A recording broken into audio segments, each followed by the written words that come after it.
Welcome to Top 100 Best-Selling Audiobooks, bringing the greatest books of all time to life, in full.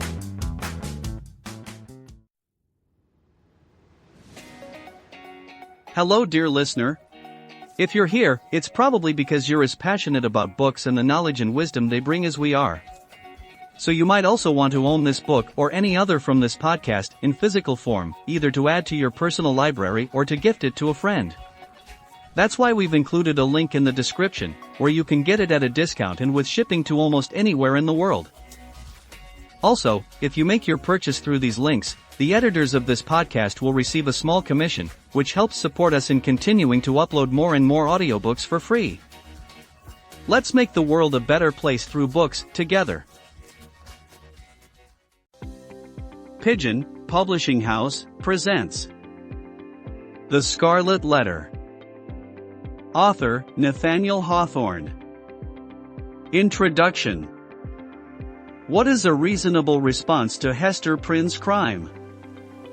The Scarlet Letter is not so much about an adulterous affair as about a severe punishment inflicted by the Boston community and the psychological consequences for the central characters.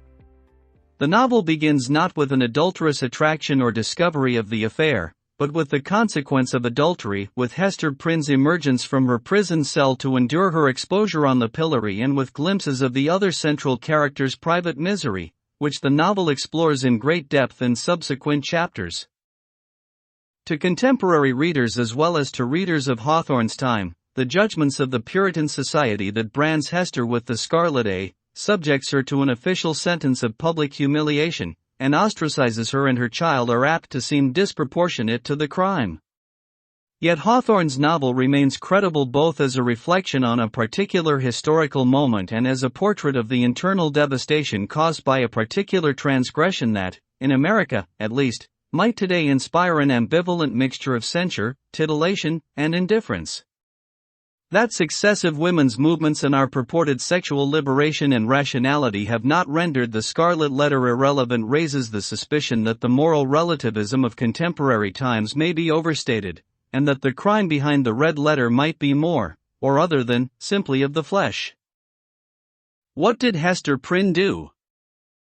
Several years before the opening scene of the Scarlet Letter, while still in England, Hester married a scholarly man many years older than herself. Hester is young, beautiful, and passionate, and the reader first encounters Mr. Prynne through her recollections of him as remote and misshapen, one shoulder higher than the other. The novel never makes explicit her reason for marrying this man, whom she candidly denies having ever loved, but the description of her parents' genteel poverty supplies a practical explanation. Hester and Mr. Prynne lived together first in Amsterdam, until he decided they should settle together in the New World. He sent his young bride ahead of him, but Mr. Prynne has not arrived. Sometime after her arrival, Hester committed adultery and became pregnant with her lover's child. The novel opens with Hester emerging from prison to carry out her sentence. A panel of magistrates, in their great mercy and tenderness of heart, spares Hester the statutory punishment of death and sentences her instead to stand only a space of 3 hours on the platform of the pillory, and then and thereafter, for the remainder of her natural life, to wear a mark of shame on her bosom, page 54. The mark of shame is the letter A, made from scarlet cloth and fantastically embroidered by Hester. During her exposure, one of the patriarchs who have gathered to oversee Hester's punishment demands that she reveal the father of the child she clutches to her breast. Hester refuses, and, when the patriarchs urge the respected minister, Arthur Dimmesdale, to entreat her, she meets his eye and vows never to reveal the identity of her lover. At this moment, of course, she is looking at her child's father, and the minister almost collapses from the tension. After she has endured her 3 hours on the pillory, a stranger to the community, who had wandered into the crowd during Hester's punishment, visits her in her prison cell. The stranger is Hester's husband, but he asks that she not reveal his identity to spare him the humiliation of being known as a cuckold. He also demands that she reveal her lover. Again, Hester refuses. The former Mr. Prynne adopts the name Roger Chillingworth and resolves to discover for himself the man who has betrayed him. The rest of the novel follows a 7-year course that historical events described in the novel date as beginning in 1642 and ending in 1649. During these 7 years, Arthur Dimmesdale's fame as a preacher grows at the same time that his physical and mental health deteriorate. Roger Chillingworth discovers the Reverend's secret and, passing himself off as a physician, treats Dimmesdale's physical symptoms while feeding their psychological cause. Hester, through her great skill in needlework and her acts of charity, redeems herself in the community, though she chooses to continue to live in isolation. Hester and Dimmesdale remain apart for all of this time, until Hester and her daughter, Pearl, encounter him at the pillory, where Dimmesdale, in a feverish state of guilt and self-loathing, has gone with the professed intent of exposing his crime, although it is late at night and his attempt to expiate his crime goes largely unwitnessed. The symbol of his guilt, however, appears in the sky in the form of a constellation in the shape of the letter A. After witnessing her former lover's decline, Hester determines that she will reveal Chillingworth as her husband to Dimmesdale so she can warn the Reverend of Chillingworth's malicious design. She waits for Dimmesdale one day in the forest, where no one will see them. For Hester, their meeting is a release of the passion she has continued to feel for Dimmesdale since the time of their affair. Hester is desperate in this scene to assuage her former lover's misery, not only out of concern for his well-being, but also because she wants him to accept her and her child into his life. She says of their affair, "What we did had a consecration of its own," an apparent reference to Pearl that borrows religious terms to describe what Dimmesdale views as an offense against his faith. Dimmesdale's response is far more equivocal. He initially chastises Hester for having caused him to stray, then blames Chillingworth for his miserable emotional state. Lastly, while he lacks the courage to propose the plan himself, he insinuates his desires to Hester, then passively accedes when she at last expresses the same desire, one that she kept hidden for 7 years, that she, Dimmesdale, and Pearl leave Boston to live together as a family. Their happy plans never come off. When Hester confirms that the three of them will sail for Europe after the Election Day sermon Dimmesdale will give, she learns that Chillingworth has booked passage aboard the same ship. But the father, mother, and child are never to board that ship together, for, after delivering the election sermon, the Reverend Dimmesdale takes Hester and Pearl with him onto the pillory to reveal his crime. Before the crowd, he exposes the stigmata that have broken out on his breast in the shape of the letter A. He then dies with his head resting on the Scarlet Letter. Although the mark of Hester's crime is stitched in red across her breast, emblazoned in stigmata across the breast of her lover, and broadcast across the sky, Hawthorne never names her crime in the Scarlet Letter. The novel's title alludes to, but does not reveal, the letter A, which itself suggests, but does not divulge, the crime of adultery.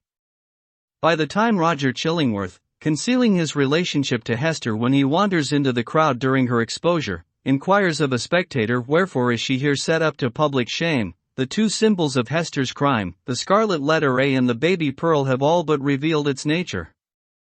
But the Scarlet Letter remains the fullest articulation of the crime, for Roger Chillingworth interrupts before the spectator has done more than insinuate the transgression that gives rise to the spectacle of public shame. If the Scarlet Letter evokes Hester's crime without naming it, the novel tells almost nothing about Hester and Dimmesdale's affair. During the reverie that briefly distracts her from the hideous spectacle of which she is the center, Hester recalls in sequence her childhood home, her father and mother, her own youthful likeness, and the early days of her marriage, but in her remembrance she skips over the time from her adulterous encounter with Dimmesdale to her present circumstance, as she stands at the pillory. Possibly Hester and Dimmesdale consorted with initially innocent intentions after one of his sermons, although it is difficult to imagine Hester, even before her fall, as so devoted to Bible studies that she would seek or elicit her minister's private tutelage. Nothing in the novel, apart from what the reader can glean from the natures of Hester and Dimmesdale, permits the inference that the couple had an enduring affair, although nothing contradicts this possibility either. But by the time the novel opens, and even more so by its close 7 years later, the characters are so transformed that the reader can hardly draw informed conclusions about their earlier selves.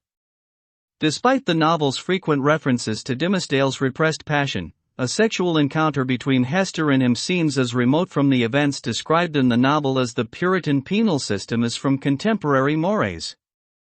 In Studies in Classic American Literature, see for further reading, D.H. Lawrence assumed that Hester seduced Dimmesdale, an explanation that renders the act of adultery more plausible, but not any easier to imagine. Depriving his readers of the means of imagining the event that triggers Dimmesdale's unraveling, Chillingworth's vendetta, Pearl's birth, and Hester's disgrace seems to be a deliberate part of Hawthorne's artistic design. The crime that gives the novel its name and preoccupies all of the characters, then, is shrouded as much by the symbolism that overshadows the thing symbolized as by the shame of the characters. Without an account of the criminal act, readers of the Scarlet Letter apprehend Hester's crime through the refracted light of multiple moral perspectives.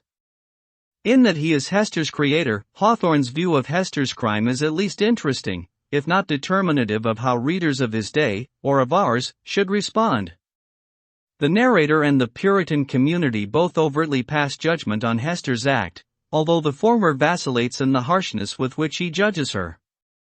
In addition, each of the three important adult characters, Arthur Dimmesdale, Roger Chillingworth, and Hester Prynne, present a particular response to Hester's adultery that may inform our own. The fourth important character, Pearl, though a child and only intuitively aware of the crime, offers an additional perspective as well as a real challenge to a response of unmediated censure, for if the Puritans cannot qualify their judgment of Hester's crime, they cannot acknowledge what Hester calls its consecration. Though the perspectives of Hawthorne, the novel's narrator, the community, and each of the novel's four main characters say more about these individuals and their Puritan society than about adultery, each perspective contributes to the reader's multidimensional experience of the novel's central, unmentionable event. Perspectives on Hester's crime. Hawthorne's ambivalence toward his Puritan ancestry complicates the attempts to understand his response to Hester Prynne, her act of adultery, and the punishment inflicted on her. In the novel's introductory section, The Custom House, Hawthorne refers to the stern and black-browed Puritans who were his forebears, William and John Hathorne, the author's great-great-great-grandfather and great-great-grandfather, who lived in Salem during the mid-1600s. These men were magistrates, and the records of early Massachusetts history, with which Hawthorne was acquainted, contain accounts of each of these men inflicting humiliating and often brutal sentences. The elder magistrate Hathorne, for example, sentenced a burglar to having his ear lopped off and the letter be branded onto his forehead. But the notoriety of the Hawthorne forebears derives primarily from their treatment of women.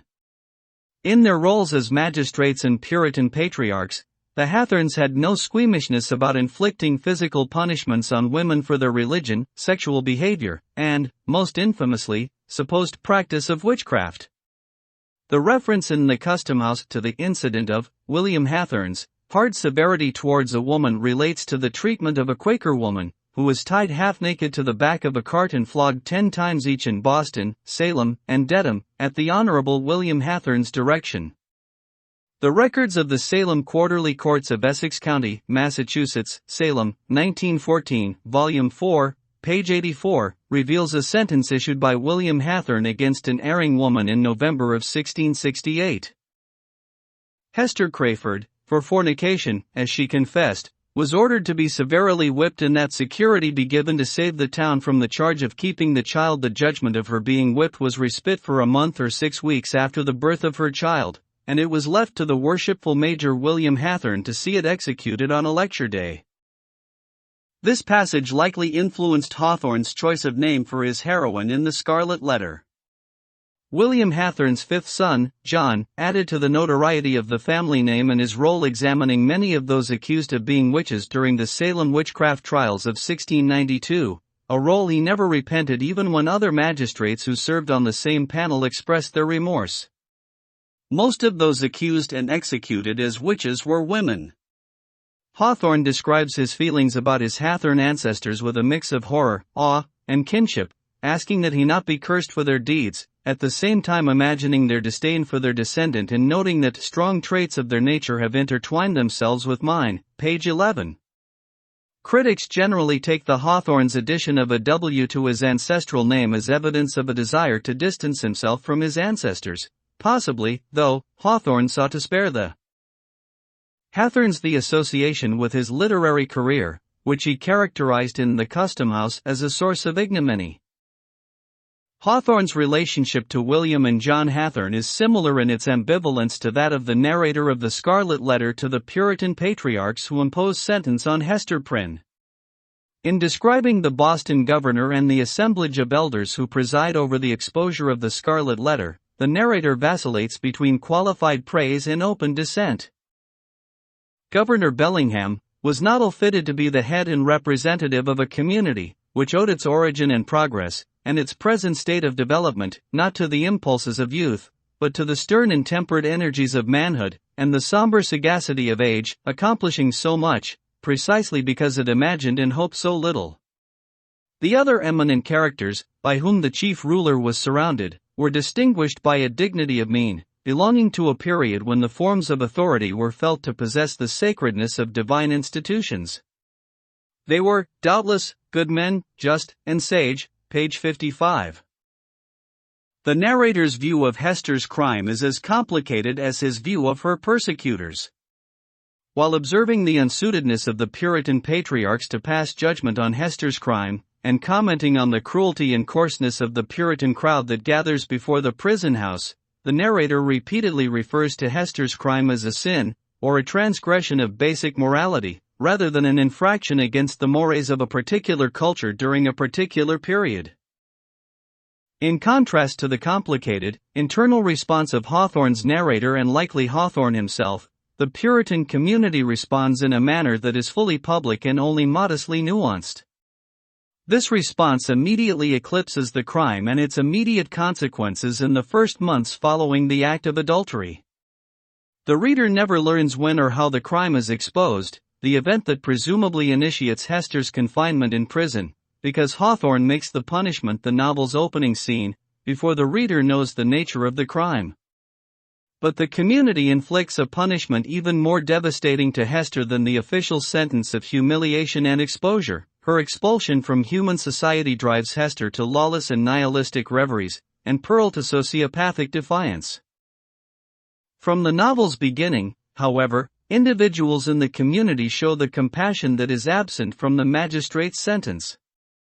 While gathered to witness Hester's exposure, 5 matrons, well fed on the beef and ale of their native, England, with a moral diet not a whit more refined, expound on the appropriate punishment for Hester. 4 of the matrons agree that Hester's official sentence is too lenient, and advocate branding her with a hot iron or death, the sentence associated with the crime of adultery in both the New England statutes of the 1640s and in the Bible. But one woman, who, like Hester, is young and has a child in her charge, imagines Hester's humiliation and responds sympathetically, enjoining her companions to silence to protect Hester from hearing their cruel judgment.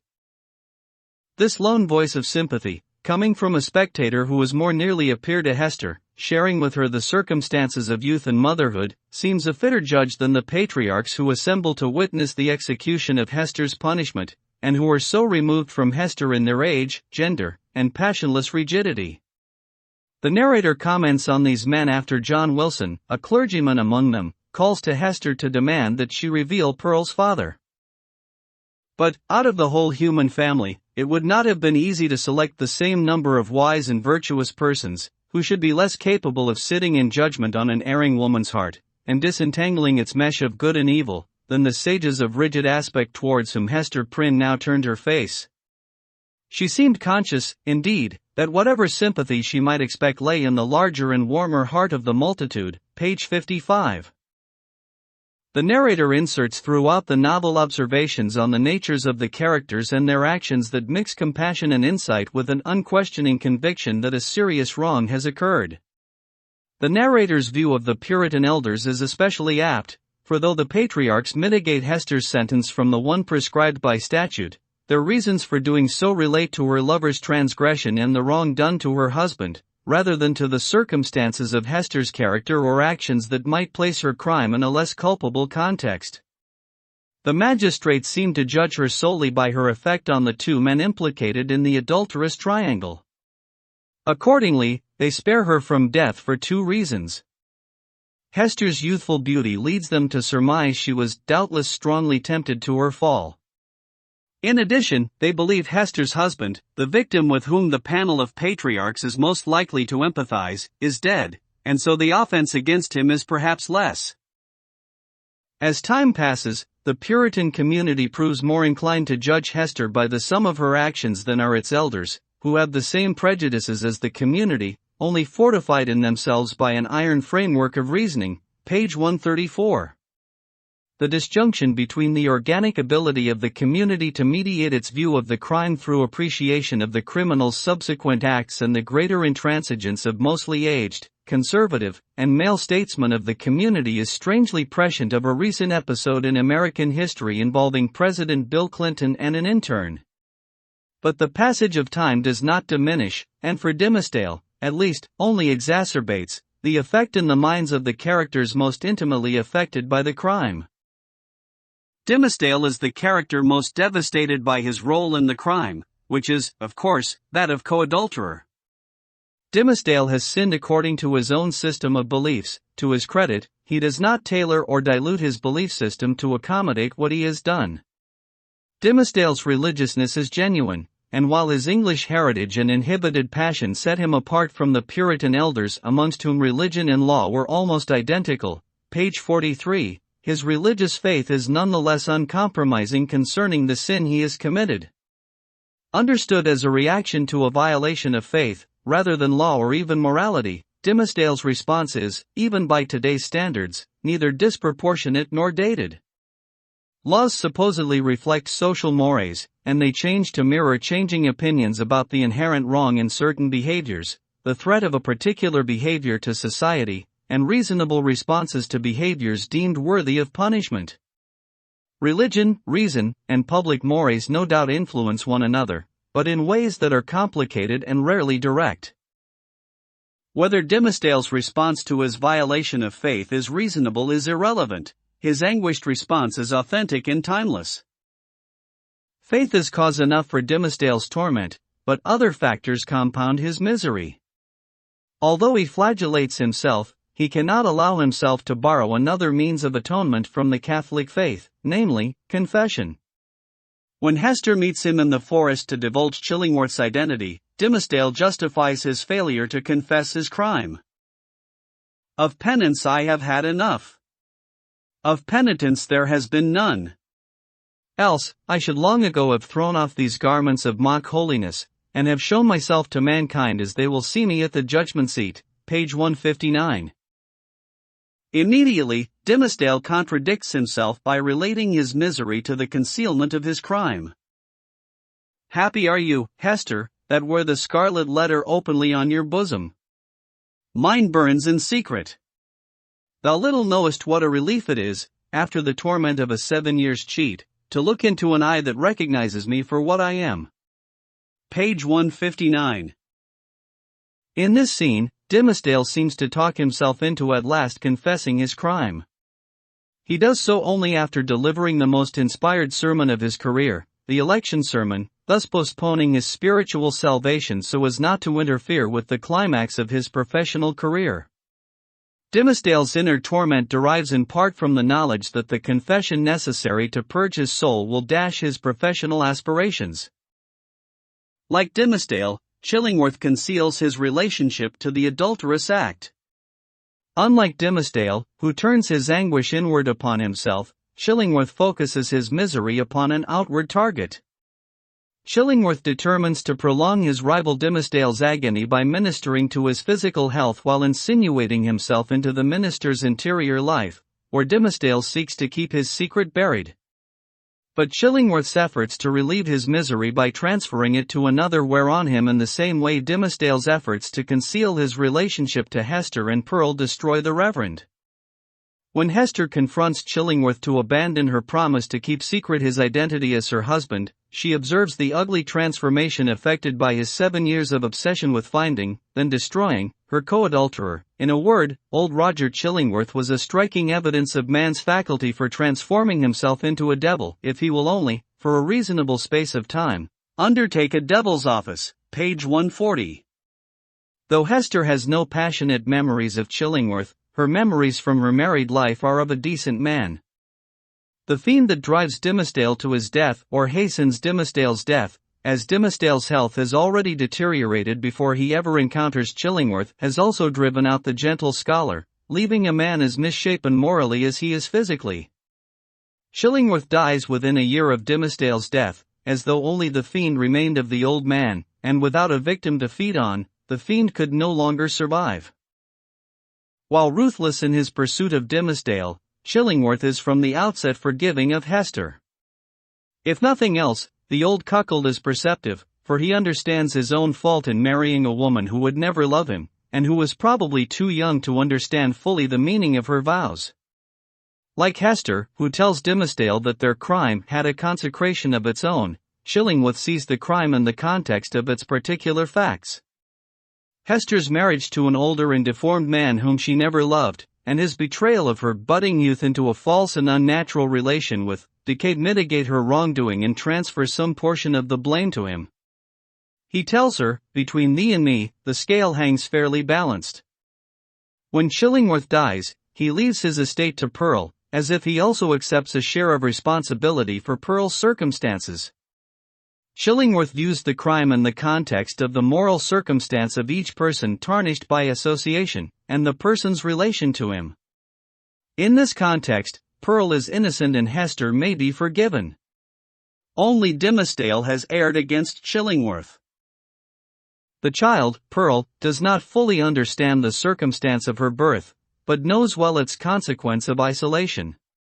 Sensing that she and her mother do not have a choice in their separation from the community, she responds with an angry sociopathy, hurling rocks at other children, mocking Reverend Wilson when Hester visits to implore Governor Bellingham not to take Pearl from her, and tormenting Dimmesdale with her intuitive association between the Scarlet Letter and his gesture of keeping his hand on his heart. Pearl's defiance is her lifeblood. She seems to know that to accept the Puritans' estimation of her mother and herself would be to deny her right to exist. She rejects their estimation as though her life depended upon it, because it does. Hester's response to her crime combines the morbid inwardness of Dimmesdale, the intelligent perceptiveness and relativism of Chillingworth, and the defiance of Pearl, along with other reactions of her own, including the sublimation of her misery in art. Further, while Dimmesdale's and Chillingworth's responses intensify but do not change qualitatively, Hester's response to her crime evolves during the 7-year term of the novel. Her embellishment of the Scarlet Letter with fantastic embroidery, similar to the finery in which she dresses Pearl, and her ornate dress during her exposure on the pillory, show her flouting the Puritan censure of her conduct, as though so confident in her own values that she need make no outward concessions to the community's judgment. The turmoil, anguish, and despair Hester endures during this exposure seem, initially, exclusively related to her public disgrace, rather than to an inward-looking response, such as guilt. During her interview with Chillingworth inside the prison, Hester reveals another aspect of her experience of her crime, when she voices genuine remorse for her trespass against her husband. Initially, then, Hester responds to her adultery as a private matter, with important consequences for those immediately affected by the act and otherwise only to the extent that it inappropriately becomes public. But Hester's rearing of Pearl and the bold digression of her thoughts during her long solitude add another dimension to Hester's view of her crime. Though Hester's intellectual forays become increasingly subversive, her instruction of Pearl remains conventional. She schools her child in the New England Primer and the Westminster Catechism, standard fare of the day for schoolchildren, and admonishes Pearl for giving voice to the same dark speculation in which Hester engages when Pearl denies having a heavenly father, page 81. Hester wants not only to spare her child the misery brought down on her for her defiance of the community's social norms. She also fears for the child's moral health, and endeavors to constrain her child's spiritual development at the same time she herself internally ventures past the constraints of received moral wisdom. Moreover, the iconoclastic reveries in which Hester indulges reflect acquiescence in her guilt more than active subversiveness. Accepting her fallen state frees Hester to question the whole order of society because she accepts the society's judgment that she can scarcely fall farther. To the extent Hester finds moral truth in her digressions, she sees herself as too sullied to be an instrument of its expression, having long since recognized the impossibility that any mission of divine and mysterious truth should be confided to a woman stained with sin, bowed down with shame, or even burdened with a lifelong sorrow. The angel and apostle of the coming revelation must be a woman, indeed, but lofty, pure, and beautiful, and wise, moreover, not through dusky grief, but the ethereal medium of joy, and showing how sacred love should make us happy, by the truest test of a life successful to such an end. Page 215. The young Hester Prynne on the pillory responds to her circumstance with defiance and shame, which she combines with remorse over the personal dimension of adultery, the betrayal of her husband. By the end of the book, however, Hester has internalized some part of the society's judgment of her behavior, and views her crime as one of serious moral consequence. From the novel's opening, Hester's response to her crime also has an external component, the exotic letter she has stitched with the same flamboyance she later devotes to Pearl's costumes.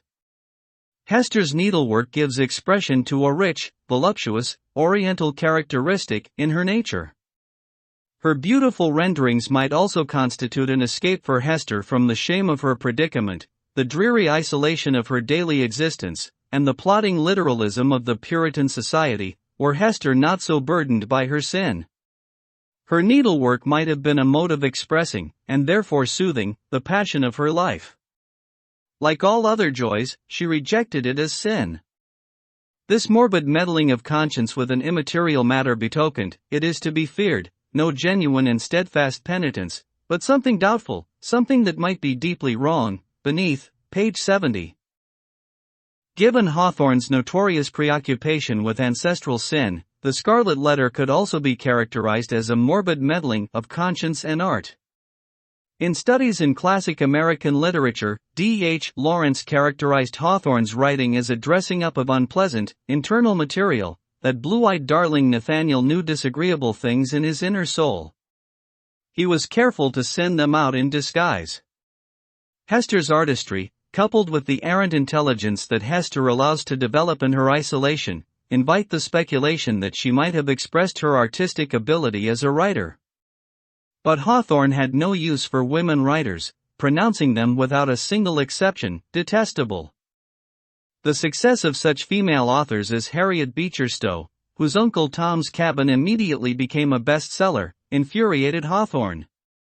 Surely he exaggerated their dominance in American literary life and the effect of their popularity on his own success when he wrote that America is now wholly given over to a mob of scribbling women, and I should have no chance of success while the public taste is occupied with their trash, and should be ashamed of myself if I did succeed. Though he created in Hester Prynne a heroine with a depth of perception and subversive intelligence that are consistent with literary creation, having her unite her intellect and her art in fiction writing possibly would have changed Hawthorne's apparent estimation of Hester from that of an ennobled victim of the relations between men and women to a genuine threat to the advantaged position of the former. That the form Hester's art takes as needlework, then is now, almost the only one within a woman's grasp, should not diminish the role of her creations, which sustain Hester and Pearl economically, express what remains of Hester's passionate nature, and over time earn Hester a role in the community. Rational views of Hester's crime. The perspectives explored in the novel, then, provide responses to Hester's crime that, while varied in nature, are uniformly extreme in degree. Understanding the act from the disparate perspectives presented is like reconstructing a disaster from the reflections on the charred and shattered surfaces of shrapnel. The psychological traits of the characters and their relationships to the adulterous affair so color their responses that the nature of the central issue is hard to discern. Neither collectively nor individually do these views jibe with contemporary views of adultery, to the extent that contemporary views can be known. While the existence, in many states, of laws prescribing adultery suggests continued intolerance, for decades these laws have been dead letters, serving at most as an expression of a community's mores, but not as live instruments of the state's penal authority. The existence of these laws, coupled with their non-enforcement, probably mirrors the views of contemporary American society. The distilled message from the repeated polling of the American people following the revelation of President Clinton's affair with Monica Lewinsky in 1998 is that most Americans continue to view adultery as wrong in the abstract but are uneasy with attaching public consequences to its commission. If a disparity exists between prevalent views of adultery and the views embodied by the Puritan patriarchs and, with some gradations, by the Boston community and the four central characters, the Scarlet Letter remains an affecting dissection of shame, primarily in the person of Hester Prynne, and of guilt, primarily in the person of Arthur Dimmesdale. One explanation for what seem hugely disproportionate responses to the crime of adultery is that the crime symbolized by the letter A and identified by a veiled reference in the title is a stand-in for a darker, unspoken sin. Scholars have uncovered court records and other materials documenting a scandal involving the ancestors of Elizabeth Manning Hawthorne, Hawthorne's mother. In 1681, the sisters of Nicholas Manning were convicted of incest with their brother Nicholas Manning. The sisters were sentenced to a night in prison and to being publicly flogged while naked. In addition, they were forced to sit in the town's meeting house with signs affixed to them reading, "This is for whorish carriage with my natural brother." Within a few years of the conviction of the Manning sisters, the law books of Massachusetts made the wearing of the letter I the mandatory sentence for incest. Gloria C. Ehrlich first explored the probable influence of the Manning episode on Hawthorne's fiction in family themes and Hawthorne's fiction, The Tenacious Web. In Hawthorne's Secret, An Untold Tale, Philip Young postulates that when Hawthorne wrote the Scarlet Letter, he had in mind a woman who gives birth to her brother's child, and not necessarily an adulteress. But the incestuous conduct of Hawthorne's ancestors 2 centuries earlier is not an obviously more reasonable basis for the communal outrage and psychological torment depicted in the Scarlet Letter. Nathaniel Hawthorne's unusually close relationship with his sister Elizabeth has caused some to speculate that the source of the author's anxiety about the subject was more immediate than an ancient familial scandal. Hawthorne's father died when his only son was 4, leaving Elizabeth Hawthorne destitute and with no choice but to move with her 3 small children into her brother's home. As his mother withdrew into a hermit's existence, rarely leaving her bedroom, Nathaniel and his attractive, strong-willed, and literate sister, Elizabeth, or Ebbe, became constant companions. Although no evidence exists to suggest that the two had incestuous relations, some critics have suggested that the Scarlet Letter depicts the author's revulsion at his own incestuous yearnings, if not at his personal experience of incest. In only one instance, a pseudonymously published short story, does Hawthorne's work overtly address incest. Alice Doane's Appeal, which was likely Hawthorne's first published fiction, tells the story of an orphaned brother and sister, Leonard and Alice Doane, who raise themselves in seclusion until a stranger develops a relationship with the sister. Leonard murders the stranger, whom he views as a rival, but later discovers that the victim was his twin brother. According to the thesis that makes of the Manning scandal and Hawthorne's relationship to his sister, Gibbe, a blot in Hawthorne's lineage, the incestuous theme that is in plain view in Alice Doane's Appeal, with the author's identity hidden, lies also at the core of many of the shorter works for which Hawthorne is most famous, such as Young Goodman Brown, as well as The Scarlet Letter. If true, the thesis of Hawthorne's felt ancestral guilt illuminates the gaping disproportion between the apparent crime of adultery and its catastrophic emotional, social, and penal consequences in The Scarlet Letter. The thesis also seems to explain Hawthorne's reticence about speaking the name of adultery. By shrouding the crime in mystery, Hawthorne invites readers to speculate that some other law prescribing a primal taboo was violated. Were the reader to deduce that the Scarlet A was a stand-in not for adultery, but for incest, the thesis would also help explain the continued effect of the novel on contemporary audiences. Incest remains one of the few transgressions that Americans reliably associate with shame, guilt, and horror. If the psychological damage depicted in the Scarlet Letter is understood as a response to incest, then Hester's burdened self-abnegation and Dimmesdale's guilt-mad undoing are consistent with widely held ideas about the consequences of incest even today. One problem with the thesis, among other problems, is that the Scarlet Letter has retained its power for more than a century and a half, and readers have only in the past several decades had the benefit of an understanding that equates incest in Hawthorne's family with Hawthorne's putative obsession with incest, and even now only a small minority of readers are likely exposed to the A is for incest interpretation of the novel. Any effort to tie the multiple and extreme punishments that play out in the Scarlet Letter to a single crime whose elements are easily defined, such as adultery, defined as intercourse with a man who was not one's husband, or intercourse with a woman who was married to a different man, or incest, defined as sexual contact with a close blood relative, hides from the reader Hawthorne's positing of multiple causes, as well as many the author may not have intended, but that nonetheless enrich our reading of the Scarlet Letter. All of the central characters have unusual psychological and mental traits that intensify their experiences of the crime. Dimsdale's sensitivity magnifies his crime, while his position and his preoccupation with status add the dimension of hypocrisy. Acuity and obsessiveness compound Chillingworth's suffering. Pearl's contempt for the Puritan children and her social exile play off one another in a way that increases her isolation. Intellect and a tendency toward morbid introspection heighten Hester's shame and despair. In addition to these psychological factors, other explanations of the novel are latent in the text. The combined revulsion and titillation of the Puritan community, and the horror of the central characters, has echoes of the response of certain communities to certain works of art. For example, in recent times, several communities refused to host an exhibit of Robert Mapplethorpe's explicit photographs of homosexual sexuality. The response of the characters in the Scarlet Letter may be understood to give expression to Hawthorne's internal responses to works of art, his writing, and his expectations and fears about the responses of others. In addition to being an adulteress, Hester is an artist, and her voluptuous needlework seems to emanate from the same passionate source as her yearning for Dimsdale and her willingness to break her wedding vows to pursue that yearning. Perhaps the Scarlet A is for artist. A related explanation is that the central horror of the Scarlet Letter is actualized female sexuality. In one instance, passion gives rise to artistic creation, while in the other, sex results in the creation of life and the child Pearl. The Puritan community and its leaders react against Hester's crime as if the crime threatened the very existence of the community and the leadership of the patriarchs. Their assessment is dead on. The prohibitions against sexual behavior so define the community that a softening of the prohibitions would transform the community and require different leaders.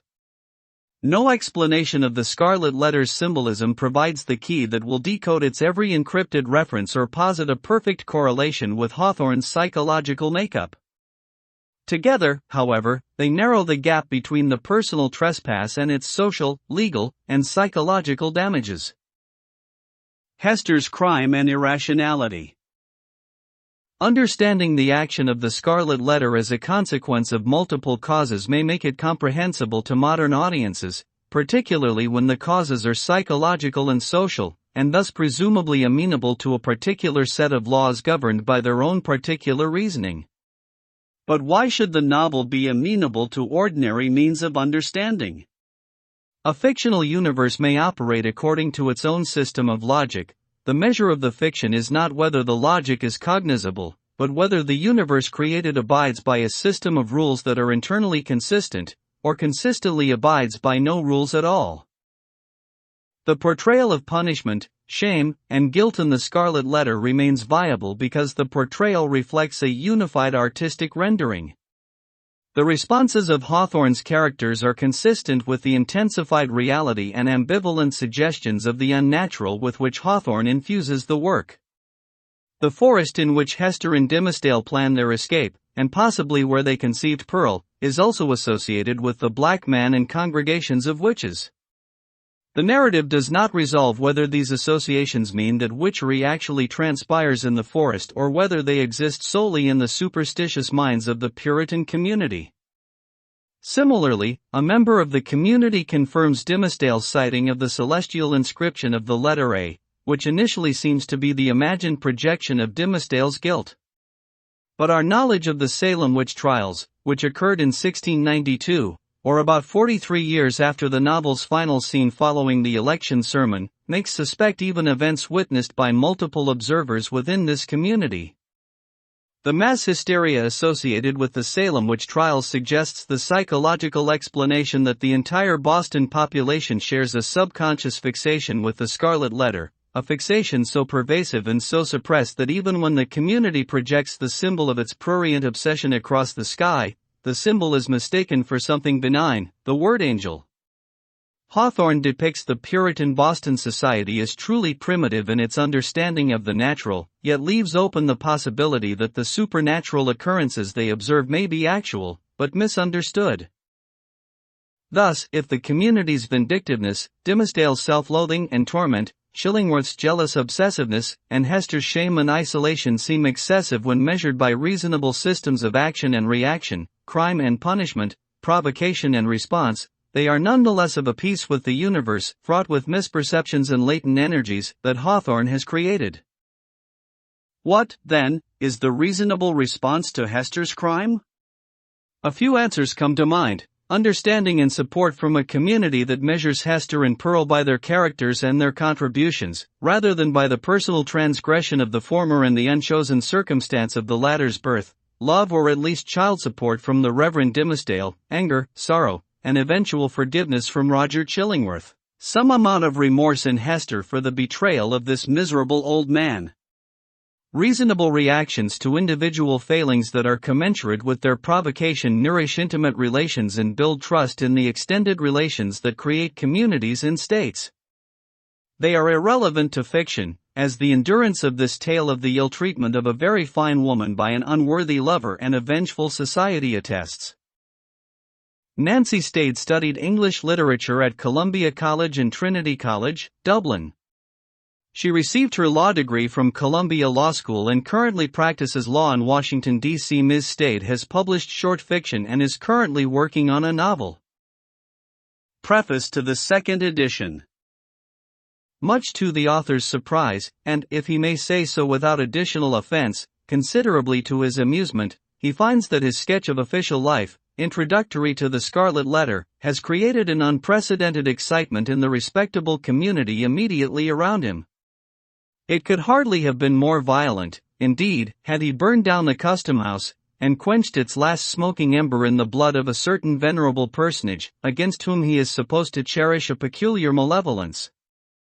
As the public disapprobation would weigh very heavily on him, were he conscious of deserving it, the author begs leave to say that he has carefully read over the introductory pages, with a purpose to alter or expunge whatever might be found amiss, and to make the best reparation in his power for the atrocities of which he has been adjudged guilty. But it appears to him that the only remarkable features of the sketch are its frank and genuine good humor, and the general accuracy with which he has conveyed his sincere impressions of the characters therein described. As to enmity, or ill-feeling of any kind, personal or political, he utterly disclaims such motives. The sketch might, perhaps, have been wholly omitted, without loss to the public or detriment to the book, but, having undertaken to write it, he conceives that it could not have been done in a better or a kindlier spirit, nor, so far as his abilities availed, with a livelier effect of truth. The author is constrained, therefore, to republish his introductory sketch without the change of a word. Salem, March 30, 1850. The Custom House. Introductory to the Scarlet Letter. It is a little remarkable that, though disinclined to talk overmuch of myself and my affairs at the fireside, and to my personal friends an autobiographical impulse should twice in my life have taken possession of me, in addressing the public. The first time was 3 or 4 years since, when I favored the reader, inexcusably, and for no earthly reason that either the indulgent reader or the intrusive author could imagine, with a description of my way of life in the deep quietude of an old man's point. And now, because, beyond my deserts, I was happy enough to find a listener or two on the former occasion, I again seized the public by the button, and talk of my 3 years' experience in a custom house. The example of the famous P. clerk of this parish, was never more faithfully followed. 2 The truth seems to be, however, that, when he casts his leaves forth upon the wind, the author addresses, not the many who will fling aside his volume, or never take it up, but the few who will understand him, better than most of his schoolmates and lifemates. Some authors, indeed, do far more than this, and indulge themselves in such confidential depths of revelation as could fittingly be addressed, only and exclusively, to the one heart and mind of perfect sympathy, as if the printed book, thrown at large on the wide world, were certain to find out the divided segment of the writer's own nature, and complete his circle of existence by bringing him into communion with it. It is scarcely decorous, however, to speak all, even where we speak impersonally. But, as thoughts are frozen and utterance benumbed, unless the speaker stand in some true relation with his audience. It may be pardonable to imagine that a friend, a kind and apprehensive, though not the closest friend, is listening to our talk, and then, a native reserve being thawed by this genial consciousness, we may prate of the circumstances that lie around us, and even of ourself, but still keep the inmost me behind its veil. To this extent and within these limits, an author, methinks, may be autobiographical, without violating either the reader's rights or his own. It will be seen, likewise, that this custom-house sketch has a certain propriety, of a kind always recognized in literature, as explaining how a large portion of the following pages came into my possession, and as offering proofs of the authenticity of a narrative therein contained.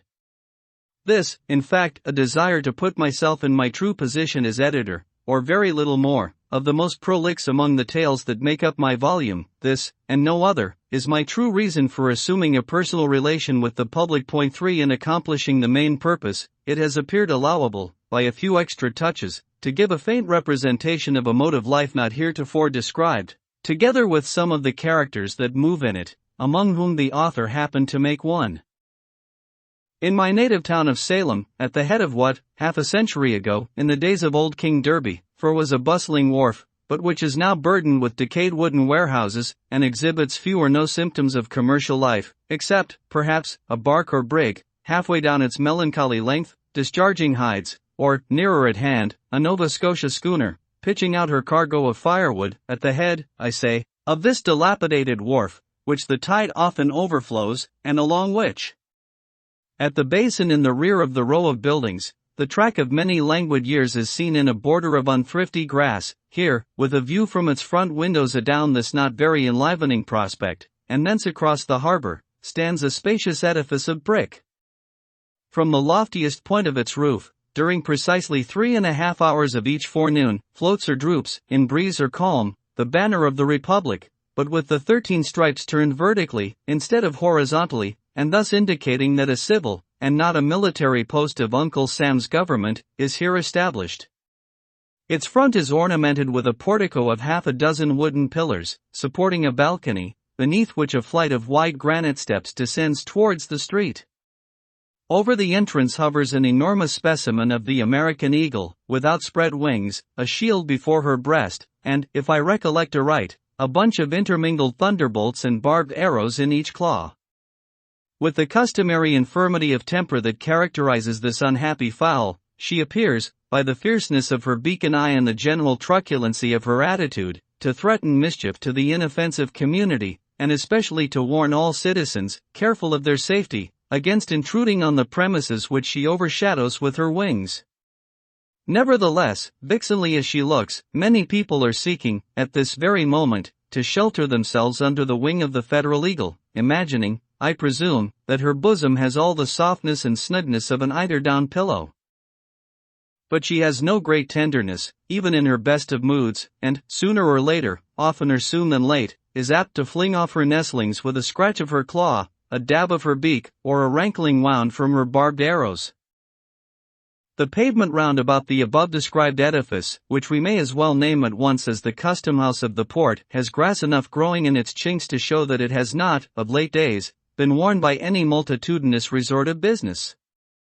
In some months of the year, however, there often chances a forenoon when affairs move onward with a livelier tread. Such occasions might remind the elderly citizen of that period, before the last war with England, when Salem was a port by itself, not scorned, as she is now, by her own merchants and shipowners, who permit her wharves to crumble to ruin, while their ventures go to swell, needlessly and imperceptibly, the mighty flood of commerce at New York or Boston. On some such morning, when 3 or 4 vessels happen to have arrived at once, usually from Africa or South America, or to be on the verge of their departure thitherward, there is a sound of frequent feet, passing briskly up and down the granite steps. Here, before his own wife has greeted him, you may greet the sea-flushed shipmaster, just in port, with his vessel's papers under his arm and a tarnished tin box. Here, too, comes his owner, cheerful or somber, gracious or in the sulks, accordingly as his scheme of the now accomplished voyage has been realized in merchandise that will readily be turned to gold, or has buried him under a bulk of incommodities, such as nobody will care to rid him of. Here, likewise, the germ of the wrinkle-browed, grizzly-bearded, careworn merchant, we have the smart young clerk, who gets the taste of traffic as a wolf cub does of blood, and already sends adventures in his master's ships, when he had better be sailing mimic boats upon a millpond. Another figure in the scene is the outward-bound sailor, in quest of a protection, or the recently arrived one, pale and feeble, seeking a passport to the hospital. Nor must we forget the captains of the rusty little schooners that bring firewood from the British provinces, a rough-looking set of tarpaulins, without the alertness of the Yankee aspect, but contributing an item of no slight importance to our decaying trade.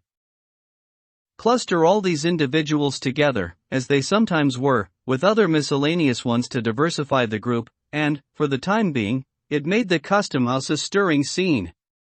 More frequently, however, on ascending the steps, you would discern, in the entry, if it were summer time, or in their appropriate rooms, if wintry or inclement weather, a row of venerable figures, sitting in old-fashioned chairs, which were tipped on their hind legs back against the wall. Oftentimes they were asleep, but occasionally might be heard talking together, in voices between speech and a snore, and with that lack of energy that distinguishes the occupants of almshouses, and all other human beings who depend for subsistence on charity, on monopolized labor, or anything else but their own independent exertions. These old gentlemen, seated, like Matthew, at the receipt of custom, but not very liable to be summoned thence, like him, for apostolic errands, were custom-house officers. Furthermore, on the left hand as you enter the front door, is a certain room or office, about 15 feet square, and of a lofty height, with two of its arched windows commanding a view of the aforesaid dilapidated wharf, and the third looking across a narrow lane, and along a portion of Derby Street. All three give glimpses of the shops of grocers, blockmakers, slop-sellers, and ship-chandlers, around the doors of which are generally to be seen, laughing and gossiping, clusters of old salts, and such other wharf-rats as haunt the wapping of a seaport. The room itself is cobwebbed, and dingy with old paint, its floor is strewn with grey sand, in a fashion that has elsewhere fallen into long disuse, and it is easy to conclude, from the general slovenliness of the place, that this is a sanctuary into which womankind, with her tools of magic, the broom and mop, has very infrequent access. In the way of furniture, there is a stove with a voluminous funnel, an old pine desk, with a three-legged stool beside it, 2 or 3 wooden-bottomed chairs, exceedingly decrepit and infirm, and, not to forget the library, on some shelves, a score or two of volumes of the Acts of Congress, and a bulky digest of the revenue laws. A tin pipe ascends through the ceiling, and forms a medium of vocal communication with other parts of the edifice. And here, some 6 months ago, pacing from corner to corner, or lounging on the long-legged stool, with his elbow on the desk, and his eyes wandering up and down the columns of the morning newspaper, you might have recognized, honored reader, the same individual who welcomed you into his cheery little study, where the sunshine glimmered so pleasantly through the willow branches, on the western side of the old manse. But now, should you go thither to seek him, you would inquire in vain, for the Locofoco surveyor. 5 The besom of reform has swept him out of office, and a worthier successor wears his dignity and pockets his emoluments. This old town of Salem, my native place, though I have dwelt much away from it, both in boyhood and maturer years, possesses, or did possess, a hold on my affections, the force of which I have never realized during my seasons of actual residence here.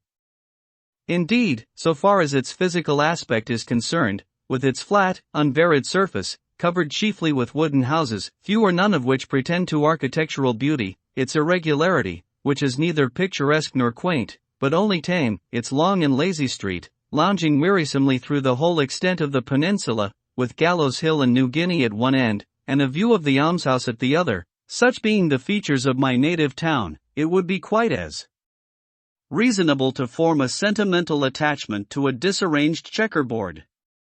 And yet, though invariably happiest elsewhere, there is within me a feeling for old Salem, which, in lack of a better phrase, I must be content to call affection. The sentiment is probably assignable to the deep and aged roots which my family has struck into the soil. It is now nearly 2 centuries and a quarter since the original Briton, the earliest emigrant of my name, made his appearance in the wild and forest-bordered settlement, which has since become a city. And here his descendants have been born and died, and have mingled their earthy substance with the soil, until no small portion of it must necessarily be akin to the mortal frame wherewith, for a little while, I walk the streets. In part, therefore, the attachment which I speak of is the mere sensuous sympathy of dust for dust.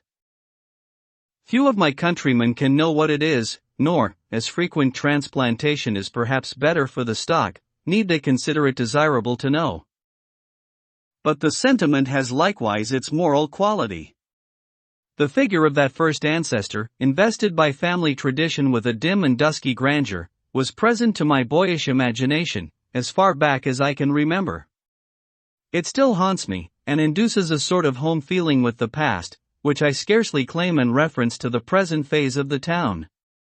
I seem to have a stronger claim to a residence here on account of this grave, bearded, sable-cloaked, and steeple-crowned progenitor, who came so early, with his Bible and his sword, and trode the unworn street with such a stately port, and made so large a figure, as a man of war and peace, a stronger claim than for myself, whose name is seldom heard and my face hardly known. He was a soldier, legislator, judge, he was a ruler in the church, he had all the puritanic traits, both good and evil. He was likewise a bitter persecutor, as witness the Quakers, who have remembered him in their histories, and relate an incident of his hard severity towards a woman of their sect, which will last longer, it is to be feared, than any record of his better deeds, although these were many. His son, too, inherited the persecuting spirit, and made himself so conspicuous in the martyrdom of the witches, that their blood may fairly be said to have left a stain upon him. 8 So deep a stain, indeed, that his old dry bones, in the Charter Street burial ground, must still retain it, if they have not crumbled utterly to dust. I know not whether these ancestors of mine bethought themselves to repent, and ask pardon of heaven for their cruelties, or whether they are now groaning under the heavy consequences of them, in another state of being. At all events, I, the present writer, as their representative, hereby take shame upon myself for their sakes, and pray that any curse incurred by them, as I have heard, and as the dreary and unprosperous condition of the race, for many a long year back, would argue to exist, may be now and henceforth removed. Doubtless, however, either of these stern and black-browed Puritans would have thought it quite a sufficient retribution for his sins, that, after so long a lapse of years, the old trunk of the family tree, with so much venerable moss upon it, should have borne, as its topmost bough, an idler like myself. No aim, that I have ever cherished, would they recognize as laudable, no success of mine, if my life, beyond its domestic scope, had ever been brightened by success, would they deem otherwise than worthless, if not positively disgraceful. What is he who murmurs one grey shadow of my forefathers to the other? A writer of storybooks. What kind of a business in life, what mode of glorifying God, or being serviceable to mankind in his day and generation, may that be? Why, the degenerate fellow might as well have been a fiddler. Such are the compliments bandied between my great-grandsires and myself, across the gulf of time. And yet, let them scorn me as they will, strong traits of their nature have intertwined themselves with mine.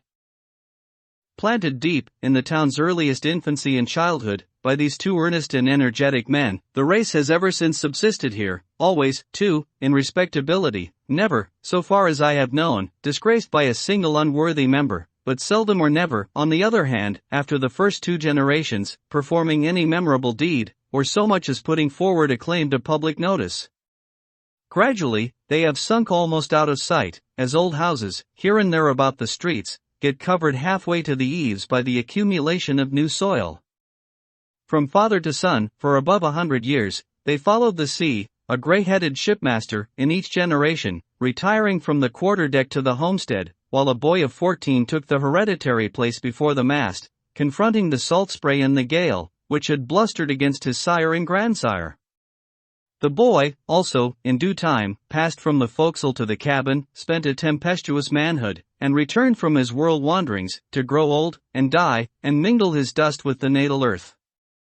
This long connection of a family with one spot, as its place of birth and burial, creates a kindred between the human being and the locality, quite independent of any charm in the scenery or moral circumstances that surround him. It is not love, but instinct. The new inhabitant, who came himself from a foreign land, or whose father or grandfather came, has little claim to be called a Salemite. He has no conception of the oyster-like tenacity with which an old settler, over whom his third century is creeping, clings to the spot where his successive generations have been embedded. It is no matter that the place is joyless for him, that he is weary of the old wooden houses, the mud and dust, the dead level of sight and sentiment, the chill east wind, and the chillest of social atmospheres. All these, and whatever faults besides he may see or imagine, are nothing to the purpose. The spell survives, and just as powerfully as if the natal spot were an earthly paradise. So has it been in my case.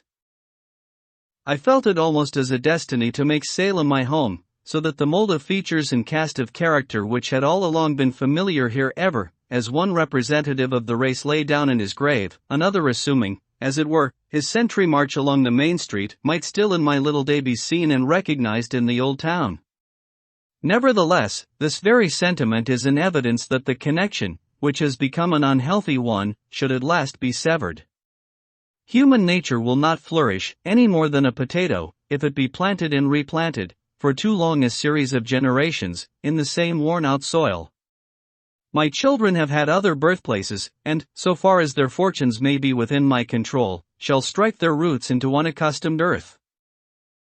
On emerging from the old manse, it was chiefly this strange, indolent, unjoyous attachment for my native town, that brought me to fill a place in Uncle Sam's brick edifice, when I might as well, or better, have gone somewhere else.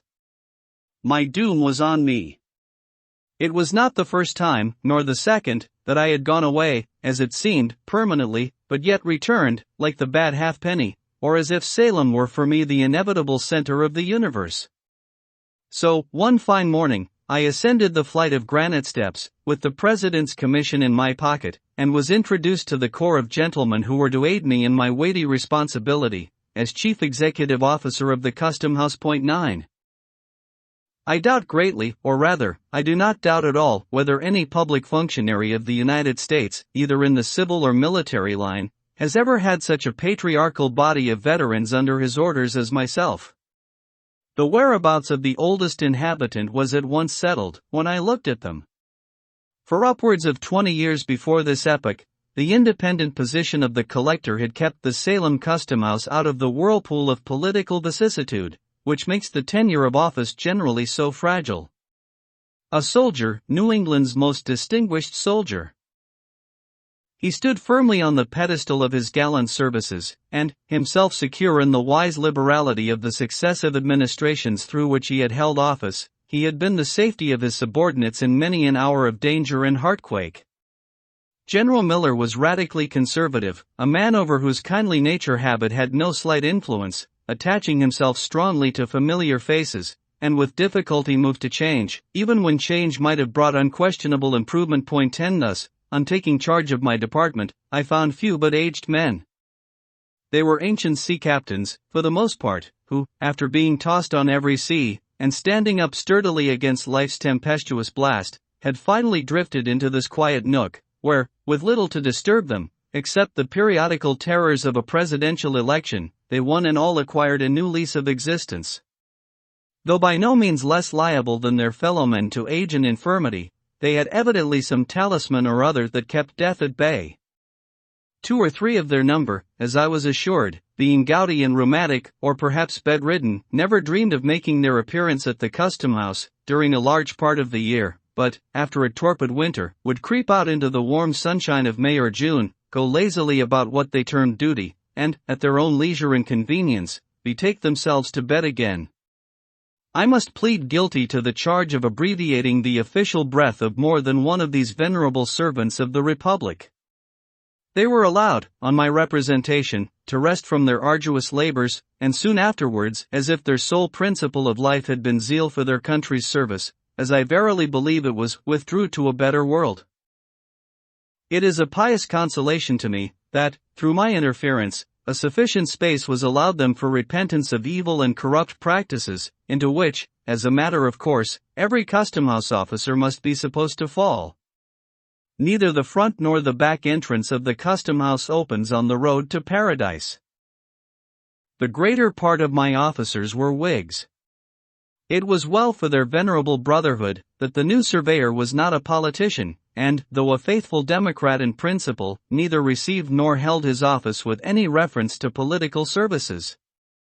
Had it been otherwise, had an active politician been put into this influential post, to assume the easy task of making head against a Whig collector, whose infirmities withheld him from the personal administration of his office, hardly a man of the old corps would have drawn the breath of official life, within a month after the exterminating angel had come up the custom-house steps. According to the received code in such matters, it would have been nothing short of duty, in a politician, to bring every one of those white heads under the axe of the guillotine. It was plain enough to discern that the old fellows dreaded some such discourtesy at my hands. It pained, and at the same time amused me, to behold the terrors that attended my advent, to see a furrowed cheek, weather beaten by half a century of storm, turn ashy pale at the glance of so harmless an individual as myself, to detect, as one or another addressed me, the tremor of a voice, which, in long past days, had been wont to bellow through a speaking trumpet, hoarsely enough to frighten Boreas himself to silence.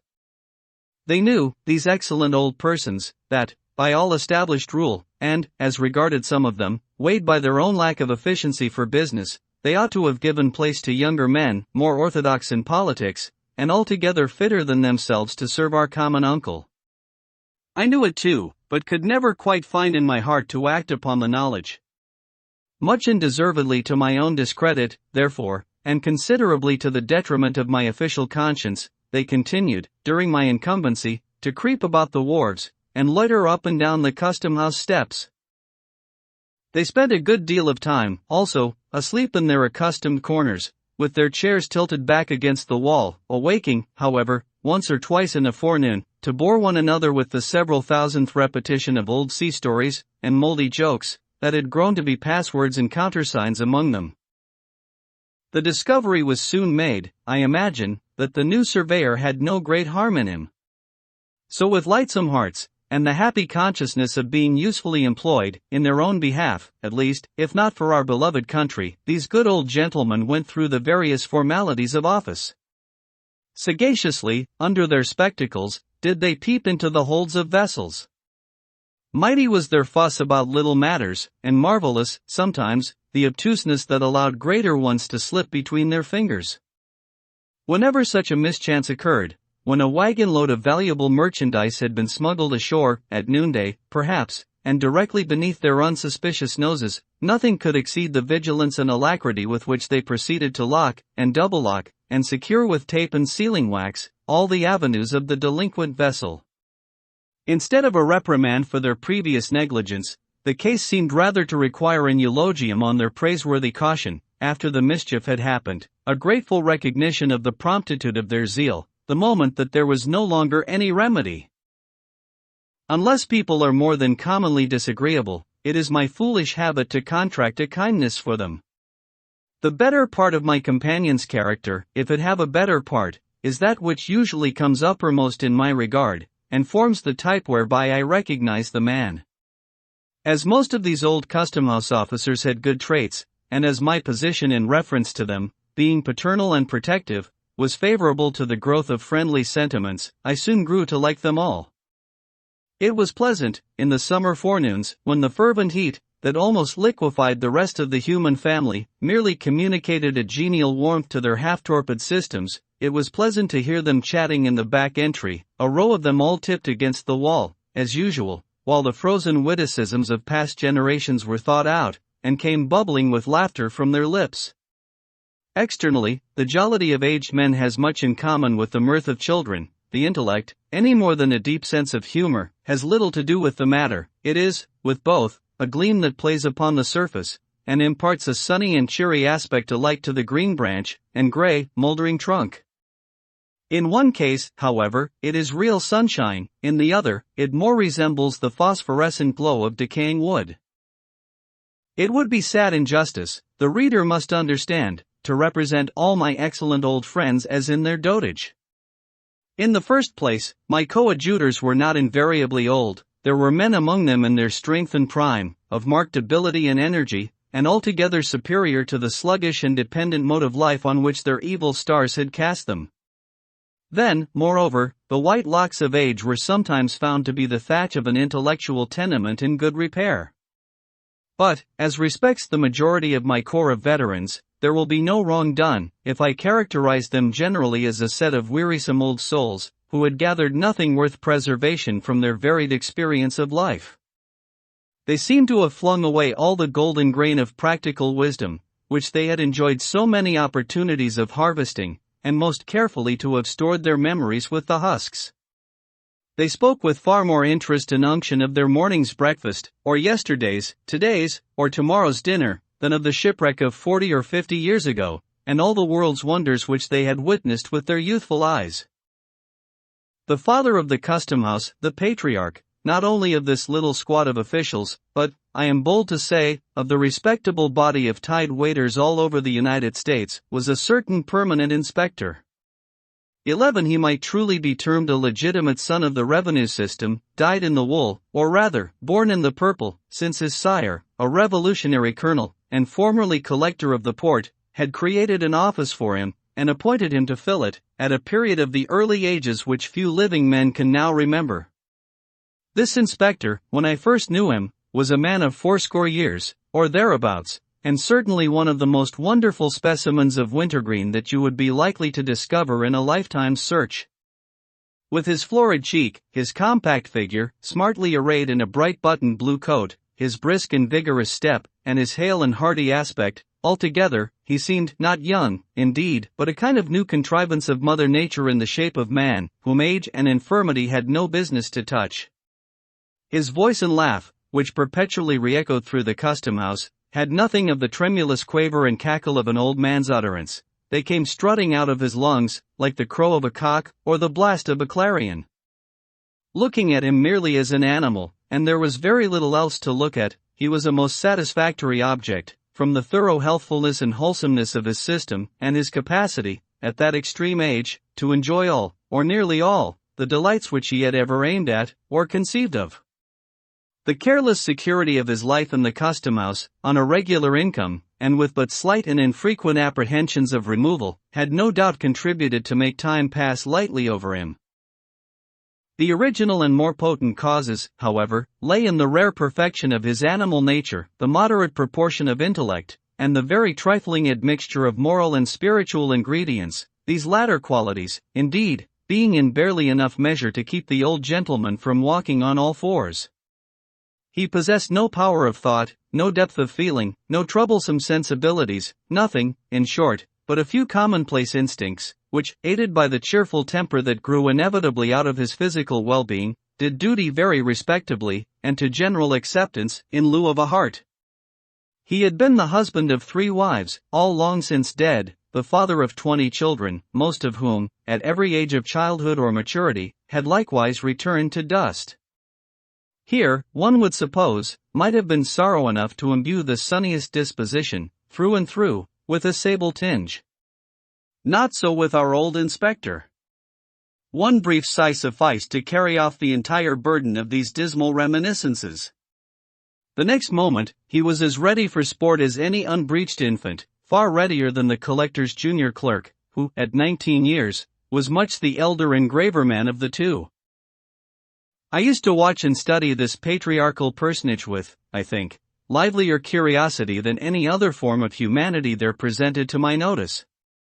He was, in truth, a rare phenomenon, so perfect in one point of view, so shallow, so delusive, so impalpable, such an absolute nonentity, in every other. My conclusion was that he had no soul, no heart, no mind, nothing, as I have already said, but instincts, and yet, withal, so cunningly had the few materials of his character been put together, that there was no painful perception of deficiency, but, on my part, an entire contentment with what I found in him. It might be difficult, and it was so, to conceive how he should exist hereafter, so earthy and sensuous did he seem, but surely his existence here, admitting that it was to terminate with his last breath, had been not unkindly given, with no higher moral responsibilities than the beasts of the field, but with a larger scope of enjoyment than theirs, and with all their blessed immunity from the dreariness and duskiness of age. One point, in which he had vastly the advantage over his four-footed brethren, was his ability to recollect the good dinners which it had made no small portion of the happiness of his life to eat. His gourmandism was a highly agreeable trait, and to hear him talk of roast meat was as appetizing as a pickle or an oyster. As he possessed no higher attribute, and neither sacrificed nor vitiated any spiritual endowment by devoting all his energies and ingenuities to subserve the delight and profit of his maw, it always pleased and satisfied me to hear him expatiate on fish, poultry, and butcher's meat, and the most eligible methods of preparing them for the table. His reminiscences of good cheer, however ancient the date of the actual banquet, seemed to bring the savor of pig or turkey under one's very nostrils. There were flavors on his palate that had lingered there not less than 60 or 70 years, and were still apparently as fresh as that of the mutton chop which he had just devoured for his breakfast. I have heard him smack his lips over dinners, every guest at which, except himself, had long been food for worms. It was marvelous to observe how the ghosts of bygone meals were continually rising up before him, not in anger or retribution, but as if grateful for his former appreciation, and seeking to reduplicate an endless series of enjoyment, at once shadowy and sensual. A tenderloin of beef, a hind quarter of veal, a spare rib of pork, a particular chicken, or a remarkably praiseworthy turkey, which had perhaps adorned his board in the days of the elder Adams, would be remembered, while all the subsequent experience of our race, and all the events that brightened or darkened his individual career, had gone over him with as little permanent effect as the passing breeze. The chief tragic event of the old man's life, so far as I could judge, was his mishap with a certain goose, which lived and died some 20 or 40 years ago, a goose of most promising figure, but which, at table, proved so inveterately tough that the carving knife would make no impression on its carcass, and it could only be divided with an axe and handsaw. But it is time to quit this sketch, on which, however, I should be glad to dwell at considerably more length, because, of all men whom I have ever known, this individual was fittest to be a custom-house officer. Most persons, owing to causes which I may not have space to hint at, suffer moral detriment from this peculiar mode of life. The old inspector was incapable of it, and, were he to continue in office to the end of time, would be just as good as he was then, and sit down to dinner with just as good an appetite. There is one likeness, without which my gallery of custom-house portraits would be strangely incomplete, but which my comparatively few opportunities for observation enable me to sketch only in the merest outline.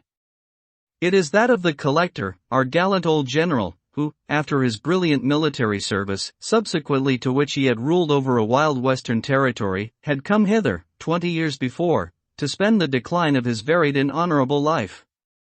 The brave soldier had already numbered, nearly or quite, his 80 years and 10, and was pursuing the remainder of his earthly march, burdened with infirmities which even the martial music of his own spirit-stirring recollections could do little towards lightening.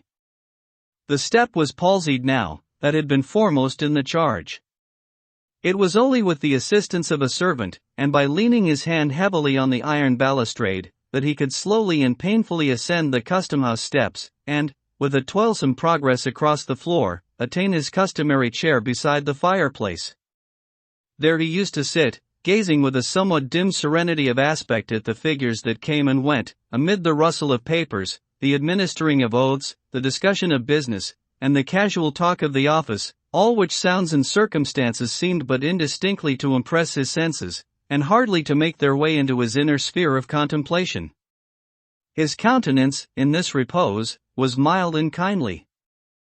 If his notice was sought, an expression of courtesy and interest gleamed out upon his features, proving that there was light within him, and that it was only the outward medium of the intellectual lamp that obstructed the rays in their passage.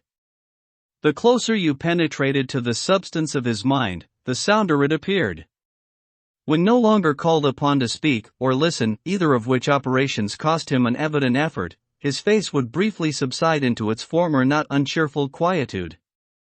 It was not painful to behold this look, for, though dim, it had not the imbecility of decaying age. The framework of his nature, originally strong and massive, was not yet crumbled into ruin. To observe and define his character, however, under such disadvantages, was as difficult a task as to trace out and build up anew, in imagination, an old fortress, like Ticonderoga, see from a view of its grey and broken ruins.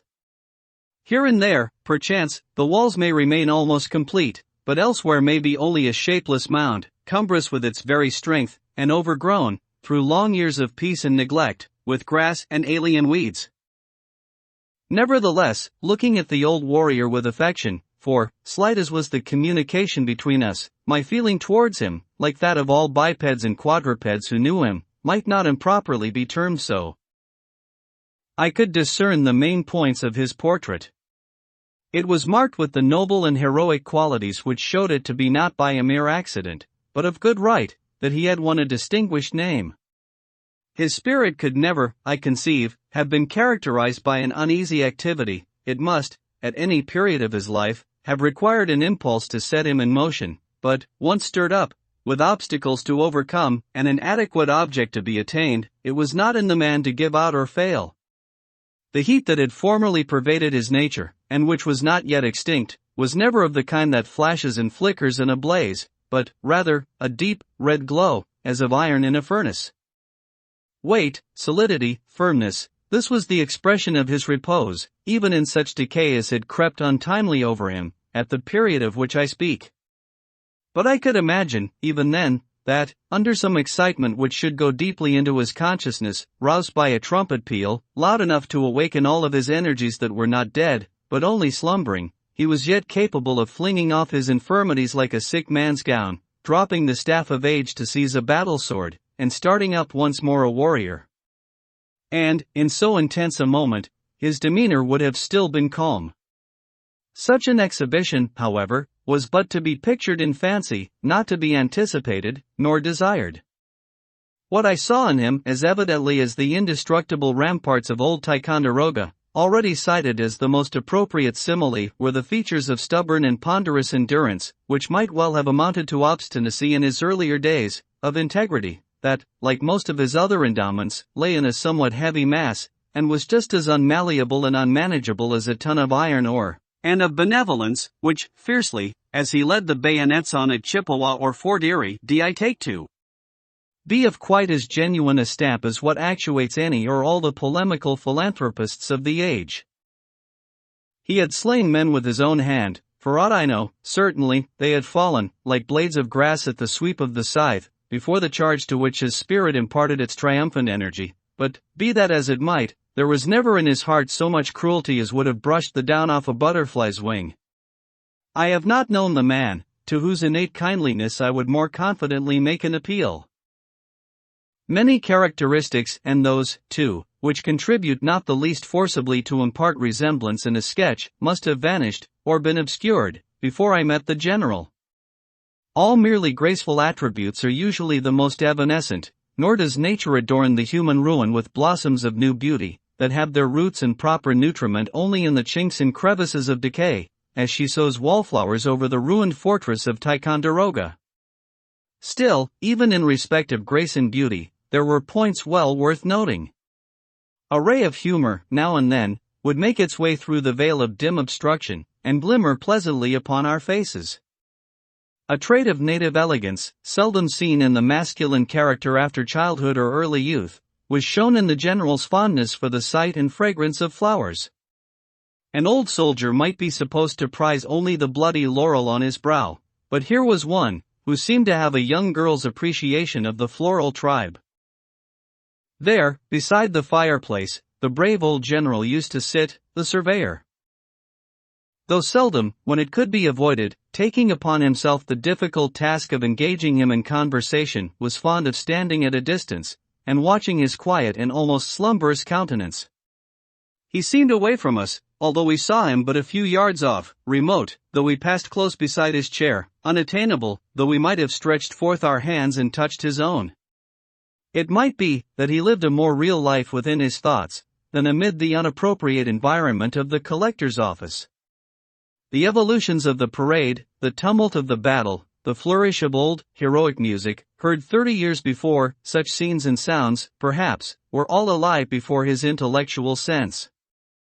Meanwhile, the merchants and shipmasters, the spruce clerks, and uncouth sailors, entered and departed. The bustle of this commercial and custom-house life kept up its little murmur round about him, and neither with the men nor their affairs did the general appear to sustain the most distant relation.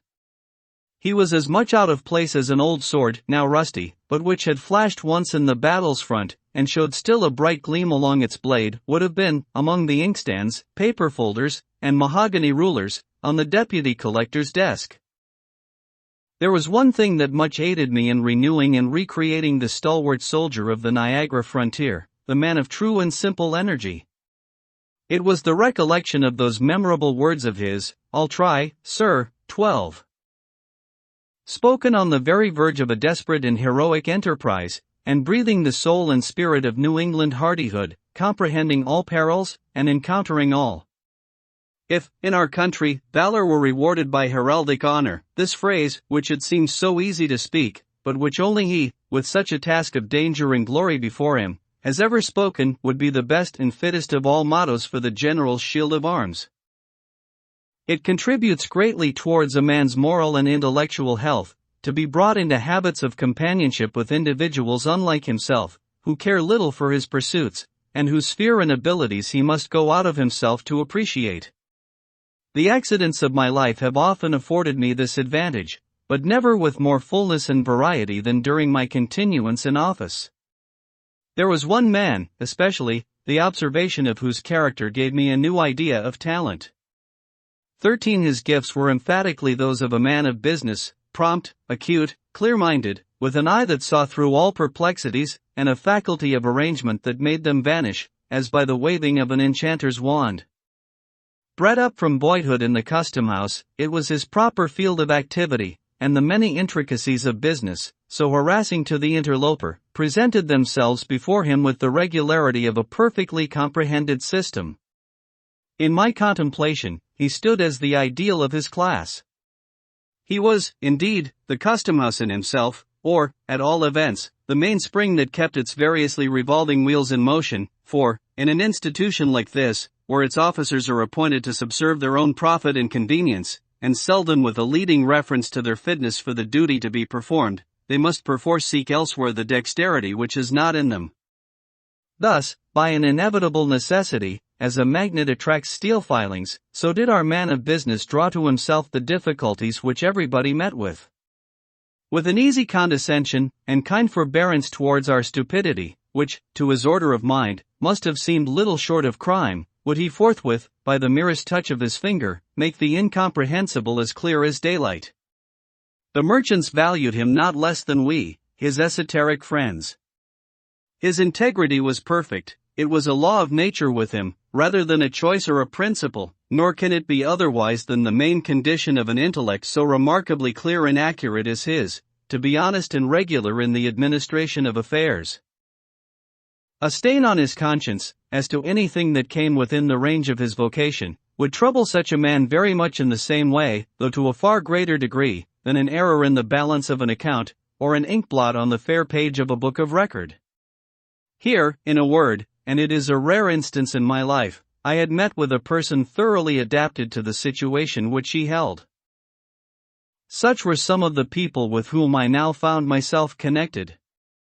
I took it in good part at the hands of Providence, that I was thrown into a position so little akin to my past habits, and set myself seriously to gather from it whatever profit was to be had. After my fellowship of toil and impractical schemes, with the dreamy brethren of Brook Farm, 14 after living for 3 years within the subtle influence of an intellect like Emerson's, 15 after those wild, free days on the Assabeth, indulging fantastic speculations beside our fire of fallen boughs, with Ellery Channing, 16 after talking with Thoreau about pine trees and Indian relics, in his hermitage at Walden, 17 after growing fastidious by sympathy with the classic refinement of Hillard's culture, 18 after becoming imbued with poetic sentiment at Longfellow's Hearthstone, 19 it was time, at length, that I should exercise other faculties of my nature, and nourish myself with food for which I had hitherto had little appetite. Even the old inspector was desirable, as a change of diet. To a man who had known Alcott. 20 I looked upon it as an evidence, in some measure, of a system naturally well balanced, and lacking no essential part of a thorough organization, that, with such associates to remember, I could mingle at once with men of altogether different qualities, and never murmur at the change. Literature, its exertions and objects, were now of little moment in my regard. I cared not, at this period, for books, they were apart from me. Nature, except it were human nature, the nature that is developed in earth and sky, was, in one sense, hidden from me, and all the imaginative delight, wherewith it had been spiritualized, passed away out of my mind. A gift, a faculty, if it had not departed, was suspended and inanimate within me. There would have been something sad, unutterably dreary, in all this, had I not been conscious that it lay at my own option to recall whatever was valuable in the past. It might be true, indeed, that this was a life which could not, with impunity, be lived too long, else, it might make me permanently other than I had been, without transforming me into any shape which it would be worth my while to take. But I never considered it as other than a transitory life. There was always a prophetic instinct, a low whisper in my ear, that, within no long period, and whenever a new change of custom should be essential to my good, a change would come. Meanwhile, there I was, a surveyor of the revenue. 21 and, so far as I have been able to understand, as good a surveyor as need be. A man of thought, fancy, and sensibility, had he 10 times the surveyor's proportion of those qualities, may, at any time, be a man of affairs, if he will only choose to give himself the trouble. My fellow officers, and the merchants and sea captains with whom my official duties brought me into any manner of connection, viewed me in no other light, and probably knew me in no other character. None of them, I presume, had ever read a page of my Indy Ting, or would have cared a fig the more for me, if they had read them all, nor would it have mended the matter, in the least, had those same unprofitable pages been written with a pen like that of Burns or of Chaucer, each of whom was a custom-house officer in his day, as well as 1.22. It is a good lesson, though it may often be a hard one, for a man who has dreamed of literary fame, and of making for himself a rank among the world's dignitaries by such means, to step aside out of the narrow circle in which his claims are recognized, and to find how utterly devoid of significance, beyond that circle, is all that he achieves, and all he aims at. I know not that I especially needed the lesson, either in the way of warning or rebuke, but, at any rate, I learned it thoroughly, nor, it gives me pleasure to reflect, did the truth, as it came home to my perception, ever cost me a pang, or require to be thrown off in a sigh. In the way of literary talk, it is true, the naval officer, an excellent fellow, who came into office with me, and went out only a little later, would often engage me in a discussion about one or the other of his favorite topics, Napoleon or Shakespeare. The collector's junior clerk, too, a young gentleman who, it was whispered, occasionally covered a sheet of Uncle Sam's letter paper with what, at the distance of a few yards, looked very much like poetry, used now and then to speak to me of books, as matters with which I might possibly be conversant. This was my olive-lettered intercourse, and it was quite sufficient for my necessities. No longer seeking nor caring that my name should be blazoned abroad on title pages, I smiled to think that it had now another kind of vogue. The custom-house marker imprinted it, with a stencil and black paint, on pepper bags, and baskets of annatto, and cigar boxes, and bales of all kinds of dutiable merchandise, in testimony that these commodities had paid the impost, and gone regularly through the office. Bored on such queer vehicle of fame, a knowledge of my existence, so far as a name conveys it, was carried where it had never been before, and, I hope, will never go again. But the past was not dead. Once in a great while, the thoughts, that had seemed so vital and so active, yet had been put to rest so quietly, revived again. One of the most remarkable occasions, when the habit of bygone days awoke in me, was that which brings it within the law of literary propriety to offer the public the sketch which I am now writing. In the second story of the Custom House, there is a large room, in which the brickwork and naked rafters have never been covered with paneling in plaster. The edifice originally projected on a scale adapted to the old commercial enterprise of the port, and with an idea of subsequent prosperity destined never to be realized, contains far more space than its occupants know what to do with. This airy hall, therefore, over the collector's apartments, remains unfinished to this day, and, in spite of the aged cobwebs that festoon its dusky beams, appears still to await the labor of the carpenter and mason. At one end of the room, in a recess, were a number of barrels, piled one upon another, containing bundles of official documents. Large quantities of similar rubbish lay lumbering the floor. It was sorrowful to think how many days, and weeks, and months, and years of toil had been wasted on these musty papers, which were now only an encumbrance on earth, and were hidden away in this forgotten corner, never more to be glanced at by human eyes.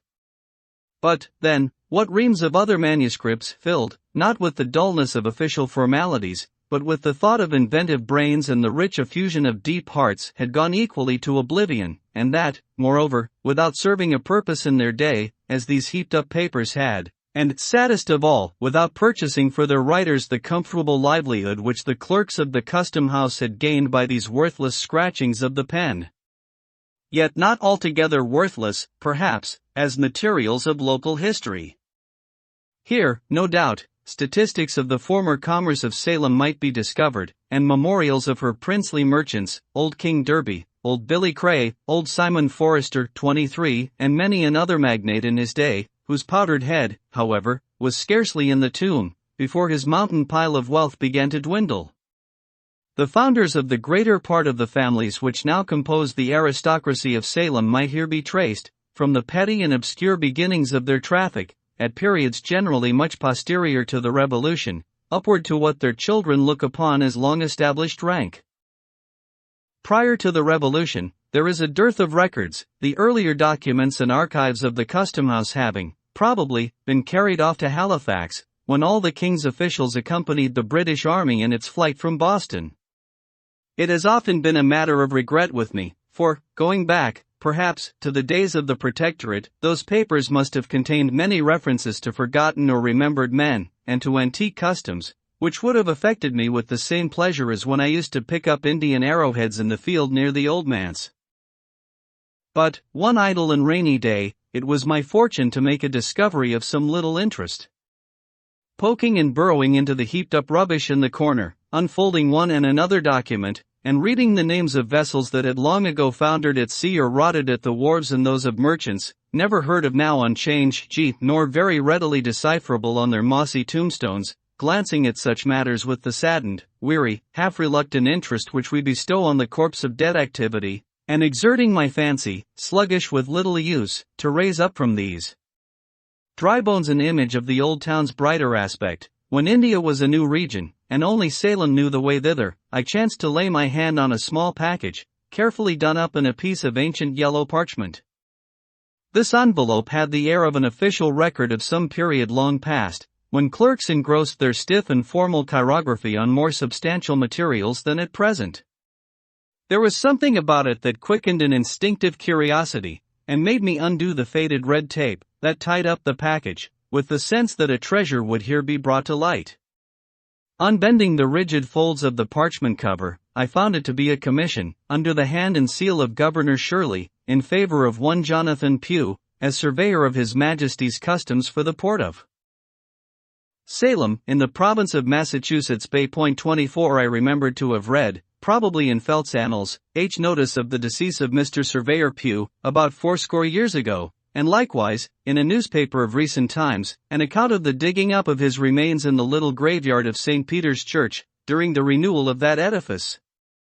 Nothing, if I rightly call to mind, was left of my respected predecessor, save an imperfect skeleton, and some fragments of apparel, and a wig of majestic frizzle, which, unlike the head that it once adorned, was in very satisfactory preservation. But, on examining the papers which the parchment commission served to envelop, I found more traces of Mr. Pugh's mental part, and the internal operations of his head, than the frizzled wig had contained of the venerable skull itself. They were documents, in short, not official, but of a private nature, or, at least, written in his private capacity, and apparently with his own hand. I could account for their being included in the heap of custom-house lumber only by the fact that Mr. Pugh's death had happened suddenly, and that these papers, which he probably kept in his official desk, had never come to the knowledge of his heirs, or were supposed to relate to the business of the revenue. On the transfer of the archives to Halifax, this package, proving to be of no public concern, was left behind, and had remained ever since unopened. The ancient surveyor, being little molested, I suppose, at that early day, with business pertaining to his office, seems to have devoted some of his many leisure hours to researches as a local antiquarian, and other inquisitions of a similar nature. These supplied material for petty activity to a mind that would otherwise have been eaten up with rust. A portion of his facts, by the by, did me good service in the preparation of the article entitled Main Street, included in the present volume.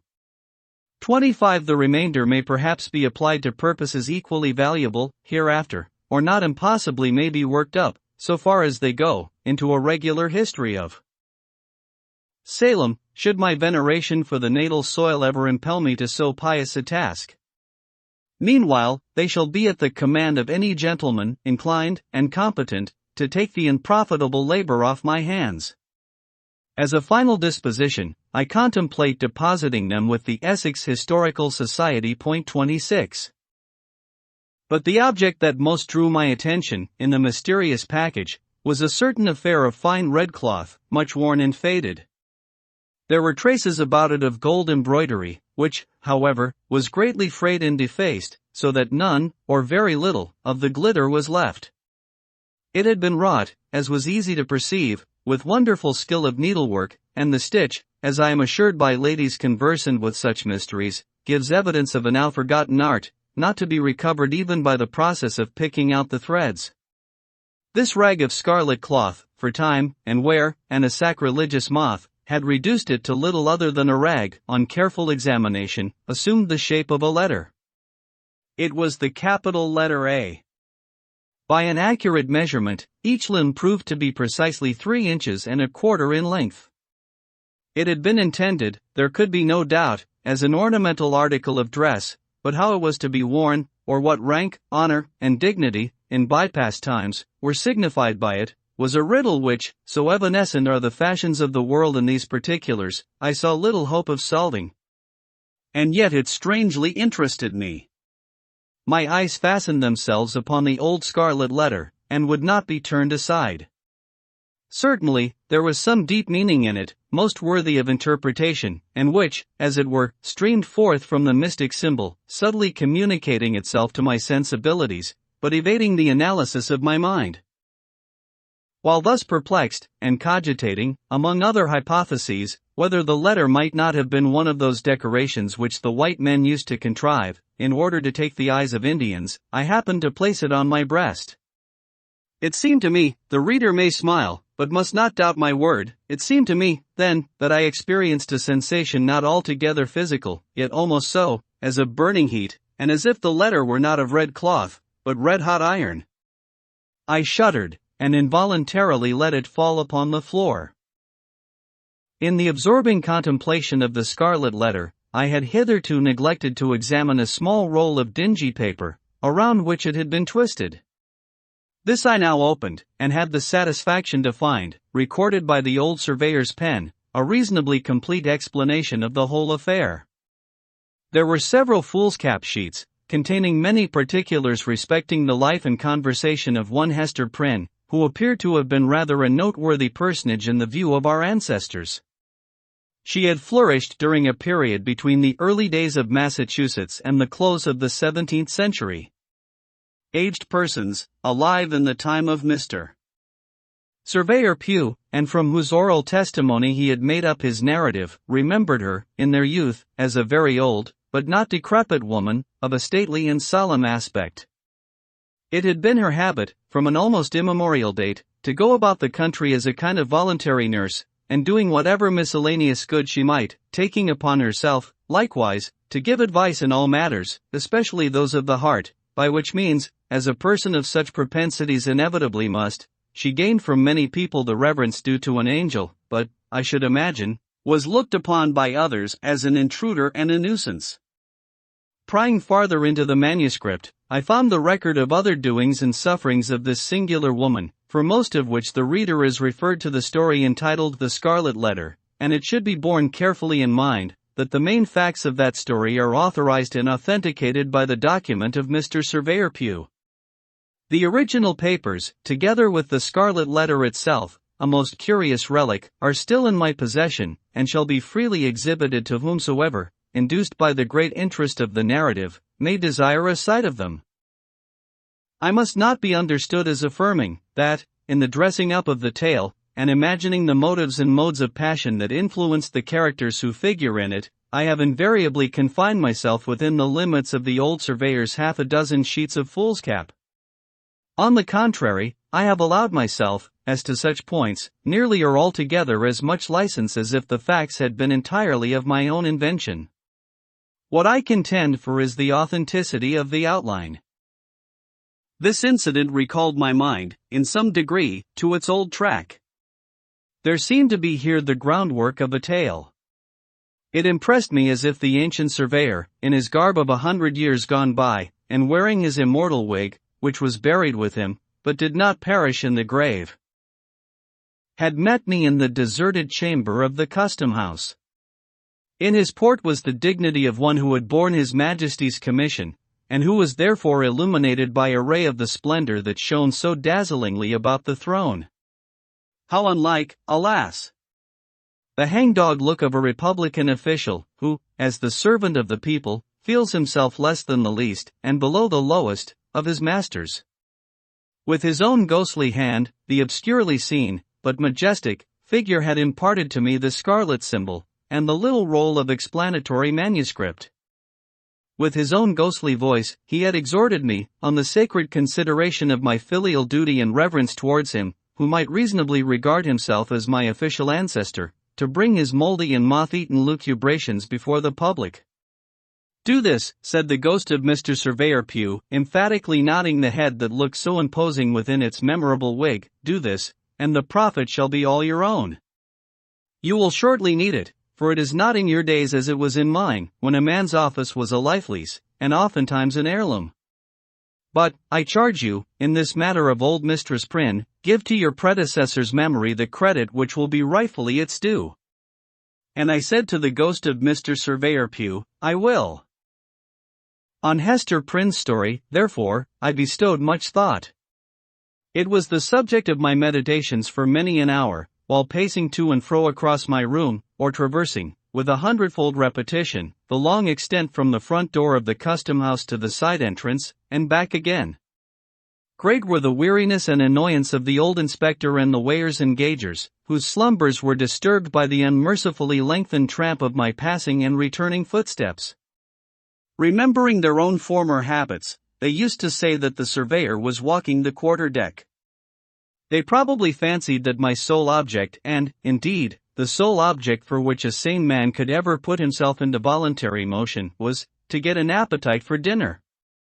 And to say the truth, an appetite, sharpened by the east wind that generally blew along the passage, was the only valuable result of so much indefatigable exercise.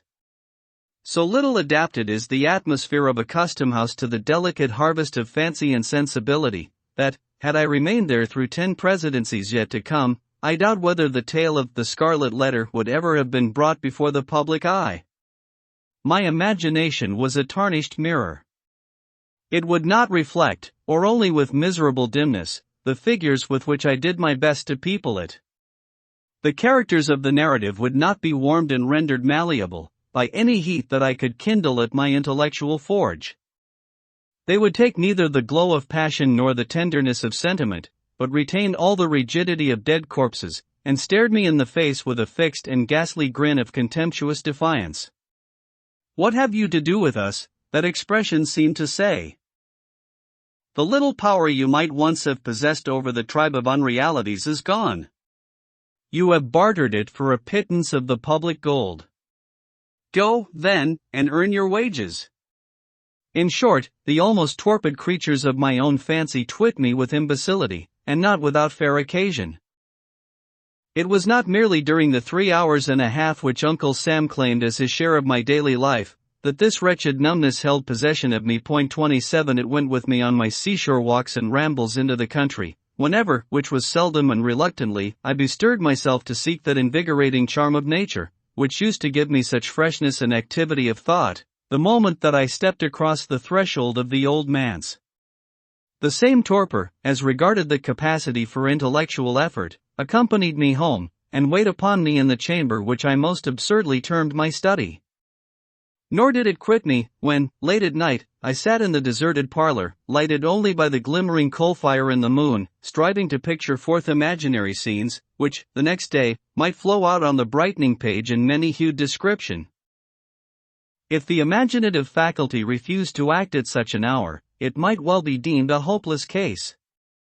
Moonlight, in a familiar room, falling so white upon the carpet, and showing all its figures so distinctly, making every object so minutely visible, yet so unlike a morning or noontide visibility, is a medium the most suitable for a romance writer to get acquainted with his elusive guests.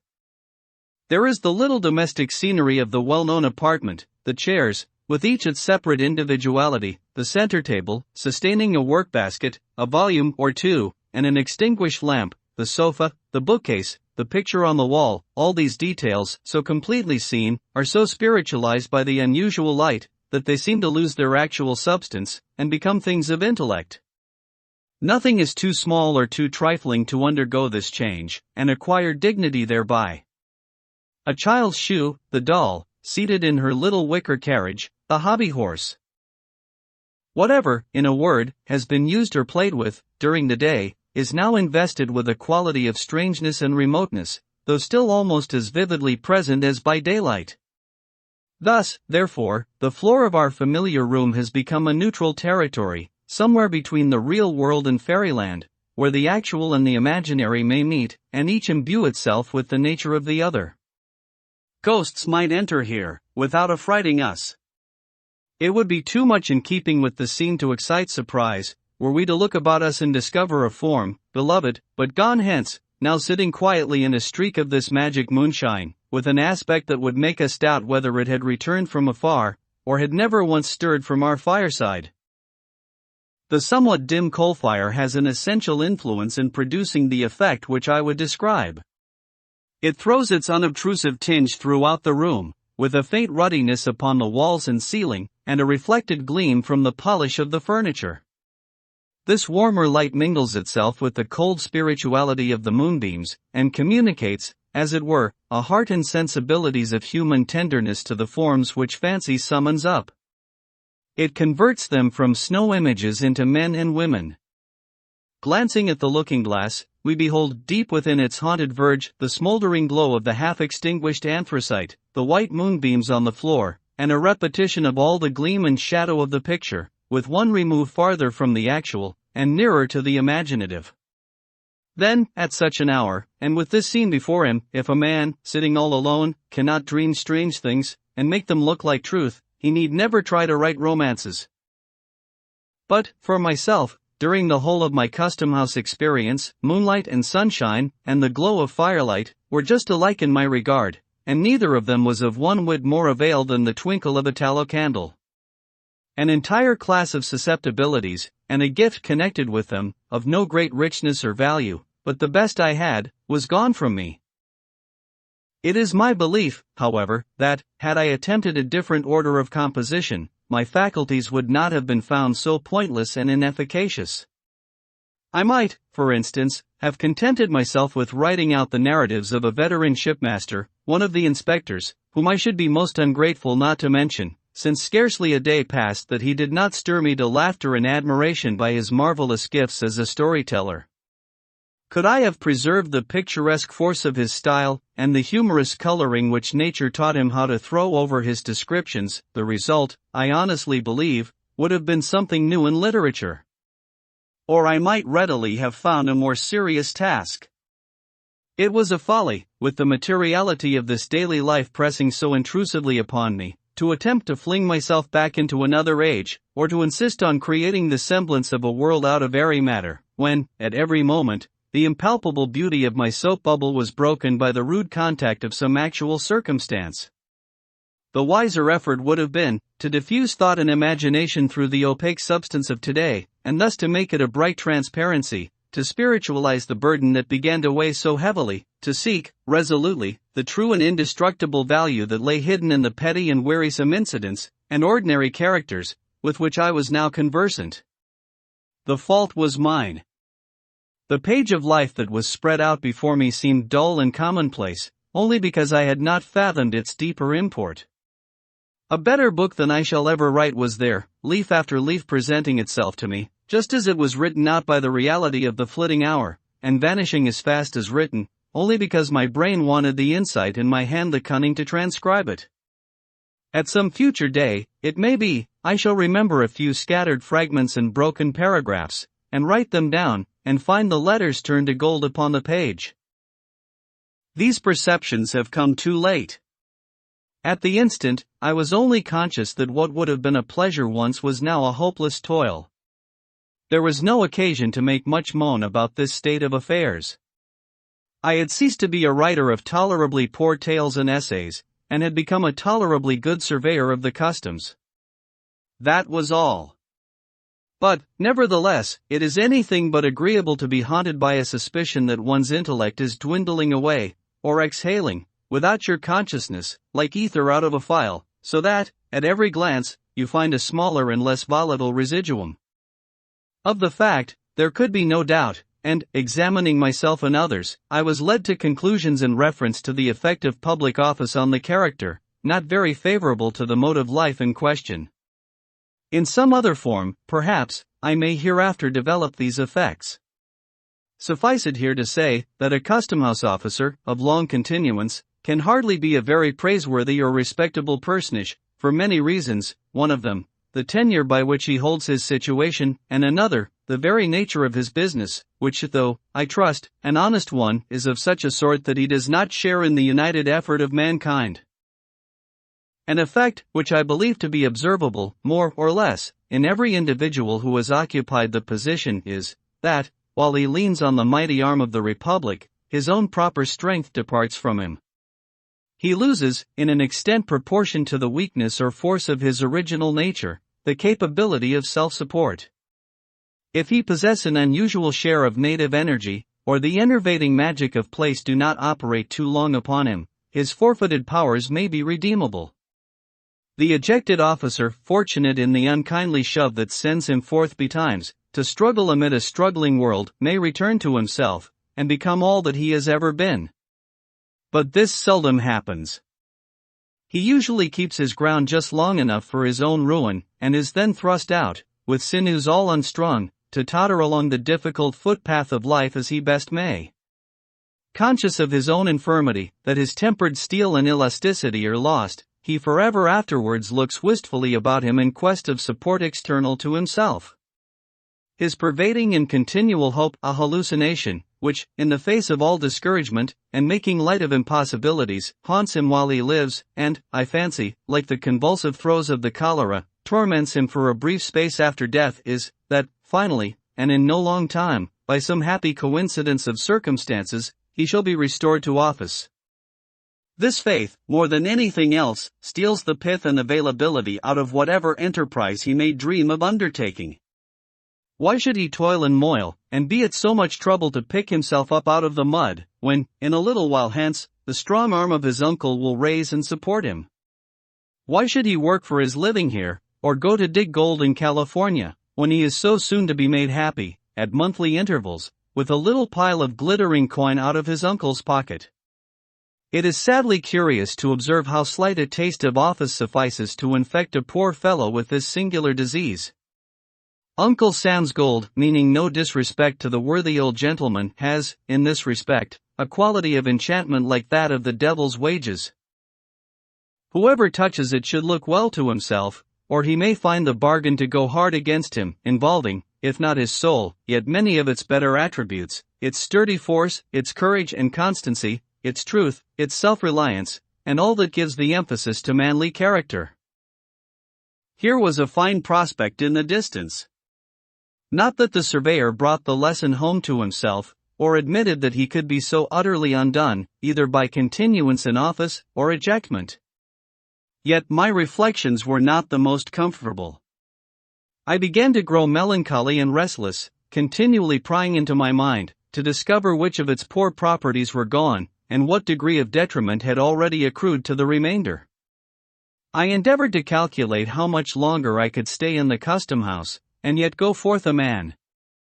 To confess the truth, it was my greatest apprehension, as it would never be a measure of policy to turn out so quiet an individual as myself, and it being hardly in the nature of a public officer to resign, it was my chief trouble, therefore, that I was likely to grow grey and decrepit in the surveyorship, and become much such another animal as the old inspector.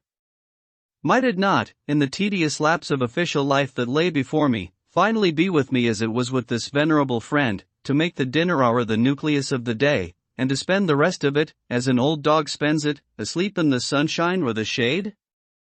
A dreary look forward this, for a man who felt it to be the best definition of happiness to live throughout the whole range of his faculties and sensibilities. But, all this while, I was giving myself very unnecessary alarm. Providence had meditated better things for me than I could possibly imagine for myself. A remarkable event of the third year of my surveyorship, to adopt the tone of PEP, was the election of General Taylor to the presidency. 28. It is essential, in order to form a complete estimate of the advantages of official life, to view the incumbent at the incoming of a hostile administration. His position is then one of the most singularly irksome, and, in every contingency, disagreeable, that a wretched mortal can possibly occupy, with seldom an alternative of good, on either hand, although what presents itself to him as the worst event may very probably be the best. But it is a strange experience, to a man of pride and sensibility, to know that his interests are within the control of individuals who neither love nor understand him, and by whom, since one or the other must needs happen, he would rather be injured than obliged. Strange, too, for one who has kept his calmness throughout the contest, to observe the bloodthirstiness that is developed in the hour of triumph, and to be conscious that he is himself among its objects. There are few uglier traits of human nature than this tendency, which I now witnessed in men no worse than their neighbors, to grow cruel, merely because they possessed the power of inflicting harm. If the guillotine, as applied to officeholders, were a literal fact, instead of one of the most apt of metaphors, it is my sincere belief that the active members of the victorious party were sufficiently excited to have chopped off all our heads, and have thanked heaven for the opportunity. It appears to me, who have been a calm and curious observer, as well in victory as defeat, that this fierce and bitter spirit of malice and revenge has never distinguished the many triumphs of my own party as it now did that of the Whigs. The Democrats take the offices, as a general rule, because they need them, and because the practice of many years has made it the law of political warfare, which, unless a different system be proclaimed, it were weakness and cowardice to murmur at. But the long habit of victory has made them generous. They know how to spare, when they see occasion, and when they strike, the axe may be sharp, indeed, but its edge is seldom poisoned with ill will, nor is it their custom ignominiously to kick the head which they have just struck off. In short, unpleasant as was my predicament, at best, I saw much reason to congratulate myself that I was on the losing side, rather than the triumphant one. If, heretofore, I had been none of the warmest of partisans, I began now, at this season of peril and adversity, to be pretty acutely sensible with which party my predilections lay, nor was it without something like regret and shame, that, according to a reasonable calculation of chances, I saw my own prospect of retaining office to be better than those of my Democratic brethren. But who can see an inch into futurity, beyond his nose? My own head was the first that fell. The moment when a man's head drops off is seldom or never, I am inclined to think, precisely the most agreeable of his life. Nevertheless, like the greater part of our misfortunes, even so serious a contingency brings its remedy and consolation with it, if the sufferer will but make the best, rather than the worst, of the accident which has befallen him. In my particular case, the consolatory topics were close at hand, and, indeed, had suggested themselves to my meditations a considerable time before it was requisite to use them. In view of my previous weariness of office, and vague thoughts of resignation, my fortune somewhat resembled that of a person who should entertain an idea of committing suicide, and, altogether beyond his hopes, meet with the good hap to be murdered. In the custom house, as before in the old manse, I had spent 3 years, a term long enough to rest a weary brain, long enough to break off old intellectual habits, and make room for new ones, long enough, and too long, to have lived in an unnatural state, doing what was really of no advantage nor delight to any human being, and withholding myself from toil that would, at least, have stilled an unquiet impulse in me. Then, moreover, as regarded his unceremonious ejectment, the late surveyor was not altogether ill-pleased to be recognized by the Whigs as an enemy, since his inactivity in political affairs, his tendency to roam, at will, in that broad and quiet field where all mankind may meet rather than confine himself to those narrow paths where brethren of the same household must diverge from one another, had sometimes made it questionable with his brother Democrats whether he was a friend. Now, after he had won the crown of martyrdom, though with no longer a head to wear it on, the point might be looked upon as settled. Finally, little heroic as he was, it seemed more decorous to be overthrown in the downfall of the party with which he had been content to stand, than to remain a forlorn survivor, when so many worthier men were falling, and, at last, after subsisting for 4 years on the mercy of a hostile administration, to be compelled then to define his position anew, and claim the yet more humiliating mercy of a friendly one. Meanwhile, the press had taken up my affair, and kept me, for a week or two, careering through the public prints, in decapitated state, like Irving's headless horseman, I ghastly and grim, and longing to be buried, as a politically dead man ought. So much for my figurative self. The real human being, all this time, with his head safely on his shoulders, had brought himself to the comfortable conclusion that everything was for the best, and, making an investment in ink, paper, and steel pens, had opened his long-disused writing desk, and was again a literary man. Now it was that the lucubrations of my ancient predecessor, Mr. Surveyor Pugh, came into play. Rusty through long idleness, some little space was requisite before my intellectual machinery could be brought to work upon the tale, with an effect in any degree satisfactory. Even yet, though my thoughts were ultimately much absorbed in the task, it wears, to my eye, a stern and somber aspect, too much ungladdened by genial sunshine, too little relieved by the tender and familiar influences which soften almost every scene of nature and real life, and, undoubtedly, should soften every picture of them. This uncaptivating effect is perhaps due to the period of hardly accomplished revolution, and still seething turmoil, in which the story shaped itself. It is no indication, however, of a lack of cheerfulness in the writer's mind, for he was happier, while straying through the gloom of these sunless fantasies, than at any time since he had quitted the old manse. Some of the briefer articles, which contribute to make up the volume, have likewise been written since my involuntary withdrawal from the toils and honors of public life, and the remainder are gleaned from manuals and magazines, of such antique date that they have gone round the circle, and come back to novelty again. Keeping up the metaphor of the political guillotine, the whole may be considered as the posthumous papers of a decapitated surveyor, and the sketch which I am now bringing to a close, if too autobiographical for a modest person to publish in his lifetime, will readily be excused in a gentleman who writes from beyond the grave. Peace be with all the world. My blessing on my friends. My forgiveness to my enemies. For I am in the realm of quiet. The life of the custom house lies like a dream behind me. The old inspector, who, by the by, I regret to say, was overthrown and killed by a horse some time ago, else he would certainly have lived forever, he, and all those other venerable personages who sat with him at the receipt of custom, are but shadows in my view, white-headed and wrinkled images, which my fancy used to sport with, and has now flung aside forever. The merchants, Pingree, Phillips, Shepherd, Upton, Kimball, Bertram, Hunt, these, and many other names, which had such a classic familiarity for my ears 6 months ago, these men of traffic, who seem to occupy so important a position in the world, how little time has it required to disconnect me from them all, not merely in act, but recollection. It is with an effort that I recall the figures and appellations of these few. Soon, likewise, my old native town will loom upon me through the haze of memory, a mist brooding over and around it, as if it were no portion of the real earth but an overgrown village in cloudland, with only imaginary inhabitants to people its wooden houses, and walk its homely lanes, and the unpicturesque prolixity of its main street. Henceforth, it ceases to be a reality of my life. I am a citizen of somewhere else.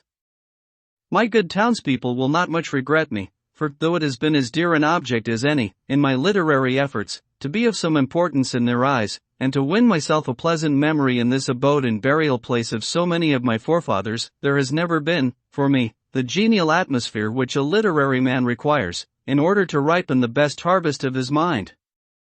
I shall do better amongst other faces, and these familiar ones, it need hardly be said, will do just as well without me.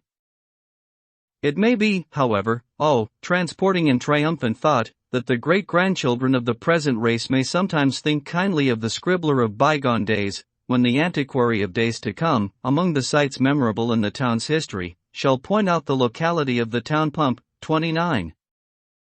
The prison door. A throng of bearded men, in sad-colored garments and gray, steeple-crowned hats, intermixed with women, some wearing hoods, and others bareheaded, was assembled in front of a wooden edifice, the door of which was heavily timbered with oak, and studded with iron spikes. The founders of a new colony, whatever utopia of human virtue and happiness they might originally project, have invariably recognized it among their earliest practical necessities to allot a portion of the virgin soil as a cemetery, and another portion as the site of a prison. In accordance with this rule, it may safely be assumed that the forefathers of Boston had built the first prison house somewhere in the vicinity of Cornhill, almost as seasonably as they marked out the first burial ground, on Isaac Johnson's lot 1 and round about his grave, which subsequently became the nucleus of all the congregated sepulchres in the old churchyard of King's Chapel.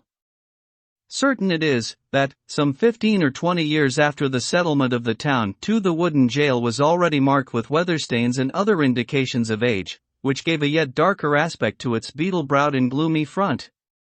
The rust on the ponderous ironwork of its oaken door looked more antique than anything else in the New World. Like all that pertains to crime, it seemed never to have known a youthful era. Before this ugly edifice, and between it and the wheel-track of the street, was a grass plot, much overgrown with burdock, pigweed, apple peru, and such unsightly vegetation, which evidently found something congenial in the soil that had so early borne the black flower of civilized society, a prison. But, on one side of the portal, and rooted almost at the threshold, was a wild rosebush, covered, in this month of June, with its delicate gems, which might be imagined to offer their fragrance and fragile beauty to the prisoner as he went in, and to the condemned criminal as he came forth to his doom, in token that the deep heart of nature could pity and be kind to him. This rosebush, by a strange chance, has been kept alive in history, but whether it had merely survived out of the stern old wilderness, so long after the fall of the gigantic pines and oaks that originally overshadowed it, or whether, as there is fair authority for believing, it had sprung up under the footsteps of the sainted Anne Hutchinson as she entered the prison door, we shall not take upon us to determine. 3 Finding it so directly on the threshold of our narrative, which is now about to issue from that inauspicious portal, we could hardly do otherwise than pluck one of its flowers and present it to the reader. It may serve, let us hope, to symbolize some sweet moral blossom that may be found along the track, or relieve the darkening close of a tale of human frailty and sorrow. 2. The Marketplace.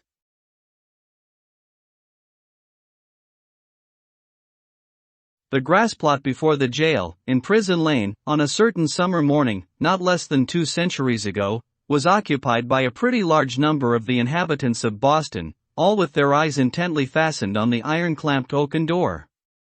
Amongst any other population, or at a later period in the history of New England, the grim rigidity that petrified the bearded physiognomies of these good people would have augured some awful business in hand.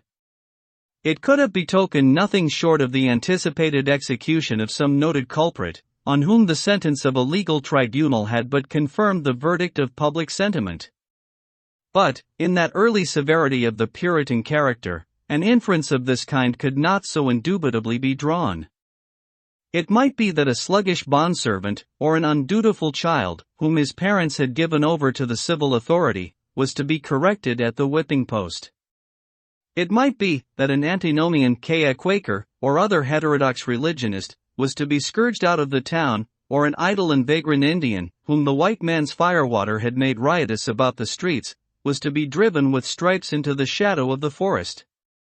It might be, too, that a witch, like old Mistress Hibbins, the bitter-tempered widow of the magistrate, was to die upon the gallows. One in either case, there was very much the same solemnity of demeanor on the part of the spectators, as befitted a people amongst whom religion and law were almost identical, and in whose character both were so thoroughly interfused, that the mildest and the severest acts of public discipline were alike made venerable and awful.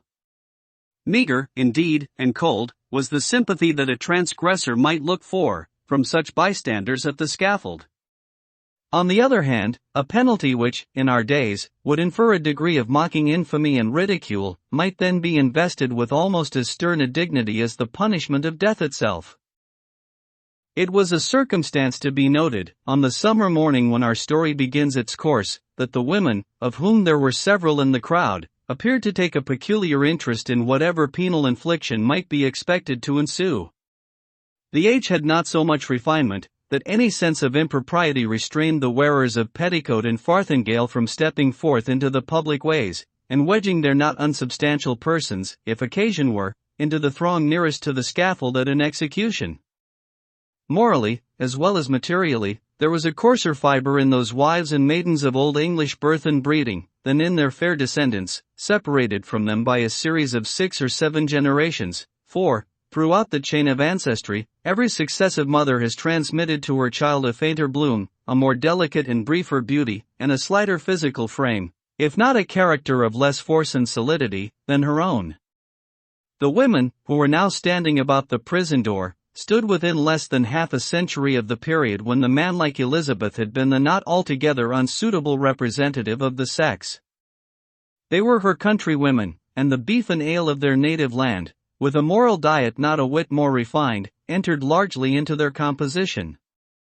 The bright morning sun, therefore, shone on broad shoulders and well-developed busts, and on round and ruddy cheeks, that had ripened in the far-off island, and had hardly yet grown paler or thinner in the atmosphere of New England. There was, moreover, a boldness and rotundity of speech among these matrons, as most of them seemed to be, that would startle us at the present day, whether in respect to its purport or its volume of tone. "Goodwives," said a hard-featured dame of 50, "I'll tell ye a piece of my mind. It would be greatly for the public behoof, if we women, being of mature age and church members in good repute, should have the handling of such malefactresses as this Hester Prynne. What think ye, gossips? If the hussy stood up for judgment before us 5, that are now here in a knot together, would she come off with such a sentence as the worshipful magistrates have awarded? Marry, I trow not." "People say," said another, "that the Reverend Master Dimmesdale, her godly pastor, takes it very grievously to heart that such a scandal should have come upon his congregation." "The magistrates are God-fearing gentlemen, but merciful over much, that is a truth," added a third autumnal matron. "At the very least, they should have put the brand of a hot iron on Hester Prynne's forehead. 2 Madam Hester would have winced at that, I warrant me. But she, the naughty baggage, little will she care what they put upon the bodice of her gown. Why, look you, she may cover it with a brooch, or such like heathenish adornment, and so walk the streets as brave as ever." "Ah, but," interposed, more softly, a young wife, holding a child by the hand, "let her cover the mark as she will, the pang of it will be always in her heart. What do we talk of marks and brands, whether on the bodice of her gown, or the flesh of her forehead?" cried another female, the ugliest as well as the most pitiless of these self-constituted judges. "This woman has brought shame upon us all, and ought to die. Is there not law for it?" "Truly there is, both in the scripture and the statute book." "Then let the magistrates, who have made it of no effect, thank themselves if their own wives and daughters go astray." "Mercy on us, goodwife," exclaimed a man in the crowd, "is there no virtue in woman, save what springs from a wholesome fear of the gallows? That is the hardest word yet." "Hush, now, gossips, for the lock is turning in the prison door, and here comes Mistress Prynne herself." The door of the jail being flung open from within, there appeared, in the first place, like a black shadow emerging into the sunshine, the grim and grisly presence of the town beadle, with a sword by his side and his staff of office in his hand. This personage prefigured and represented in his aspect the whole dismal severity of the Puritanic code of law, which it was his business to administer in its final and closest application to the offender. Stretching forth the official staff in his left hand, he laid his right upon the shoulder of a young woman, whom he thus drew forward, until, on the threshold of the prison door, she repelled him, by an action marked with natural dignity and force of character, and stepped into the open air, as if by her own of free will.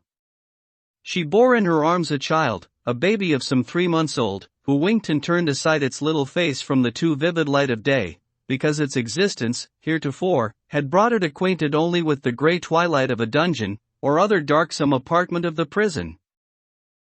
When the young woman, the mother of this child, stood fully revealed before the crowd, it seemed to be her first impulse to clasp the infant closely to her bosom, not so much by an impulse of motherly affection, as that she might thereby conceal a certain token, which was wrought or fastened into her dress.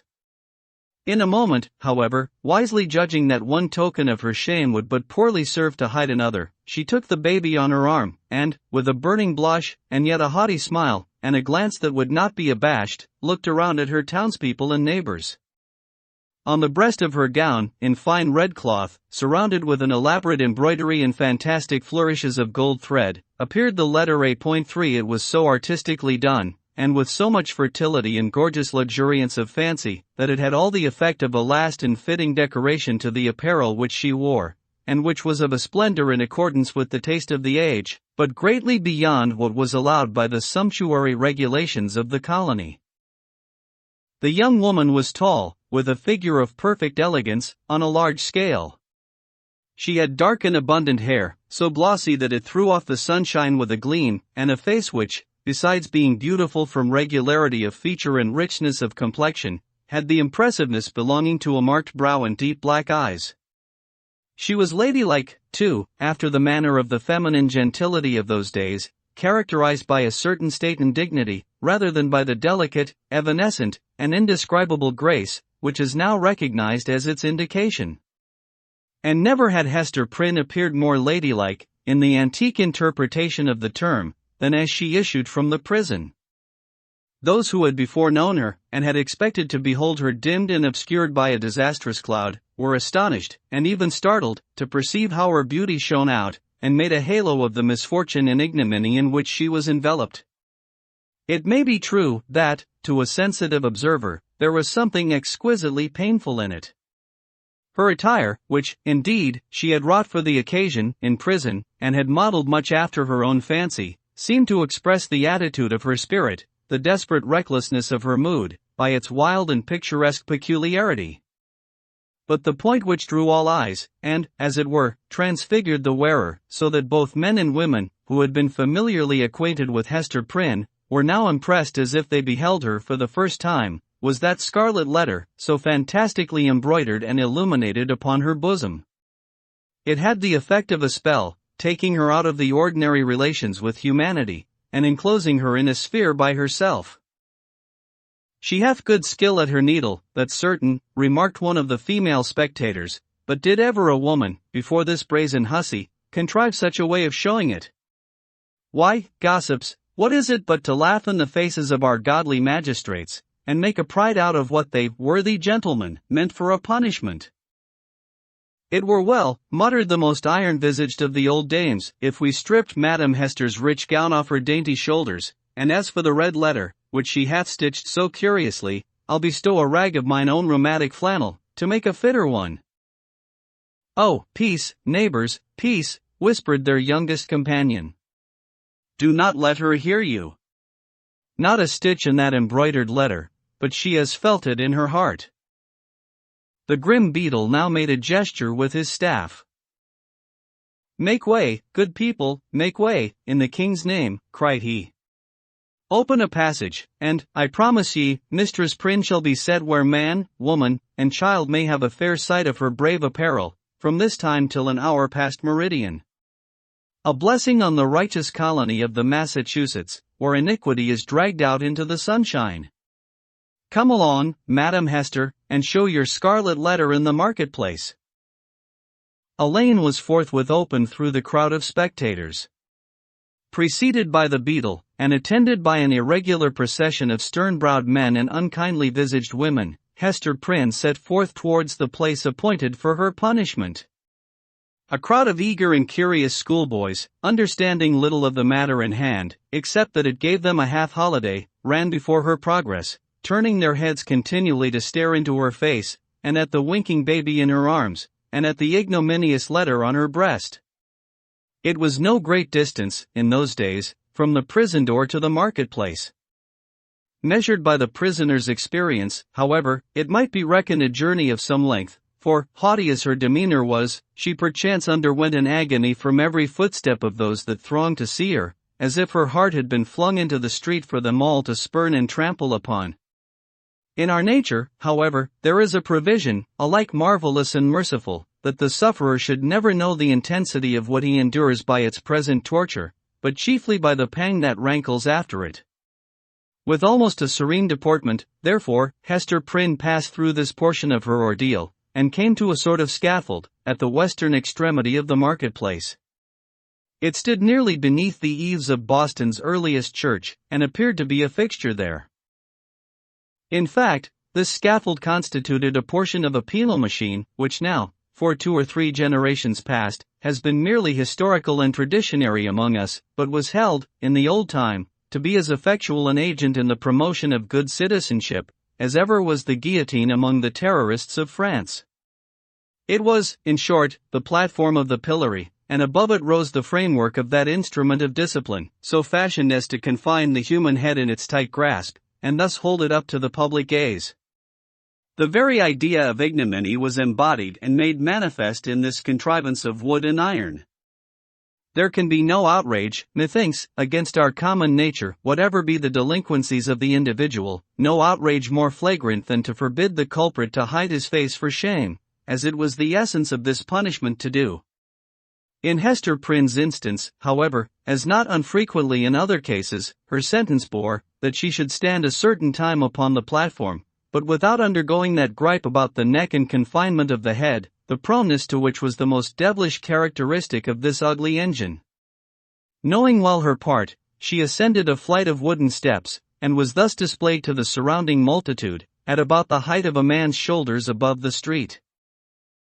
Had there been a papist among the crowd of Puritans, he might have seen in this beautiful woman, so picturesque in her attire and mien, and with the infant at her bosom, an object to remind him of the image of divine maternity, which so many illustrious painters have vied with one another to represent, something which should remind him, indeed, but only by contrast, of that sacred image of sinless motherhood, whose infant was to redeem the world.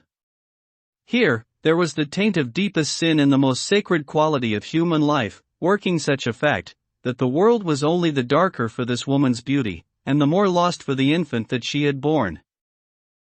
The scene was not without a mixture of awe, such as must always invest the spectacle of guilt and shame in a fellow creature, before society shall have grown corrupt enough to smile, instead of shuddering, at it. The witnesses of Hester Prynne's disgrace had not yet passed beyond their simplicity. They were stern enough to look upon her death, had that been the sentence, without a murmur at its severity, but had none of the heartlessness of another social state, which would find only a theme for jest in an exhibition like the present. Even had there been a disposition to turn the matter into ridicule, it must have been repressed and overpowered by the solemn presence of men no less dignified than the governor, and several of his councillors, a judge, a general, and the ministers of the town, all of whom sat or stood in a balcony of the meeting-house, looking down upon the platform. When such personages could constitute a part of the spectacle, without risking the majesty or reverence of rank and office, it was safely to be inferred that the infliction of a legal sentence would have an earnest and effectual meaning. Accordingly, the crowd was somber and grave. The unhappy culprit sustained herself as best a woman might, under the heavy weight of 1,000 unrelenting eyes, all fastened upon her, and concentred at her bosom. It was almost intolerable to be borne. Of an impulsive and passionate nature, she had fortified herself to encounter the stings and venomous stabs of public contumely, wreaking itself in every variety of insult, but there was a quality so much more terrible in the solemn mood of the popular mind, that she longed rather to behold all those rigid countenances contorted with scornful merriment, and herself the object. Had a roar of laughter burst from the multitude, each man, each woman, each little shrill-voiced child, contributing their individual parts, Hester Prynne might have repaid them all with a bitter and disdainful smile. But, under the leaden infliction which it was her doom to endure, she felt, at moments, as if she must needs shriek out with the full power of her lungs, and cast herself from the scaffold down upon the ground, or else go mad at once. Yet there were intervals when the whole scene, in which she was the most conspicuous object, seemed to vanish from her eyes, or, at least, glimmered indistinctly before them, like a mass of imperfectly shaped and spectral images. Her mind, and especially her memory, was preternaturally active, and kept bringing up other scenes than this roughly hewn street of a little town, on the edge of the western wilderness, other faces than were lowering upon her from beneath the brims of those steeple-crowned hats. Reminiscences, the most trifling and immaterial, passages of infancy and school days, sports, childish quarrels, and the little domestic traits of her maiden years, came swarming back upon her, intermingled with recollections of whatever was gravest in her subsequent life, one picture precisely as vivid as another, as if all were of similar importance, or all alike a play. Possibly, it was an instinctive device of her spirit, to relieve itself, by the exhibition of these phantasmagoric forms, from the cruel weight and hardness of the reality. Be that as it might, the scaffold of the pillory was a point of view that revealed to Hester Prynne the entire track along which she had been treading, since her happy infancy. Standing on that miserable eminence, she saw again her native village, in Old England, and her paternal home, a decayed house of grey stone, with a poverty-stricken aspect, but retaining a half-obliterated shield of arms over the portal, in token of antique gentility. She saw her father's face, with its bald brow, and reverend white beard, that flowed over the old-fashioned Elizabethan ruff, her mother's, too, with the look of heedful and anxious love which it always wore in her remembrance, and which, even since her death, had so often laid the impediment of a gentle remonstrance in her daughter's pathway. She saw her own face, glowing with girlish beauty, and illuminating all the interior of the dusky mirror in which she had been wont to gaze at it. There she beheld another countenance, of a man well stricken in years, a pale, thin, scholar-like visage, with eyes dim and bleared by the lamplight that had served them to pore over many ponderous books. Yet those same bleared optics had strange, penetrating power, when it was their owner's purpose to read the human soul. This figure of the study and the cloister, as Hester Prynne's womanly fancy failed not to recall, was slightly deformed, with the left shoulder a trifle higher than the right. Next rose before her, in memory's picture gallery, the intricate and narrow thoroughfares, the tall, grey houses, the huge cathedrals, and the public edifices, ancient in date and quaint in architecture, of a continental city, where a new life had awaited her, still in connection with the misshapen scholar, a new life, but feeding itself on time-worn materials, like a tuft of green moss on a crumbling wall. Lastly, in lieu of these shifting scenes, came back the rude marketplace of the Puritan settlement, with all the townspeople assembled and leveling their stern regards at Hester Prynne, yes, at herself, who stood on the scaffold of the pillory, an infant on her arm, and the letter A, in scarlet, fantastically embroidered with gold thread, upon her bosom. Could it be true? She clutched the child so fiercely to her breast, that it sent forth a cry. She turned her eyes downward at the scarlet letter, and even touched it with her finger, to assure herself that the infant and the shame were real. Yes, these were her realities, all else had vanished.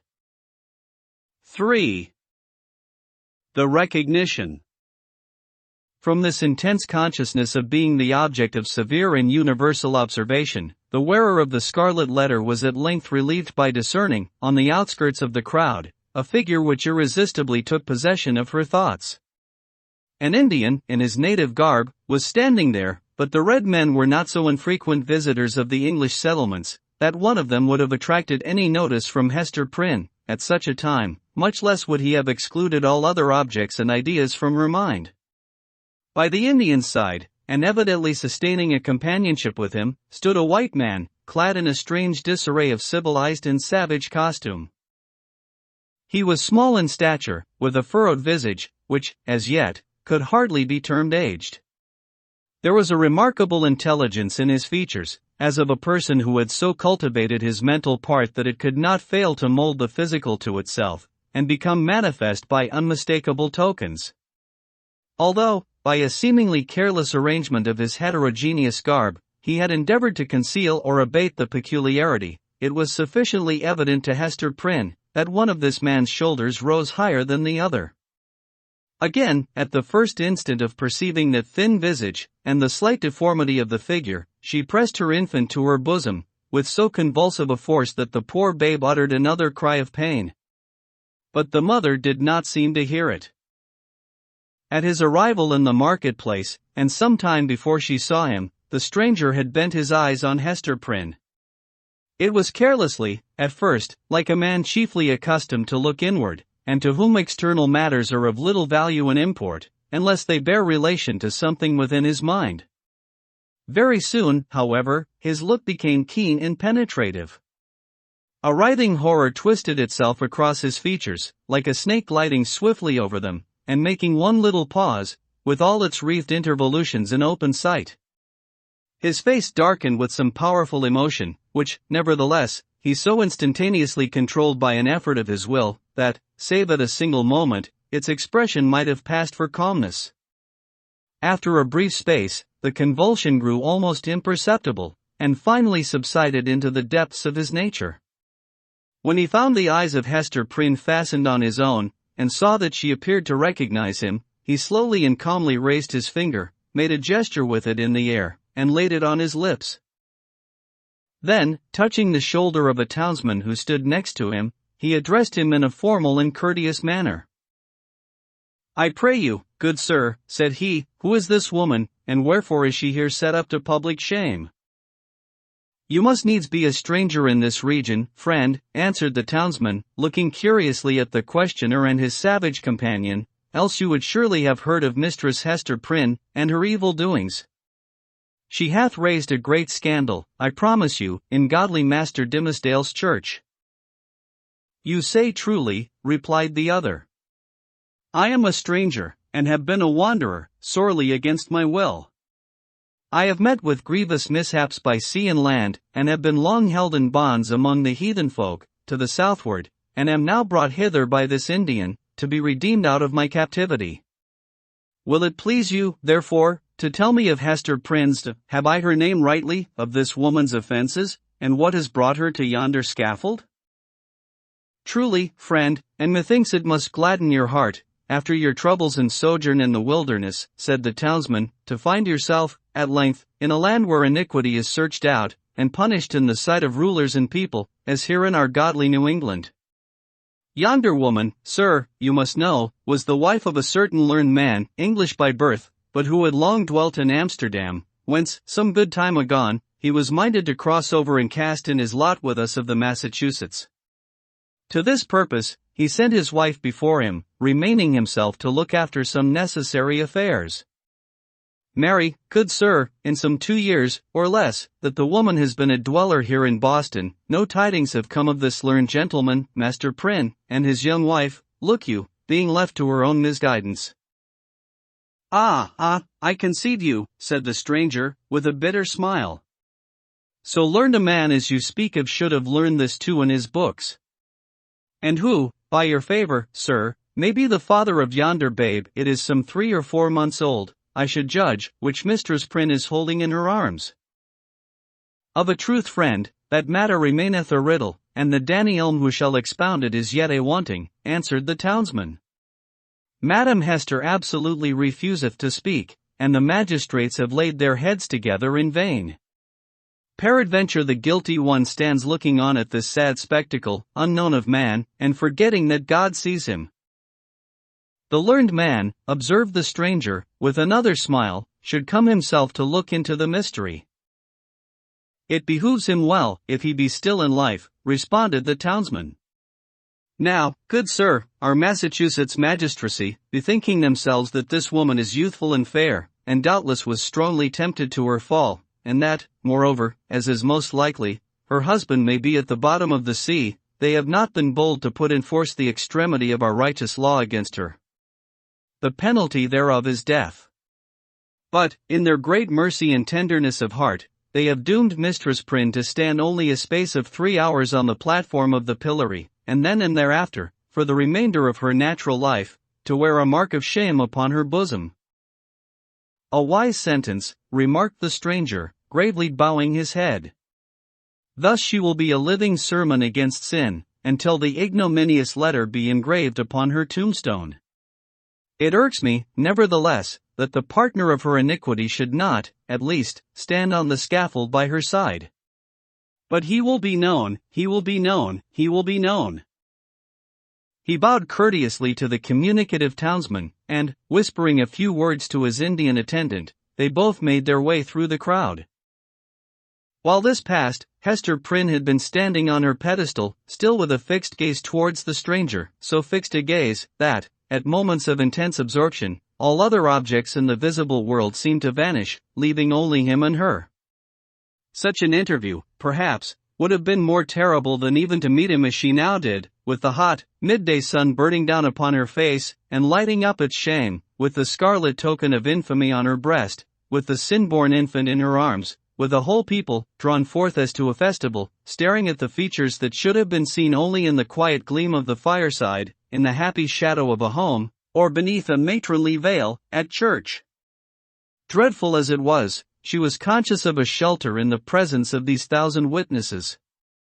It was better to stand thus, with so many betwixt him and her, than to greet him, face to face, they two alone. She fled for refuge, as it were, to the public exposure, and dreaded the moment when its protection should be withdrawn from her. Involved in these thoughts, she scarcely heard a voice behind her, until it had repeated her name more than once, in a loud and solemn tone, audible to the whole multitude. "Hearken unto me, Hester Prynne," said the voice. It has already been noticed, that directly over the platform on which Hester Prynne stood was a kind of balcony, or open gallery, appended to the meeting-house. It was the place whence proclamations were wont to be made, amidst an assemblage of the magistracy, with all the ceremonial that attended such public observances in those days. Here, to witness the scene which we are describing, sat Governor Bellingham himself, with 4 sergeants about his chair, bearing halberds. As a guard of honor, .1 he wore a dark feather in his hat, a border of embroidery on his cloak, and a black velvet tunic beneath, a gentleman advanced in years, and with a hard experience written in his wrinkles. He was not ill-fitted to be the head and representative of a community, which owed its origin and progress, and its present state of development, not to the impulses of youth, but to the stern and temperate energies of manhood, and the somber sagacity of age, accomplishing so much, precisely because it imagined and hoped so little. The other eminent characters, b.v. whom the chief ruler was surrounded, were distinguished by a dignity of mien, belonging to a period when the forms of authority were felt to possess the sacredness of divine institutions. They were, doubtless, good men, just, and sage.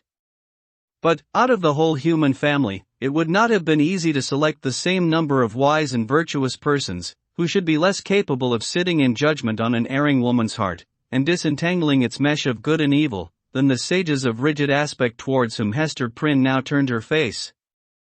She seemed conscious, indeed, that whatever sympathy she might expect lay in the larger and warmer heart of the multitude, for, as she lifted her eyes towards the balcony, the unhappy woman grew pale and trembled. The voice which had called her attention was that of the Reverend and famous John Wilson, the eldest clergyman of Boston, a great scholar, like most of his contemporaries in the profession, and withal a man of kind and genial spirit. This last attribute, however, had been less carefully developed than his intellectual gifts, and was, in truth, rather a matter of shame than self-congratulation with him. There he stood, with a border of grizzled locks beneath his skullcap, while his grey eyes, accustomed to the shaded light of his study, were winking, like those of Hester's infant, in the unadulterated sunshine.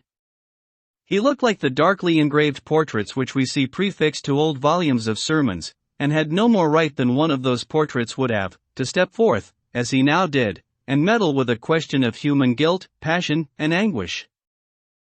"Hester Prynne," said the clergyman, "I have striven with my young brother here, under whose preaching of the word you have been privileged to sit." Here Mr. Wilson laid his hand on the shoulder of a pale young man beside him. "I have sought, I say, to persuade this godly youth, that he should deal with you, here in the face of heaven, and before these wise and upright rulers, and in hearing of all the people, as touching the vileness and blackness of your sin. Knowing your natural temper better than I, he could the better judge what arguments to use, whether of tenderness or terror, such as might prevail over your hardness and obstinacy, insomuch that you should no longer hide the name of him who tempted you to this grievous fall. But he opposes to me, with a young man's over-softness, albeit wise beyond his years, that it were wronging the very nature of woman to force her to lay open her heart's secrets in such broad daylight, and in presence of so great a multitude. Truly, as I sought to convince him, the shame lay in the commission of the sin, and not in the showing of it forth. What say you to it, once again, brother Dimmesdale? Must it be thou or I that shall deal with this poor sinner's soul? There was a murmur among the dignified and reverend occupants of the balcony, and Governor Bellingham gave expression to its purport, speaking in an authoritative voice, although tempered with respect towards the youthful clergyman whom he addressed. Good Master Dimmesdale, said he, the responsibility of this woman's soul lies greatly with you. It behooves you, therefore, to exhort her to repentance, and to confession, as a proof and consequence thereof. The directness of this appeal drew the eyes of the whole crowd upon the Reverend Mr. Dimmesdale, a young clergyman, who had come from one of the great English universities, bringing all the learning of the age into our wild forest land. His eloquence and religious fervor had already given the earnest of high eminence in his profession. He was a person of very striking aspect, with a white, lofty, and impending brow, large, brown, melancholy eyes, and a mouth which, unless when he forcibly compressed it, was apt to be tremulous, expressing both nervous sensibility and a vast power of self-restraint. Notwithstanding his high native gifts and scholar-like attainments, there was an air about this young minister, an apprehensive, a startled, a half-frightened look, as of a being who felt himself quite astray and at a loss in the pathway of human existence, and could only be at ease in some seclusion of his own. Therefore, so far as his duties would permit, he trod in the shadowy bypaths, and thus kept himself simple and childlike, coming forth, when occasion was, with a freshness, and fragrance, and dewy purity of thought, which, as many people said, affected them like the speech of an angel. Such was the young man whom the Reverend Mr. Wilson and the governor had introduced so openly to the public notice, bidding him speak, in the hearing of all men, to that mystery of a woman's soul, so sacred even in its pollution. The trying nature of his position drove the blood from his cheek, and made his lips tremulous. Speak to the woman, my brother, said Mr. Wilson. It is of moment to her soul, and therefore, as the worshipful governor says, momentous to thine own, in whose charge hers is. Exhort her to confess the truth. The Reverend Mr. Dimmesdale bent his head, in silent prayer, as it seemed, and then came forward. Hester Prynne, said he, leaning over the balcony, and looking down steadfastly into her eyes, thou hearest what this good man says, and sayest the accountability under which I labor. If thou feelest it to be for thy soul's peace, and that thy earthly punishment will thereby be made more effectual to salvation, I charge thee to speak out the name of thy fellow sinner and fellow sufferer. Be not silent from any mistaken pity and tenderness for him, for, believe me, Hester, though he were to step down from a high place, and stand there beside thee, on thy pedestal of shame, yet better were it so, than to hide a guilty heart through life. What can thy silence do for him, except it tempt him, yea, compel him, as it were, to add hypocrisy to sin? Heaven hath granted thee an open ignominy, that thereby thou mayest work out an open triumph over the evil within thee, and the sorrow without. Take heed how thou deniest to him, who, perchance, hath not the courage to grasp it for himself, the bitter, but wholesome, cup that is now presented to thy lips. The young pastor's voice was tremulously sweet, rich, deep, and broken. The feeling that it so evidently manifested, rather than the direct purport of the words, caused it to vibrate within all hearts, and brought the listeners into one accord of sympathy. Even the poor baby, at Hester's bosom, was affected by the same influence, for it directed its hitherto vacant gaze towards Mr. Dimmesdale, and held up its little arms, with a half-pleased, half-plaintive murmur. So powerful seemed the minister's appeal, that the people could not believe but that Hester Prynne would speak out the guilty name, or else that the guilty one himself, in whatever high or lowly place he stood, would be drawn forth by an inward and inevitable necessity, and compelled to ascend the scaffold. Hester shook her head. "Woman, transgress not beyond the limits of heaven's mercy," cried the Reverend Mr. Wilson, more harshly than before. "That little babe hath been gifted with a voice, to second and confirm the counsel which thou hast heard. Speak out the name. That, and thy repentance, may avail to take the scarlet letter off thy breast." "Never," replied Hester Prynne, looking, not at Mr. Wilson, but into the deep and troubled eyes of the younger clergyman. "It is too deeply branded. Ye cannot take it off. And would that I might endure his agony, as well as mine." "Speak, woman," said another voice, coldly and sternly, proceeding from the crowd about the scaffold. "Speak, and give your child a father." "I will not speak," answered Hester, turning pale as death, but responding to this voice, which she too surely recognized. "And my child must seek a heavenly father, she shall never know an earthly one." "She will not speak," murmured Mr. Dimmesdale, who, leaning over the balcony, with his hand upon his heart, had awaited the result of his appeal. He now drew back, with a long respiration. Wondrous strength and generosity of a woman's heart. "She will not speak." Discerning the impracticable state of the poor culprit's mind, the elder clergyman, who had carefully prepared himself for the occasion, addressed to the multitude a discourse on sin in all its branches, but with continual reference to the ignominious letter. So forcibly did he dwell upon this symbol, for the hour or more during which his periods were rolling over the people's heads, that it assumed new terrors in their imagination, and seemed to derive its scarlet hue from the flames of the infernal pit. Hester Prynne, meanwhile, kept her place upon the pedestal of shame, with glazed eyes, and an air of weary indifference. She had borne, that morning, all that nature could endure, and as her temperament was not of the order that escapes from too intense suffering by a swoon, her spirit could only shelter itself beneath a stony crust of insensibility, while the faculties of animal life remained entire. In this state, the voice of the preacher thundered remorselessly, but unavailingly, upon her ears. The infant, during the latter portion of her ordeal, pierced the air with its wailings and screams. She strove to hush it, mechanically, but seemed scarcely to sympathize with its trouble. With the same hard demeanor, she was led back to prison, and vanished from the public gaze within its iron-clamped portal. It was whispered, by those who peered after her, that the scarlet letter threw a lurid gleam along the dark passageway of the interior. 4. The interview. After her return to the prison, Hester Prynne was found to be in a state of nervous excitement that demanded constant watchfulness, lest she should perpetrate violence on herself, or do some half-frenzied mischief to the poor babe. As night approached, it proving impossible to quell her insubordination by rebuke or threats of punishment, Master Brackett, the jailer, thought fit to introduce a physician. He described him as a man of skill in all Christian modes of physical science, and likewise familiar with whatever the savage people could teach, in respect to medicinal herbs and roots that grew in the forest. To say the truth, there was much need of professional assistance, not merely for Hester herself, but still more urgently for the child, who, drawing its sustenance from the maternal bosom, seemed to have drank in with it all the turmoil, the anguish, and despair, which pervaded the mother's system.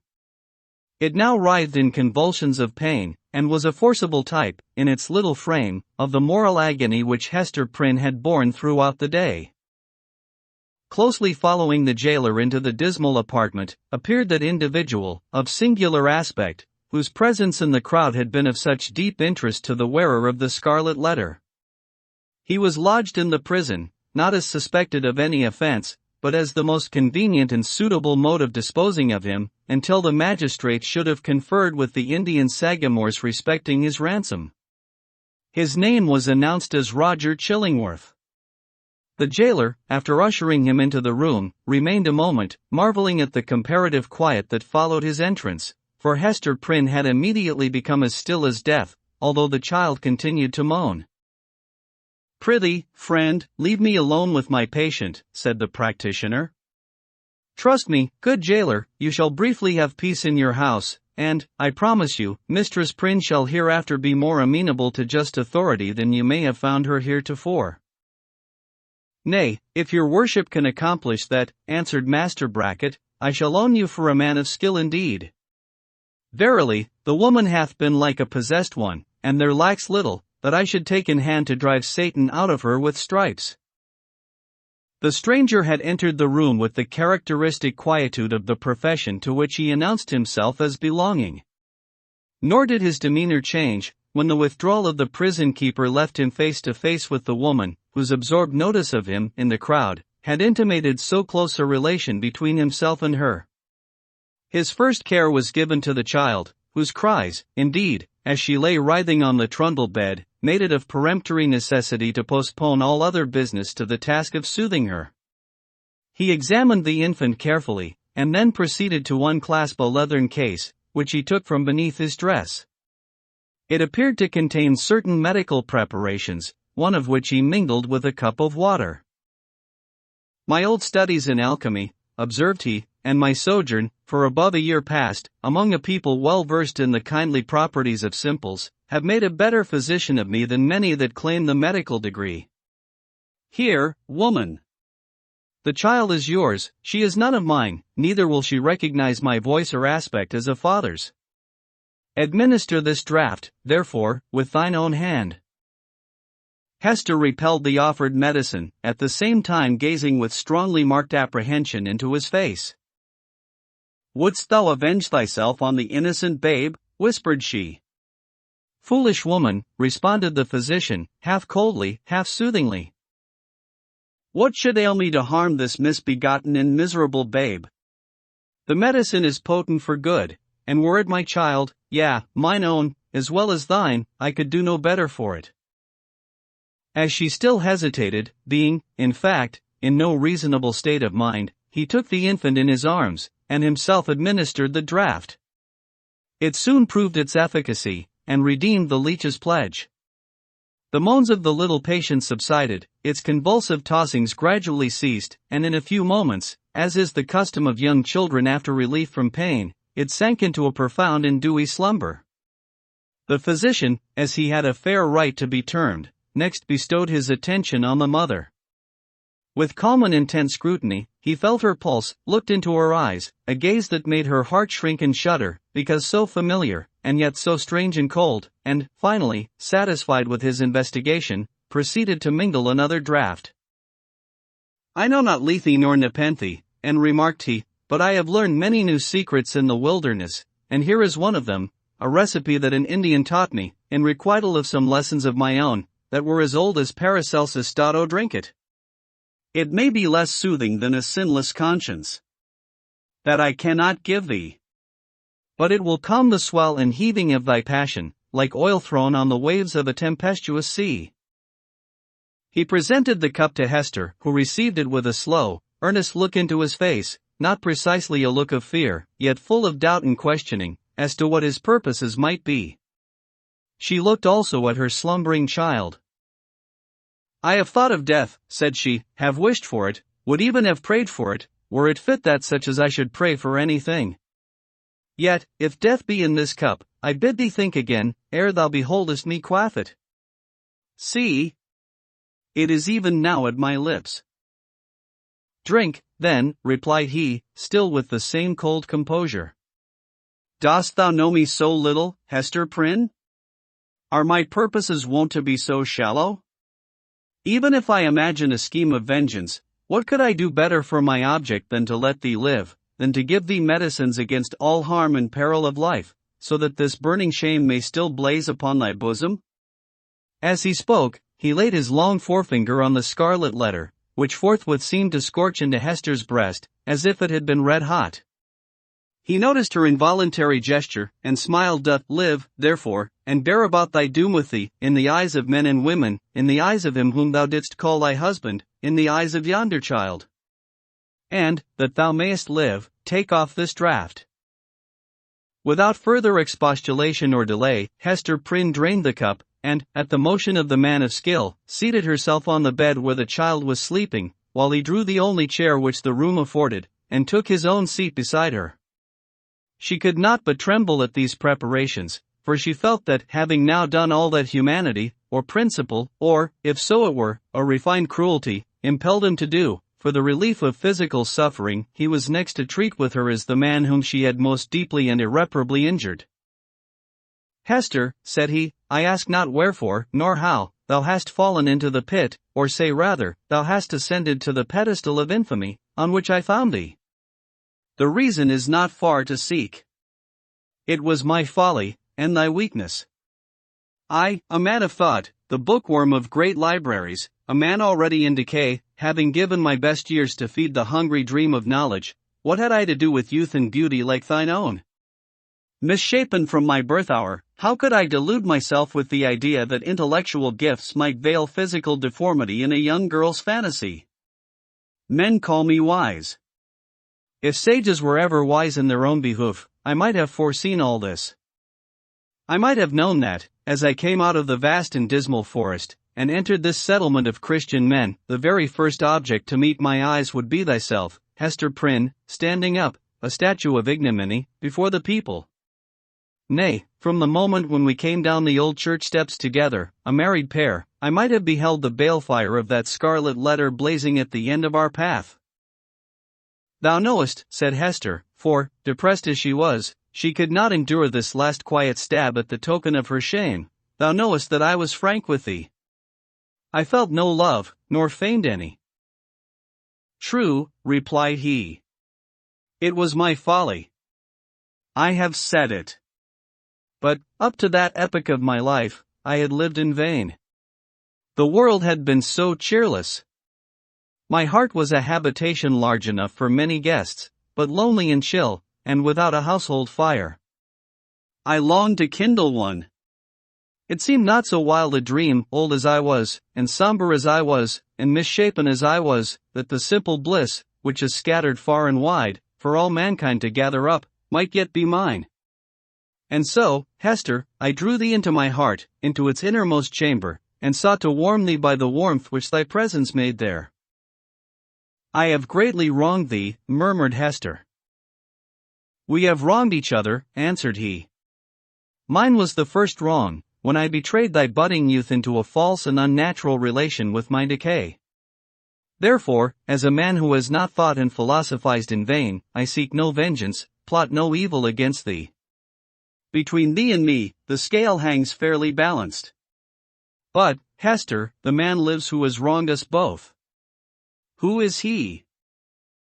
Ask me not, replied Hester Prynne, looking firmly into his face. That thou shalt never know. Never, sayest thou, rejoined he, with a smile of dark and self-relying intelligence. Never know him. Believe me, Hester, there are few things, whether in the outward world, or, to a certain depth, in the invisible sphere of thought, few things hidden from the man, who devotes himself earnestly and unreservedly to the solution of a mystery. Thou mayest cover up thy secret from the prying multitude. Thou mayest conceal it, too, from the ministers and magistrates, even as thou didst this day, when they sought to wrench the name out of thy heart, and give thee a partner on thy pedestal. But, as for me, I come to the inquest with other senses than they possess. I shall seek this man, as I have sought truth in books, as I have sought gold in alchemy. There is a sympathy that will make me conscious of him. I shall see him tremble. I shall feel myself shudder, suddenly and unawares. Sooner or later, he must needs be mine. The eyes of the wrinkled scholar glowed so intensely upon her, that Hester Prynne clasped her hands over her heart, dreading lest he should read the secret there at once. Thou wilt not reveal his name? Not the less he is mine, resumed he, with a look of confidence, as if destiny were at one with him. He bears no letter of infamy wrought into his garment, as thou dost, but I shall read it on his heart. Yet fear not for him. Think not that I shall interfere with heaven's own method of retribution, or, to my own loss, betray him to the gripe of human law. Neither do thou imagine that I shall contrive aught against his life, no, nor against his fame, if, as I judge, he be a man of fair repute. Let him live. Let him hide himself in outward honor, if he may. Not the less he shall be mine. Thy acts are like mercy, said Hester, bewildered and appalled. But thy words interpret thee as a terror. One thing, thou that wast my wife, I would enjoin upon thee, continued the scholar. Thou hast kept the secret of thy paramour. Keep, likewise, mine. There are none in this land that know me. Breathe not, to any human soul, that thou didst ever call me husband. Here, on this wild outskirt of the earth, I shall pitch my tent, for, elsewhere a wanderer, and isolated from human interests, I find here a woman, a man, a child, amongst whom and myself there exist the closest ligaments. No matter whether of love or hate, no matter whether of right or wrong. Thou and thine, Hester Prynne, belong to me. My home is where thou art, and where he is. But betray me not. Wherefore dost thou desire it? Inquired Hester, shrinking, she hardly knew why, from this secret bond. Why not announce thyself openly, and cast me off at once? It may be, he replied, because I will not encounter the dishonor that besmirches the husband of a faithless woman. It may be for other reasons. Enough, it is my purpose to live and die unknown. Let, therefore, thy husband be to the world as one already dead, and of whom no tidings shall ever come. Recognize me not, by word, by sign, by look. Breathe not the secret, above all, to the man thou wottest of. Shouldst thou fail me in this, beware. His fame, his position, his life, will be in my hands. Beware. I will keep thy secret, as I have his, said Hester. Swear it, rejoined he. And she took the oath. And now, Mistress Prynne, said old Roger Chillingworth, as he was hereafter to be named, I leave thee alone, alone with thy infant, and the Scarlet Letter. How is it, Hester? Doth thy sentence bind thee to wear the token in thy sleep? Art thou not afraid of nightmares and hideous dreams? Why dost thou smile so at me? Inquired Hester, troubled at the expression of his eyes. Art thou like the black man that haunts the forest round about us? Hast thou enticed me into a bond that will prove the ruin of my soul? Not thy soul, he answered, with another smile. No, not thine. V. Hester at her needle.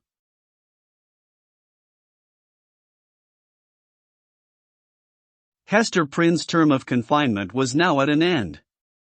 Her prison door was thrown open, and she came forth into the sunshine, which, falling on all alike, seemed, to her sick and morbid heart, as if meant for no other purpose than to reveal the scarlet letter on her breast. Perhaps there was a more real torture in her first unattended footsteps from the threshold of the prison, than even in the procession and spectacle that had been described, where she was made the common infamy, at which all mankind was summoned to point its finger. Then, she was supported by an unnatural tension of the nerves, and by all the combative energy of her character, which enabled her to convert the scene into a kind of lurid triumph. It was, moreover, a separate and insulated event, to occur but once in her lifetime, and to meet which, therefore, reckless of economy, she might call up the vital strength that would have sufficed for many quiet years. The very law that condemned her, a giant of stern features, but with vigor to support, as well as to annihilate, in his iron arm, had held her up, through the terrible ordeal of her ignominy. But now, with this unattended walk from her prison door, began the daily custom, and she must either sustain and carry it forward by the ordinary resources of her nature, or sink beneath it. She could no longer borrow from the future, to help her through the present grief. Tomorrow would bring its own trial with it, so would the next day, and so would the next, each its own trial, and yet the very same that was now so unutterably grievous to be borne. The days of the far-off future would toil onward, still with the same burden for her to take up, and bear along with her, but never to fling down, for the accumulating days, and added years, would pile up their misery upon the heap of shame. Throughout them all, giving up her individuality, she would become the general symbol at which the preacher and moralist might point, and in which they might vivify and embody their images of woman's frailty and sinful passion.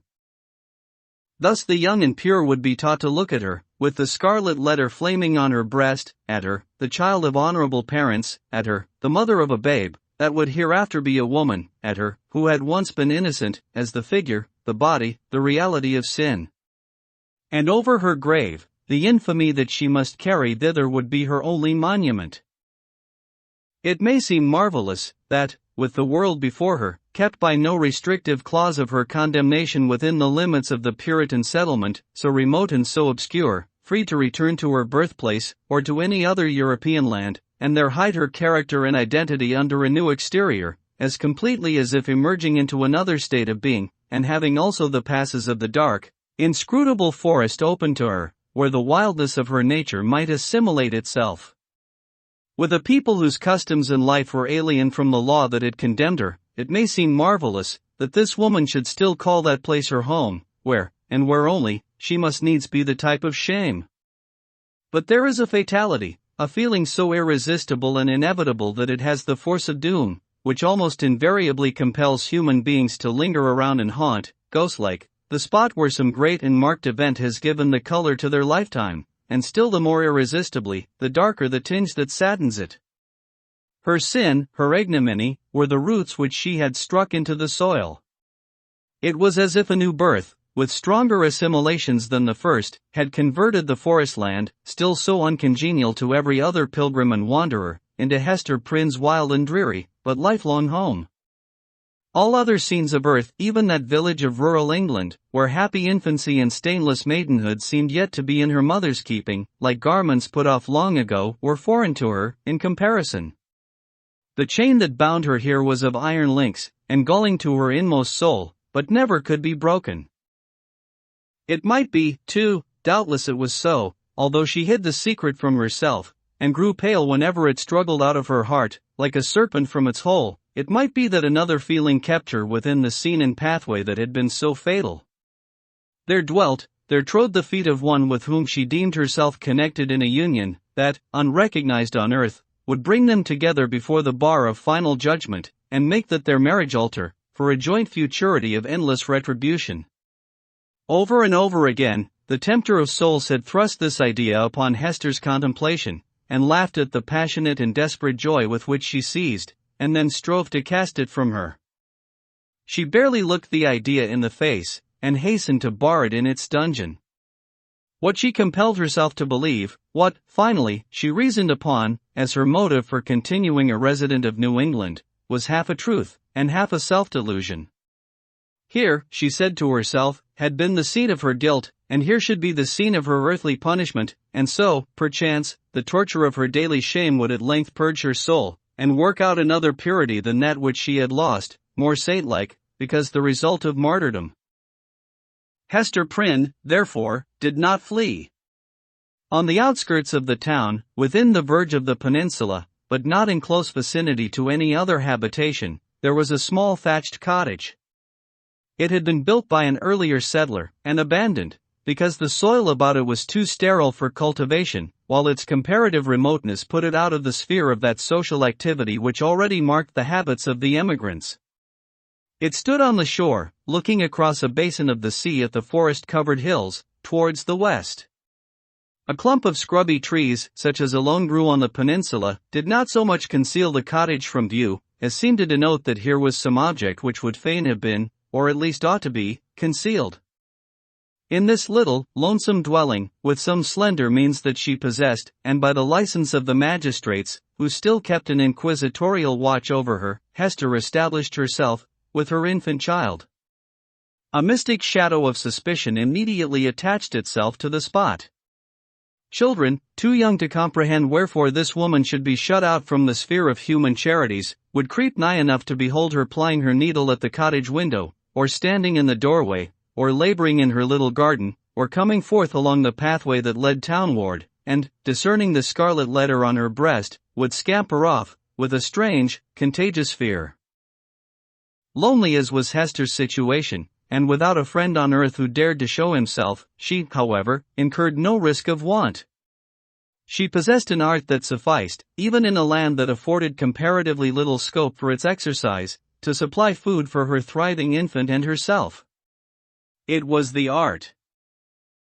Then, as now, almost the only one within a woman's grasp of needlework. She bore on her breast, in the curiously embroidered letter, a specimen of her delicate and imaginative skill, of which the dames of a court might gladly have availed themselves, to add the richer and more spiritual adornment of human ingenuity to their fabrics of silk and gold. Here, indeed, in the sable simplicity that generally characterized the Puritanic modes of dress, there might be an infrequent call for the finer productions of her handiwork. Yet the taste of the age, demanding whatever was elaborate in compositions of this kind, did not fail to extend its influence over our stern progenitors, who had cast behind them so many fashions which it might seem harder to dispense with. Public ceremonies, such as ordinations, the installation of magistrates, and all that could give majesty to the forms in which a new government manifested itself to the people, were, as a matter of policy, marked by a stately and well-conducted ceremonial, and a somber, but yet a studied magnificence. Deep ruffs, painfully wrought bands, and gorgeously embroidered gloves, were all deemed necessary to the official state of men assuming the reins of power, and were readily allowed to individuals dignified by rank or wealth, even while sumptuary laws forbade these and similar extravagances to the plebeian order. In the array of funerals, too, whether for the apparel of the dead body, or to typify, by manifold emblematic devices of sable cloth and snowy lawn, the sorrow of the survivors, there was a frequent and characteristic demand for such labor as Hester Prynne could supply. Baby linen, for babies then wore robes of state, afforded still another possibility of toil and emolument. By degrees, nor very slowly, her handiwork became what would now be termed the fashion.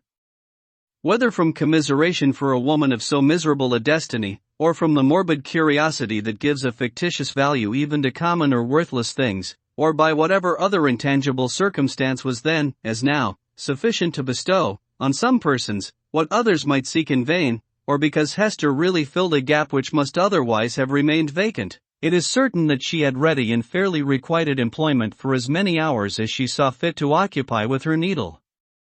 Vanity, it may be, chose to mortify itself, by putting on, for ceremonials of pomp and state, the garments that had been wrought by her sinful hands.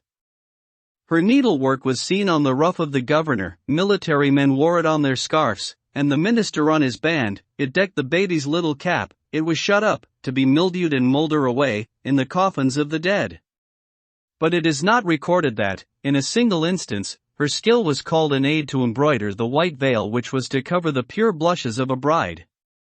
The exception indicated the ever-relentless vigor with which society frowned upon her sin. Hester sought not to acquire anything beyond a subsistence, of the plainest and most ascetic description, for herself, and a simple abundance for her child. Her own dress was of the coarsest materials and the most somber hue, with only that one ornament, the Scarlet Letter, which it was her doom to wear. The child's attire, on the other hand, was distinguished by a fanciful, or, we might rather say, a fantastic ingenuity, which served, indeed, to heighten the airy charm that early began to develop itself in the little girl, but which appeared to have also a deeper meaning. We may speak further of it hereafter.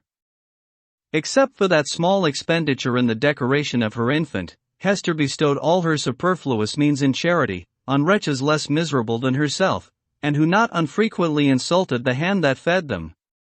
Much of the time, which she might readily have applied to the better efforts of her art, she employed in making coarse garments for the poor. It is probable that there was an idea of penance in this mode of occupation, and that she offered up a real sacrifice of enjoyment, in devoting so many hours to such rude handiwork. She had in her nature a rich, voluptuous, oriental characteristic, a taste for the gorgeously beautiful, which, save in the exquisite productions of her needle, found nothing else, in all the possibilities of her life, to exercise itself upon. Women derive a pleasure, incomprehensible to the other sex, from the delicate toil of the needle. To Hester Prynne it might have been a mode of expressing, and therefore soothing, the passion of her life. Like all other joys, she rejected it as sin. This morbid meddling of conscience with an immaterial matter betokened, it is to be feared, no genuine and steadfast penitence, but something doubtful, something that might be deeply wrong, beneath.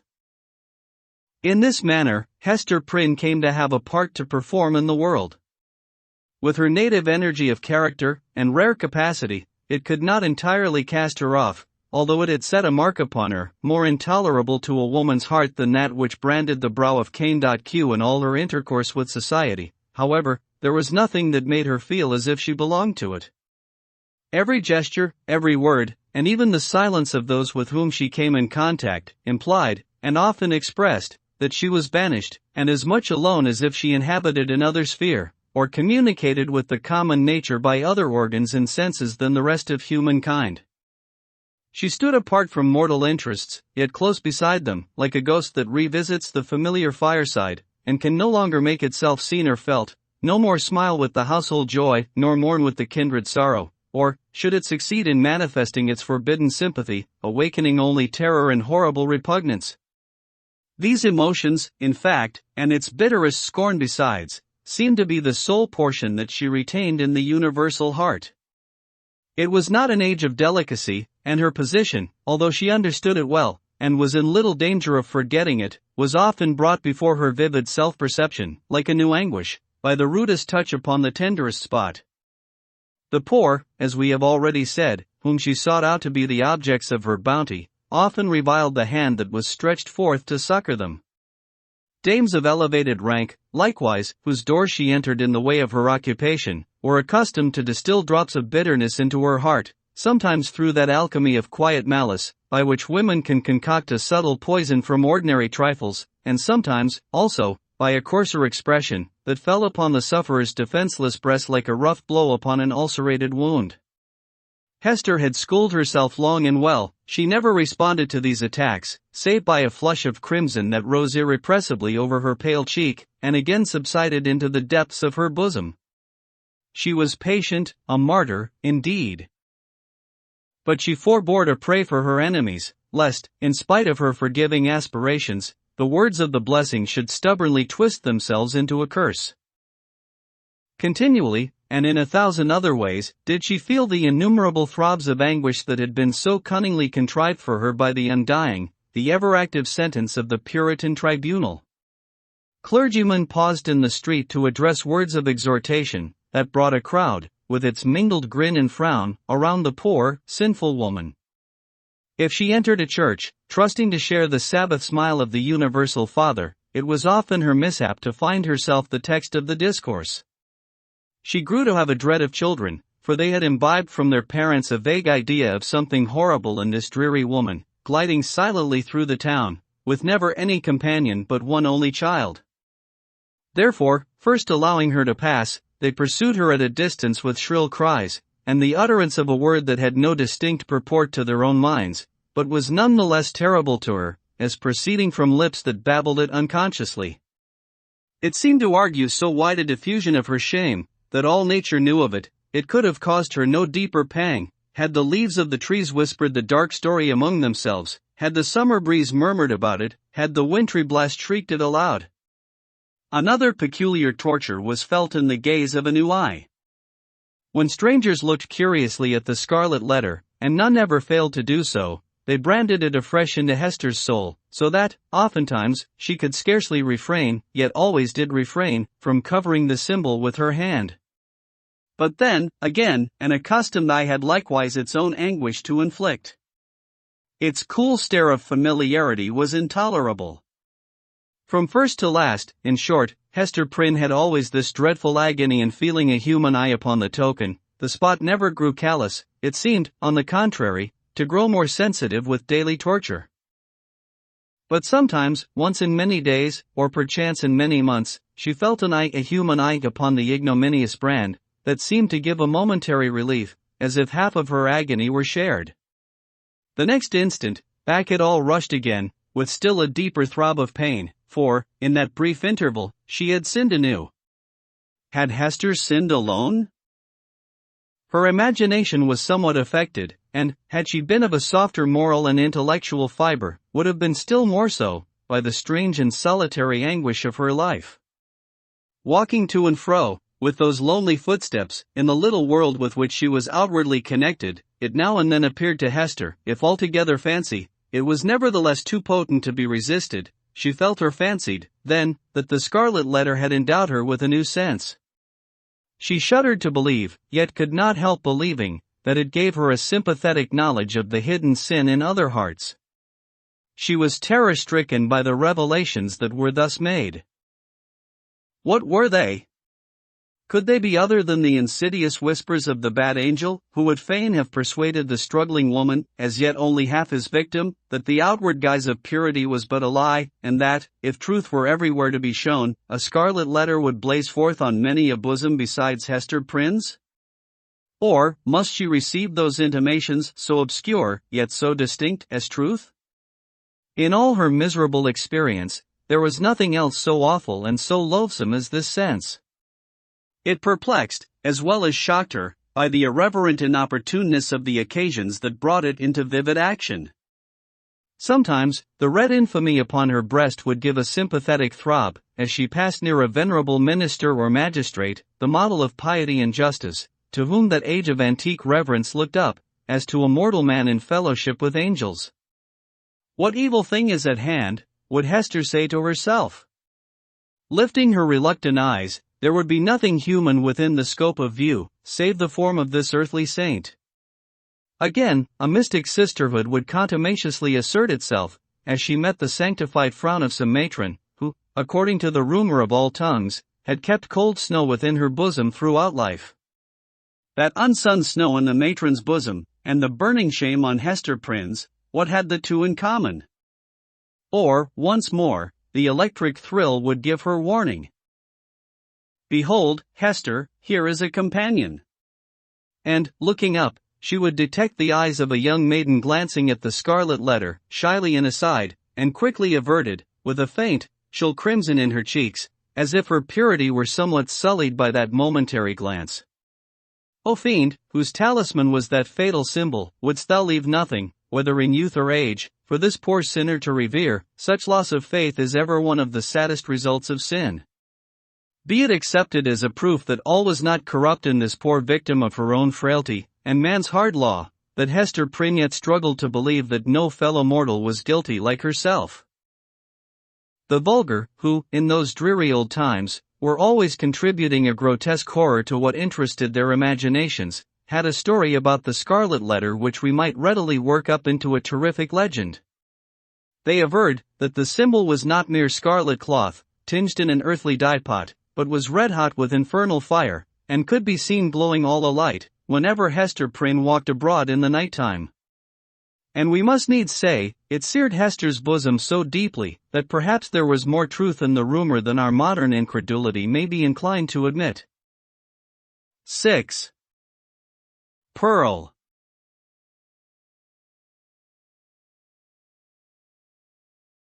We have as yet hardly spoken of the infant, the little creature, whose innocent life had sprung, by the inscrutable decree of Providence, a lovely and immortal flower, out of the rank luxuriance of a guilty passion. How strange it seemed to the sad woman, as she watched the growth, and the beauty that became every day more brilliant, and the intelligence that threw its quivering sunshine over the tiny features of this child. Her Pearl, for so had Hester called her, not as a name expressive of her aspect, which had nothing of the calm, white, unimpassioned luster that would be indicated by the comparison. But she named the infant Pearl, as being of great price, purchased with all she had, her mother's only treasure. How strange, indeed! Man had marked this woman's sin by a scarlet letter, which had such potent and disastrous efficacy that no human sympathy could reach her, save it were sinful like herself. God, as a direct consequence of the sin which man thus punished, had given her a lovely child, whose place was on that same dishonored bosom, to connect her parent forever with the race and descent of mortals, and to be finally a blessed soul in heaven. Yet these thoughts affected Hester Prynne less with hope than apprehension. She knew that her deed had been evil, she could have no faith, therefore, that its result would be for good. Day after day, she looked fearfully into the child's expanding nature, ever dreading to detect some dark arid wild peculiarity, that should correspond with the guiltiness to which she owed her being. Certainly, there was no physical defect. By its perfect shape, its vigor, and its natural dexterity in the use of all its untried limbs, the infant was worthy to have been brought forth in Eden, worthy to have been left there, to be the plaything of the angels, after the world's first parents were driven out. The child had a native grace which does not invariably coexist with faultless beauty. Its attire, however simple, always impressed the beholder as if it were the very garb that precisely became it best. But little Pearl was not clad in rustic weeds. Her mother, with a morbid purpose that may be better understood hereafter, had bought the richest tissues that could be procured, and allowed her imaginative faculty its full play in the arrangement and decoration of the dresses which the child wore, before the public eye. So magnificent was the small figure, when thus arrayed, and such was the splendor of Pearl's own proper beauty, shining through the gorgeous robes which might have extinguished a paler loveliness, that there was an absolute circle of radiance around her, on the darksome cottage floor. And yet a russet gown, torn and soiled with the child's rude play, made a picture of her just as perfect. Pearl's aspect was imbued with a spell of infinite variety. In this one child there were many children, comprehending the full scope between the wildflower prettiness of a peasant baby, and the pomp, in little, of an infant princess. Throughout all, however, there was a trait of passion, a certain depth of hue, which she never lost, and if, in any of her changes, she had grown fainter or paler, she would have ceased to be herself, it would have been no longer Pearl. This outward mutability indicated, and did not more than fairly express, the various properties of her inner life. Her nature appeared to possess depth, too, as well as variety, but, or else Hester's fears deceived her, it lacked reference and adaptation to the world into which she was born. The child could not be made amenable to rules. In giving her existence, a great law had been broken, and the result was a being, whose elements were perhaps beautiful and brilliant, but all in disorder, or with an order peculiar to themselves, amidst which the point of variety and arrangement was difficult or impossible to be discovered. Hester could only account for the child's character, and even then, most vaguely and imperfectly, by recalling what she herself had been, during that momentous period while Pearl was imbibing her soul from the spiritual world, and her bodily frame from its material of earth. The mother's impassioned state had been the medium through which were transmitted to the unborn infant the rays of its moral life, and, however white and clear originally, they had taken the deep stains of crimson and gold, the fiery luster, the black shadow, and the untempered light, of the intervening substance. Above all, the warfare of Hester's spirit, at that epoch, was perpetuated in Pearl. She could recognize her wild, desperate, defiant mood, the flightiness of her temper, and even some of the very cloud shapes of gloom and despondency that had brooded in her heart. They were now illuminated by the morning radiance of a young child's disposition, but, later in the day of earthly existence, might be prolific of the storm and whirlwind. The discipline of the family, in those days, was of a far more rigid kind than now. The frown, the harsh rebuke, the frequent application of the rod, enjoined by scriptural authority, were used, not merely in the way of punishment for actual offenses, but as a wholesome regimen for the growth and promotion of all childish virtues. Hester Prynne, nevertheless, the lonely mother of this one child, ran little risk of erring on the side of undue severity.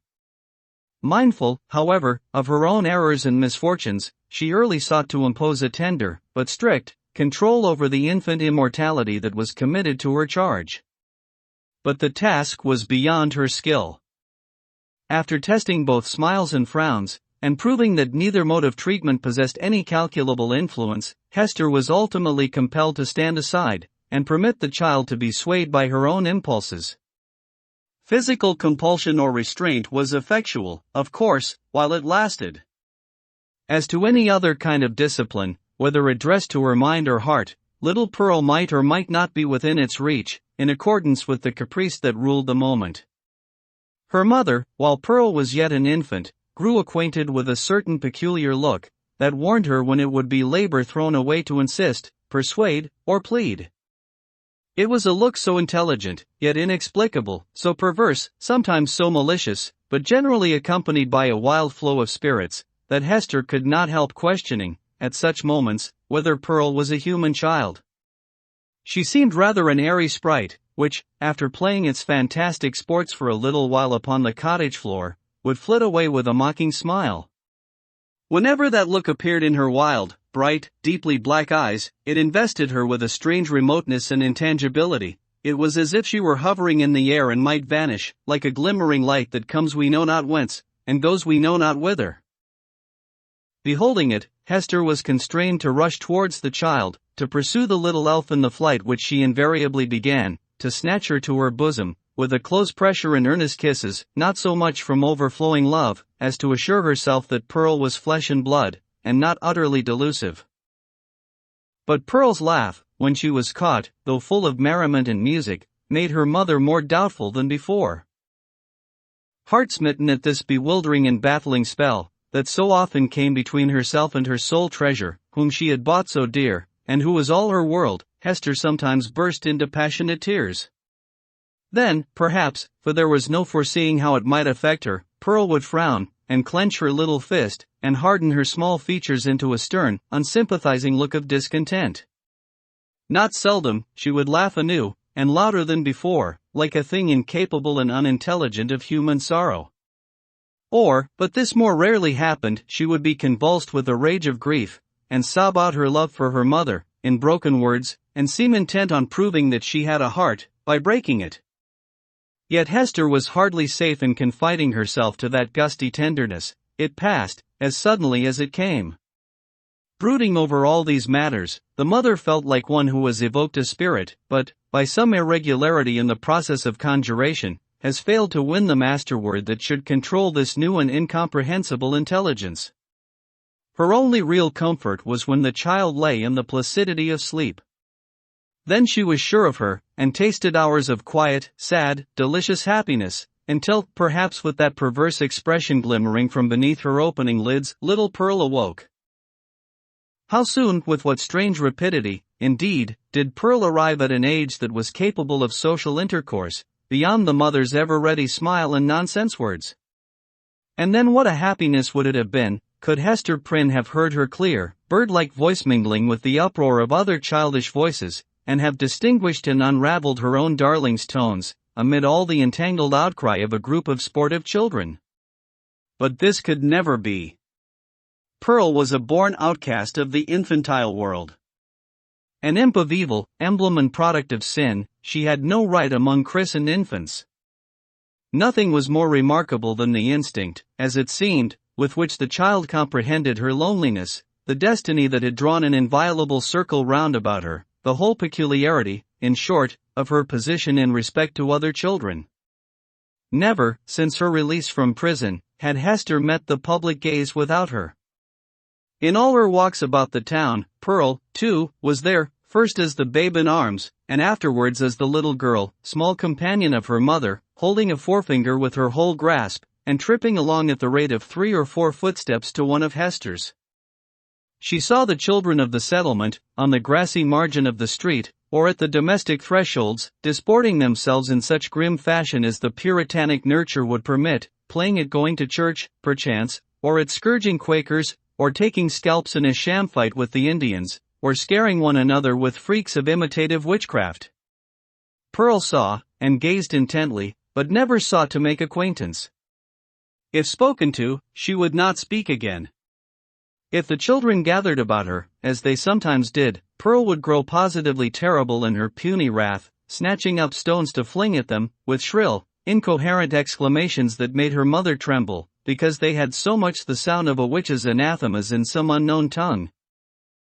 The truth was, that the little Puritans, being of the most intolerant brood that ever lived, had got a vague idea of something outlandish, unearthly, or at variance with ordinary fashions, in the mother and child, and therefore scorned them in their hearts, and not unfrequently reviled them with their tongues. Pearl felt the sentiment, and requited it with the bitterest hatred that can be supposed to rankle in a childish bosom. These outbreaks of a fierce temper had a kind of value, and even comfort, for her mother, because there was at least an intelligible earnestness in the mood, instead of the fitful caprice that so often thwarted her in the child's manifestations. It appalled her, nevertheless, to discern here, again, a shadowy reflection of the evil that had existed in herself. All this enmity and passion had Pearl inherited, by inalienable right, out of Hester's heart. Mother and daughter stood together in the same circle of seclusion from human society, and in the nature of the child seemed to be perpetuated those unquiet elements that had distracted Hester Prynne before Pearl's birth, but had since begun to be soothed away by the softening influences of maternity. At home, within and around her mother's cottage, Pearl wanted not a wide and various circle of acquaintance. The spell of life went forth from her ever-creative spirit, and communicated itself to 1,000 objects, as a torch kindles a flame wherever it may be applied. The unlikeliest materials, a stick, a bunch of rags, a flower, were the puppets of Pearl's witchcraft, and, without undergoing any outward change, became spiritually adapted to whatever drama occupied the stage of her inner world. Her one baby voice served a multitude of imaginary personages, old and young, to talk withal. The pine trees, aged, black, and solemn, and flinging groans and other melancholy utterances on the breeze, needed little transformation to figure as Puritan elders. The ugliest weeds of the garden were their children, whom Pearl smote down and uprooted, most unmercifully. It was wonderful, the vast variety of forms into which she threw her intellect, with no continuity, indeed, but darting up and dancing, always in a state of preternatural activity, soon sinking down, as if exhausted by so rapid and feverish a tide of life, and succeeded by other shapes of a similar wild energy. It was like nothing so much as the phantasmagoric play of the northern lights. In the mere exercise of the fancy, however, and the sportiveness of a growing mind, there might be little more than was observable in other children of bright faculties, except as Pearl, in the dearth of human playmates, was thrown more upon the visionary throng which she created. The singularity lay in the hostile feelings with which the child regarded all these offspring of her own heart and mind. She never created a friend, but seemed always to be sowing broadcast the dragon's teeth, when sprung a harvest of armed enemies, against whom she rushed to battle. It was inexpressibly sad. Then what depth of sorrow to a mother, who felt in her own heart the cause, to observe, in one so young, this constant recognition of an adverse world, and so fierce a training of the energies that were to make good her cause, in the contest that must ensue. Gazing at Pearl, Hester Prynne often dropped her work upon her knees, and cried out, with an agony which she would fain have hidden, but which made utterance for itself, betwixt speech and a groan, O Father in heaven, if thou art still my Father, what is this being which I have brought into the world? And Pearl, overhearing the ejaculation, or aware, through some more subtle channel, of those throbs of anguish, would turn her vivid and beautiful little face upon her mother, smile with sprite-like intelligence, and resume her play. One peculiarity of the child's deportment remains yet to be told. The very first thing which she had noticed, in her life, was what, not the mother's smile, responding to it, as other babies do, by that faint, embryo smile of the little mouth, remembered so doubtfully afterwards, and with such fond discussion whether it were indeed a smile. By no means. But that first object of which Pearl seemed to become aware was, shall we say it, the scarlet letter on Hester's bosom. One day, as her mother stooped over the cradle, the infant's eyes had been caught by the glimmering of the gold embroidery about the letter, and, putting up her little hand, she grasped at it, smiling, not doubtfully, but with a decided gleam that gave her face the look of a much older child. Then, gasping for breath, did Hester Prynne clutch the fatal token, instinctively endeavoring to tear it away, so infinite was the torture inflicted by the intelligent touch of Pearl's baby hand. Again, as if her mother's agonized gesture were meant only to make sport for her, did little Pearl look into her eyes, and smile. From that epoch, except when the child was asleep, Hester had never felt a moment's safety, not a moment's calm enjoyment of her. Weeks, it is true, would sometimes elapse, during which Pearl's gaze might never once be fixed upon the scarlet letter, but then, again, it would come at unawares, like the stroke of sudden death, and always with that peculiar smile, and odd expression of the eyes. Once, this freakish, elvish cast came into the child's eyes, while Hester was looking at her own image in them, as mothers are fond of doing, and, suddenly, for women in solitude, and with troubled hearts, are pestered with unaccountable delusions, she fancied that she beheld, not her own miniature portrait, but another face in the small black mirror of Pearl's eye. It was a face, fiend-like, full of smiling malice, yet bearing the semblance of features that she had known full well, though seldom with a smile, and never with malice, in them. It was as if an evil spirit possessed the child, and had just then peeped forth in mockery. Many a time afterwards had Hester been tortured, though less vividly, by the same illusion. In the afternoon of a certain summer's day, after Pearl grew big enough to run about, she amused herself with gathering handfuls of wildflowers, and flinging them, one by one, at her mother's bosom, dancing up and down, like a little elf, whenever she hit the scarlet letter. Hester's first motion had been to cover her bosom with her clasped hands. But, whether from pride or resignation, or a feeling that her penance might best be wrought out by this unutterable pain, she resisted the impulse, and sat erect, pale as death, looking sadly into little Pearl's wild eyes. Still came the battery of flowers, almost invariably hitting the mark, and covering the mother's breast with hurts for which she could find no balm in this world, nor knew how to seek it in another. At last, her shot being all expended, the child stood still and gazed at Hester, with that laughing image of a fiend peeping out, or, whether it peeped or no, her mother so imagined it, from the unsearchable abyss of her black eyes. "Child, what art thou?" cried the mother. "Oh, I am your little Pearl," answered the child. But, while she said it, Pearl laughed and began to dance up and down, with the humorsome gesticulation of a little imp, whose next freak might be to fly up the chimney. "Art thou my child, in very truth?" asked Hester. Nor did she put the question altogether idly, but, for the moment, with a portion of genuine earnestness, for, such was Pearl's wonderful intelligence, that her mother half doubted whether she were not acquainted with the secret spell of her existence, and might not now reveal herself. "Yes, I am little Pearl," repeated the child, continuing her antics. "Thou art not my child." "Thou art no Pearl of mine," said the mother, half playfully, for it was often the case that a sportive impulse came over her, in the midst of her deepest suffering. "Tell me, then, what thou art, and who sent thee hither?" "Tell me, mother," said the child, seriously, coming up to Hester, and pressing herself close to her knees. "Do thou tell me." "Thy heavenly Father sent thee," answered Hester Prynne. But she said it with a hesitation that did not escape the acuteness of the child. Whether moved only by her ordinary freakishness, or because an evil spirit prompted her, she put up her small forefinger, and touched the scarlet letter. "He did not send me," cried she, positively. "I have no heavenly Father." "Hush, Pearl, hush. Thou must not talk so," answered the mother, suppressing a groan. "He sent us all into this world. He sent even me, thy mother.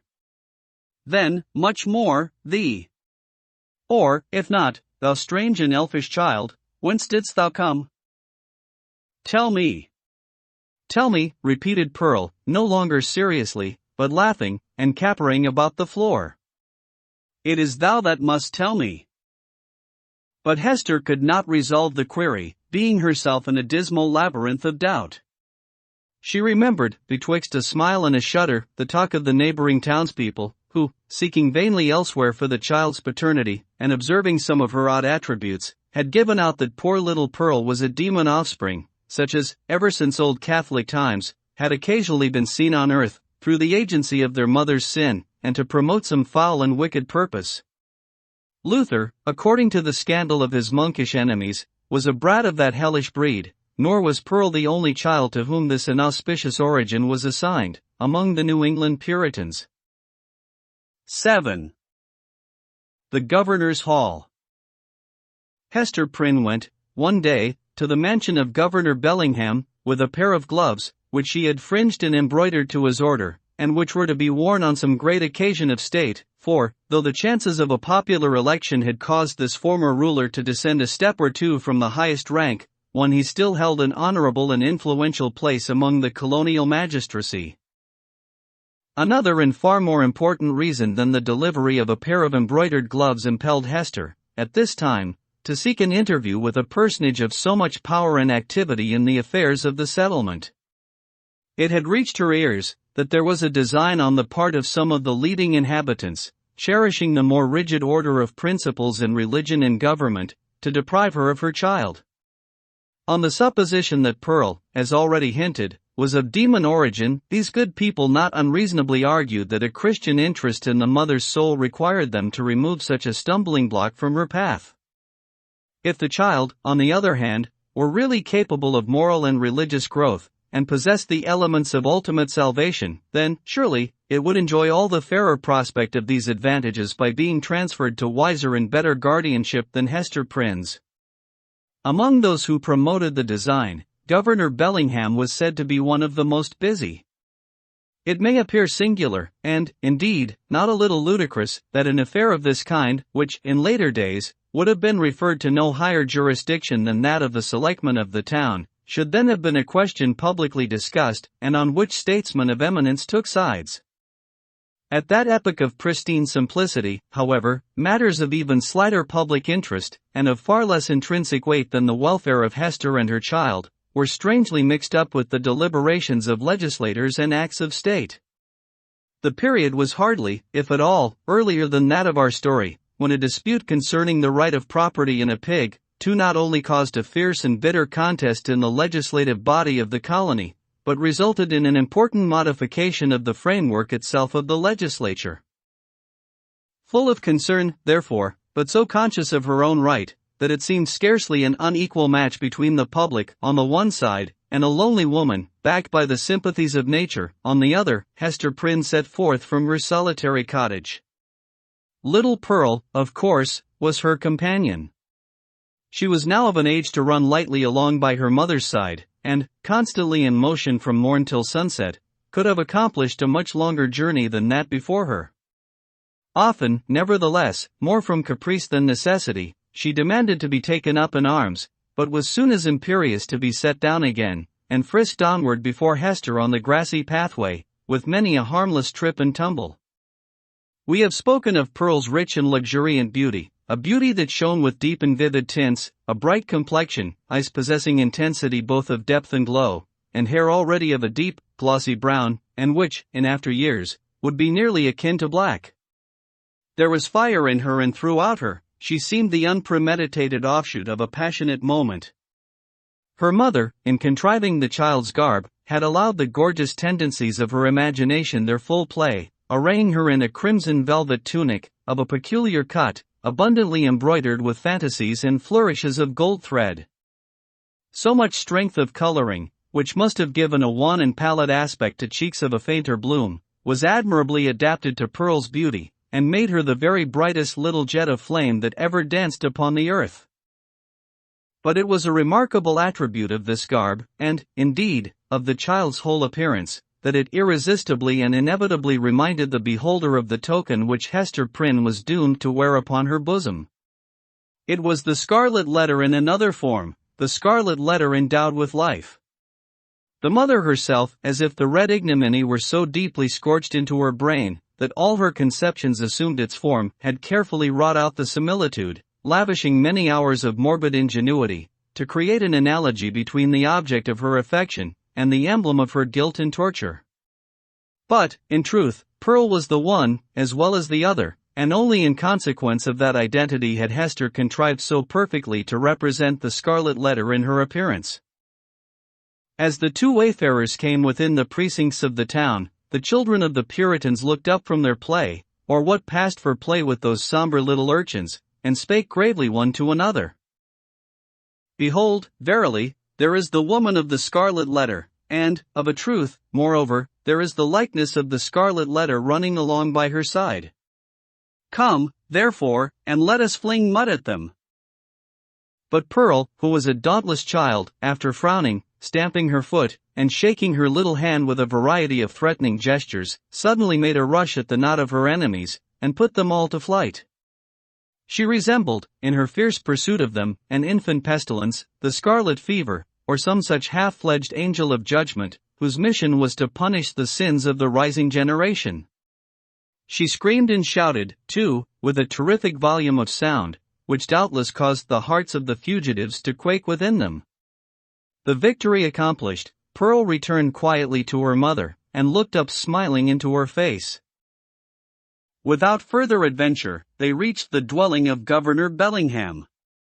This was a large wooden house, built in a fashion of which there are specimens still extant in the streets of our elder towns, now moss-grown, crumbling to decay, and melancholy at heart with the many sorrowful or joyful occurrences remembered or forgotten, that have happened, and passed away, within their dusky chambers. Then, however, there was the freshness of the passing year on its exterior, and the cheerfulness, gleaming forth from the sunny windows, of a human habitation into which death had never entered. It had indeed a very cheery aspect, the walls being overspread with a kind of stucco, in which fragments of broken glass were plentifully intermixed, so that, when the sunshine fell aslantwise over the front of the edifice, it glittered and sparkled as if diamonds had been flung against it by the double handful. The brilliancy might have befitted Aladdin's palace, rather than the mansion of a grave old Puritan ruler. It was further decorated with strange and seemingly cabalistic figures and diagrams, suitable to the quaint taste of the age, which had been drawn in the stucco when newly laid on, and had now grown hard and durable, for the admiration of after times. Pearl, looking at this bright wonder of a house, began to caper and dance, and imperatively required that the whole breadth of sunshine should be stripped off its front, and given her to play with. "No, my little Pearl," said her mother. "Thou must gather thine own sunshine. I have none to give thee." They approached the door, which was of an arched form, and flanked on each side by a narrow tower or projection of the edifice, in both of which were lattice windows, with wooden shutters to close over them at need. Lifting the iron hammer that hung at the portal, Hester Prynne gave a summons, which was answered by one of the governor's bondservants, a free-born Englishman, but now a 7-years' slave. During that term he was to be the property of his master, and as much a commodity of bargain and sale as an ox, a joint stool. The serf wore the blue coat, which was the customary garb of serving men at that period, and long before, in the old hereditary halls of England. "Is the worshipful Governor Bellingham within?" inquired Hester. "Yeah, forsooth," replied the bondservant, staring with wide-open eyes at the Scarlet Letter, which, being a newcomer in the country, he had never before seen. "Yeah, his honorable worship is within. But he hath a godly minister or two with him, and likewise a leech. Ye may not see his worship now." "Nevertheless, I will enter," answered Hester Prynne, and the bondservant, perhaps judging from the decision of her air and the glittering symbol in her bosom, that she was a great lady in the land, offered no opposition. So the mother and little Pearl were admitted into the hall of entrance. With many variations, suggested by the nature of his building materials, diversity of climate, and a different mode of social life, Governor Bellingham had planned his new habitation after the residences of gentlemen of fair estate in his native land. Here, then, was a wide and reasonably lofty hall, extending through the whole depth of the house, and forming a medium of general communication, more or less directly, with all the other apartments. At one extremity, this spacious room was lighted by the windows of the 2 towers, which formed a small recess on either side of the portal. At the other end, though partly muffled by a curtain, it was more powerfully illuminated by one of those embowed hall windows which we read of in old books, and which was provided with a deep and cushioned seat. Here, on the cushion, lay a folio tome, probably of the Chronicles of England, or other such substantial literature, even as, in our own days, we scatter gilded volumes on the center table, to be turned over by the casual guest. The furniture of the hall consisted of some ponderous chairs, the backs of which were elaborately carved with wreaths of oaken flowers, and likewise a table in the same taste, the whole being of the Elizabethan age, or perhaps earlier, and heirlooms, transferred hither from the governor's paternal home. On the table, in token that the sentiment of old English hospitality had not been left behind, stood a large pewter tankard, at the bottom of which, had Hester or Pearl peeped into it, they might have seen the frothy remnant of a recent draught of ale. On the wall hung a row of portraits, representing the forefathers of the Bellingham lineage, some with armor on their breasts, and others with stately ruffs and robes of peace. All were characterized by the sternness and severity which old portraits so invariably put on, as if they were the ghosts, rather than the pictures, of departed worthies, and were gazing with harsh and intolerant criticism at the pursuits and enjoyments of living men. At about the center of the oaken panels, that lined the hall, was suspended a suit of mail, not, like the pictures, an ancestral relic, but of the most modern date, for it had been manufactured by a skillful armorer in London, the same year in which Governor Bellingham came over to New England. There was a steel headpiece, a cuirass, a gorget, and greaves, with a pair of gauntlets and a sword hanging beneath, all, and especially the helmet and breastplate, so highly burnished as to glow with white radiance, and scatter an illumination everywhere about upon the floor. This bright panoply was not meant for mere idle show, but had been worn by the governor on many a solemn muster and training field, and had glittered, moreover, at the head of a regiment in the Pequod War. 34, though bred a lawyer, and accustomed to speak of Bacon, Coke, Noy, and Finch, for as his professional associates, the exigencies of this new country had transformed Governor Bellingham into a soldier, as well as a statesman and ruler. Little Pearl, who was as greatly pleased with the gleaming armor as she had been with the glittering frontispiece of the house, spent some time looking into the polished mirror of the breastplate. "Mother," cried she, "I see you here. Look! Look!" Hester looked, by way of humoring the child, and she saw that, owing to the peculiar effect of this convex mirror, the Scarlet Letter was represented in exaggerated and gigantic proportions, so as to be greatly the most prominent feature of her appearance. In truth, she seemed absolutely hidden behind it.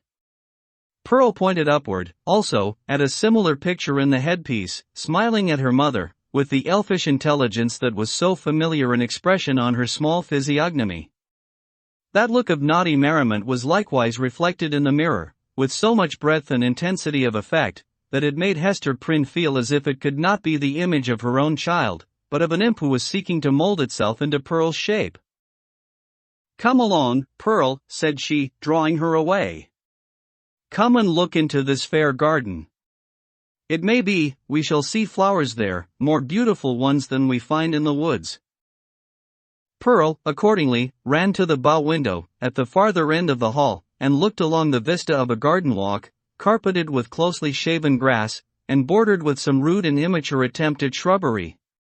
But the proprietor appeared already to have relinquished, as hopeless, the effort to perpetuate on this side of the Atlantic, in a hard soil and amid the close struggle for subsistence, the native English taste for ornamental gardening. Cabbages grew in plain sight, and a pumpkin vine, rooted at some distance, had run across the intervening space, and deposited one of its gigantic products directly beneath the hall window, as if to warn the governor that this great lump of vegetable gold was as rich an ornament as New England earth would offer him.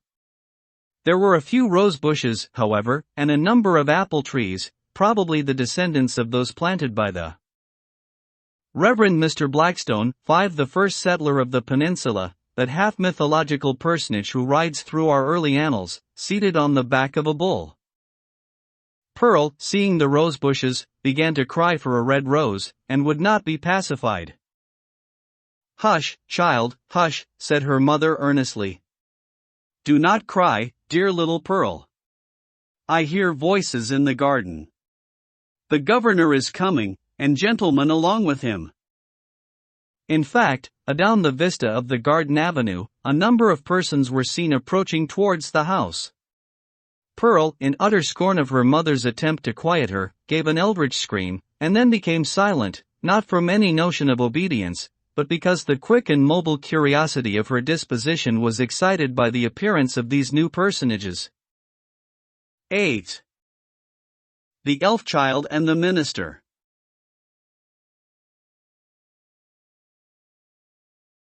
Governor Bellingham, in a loose gown and easy cap, such as elderly gentlemen love to endue themselves with, in their domestic privacy, walked foremost, and appeared to be showing off his estate, and expatiating on his projected improvements.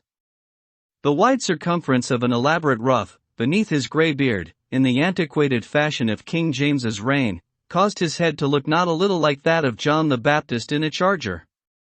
The impression made by his aspect, so rigid and severe, and frost-bitten with more than autumnal age, was hardly in keeping with the appliances of worldly enjoyment wherewith he had evidently done his utmost to surround himself.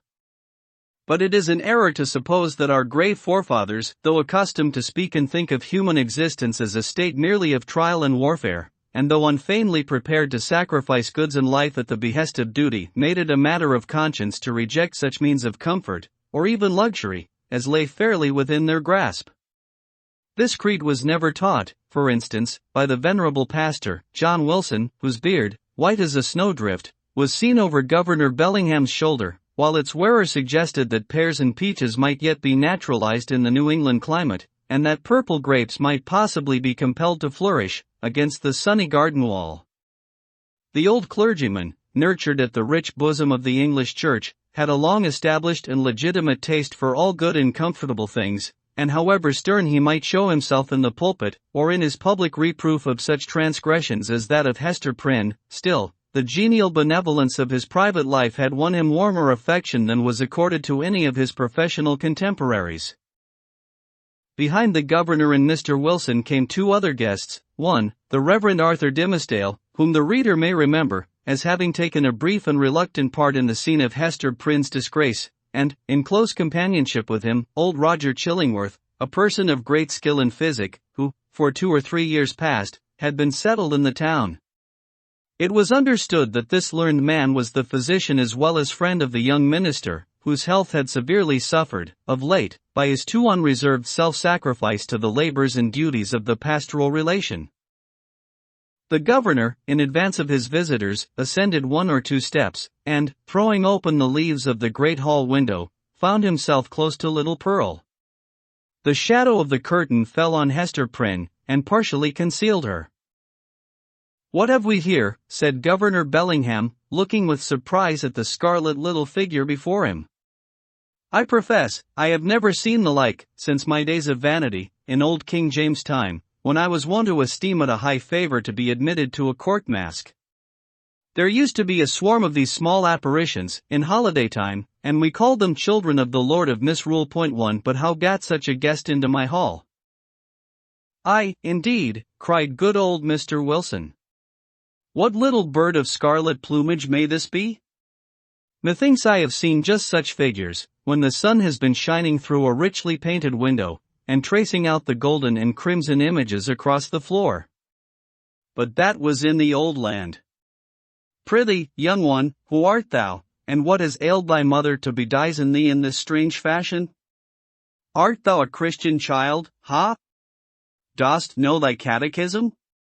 Or art thou one of those naughty elves or fairies, whom we thought to have left behind us, with other relics of papistry, in merry old England?"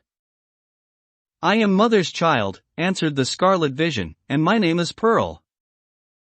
"Pearl, ruby, rather, or coral, or red rose, at the very least, judging from thy hue," responded the old minister, putting forth his hand in a vain attempt to pat little Pearl on the cheek.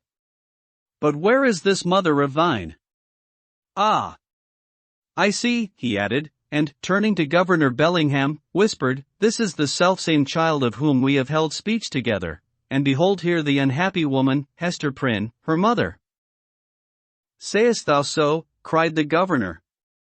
"Nay, we might have judged that such a child's mother must needs be a scarlet woman, and a worthy type of her Babylon, but she comes at a good time, and we will look into this matter forthwith."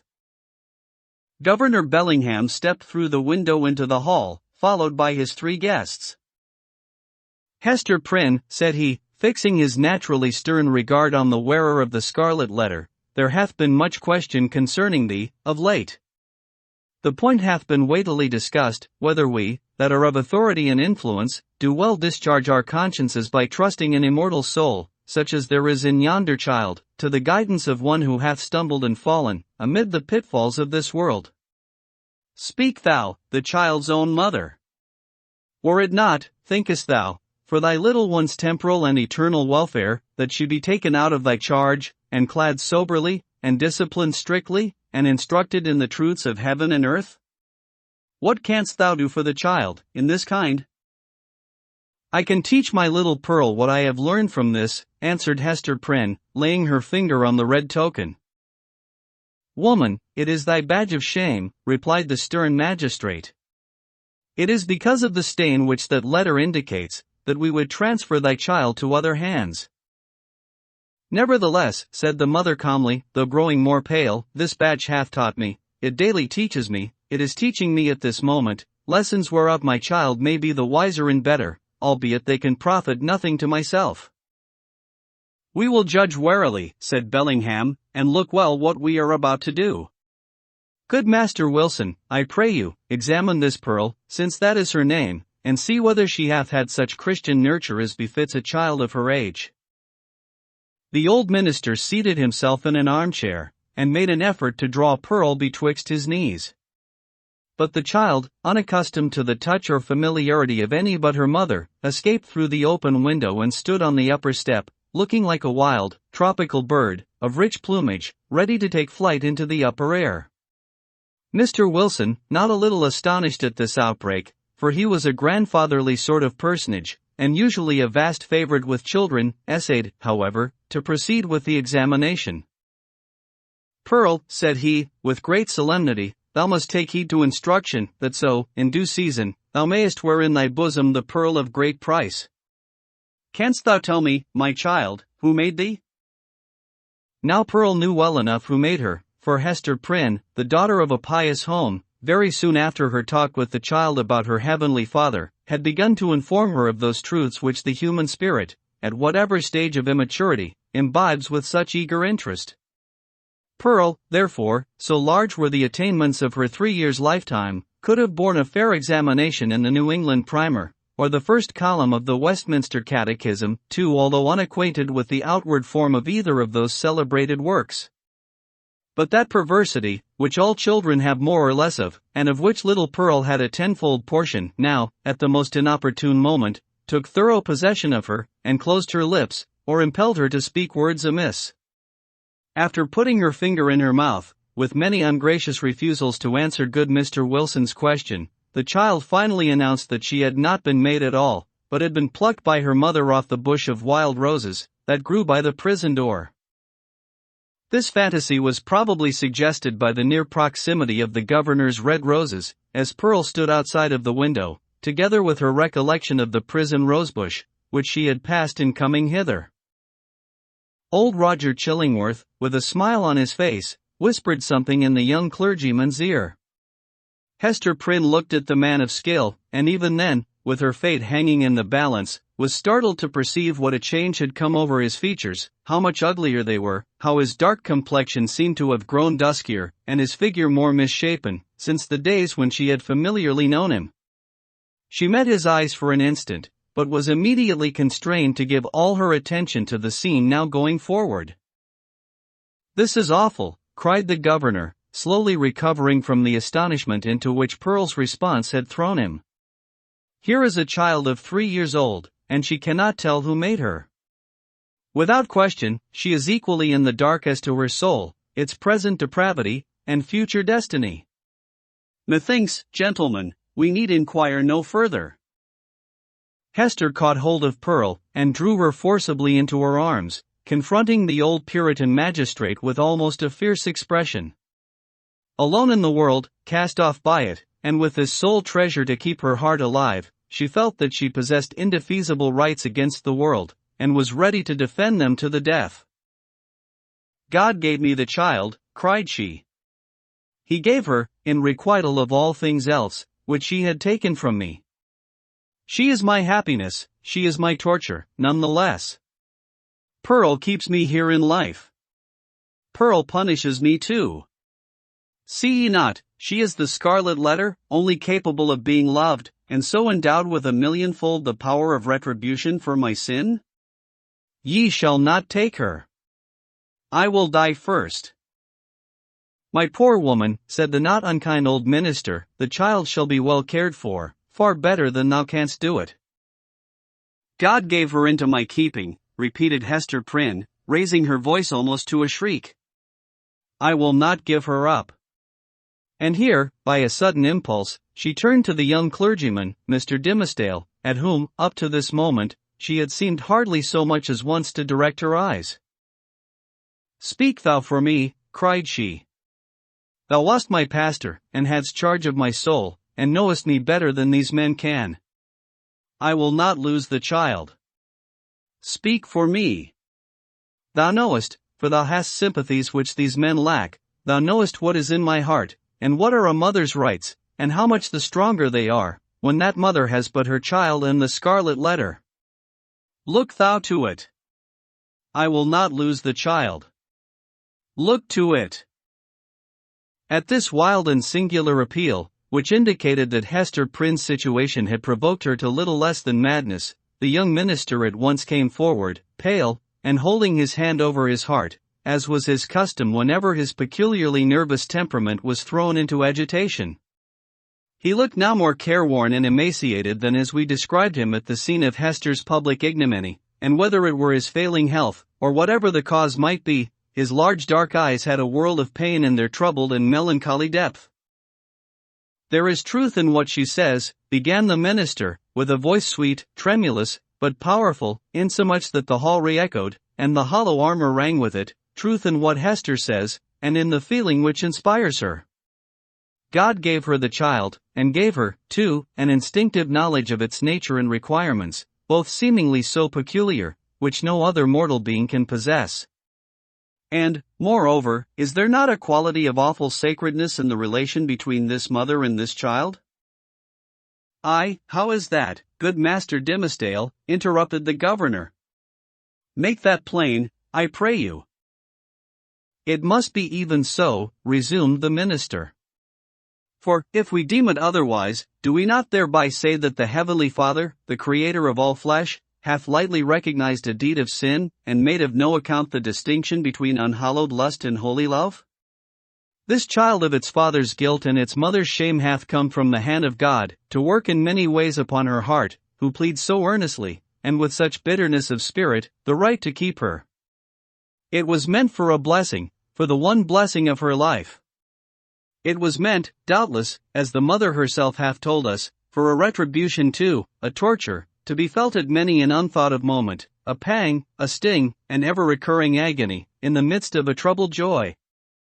Hath she not expressed this thought in the garb of the poor child, so forcibly reminding us of that red symbol which sears her bosom?" "Well said, again," cried good Mr. Wilson. "I feared the woman had no better thought than to make a mountebank of her child." "Oh, not so, not so," continued Mr. Dimmesdale. "She recognizes, believe me, the solemn miracle which God hath wrought, in the existence of that child. And may she feel, too, what, methinks, is the very truth, that this boon was meant, above all things else, to keep the mother's soul alive, and to preserve her from blacker depths of sin into which Satan might else have sought to plunge her. Therefore it is good for this poor, sinful woman that she hath an infant immortality, a being capable of eternal joy or sorrow, confided to her care, to be trained up by her to righteousness, to remind her, at every moment, of her fall, but yet to teach her, as it were by the Creator's sacred pledge, that, if she bring the child to heaven, the child also will bring its parent thither. Herein is the sinful mother happier than the sinful father.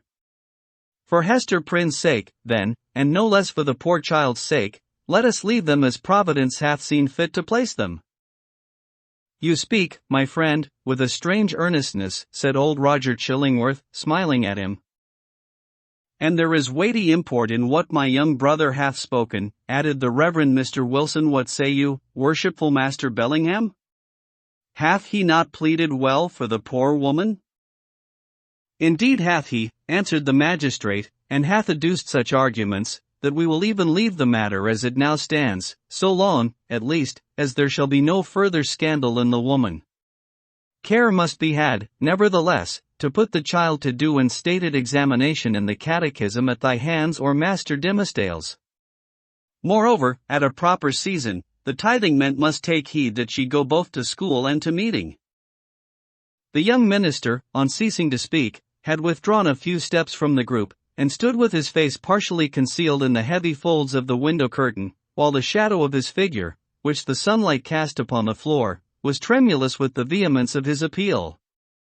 Pearl, that wild and flighty little elf, stole softly towards him, and, taking his hand in the grasp of both her own, laid her cheek against it, a caress so tender, and withal so unobtrusive, that her mother, who was looking on, asked herself, "Is that my Pearl?" Yet she knew that there was love in the child's heart, although it mostly revealed itself in passion, and hardly twice in her lifetime had been softened by such gentleness as now. The minister, for, save the long-sought regards of woman, nothing is sweeter than these marks of childish preference, accorded spontaneously by a spiritual instinct, and therefore seeming to imply in us something truly worthy to be loved. The minister looked round, laid his hand on the child's head, hesitated an instant, and then kissed her brow. Little Pearl's unwonted mood of sentiment lasted no longer. She laughed, and went capering down the hall, so airily, that old Mr. Wilson raised a question whether even her tiptoes touched the floor. "The little baggage hath witchcraft in her, I profess," said he to Mr. Dimmesdale. "She needs no old woman's broomstick to fly withal." "A strange child," remarked old Roger Chillingworth. "It is easy to see the mother's part in her. Would it be beyond a philosopher's research, think ye, gentlemen, to analyze the child's nature, and, from its make and mold, to give a shrewd guess at the father? Nay, it would be sinful, in such a question, to follow the clue of profane philosophy," said Mr. Wilson. "Better to fast and pray upon it, and still better, it may be, to leave the mystery as we find it, unless Providence reveal it of its own accord. Thereby, every good Christian man hath a title to show a father's kindness towards the poor, deserted babe." The affair being so satisfactorily concluded, Hester Prynne, with Pearl, departed from the house. As they descended the steps, it is averred that the lattice of a chamber window was thrown open, and forth into the sunny day was thrust the face of Mistress Hibbins, Governor Bellingham's bitter-tempered sister, and the same who, a few years later, was executed as a witch.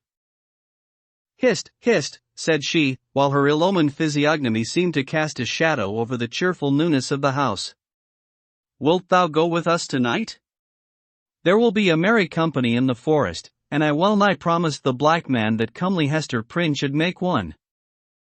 "Make my excuse to him, so please you," answered Hester, with a triumphant smile. "I must tarry at home, and keep watch over my little Pearl. Had they taken her from me, I would willingly have gone with thee into the forest, and signed my name in the black man's book too, and that with mine own blood." "We shall have thee there anon," said the witch lady, frowning, as she drew back her head. But here, if we suppose this interview betwixt Mistress Hibbins and Hester Prynne to be authentic, and not a parable, was already an illustration of the young minister's argument against sundering the relation of a fallen mother to the offspring of her frailty. Even thus early had the child saved her from Satan's snare. 9. The Leech.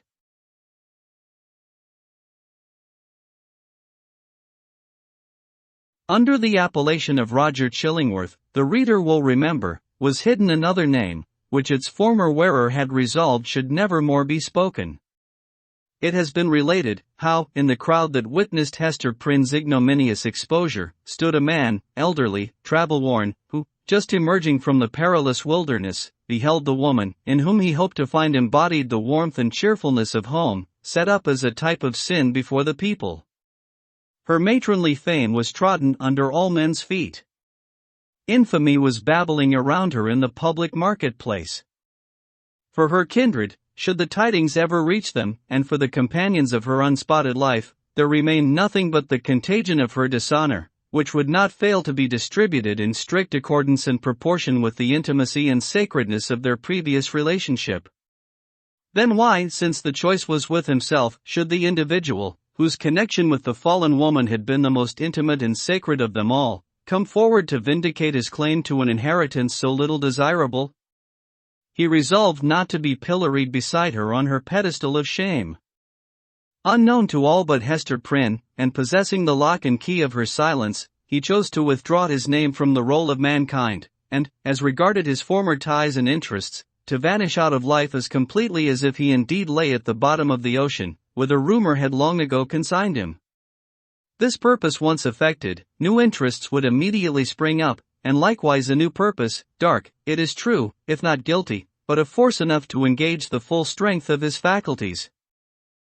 In pursuance of this resolve, he took up his residence in the Puritan town, as Roger Chillingworth, without other introduction than the learning and intelligence of which he possessed more than a common measure. As his studies, at a previous period of his life, had made him extensively acquainted with the medical science of the day, it was as a physician that he presented himself, and as such was cordially received. Skillful men, of the medical and chirurgical profession, were of rare occurrence in the colony. They seldom, it would appear, partook of the religious zeal that brought other emigrants across the Atlantic.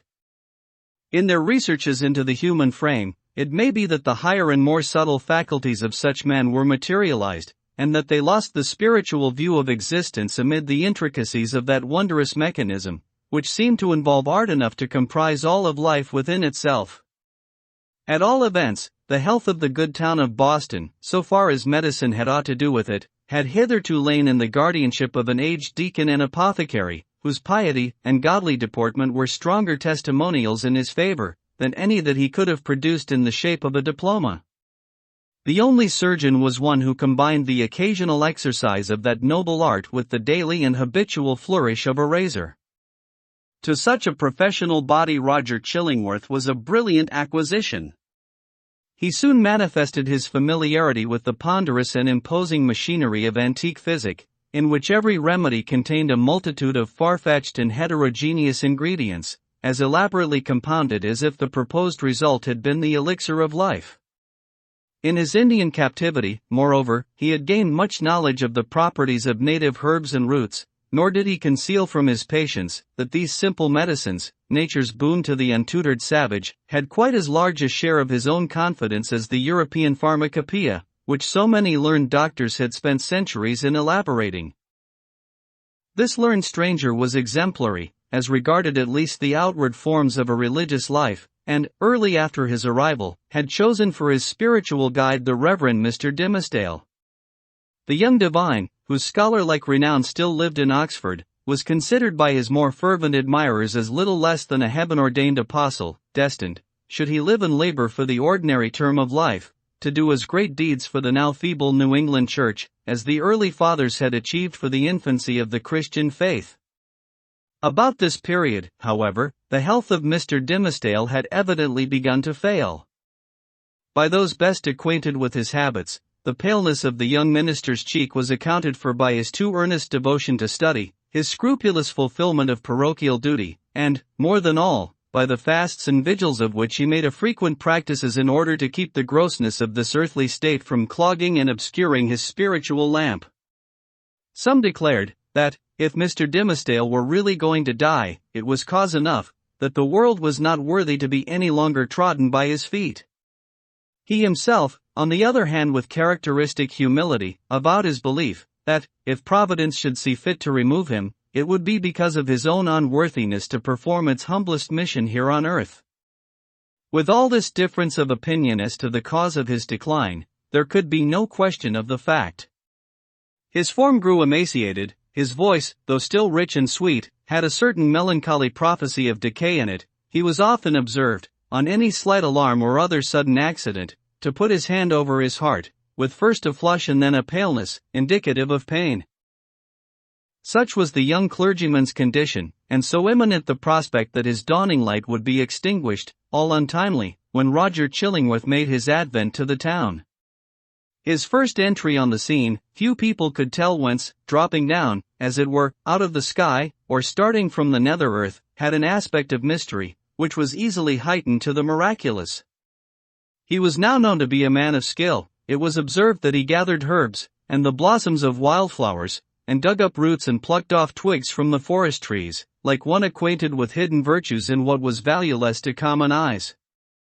He was heard to speak of Sir Kenelm Digby and other famous men, whose scientific attainments were esteemed hardly less than supernatural, as having been his correspondents or associates. Why, with such rank in the learned world, had he come hither? What could he, whose sphere was in great cities, be seeking in the wilderness? In answer to this query, a rumor gained ground, and, however absurd, was entertained by some very sensible people, that heaven had wrought an absolute miracle, by transporting an eminent doctor of physic, from a German university, bodily through the air, and setting him down at the door of Mr. Dimmesdale's study. Individuals of wiser faith, indeed, who knew that heaven promotes its purposes without aiming at the stage effect of what is called miraculous interposition, were inclined to see a providential hand in Roger Chillingworth's so opportune arrival. This idea was countenanced by the strong interest which the physician ever manifested in the young clergyman. He attached himself to him as a parishioner, and sought to win a friendly regard and confidence from his naturally reserved sensibility. He expressed great alarm at his pastor's state of health, but was anxious to attempt the cure, and, if early undertaken, seemed not despondent of a favorable result.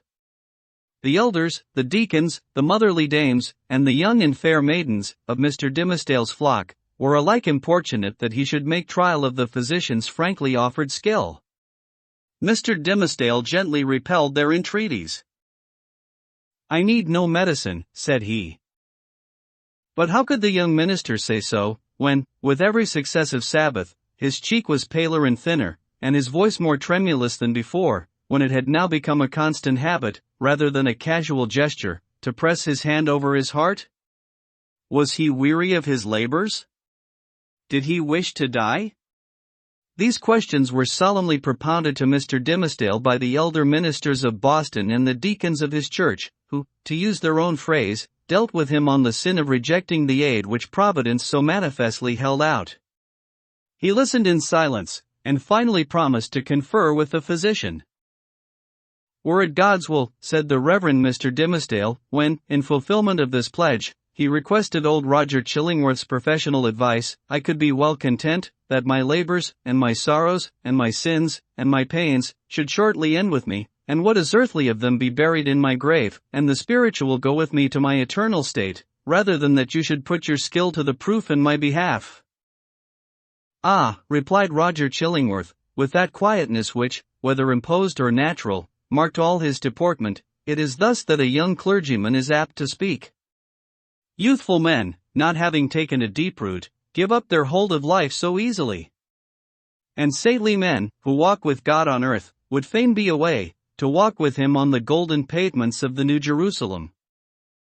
"Nay," rejoined the young minister, putting his hand to his heart, with a flush of pain flitting over his brow, "were I worthier to walk there, I could be better content to toil here."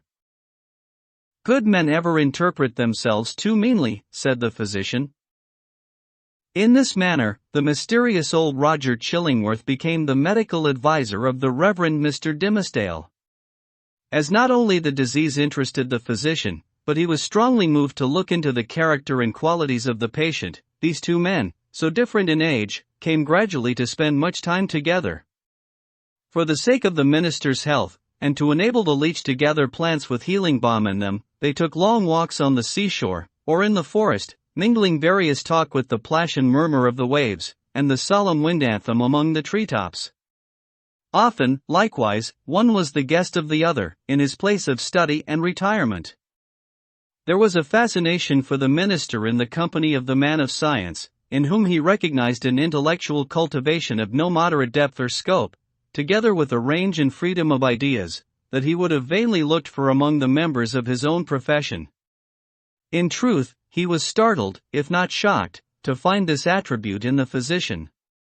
Mr. Dimmesdale was a true priest, a true religionist, with the reverential sentiment largely developed, and an order of mind that impelled itself powerfully along the track of a creed, and wore its passage continually deeper with the lapse of time. In no state of society would he have been what is called a man of liberal views. It would always be essential to his peace to feel the pressure of a faith about him, supporting, while it confined him within its iron framework. Not the less, however, though with a tremulous enjoyment, did he feel the occasional relief of looking at the universe through the medium of another kind of intellect than those with which he habitually held converse. It was as if a window were thrown open, admitting a freer atmosphere into the close and stifled study, where his life was wasting itself away, amid lamplight, or obstructed day beams, and the musty fragrance, be it sensual or moral, that exhales from books. But the air was too fresh and chill to be long breathed with comfort. So the minister, and the physician with him, withdrew again within the limits of what their church defined as orthodox. Thus Roger Chillingworth scrutinized his patient carefully, both as he saw him in his ordinary life, keeping an accustomed pathway in the range of thoughts familiar to him, and as he appeared when thrown amidst other moral scenery, the novelty of which might call out something new to the surface of his character. He deemed it essential, it would seem, to know the man, before attempting to do him good. Wherever there is a heart and an intellect, the diseases of the physical frame are tinged with the peculiarities of these. In Arthur Dimmesdale, thought and imagination were so active, and sensibility so intense, that the bodily infirmity would be likely to have its groundwork there. So Roger Chillingworth, the man of skill, the kind and friendly physician, strove to go deep into his patient's bosom, delving among his principles, prying into his recollections, and probing everything with a cautious touch, like a treasure seeker in a dark cavern. Few secrets can escape an investigator, who has opportunity and license to undertake such a quest, and skill to follow it up. A man burdened with a secret should especially avoid the intimacy of his physician.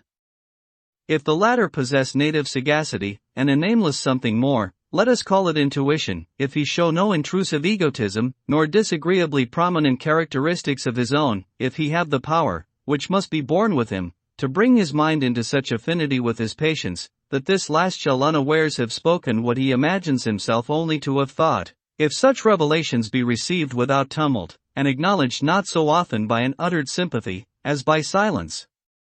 An inarticulate breath, and here and there a word, to indicate that all is understood, if, to these qualifications of a confidant be joined the advantages afforded by his recognized character as a physician. Then, at some inevitable moment, will the soul of the sufferer be dissolved, and flow forth in a dark, but transparent stream, bringing all its mysteries into the daylight. Roger Chillingworth possessed all, or most, of the attributes above enumerated. Nevertheless, time went on, a kind of intimacy, as we have said, grew up between these two cultivated minds, which had as wide a field as the whole sphere of human thought and study, to meet upon. They discussed every topic of ethics and religion, of public affairs, and private character. They talked much, on both sides, of matters that seemed personal to themselves, and yet no secret, such as the physician fancied must exist there, ever stole out of the minister's consciousness into his companion's ear. The latter had his suspicions, indeed, that even the nature of Mr. Dimmesdale's bodily disease had never fairly revealed to him. It was a strange reserve. After a time, at a hint from Roger Chillingworth, the friends of Mr. Dimmesdale effected an arrangement by which the two were lodged in the same house, so that every ebb and flow of the minister's lifetide might pass under the eye of his anxious and attached physician. There was much joy throughout the town, when this greatly desirable object was attained. It was held to be the best possible measure for the young clergyman's welfare, unless, indeed, as often urged by such as felt authorized to do so, he had selected some one of the many blooming damsels, spiritually devoted to him, to become his devoted wife. This latter step, however, there was no present prospect that Arthur Dimmesdale would be prevailed upon to take. He rejected all suggestions of the kind, as if priestly celibacy were one of his articles of church discipline. Doomed by his own choice, therefore, as Mr. Dimmesdale so evidently was, to eat his unsavory morsel always at another's board, and endure the lifelong chill which must be his lot who seeks to warm himself only at another's fireside, it truly seemed that this sagacious, experienced, benevolent old physician, with his concord of paternal and reverential love for the young pastor, was the very man, of all mankind, to be constantly within reach of his voice. The new abode of the two friends was with a pious widow, of good social rank, who dwelt in a house covering pretty nearly the site on which the venerable structure of King's Chapel has since been built. It had the graveyard, originally Isaac Johnson's home field, on one side, and so was well adapted to call up serious reflections, suited to their respective employments, in both minister and man of physic. The motherly care of the good widow assigned to Mr. Dimmesdale a front apartment, with a sunny exposure, and heavy window curtains to create a noontide shadow, when desirable. The walls were hung round with tapestry, said to be from the Gobelin looms, one end, at all events, representing the scriptural story of David and Bathsheba, and Nathan the prophet, in colors still unfaded, but which made the fair woman of the scene almost as grimly picturesque as the woe-denouncing seer. Here, the pale clergyman piled up his library, rich with parchment-bound folios of the Fathers, and the lore of rabbis, and monkish erudition, of which the Protestant divines, even while they vilified and decried that class of writers, were yet constrained often to avail themselves. On the other side of the house, old Roger Chillingworth arranged his study and laboratory, not such as a modern man of science would reckon even tolerably complete, but provided with a distilling apparatus, and the means of compounding drugs and chemicals, which the practiced alchemist knew well how to turn to purpose. With such commodiousness of situation, these two learned persons sat themselves down, each in his own domain, yet familiarly passing from one apartment to the other, and bestowing a mutual and not incurious inspection into one another's business. And the Reverend Arthur Dimmesdale's best discerning friends, as we have intimated, very reasonably imagined that the hand of Providence had done all this, for the purpose, besought in so many public, and domestic, and secret prayers, of restoring the young minister to health. But, it must now be said, another portion of the community had latterly begun to take its own view of the relation betwixt Mr. Dimmesdale and the mysterious old physician. When an uninstructed multitude attempts to see with its eyes, it is exceedingly apt to be deceived.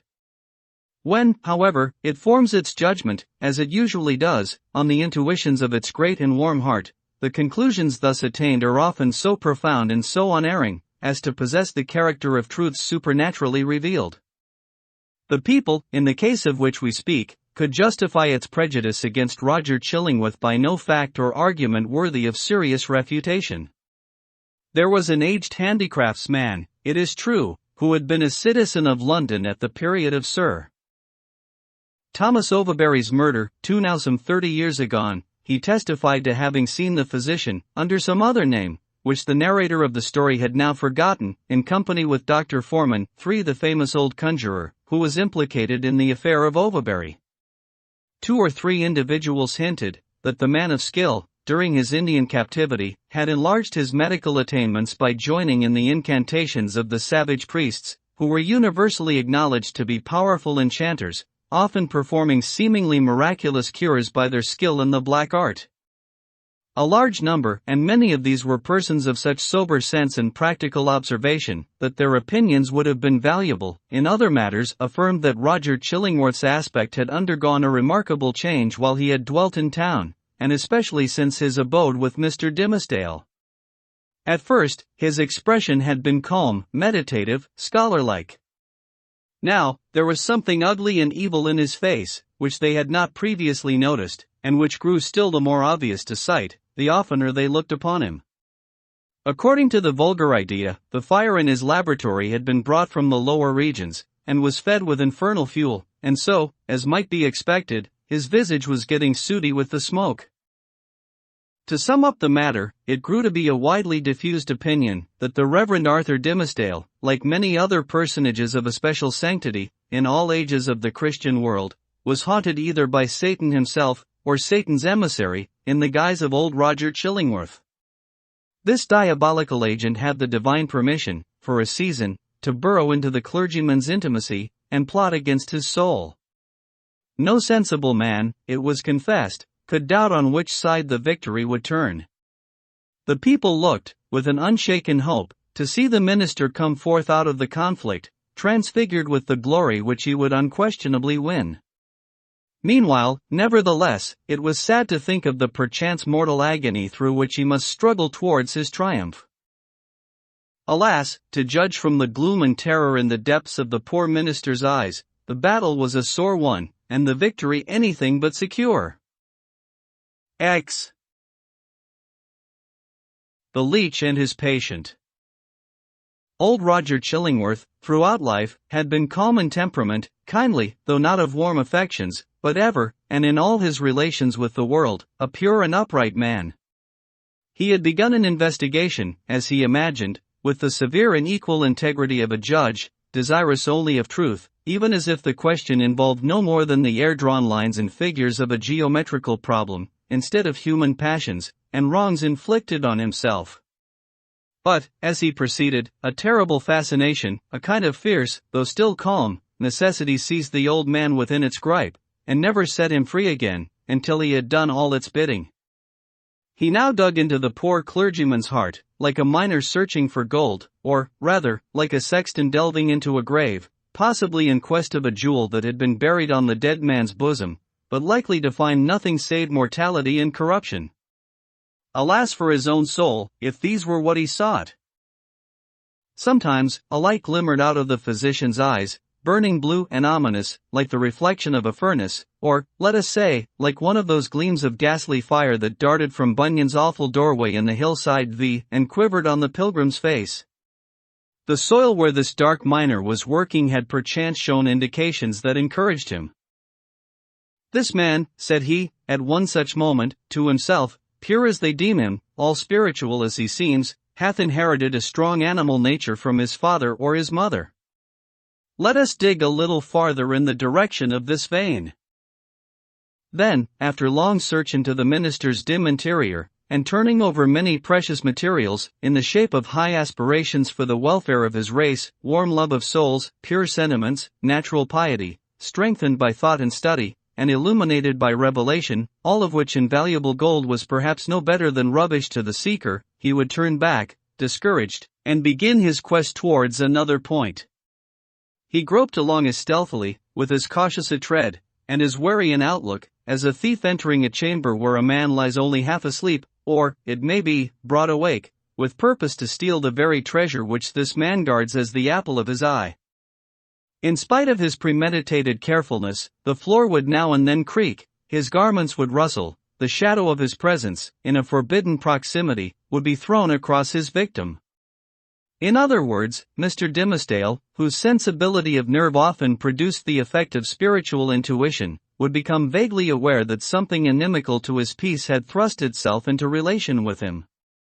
But old Roger Chillingworth, too, had perceptions that were almost intuitive, and when the minister threw his startled eyes towards him, there the physician sat, his kind, watchful, sympathizing, but never intrusive friend. Yet Mr. Dimmesdale would perhaps have seen this individual's character more perfectly, if a certain morbidness, to which sick hearts are liable, had not rendered him suspicious of all mankind. Trusting no man as his friend, he could not recognize his enemy when the latter actually appeared.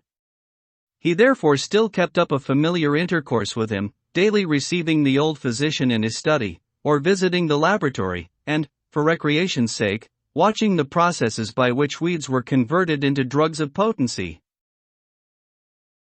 One day, leaning his forehead on his hand, and his elbow on the sill of the open window that looked towards the graveyard, he talked with Roger Chillingworth, while the old man was examining a bundle of unsightly plants.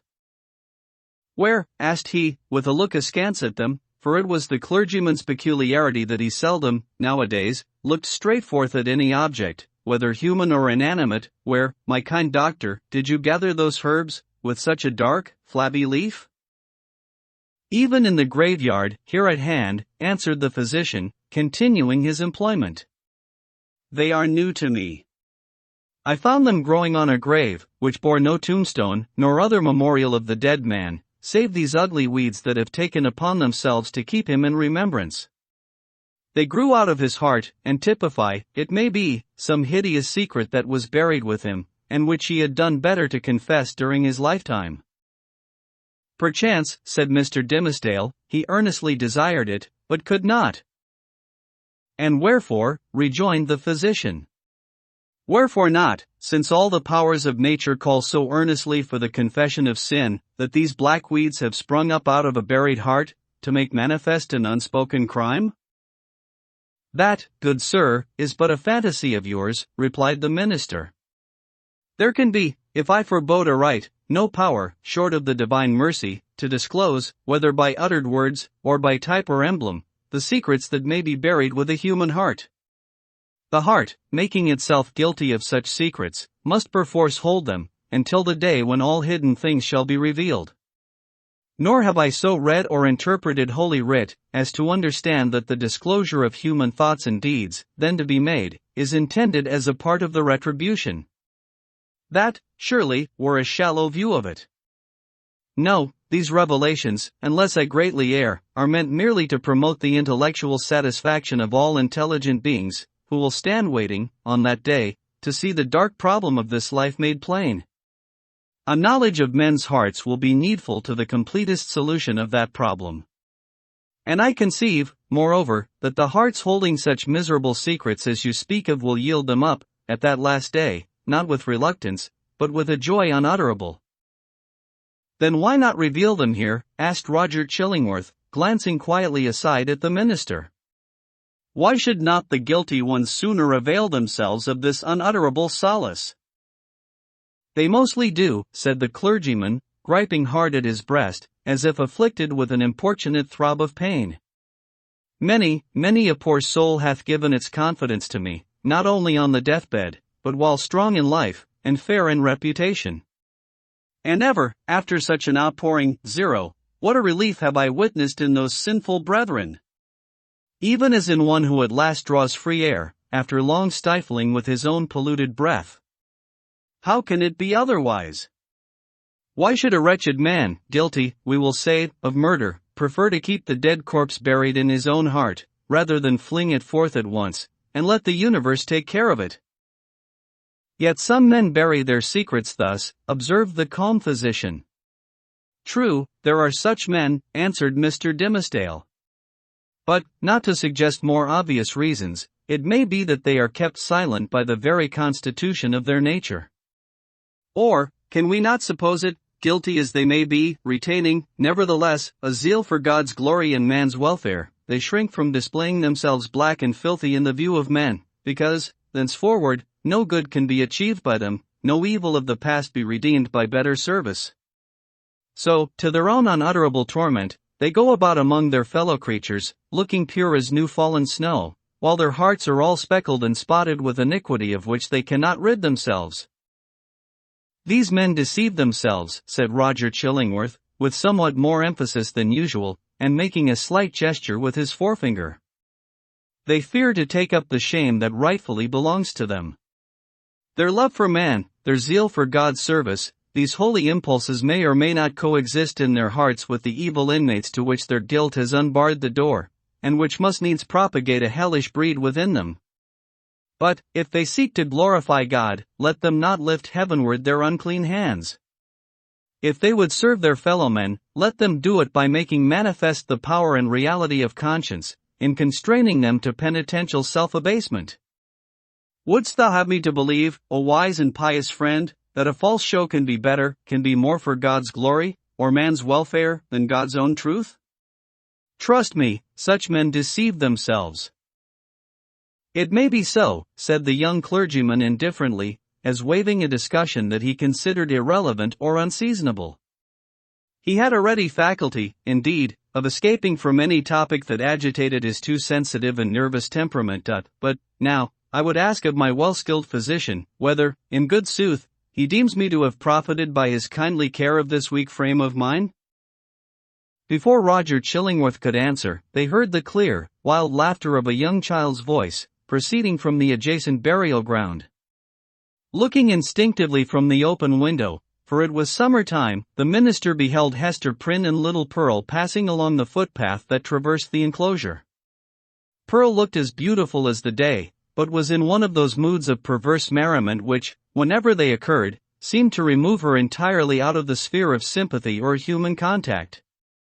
She now skipped irreverently from one grave to another, until, coming to the broad flat, armorial tombstone of a departed worthy, perhaps of Isaac Johnson himself, she began to dance upon it. In reply to her mother's command and entreaty that she would behave more decorously, little Pearl paused to gather the prickly burrs from a tall burdock, which grew beside the tomb. Taking a handful of these, she arranged them along the lines of the scarlet letter that decorated the maternal bosom, to which the burrs, as their nature was, tenaciously adhered. Hester did not pluck them off. Roger Chillingworth had by this time approached the window, and smiled grimly down. There is no law, nor reverence for authority, no regard for human ordinances or opinions, right or wrong, mixed up with that child's composition, remarked he, as much to himself as to his companion. I saw her, the other day, bespatter the governor himself with water, at the cattle trough in Spring Lane. What, in heaven's name, is she? Is the imp altogether evil?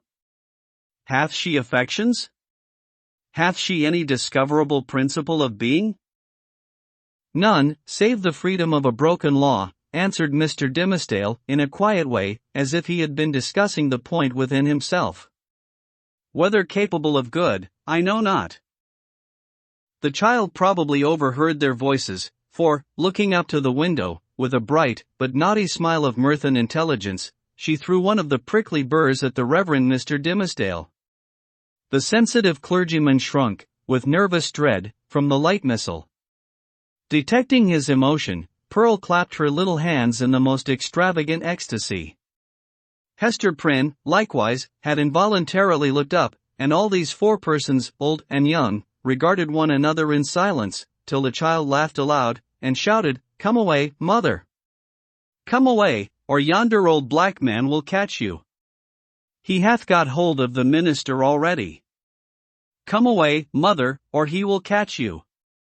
But he cannot catch little Pearl." So she drew her mother away, skipping, dancing, and frisking fantastically among the hillocks of the dead people, like a creature that had nothing in common with a bygone and buried generation, nor owned herself akin to it.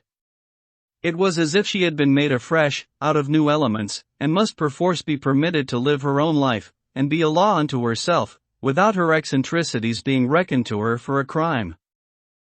"There goes a woman," resumed Roger Chillingworth, after a pause, "who, be her demerits what they may, hath none of that mystery of hidden sinfulness which you deem so grievous to be borne. Is Hester Prynne the less miserable, think you, for that scarlet letter on her breast?" "I do verily believe it," answered the clergyman. "Nevertheless, I cannot answer for her. There was a look of pain in her face, which I would gladly have been spared the sight of. But still, methinks, it must needs be better for the sufferer to be free to show his pain, as this poor woman Hester is, than to cover it all up in his heart."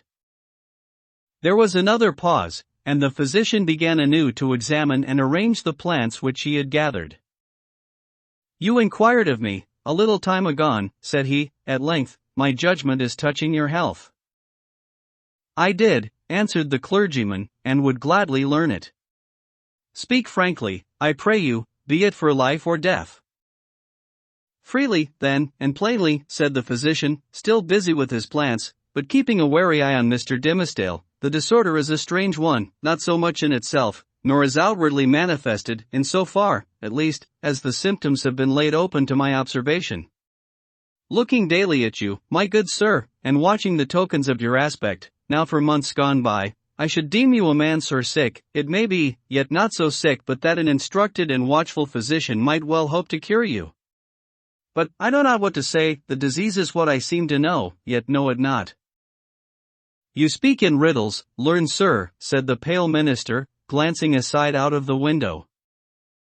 "Then, to speak more plainly," continued the physician, "and I crave pardon, sir, should it seem to require pardon, for this needful plainness of my speech.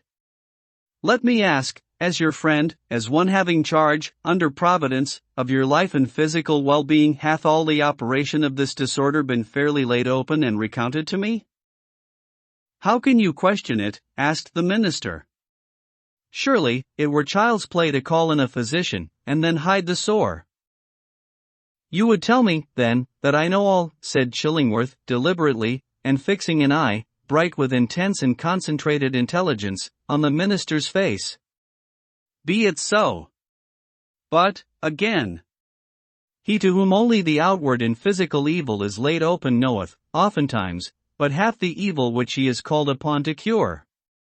A bodily disease, which we look upon as whole and entire within itself, may, after all, be but a symptom of some ailment in the spiritual part. Your pardon, once again, good sir, if my speech give the shadow of offense. You, sir, of all men whom I have known, are he whose body is the closest conjoined, and imbued, and identified, so to speak, with the spirit whereof it is the instrument." "Then I need ask no further," said the clergyman, somewhat hastily rising from his chair. "You deal not, I take it, in medicine for the soul." "Thus, a sickness," continued Roger Chillingworth, going on, in an unaltered tone, without heeding the interruption, but standing up, and confronting the emaciated and white-cheeked minister with his low, dark, and misshapen figure, "a sickness, a sore place, if we may so call it, in your spirit, hath immediately its appropriate manifestation in your bodily frame. Would you, therefore, that your physician heal the bodily evil? How may this be, unless you first lay open to him the wound or trouble in your soul? "No, not to thee, not to an earthly physician," cried Mr. Dimmesdale, passionately, and turning his eyes, full and bright, and with a kind of fierceness, on old Roger Chillingworth. "Not to thee. But, if it be the soul's disease, then do I commit myself to the one physician of the soul. He, if it stand with his good pleasure, can cure, or he can kill. Let him do with me as, in his justice and wisdom, he shall see good. But who art thou, that meddlest in this matter, that dares thrust himself between the sufferer and his God?" With a frantic gesture, he rushed out of the room. "It is as well to have made this step," said Roger Chillingworth to himself, looking after the minister with a grave smile. "There is nothing lost. We shall be friends again anon. But see, now, how passion takes hold upon this man, and hurrieth him out of himself. As with one passion, so with another. He hath done a wild thing ere now, this pious Master Dimmesdale, in the hot passion of his heart."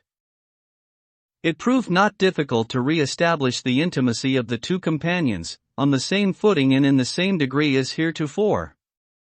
The young clergyman, after a few hours of privacy, was sensible that the disorder of his nerves had hurried him into an unseemly outbreak of temper, which there had been nothing in the physician's words to excuse or palliate. He marveled, indeed, at the violence with which he had thrust back the kind old man, when merely proffering the advice which it was his duty to bestow, and which the minister himself had expressly sought. With these remorseful feelings, he lost no time in making the amplest apologies, and besought his friend still to continue the care, which, if not successful in restoring him to health, had, in all probability, been the means of prolonging his feeble existence to that hour. Roger Chillingworth readily assented, and went on with his medical supervision of the minister, doing his best for him, in all good faith, but always quitting the patient's apartment, at the close of a professional interview, with a mysterious and puzzled smile upon his lips. This expression was invisible in Mr. Dimmesdale's presence, but grew strongly evident as the physician crossed the threshold. "A rare case," he muttered. "I must needs look deeper into it. A strange sympathy betwixt soul and body. Were it only for the art's sake, I must search this matter to the bottom." It came to pass, not long after the scene above recorded, that the Reverend Mr. Dimmesdale, at noonday, and entirely unawares, fell into a deep, deep slumber, sitting in his chair, with a large black letter volume open before him on the table. It must have been a work of vast ability in the somniferous school of literature. The profound depth of the minister's repose was the more remarkable, inasmuch as he was one of those persons whose sleep, ordinarily, is as light, as fitful, and as easily scared away, as a small bird hopping on a twig. To such an unwonted remoteness, however, had his spirit now withdrawn into itself, that he stirred not in his chair, when old Roger Chillingworth, without any extraordinary precaution, came into the room. The physician advanced directly in front of his patient, laid his hand upon his bosom, and thrust aside the vestment that, hitherto, had always covered it even from the professional eye. Then, indeed, Mr. Dimmesdale shuddered, and slightly stirred. After a brief pause, the physician turned away. But with what a wild look of wonder, joy, and horror! With what a ghastly rapture, as it were, too mighty to be expressed only by the eye and features, and therefore bursting forth through the whole ugliness of his figure, and making itself even riotously manifest by the extravagant gestures with which he threw up his arms towards the ceiling, and stamped his foot upon the floor.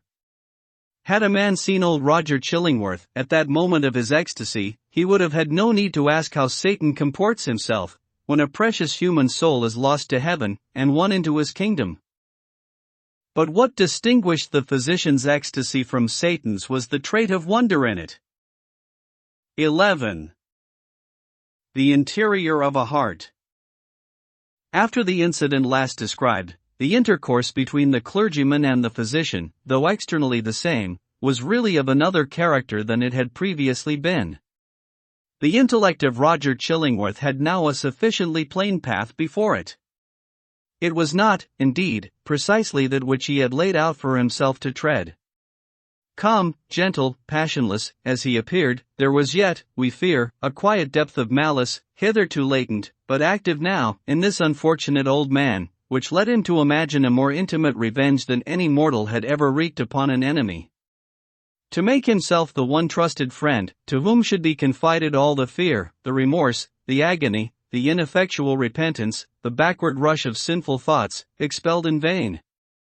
All that guilty sorrow, hidden from the world, whose great heart would have pitied and forgiven, to be revealed to him, the pitiless, to him, the unforgiving. All that dark treasure to be lavished on the very man, to whom nothing else could so adequately pay the debt of vengeance. The clergyman's shy and sensitive reserve had balked this scheme.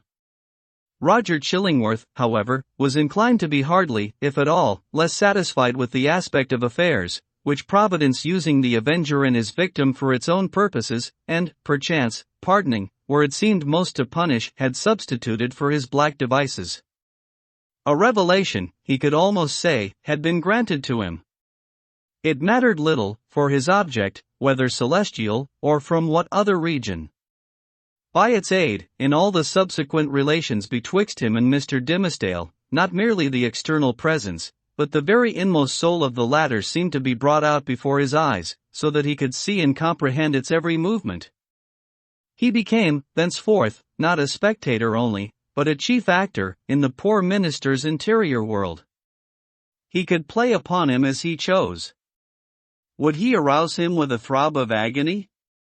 The victim was forever on the rack, it needed only to know the spring that controlled the engine, and the physician knew it well. Would he startle him with sudden fear?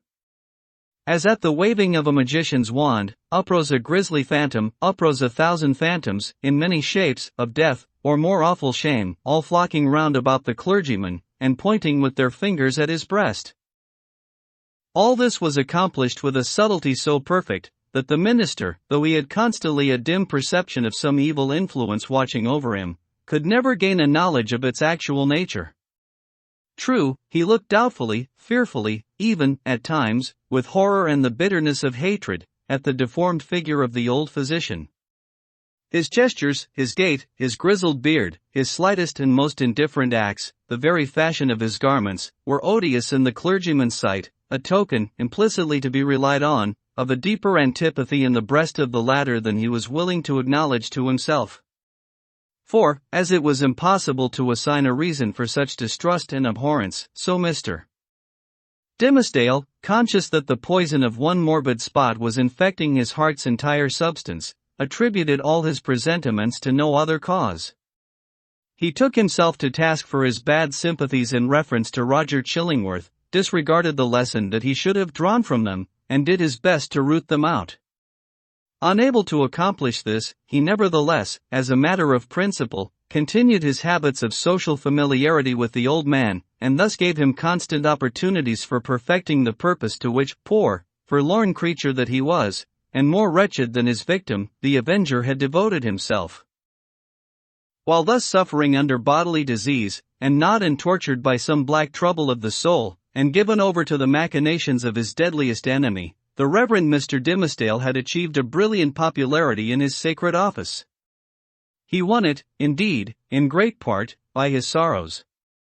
His intellectual gifts, his moral perceptions, his power of experiencing and communicating emotion, were kept in a state of preternatural activity by the prick and anguish of his daily life.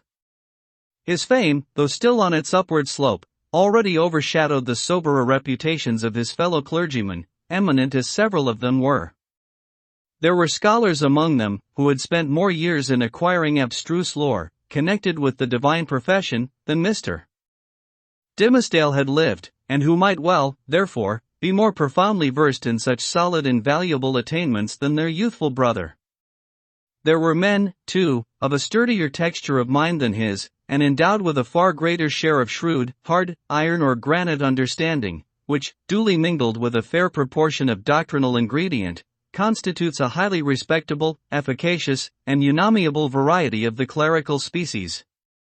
There were others, again, true saintly fathers, whose faculties had been elaborated by weary toil among their books, and by patient thought, and etherealized, moreover, by spiritual communications with the better world, into which their purity of life had almost introduced these holy personages, with their garments of mortality still clinging to them. All that they lacked was the gift that descended upon the chosen disciples, at Pentecost, in tongues of flame, one symbolizing, it would seem, not the power of speech in foreign and unknown languages, but that of addressing the whole human brotherhood in the heart's native language. These fathers, otherwise so apostolic, lacked heaven's last and rarest attestation of their office, the tongue of flame. They would have vainly sought, had they ever dreamed of seeking, to express the highest truths through the humblest medium of familiar words and images.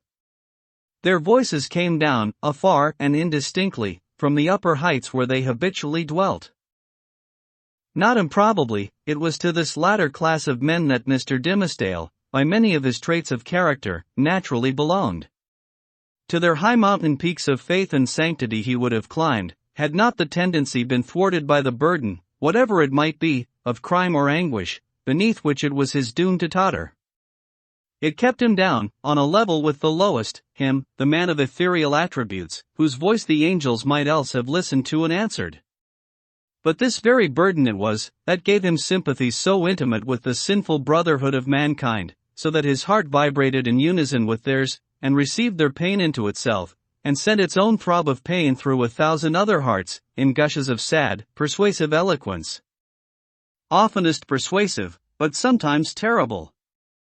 The people knew not the power that moved them thus. They deemed the young clergyman a miracle of holiness. They fancied him the mouthpiece of heaven's messages of wisdom, and rebuke, and love. In their eyes, the very ground on which he trod was sanctified. The virgins of his church grew pale around him, victims of a passion so imbued with religious sentiment that they imagined it to be all religion, and brought it openly, in their white bosoms, as their most acceptable sacrifice before the altar. The aged members of his flock, beholding Mr. Dimmesdale's frame so feeble, while they were themselves so rugged in their infirmity, believed that he would go heavenward before them, and enjoined it upon their children, that their old bones should be buried close to their young pastor's holy grave. And, all this time, perchance, when poor Mr. Dimmesdale was thinking of his grave, he questioned with himself whether the grass would ever grow on it, because an accursed thing must there be buried. It is inconceivable, the agony with which this public veneration tortured him.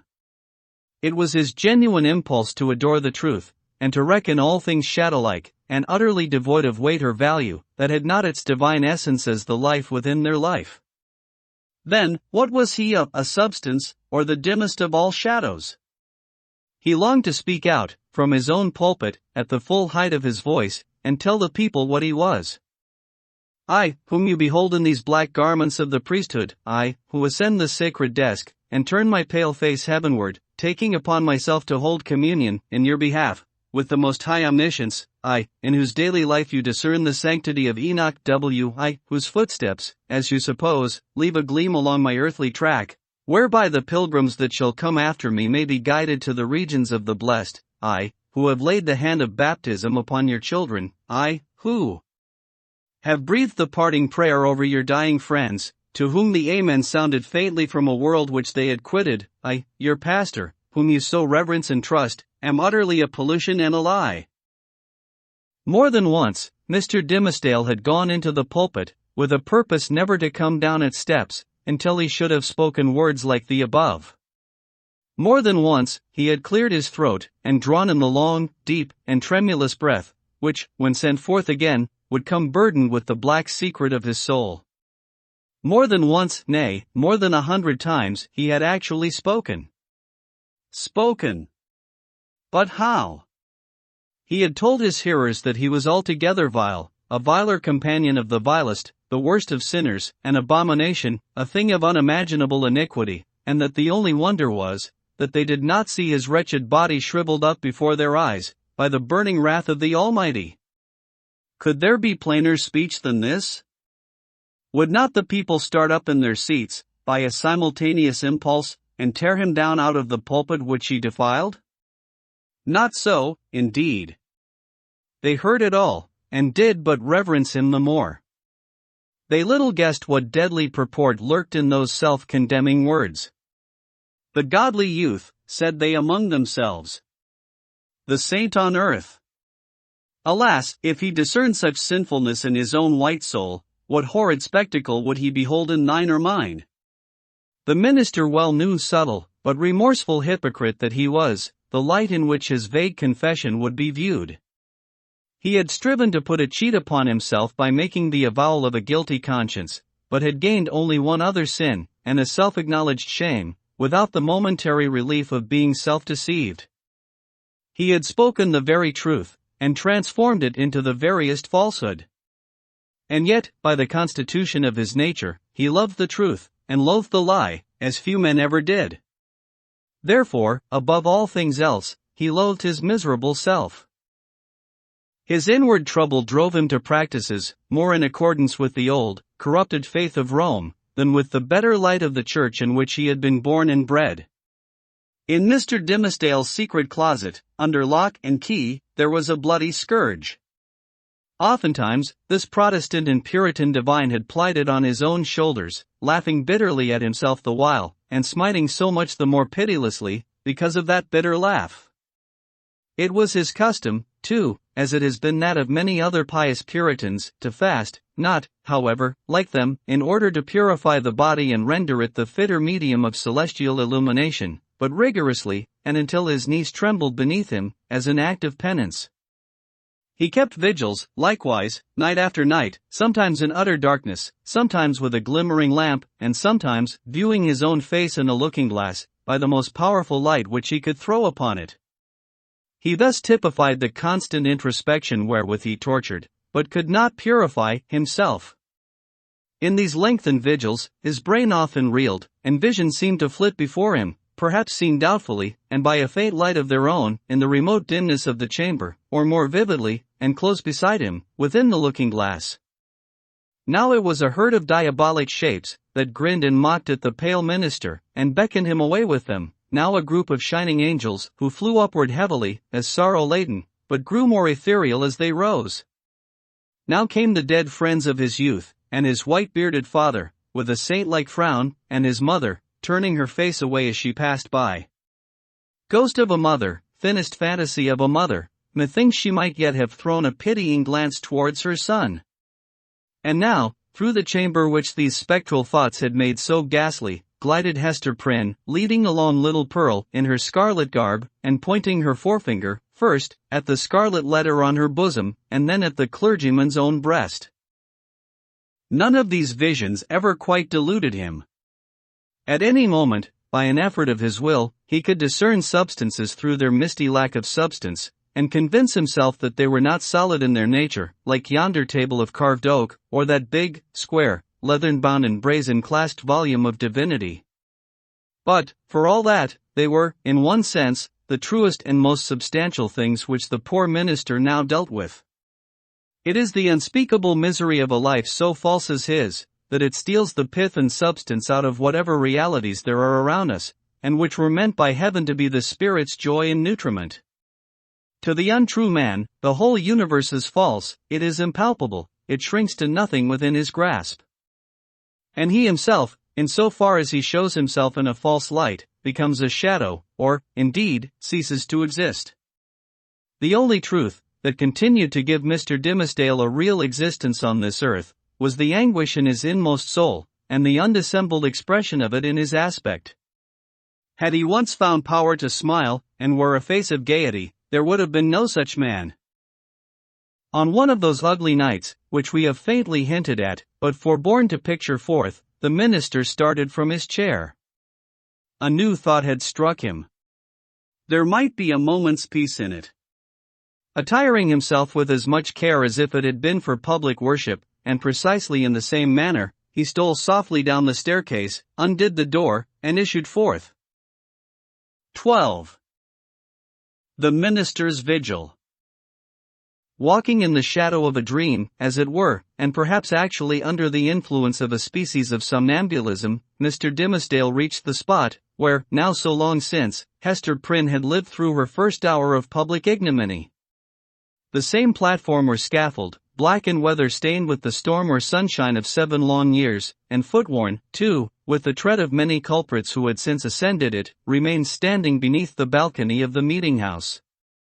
The minister went up the steps. It was an obscure night of early May.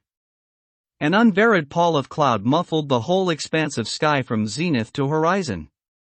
If the same multitude which had stood as eyewitnesses while Hester Prynne sustained her punishment could now have been summoned forth, they would have discerned no face above the platform, nor hardly the outline of a human shape, in the dark grey of the midnight. But the town was all asleep. There was no peril of discovery. The minister might stand there, if it so pleased him, until morning should redden in the east, without other risk than that the dank and chill night air would creep into his frame, and stiffen his joints with rheumatism, and clog his throat with catarrh and cough, thereby defrauding the expectant audience of tomorrow's prayer and sermon. No eye could see him, save that ever wakeful one which had seen him in his closet, wielding the bloody scourge. Why, then, had he come hither? Was it but the mockery of penitence? A mockery, indeed, but in which his soul trifled with itself. A mockery at which angels blushed and wept, while fiends rejoiced, with jeering laughter. He had been driven hither by the impulse of that remorse which dogged him everywhere, and whose own sister and closely linked companion was that cowardice which invariably drew him back, with her tremulous gripe, just when the other impulse had hurried him to the verge of a disclosure. Poor, miserable man! What right had infirmity like his to burden itself with crime? Crime is for the iron-nerved, who have their choice either to endure it, or, if it press too hard, to exert their fierce and savage strength for a good purpose, and fling it off at once. This feeble and most sensitive of spirits could do neither, yet continually did one thing or another, which intertwined, in the same inextricable knot, the agony of heaven-defying guilt and vain repentance. And thus, while standing on the scaffold, in this vain show of expiation, Mr. Dimmesdale was overcome with a great horror of mind, as if the universe were gazing at a scarlet token on his naked breast, right over his heart. On that spot, in very truth, there was, and there had long been, the gnawing and poisonous tooth of bodily pain. Without any effort of his will, or power to restrain himself, he shrieked aloud, an outcry that went pealing through the night, and was beaten back from one house to another, and reverberated from the hills in the background, as if a company of devils detecting so much misery and terror in it, had made a plaything of the sound, and were bandying it to and fro. "It is done," muttered the minister, covering his face with his hands. "The whole town will awake and hurry forth, and find me here." But it was not so. The shriek had perhaps sounded with a far greater power, to his own startled ears, than it actually possessed. The town did not awake, or, if it did, the drowsy slumberers mistook the cry either for something frightful in a dream, or for the noise of witches, whose voices, at that period, were often heard to pass over the settlements or lonely cottages, as they rode with Satan through the air. The clergyman therefore, hearing no symptoms of disturbance, uncovered his eyes and looked about him. At one of the chamber windows of Governor Bellingham's mansion, which stood at some distance, on the line of another street, he beheld the appearance of the old magistrate himself, with a lamp in his hand, a white nightcap on his head, and a long white gown enveloping his figure.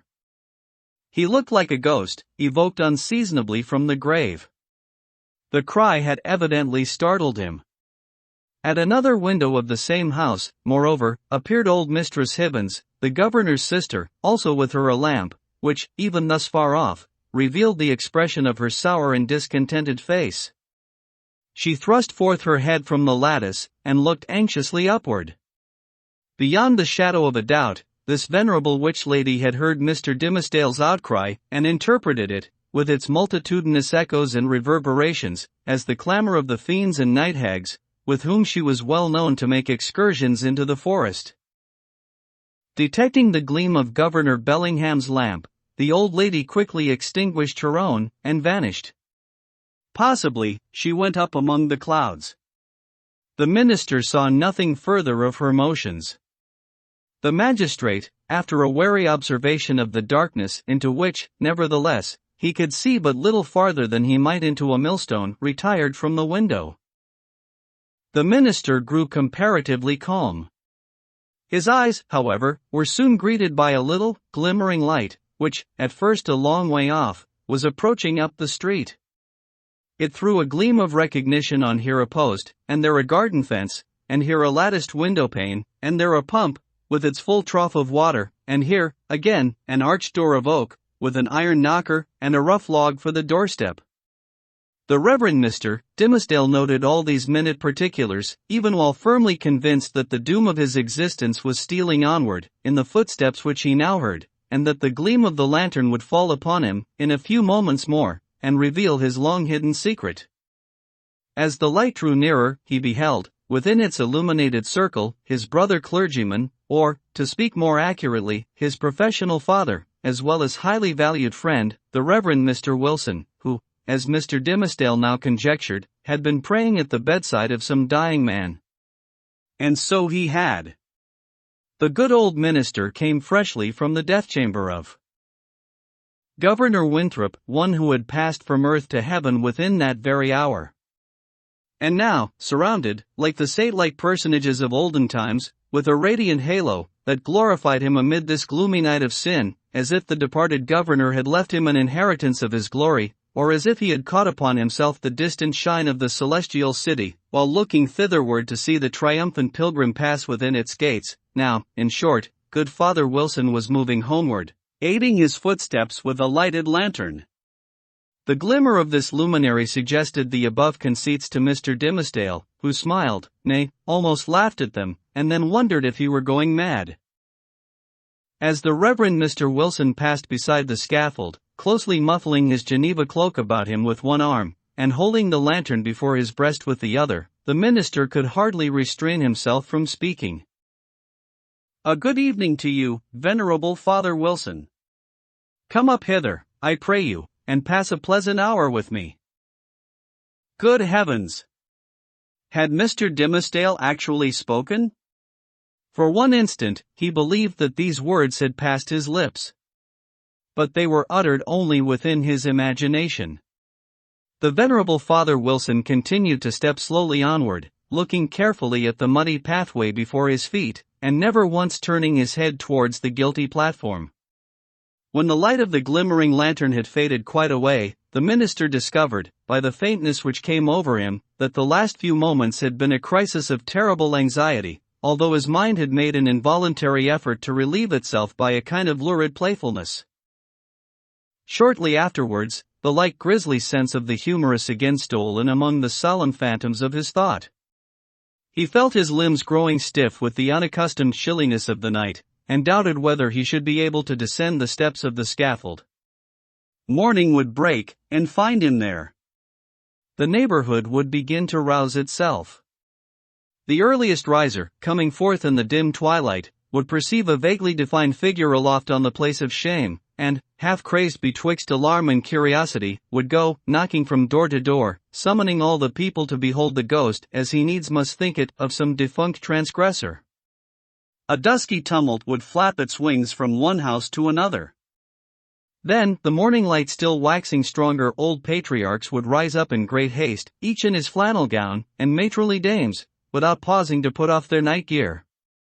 The whole tribe of decorous personages, who had never heretofore been seen with a single hair of their heads awry, would start into public view, with the disorder of a nightmare in their aspects. Old Governor Bellingham would come grimly forth, with his King James's ruff fastened askew, and Mistress Hibbins, with some twigs of the forest clinging to her skirts, and looking sourer than ever, as having hardly got a wink of sleep after her night ride, and good Father Wilson, too, after spending half the night at deathbed, and liking ill to be disturbed, thus early, out of his dreams about the glorified saints. Hither, likewise, would come the elders and deacons of Mr. Dimmesdale's church, and the young virgins who so idolized their minister, and had made a shrine for him in their white bosoms, which, now, by the by, in their hurry and confusion, they would scantly have given themselves time to cover with their kerchiefs. All people, in a word, would come stumbling over their thresholds, and turning up their amazed and horror-stricken visages around the scaffold. Whom would they discern there, with the red eastern light upon his brow?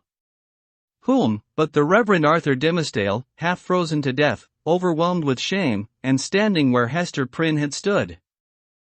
Carried away by the grotesque horror of this picture, the minister, unawares, and to his own infinite alarm, burst into a great peal of laughter. It was immediately responded to by a light, airy, childish laugh, in which, with a thrill of the heart, but he knew not whether of exquisite pain, or pleasure as acute, he recognized the tones of little Pearl. "Pearl! Little Pearl," cried he, after a moment's pause, then, suppressing his voice, "Hester! Hester Prynne! Are you there?" "Yes, it is Hester Prynne," she replied, in a tone of surprise, and the minister heard her footsteps approaching from the sidewalk, along which she had been passing. "It is I, and my little Pearl." "Whence come you, Hester?" asked the minister. "What sent you hither?"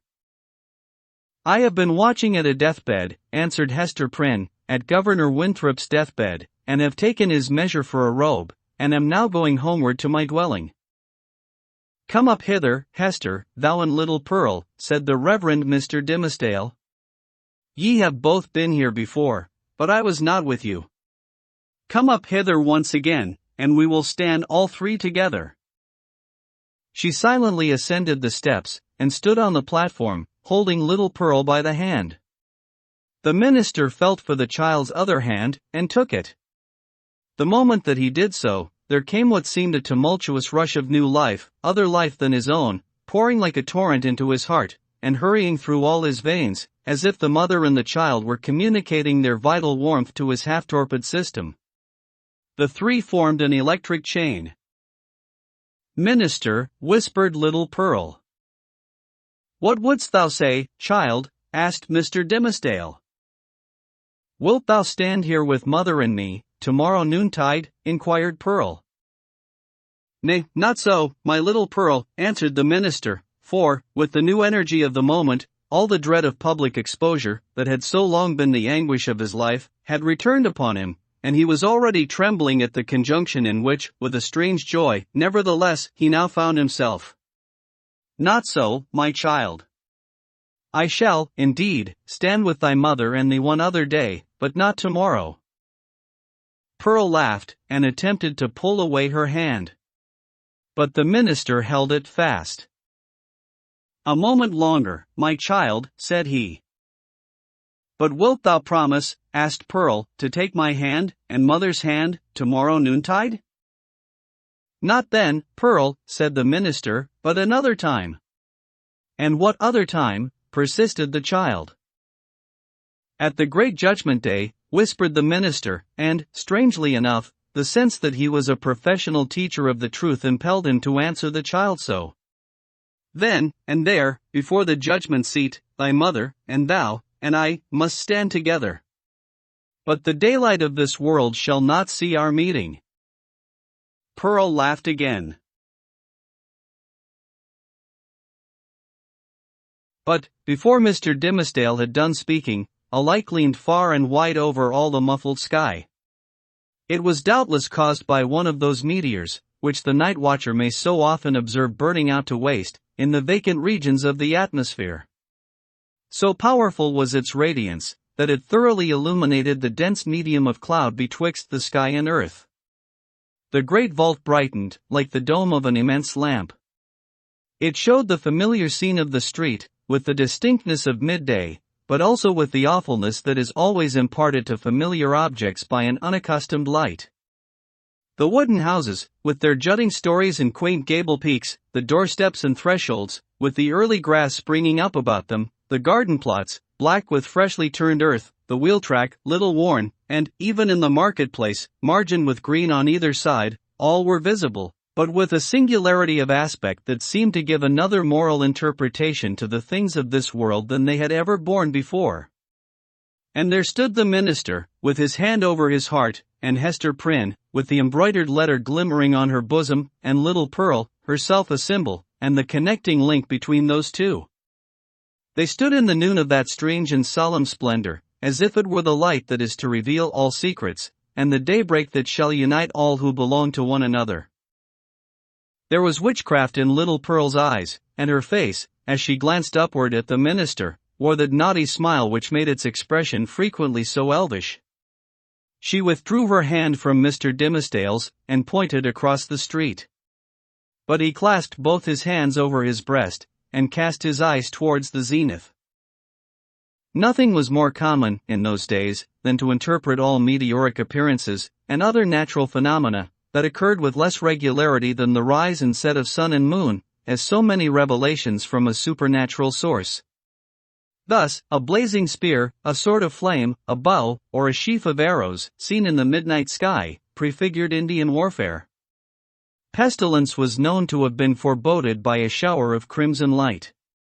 We doubt whether any marked event, for good or evil, ever befell New England, from its settlement down to Revolutionary times, of which the inhabitants had not been previously warned by some spectacle of this nature.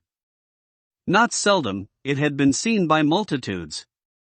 Oftener, however, its credibility rested on the faith of some lonely eyewitness, who beheld the wonder through the colored, magnifying, and distorting medium of his imagination, and shaped it more distinctly in his afterthought.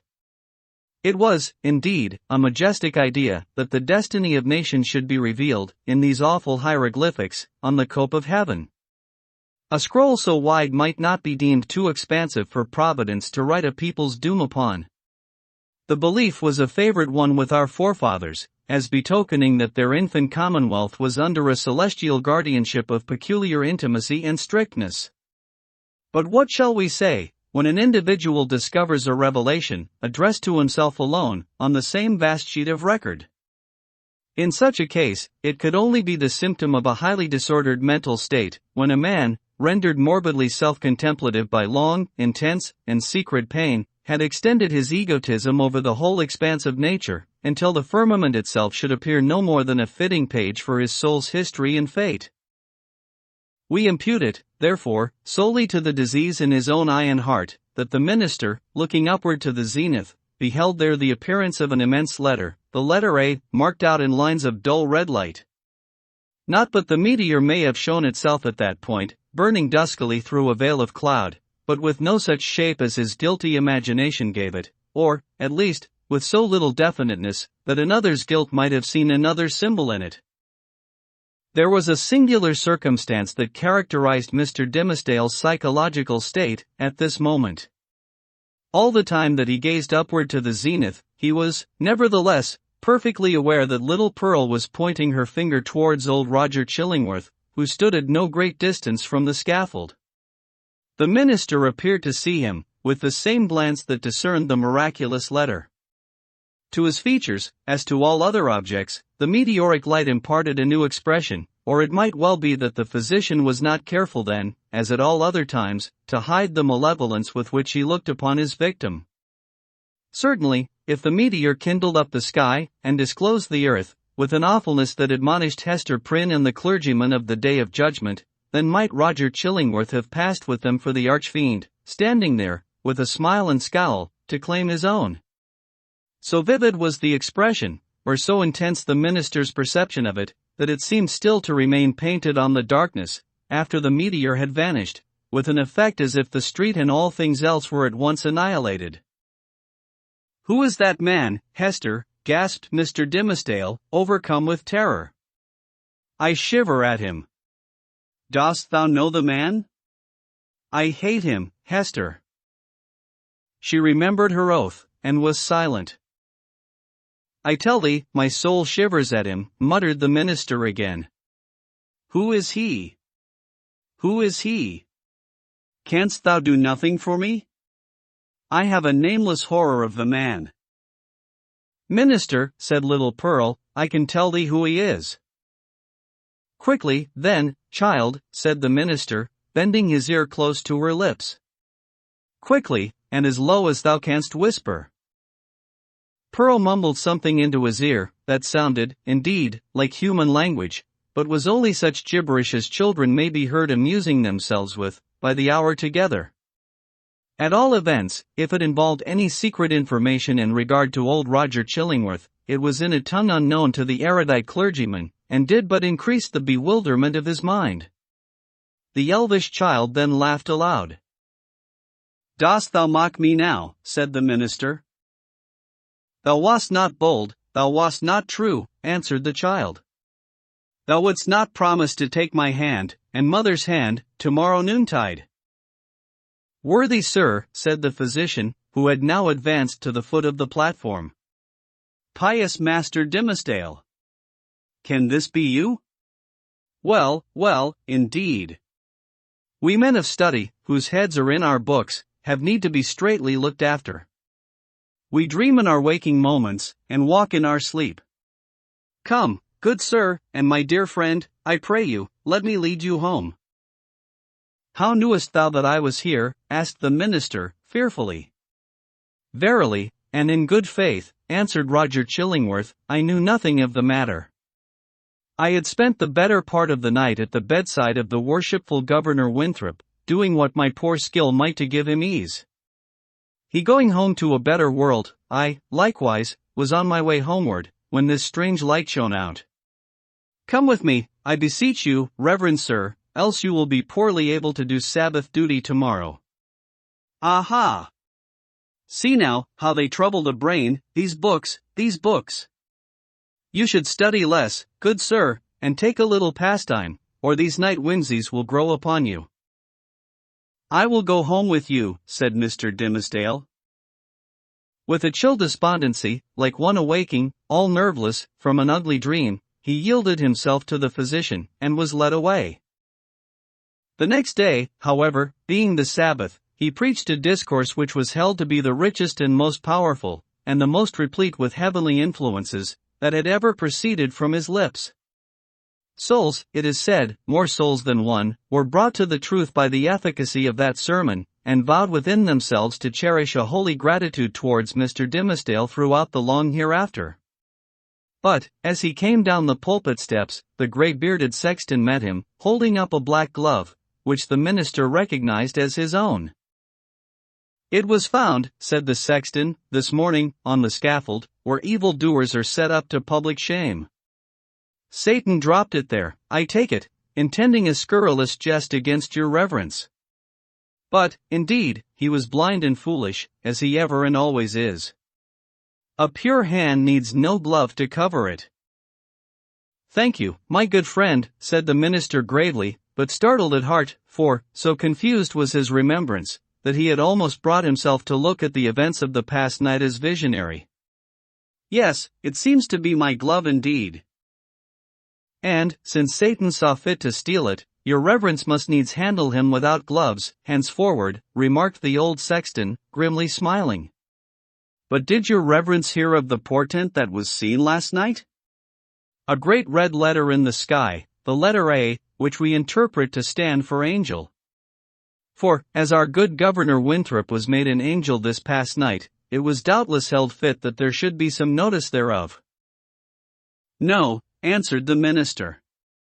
"I had not heard of it." 13.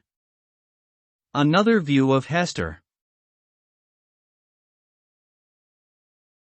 In her late singular interview with Mr. Dimmesdale, Hester Prynne was shocked at the condition to which she found the clergyman reduced. His nerve seemed absolutely destroyed. His moral force was abased into more than childish weakness. It groveled helpless on the ground, even while his intellectual faculties retained their pristine strength, or had perhaps acquired a morbid energy, which disease only could have given them. With her knowledge of a train of circumstances hidden from all others, she could readily infer that, besides the legitimate action of his own conscience, a terrible machinery had been brought to bear, and was still operating, on Mr. Dimmesdale's well-being and repose. Knowing what this poor, fallen man had once been, her whole soul was moved by the shuddering terror with which he had appealed to her, the outcast woman, for support against his instinctively discovered enemy. She decided, moreover, that he had a right to her utmost aid. Little accustomed, in her long seclusion from society, to measure her ideas of right and wrong by any standard external to herself, Hester saw, or seemed to see, that there lay a responsibility upon her, in reference to the clergyman, which she owed to no other, nor to the whole world besides. The links that united her to the rest of humankind, links of flowers, or silk, or gold, or whatever the material, had all been broken. Here was the iron link of mutual crime, which neither he nor she could break. Like all other ties, it brought with it its obligations. Hester Prynne did not now occupy precisely the same position in which we beheld her during the earlier periods of her ignominy. Years had come and gone. Pearl was now 7 years old. Her mother, with the Scarlet Letter on her breast, glittering in its fantastic embroidery, had long been a familiar object to the townspeople. As is apt to be the case when a person stands out in any prominence before the community, and, at the same time, interferes neither with public nor individual interests in convenience, a species of general regard had ultimately grown up in reference to Hester Prynne. It is to the credit of human nature that, except where its selfishness is brought into play, it loves more readily than it hates. Hatred, by a gradual and quiet process, will even be transformed to love, unless the change be impeded by a continually new irritation of the original feeling of hostility. In this matter of Hester Prynne, there was neither irritation nor irksomeness. She never battled with the public, but submitted uncomplainingly to its worst usage. She made no claim upon it. In requital for what she suffered, she did not weigh upon its sympathies. Then, also, the blameless purity of her life, during all these years in which she had been set apart to infamy, was reckoned largely in her favor. With nothing now to lose, in the sight of mankind, and with no hope, and seemingly no wish, of gaining anything, it could only be a genuine regard for virtue that had brought back the poor wanderer to its paths. It was perceived, too, that, while Hester never put forward even the humblest title to share in the world's privileges, farther than to breathe the common air, and earn daily bread for little Pearl and herself by the faithful labor of her hands, she was quick to acknowledge her sisterhood with the race of man, whenever benefits were to be conferred. None so ready as she to give of her little substance to every demand of poverty, even though the bitter-hearted pauper threw back a jibe in requital of the food brought regularly to his door, or the garments wrought for him by the fingers that could have embroidered a monarch's robe. None so self-devoted as Hester, when pestilence stalked through the town. In all seasons of calamity, indeed, whether general or of individuals, the outcast of society at once found her place. She came, not as a guest, but as a rightful inmate, into the household that was darkened by trouble, as if its gloomy twilight were a medium in which she was entitled to hold intercourse with her fellow creatures. There glimmered the embroidered letter, with comfort in its unearthly ray. Elsewhere the token of sin, it was the taper of the sick chamber. It had even thrown its gleam, in the sufferer's hard extremity, across the verge of time. It had shown him where to set his foot, while the light of earth was fast becoming dim, and ere the light of futurity could reach him.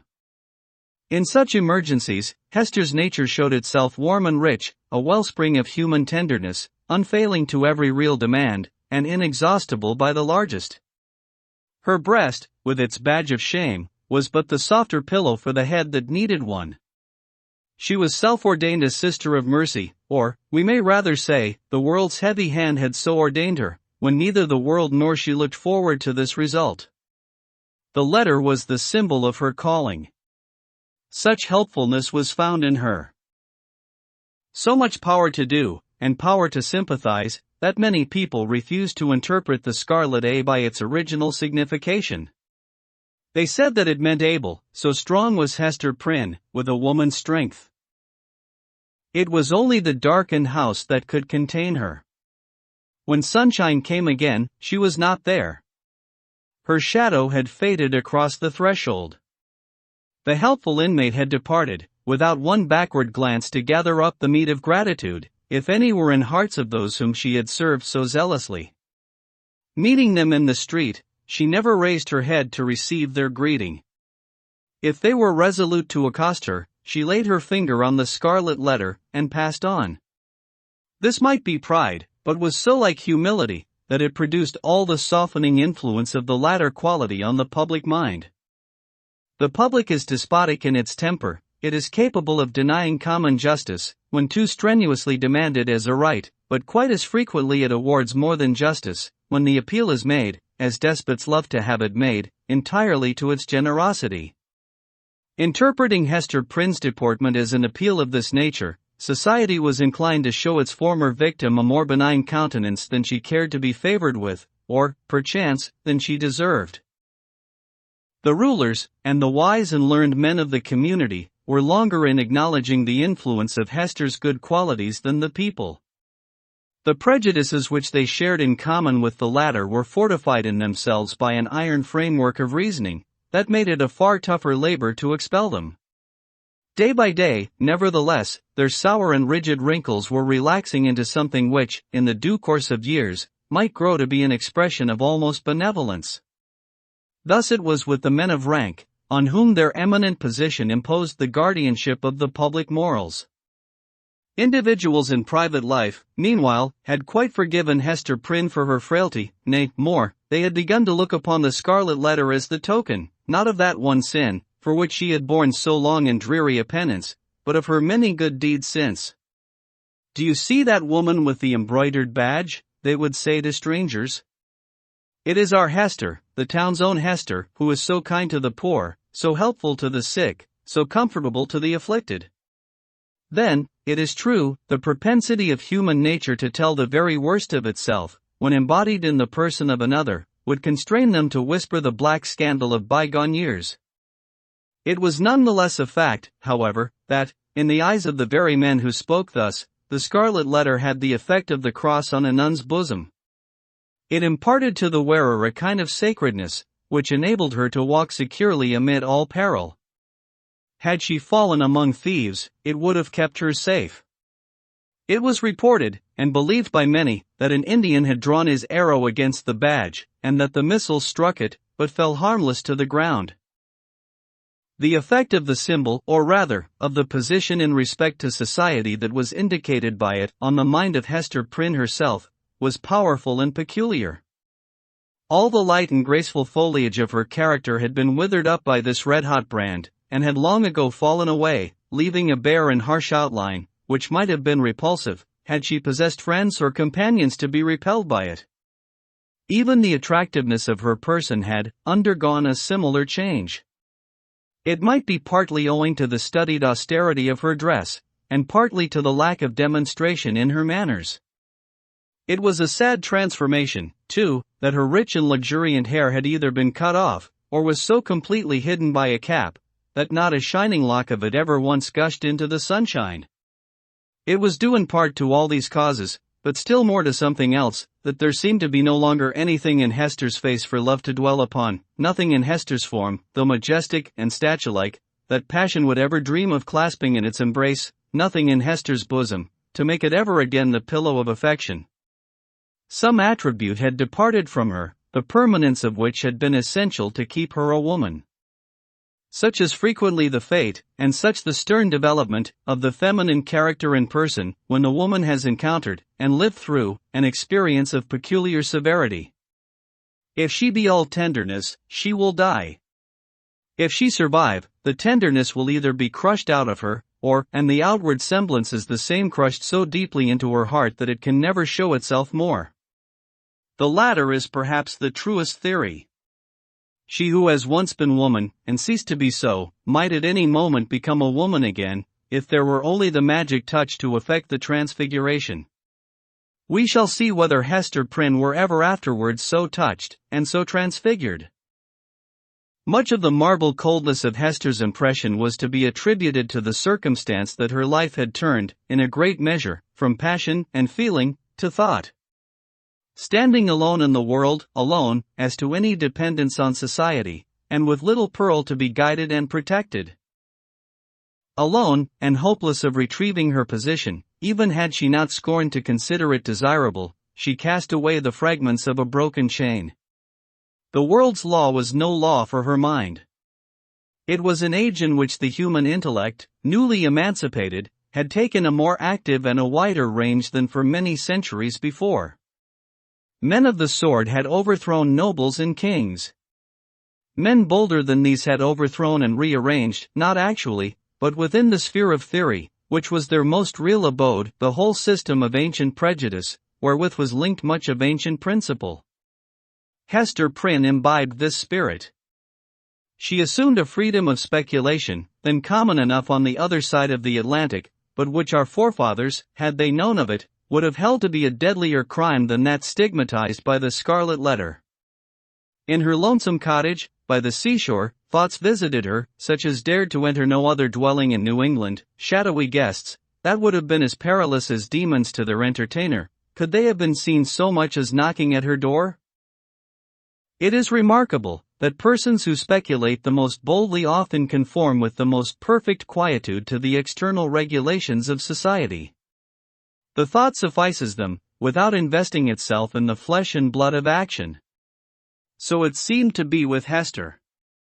Yet, had little Pearl never come to her from the spiritual world, it might have been far otherwise. Then, she might have come down to us in history, hand in hand with Anne Hutchinson, as the foundress of a religious sect. She might, in one of her phases, have been a prophetess. She might, and not improbably would, have suffered death from the stern tribunals of the period, for attempting to undermine the foundations of the Puritan establishment. But, in the education of her child, the mother's enthusiasm of thought had something to wreak itself upon. Providence, in the person of this little girl, had assigned to Hester's charge the germ and blossom of womanhood, to be cherished and developed amid a host of difficulties. Everything was against her. The world was hostile. The child's own nature had something wrong in it, which continually betokened that she had been born amiss, the effluence of her mother's lawless passion, and often impelled Hester to ask, in bitterness of heart, whether it were for ill or good that the poor little creature had been born at all. Indeed, the same dark question often rose into her mind, with reference to the whole race of womanhood. Was existence worth accepting, even to the happiest among them? As concerned her own individual existence, she had long ago decided in the negative, and dismissed the point as settled. A tendency to speculation, though it may keep woman quiet, as it does man, yet makes her sad. She discerns, it may be, such a hopeless task before her. As a first step, the whole system of society is to be torn down, and built up anew. Then, the very nature of the opposite sex, or its long hereditary habit, which has become like nature, is to be essentially modified, before woman can be allowed to assume what seems a fair and suitable position. Finally, all other difficulties being obviated, woman cannot take advantage of these preliminary reforms, until she herself shall have undergone a still mightier change, in which, perhaps, the ethereal essence, wherein she has her truest life, will be found to have evaporated. A woman never overcomes these problems by any exercise of thought. They are not to be solved, or only in one way. If her heart chance to come uppermost, they vanish. Thus, Hester Prynne, whose heart had lost its regular and healthy throb, wandered without a clue in the dark labyrinth of mind, now turned aside by an insurmountable precipice, now starting back from a deep chasm. There was wild and ghastly scenery all around her, and a home and comfort nowhere. At times, a fearful doubt strove to possess her soul, whether it were not better to send Pearl at once to heaven, and go herself to such futurity as eternal justice should provide. The Scarlet Letter had not done its office. Now, however, her interview with the Reverend Mr. Dimmesdale, on the night of his vigil, had given her a new theme of reflection, and held up to her an object that appeared worthy of any exertion and sacrifice for its attainment. She had witnessed the intense misery beneath which the minister struggled, or, to speak more accurately, had ceased to struggle. She saw that he stood on the verge of lunacy, if he had not already stepped across it. It was impossible to doubt that, whatever painful efficacy there might be in the secret sting of remorse, a deadlier venom had been infused into it by the hand that proffered relief. A secret enemy had been continually by his side, under the semblance of a friend and helper, and had availed himself of the opportunities thus afforded for tampering with the delicate springs of Mr. Dimmesdale's nature. Hester could not but ask herself, whether there had not originally been a defect of truth, courage, and loyalty, on her own part, in allowing the minister to be thrown into a position where so much evil was to be foreboded, and nothing auspicious to be hoped. Her only justification lay in the fact that she had been able to discern no method of rescuing him from a blacker ruin than had overwhelmed herself, except by acquiescing in Roger Chillingworth's scheme of disguise.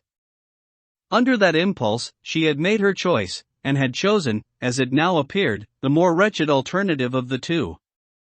She determined to redeem her error, so far as it might yet be possible. Strengthened by years of hard and solemn trial, she felt herself no longer so inadequate to cope with Roger Chillingworth as on that night, abased by sin, and half maddened by the ignominy that was still new, when they had talked together in the prison chamber. She had climbed her way, since then, to a higher point.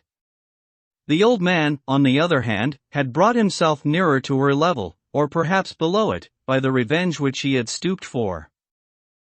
In fine, Hester Prynne resolved to meet her former husband, and do what might be in her power for the rescue of the victim on whom he had so evidently set his gripe. The occasion was not long to seek. One afternoon, walking with Pearl in a retired part of the peninsula, she beheld the old physician, with a basket on one arm, and a staff in the other hand, stooping along the ground, in quest of roots and herbs to concoct his medicines withal. 14. Hester and the physician. Hester bade little Pearl run down to the margin of the water, and play with the shells and tangled seaweed, until she should have talked a while with yonder gatherer of herbs. So the child flew away like a bird, and, making bare her small white feet, went pattering along the moist margin of the sea. Here and there, she came to a full stop, and peeped curiously into a pool, left by the retiring tide as a mirror for Pearl to see her face in.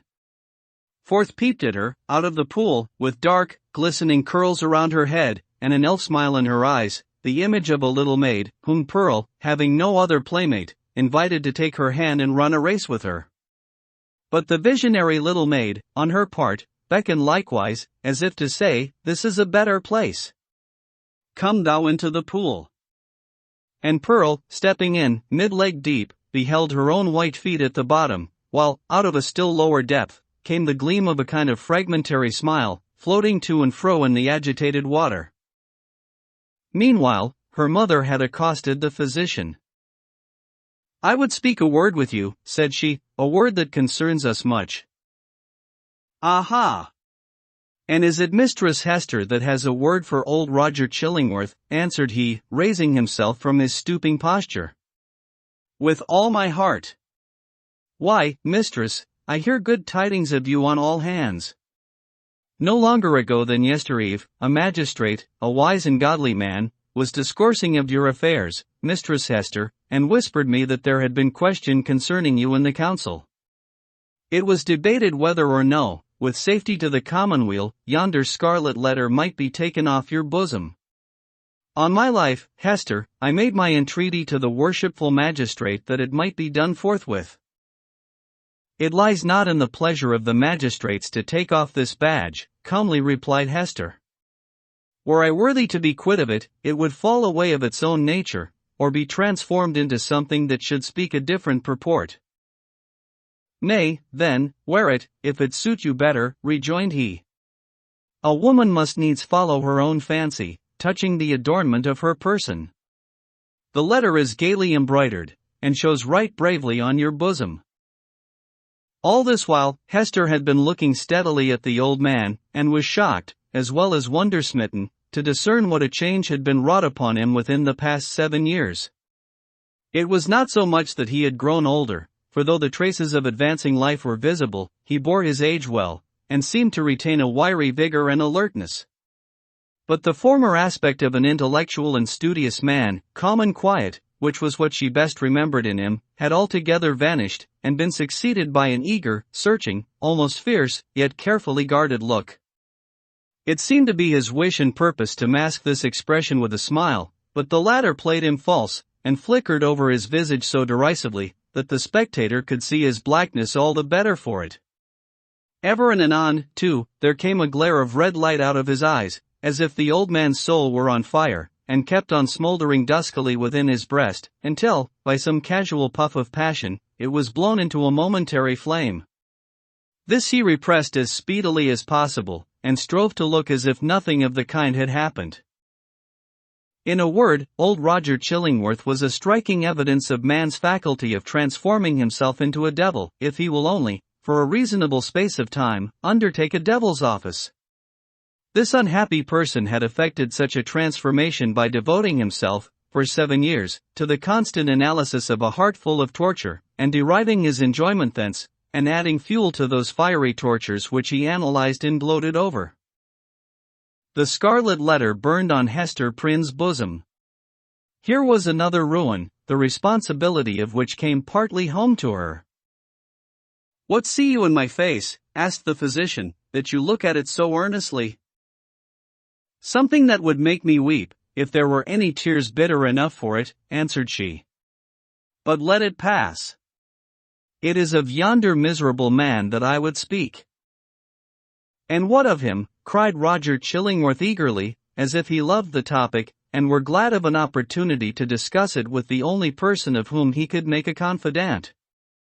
"Not to hide the truth, Mistress Hester, my thoughts happen just now to be busy with the gentleman. So speak freely, and I will make answer." "When we last spake together," said Hester, "now 7 years ago, it was your pleasure to extort a promise of secrecy, as touching the former relation betwixt yourself and me. As the life and good fame of yonder man were in your hands, there seemed no choice to me, save to be silent, in accordance with your behest. Yet it was not without heavy misgivings that I thus bound myself, for, having cast off all duty towards other human beings, there remained a duty towards him, and something whispered me that I was betraying it, in pledging myself to keep your counsel. Since that day, no man is so near to him as you. You tread behind his every footstep. You are beside him, sleeping and waking. You search his thoughts. You burrow and rankle in his heart.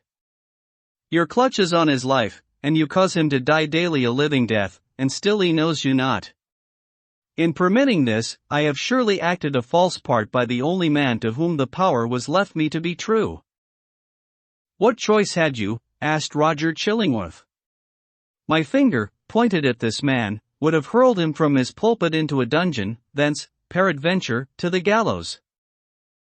"It had been better so," said Hester Prynne.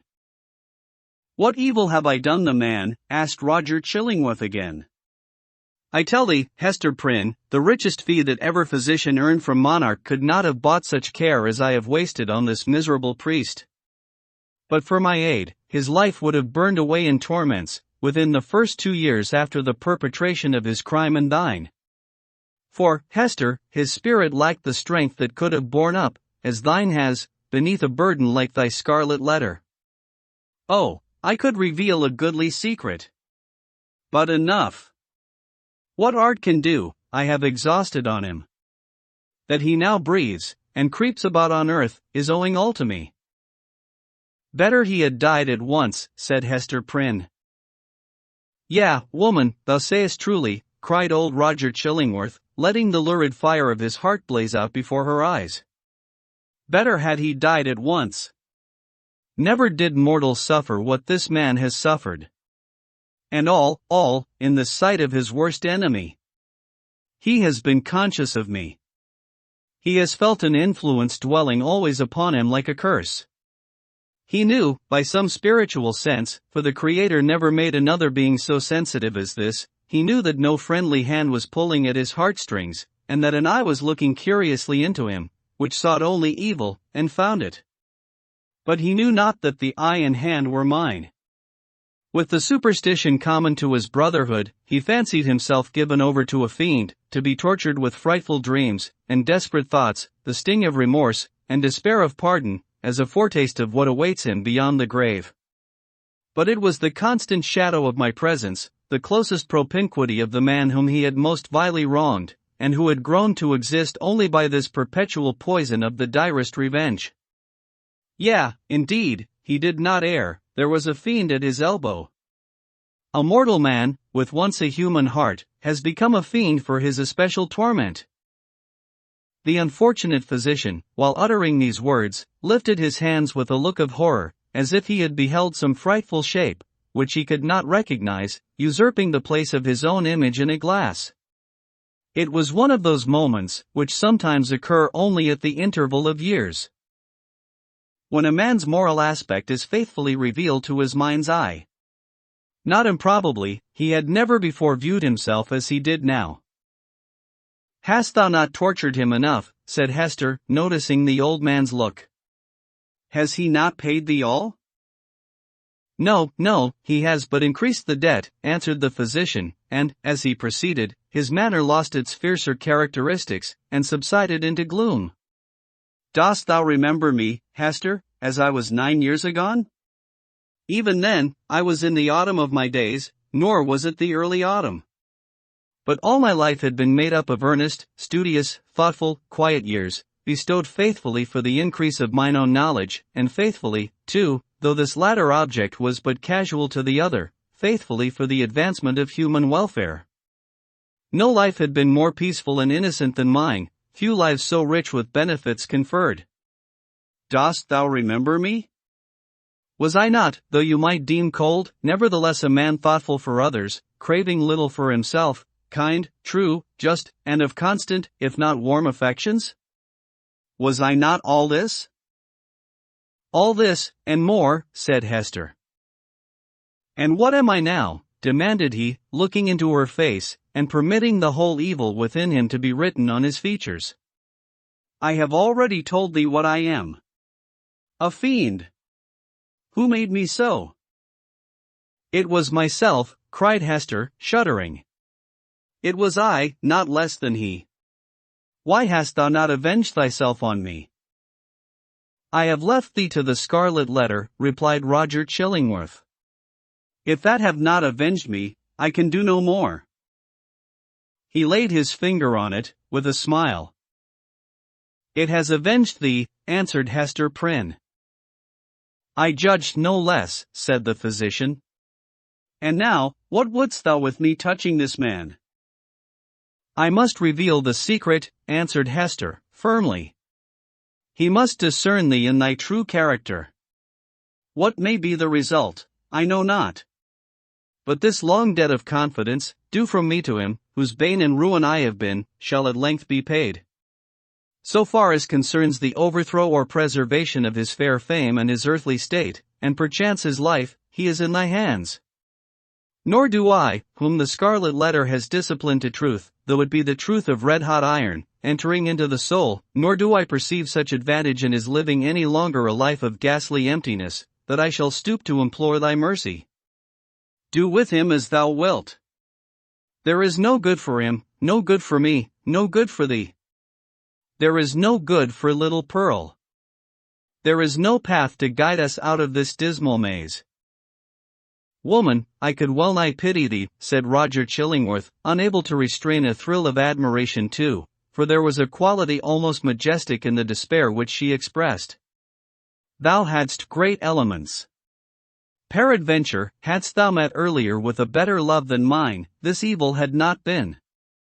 I pity thee, for the good that has been wasted in thy nature. And I thee, answered Hester Prynne, for the hatred that has transformed a wise and just man to a fiend. Wilt thou yet purge it out of thee, and be once more human? If not for his sake, then doubly for thine own. Forgive, and leave his further retribution to the power that claims it. I said, but now, that there could be no good event for him, or thee, or me, who are here wandering together in this gloomy maze of evil, and stumbling, at every step, over the guilt wherewith we have strewn our path. It is not so. There might be good for thee, and thee alone, since thou hast been deeply wronged, and hast it at thy will to pardon. Wilt thou give up that only privilege? Wilt thou reject that priceless benefit? Peace, Hester, peace, replied the old man, with gloomy sternness. It is not granted me to pardon. I have no such power as thou tellest me of. My old faith, long forgotten, comes back to me, and explains all that we do, and all we suffer. By thy first step awry, thou didst plant the germ of evil, but, since that moment, it has all been a dark necessity. Ye that have wronged me are not sinful, save in a kind of typical illusion, neither am I fiend-like, who have snatched a fiend's office from his hands. It is our fate. Let the black flower blossom as it may. Now go thy ways, and deal as thou wilt with yonder man. He waved his hand, and betook himself again to his employment of gathering herbs. 15. Hester and Pearl.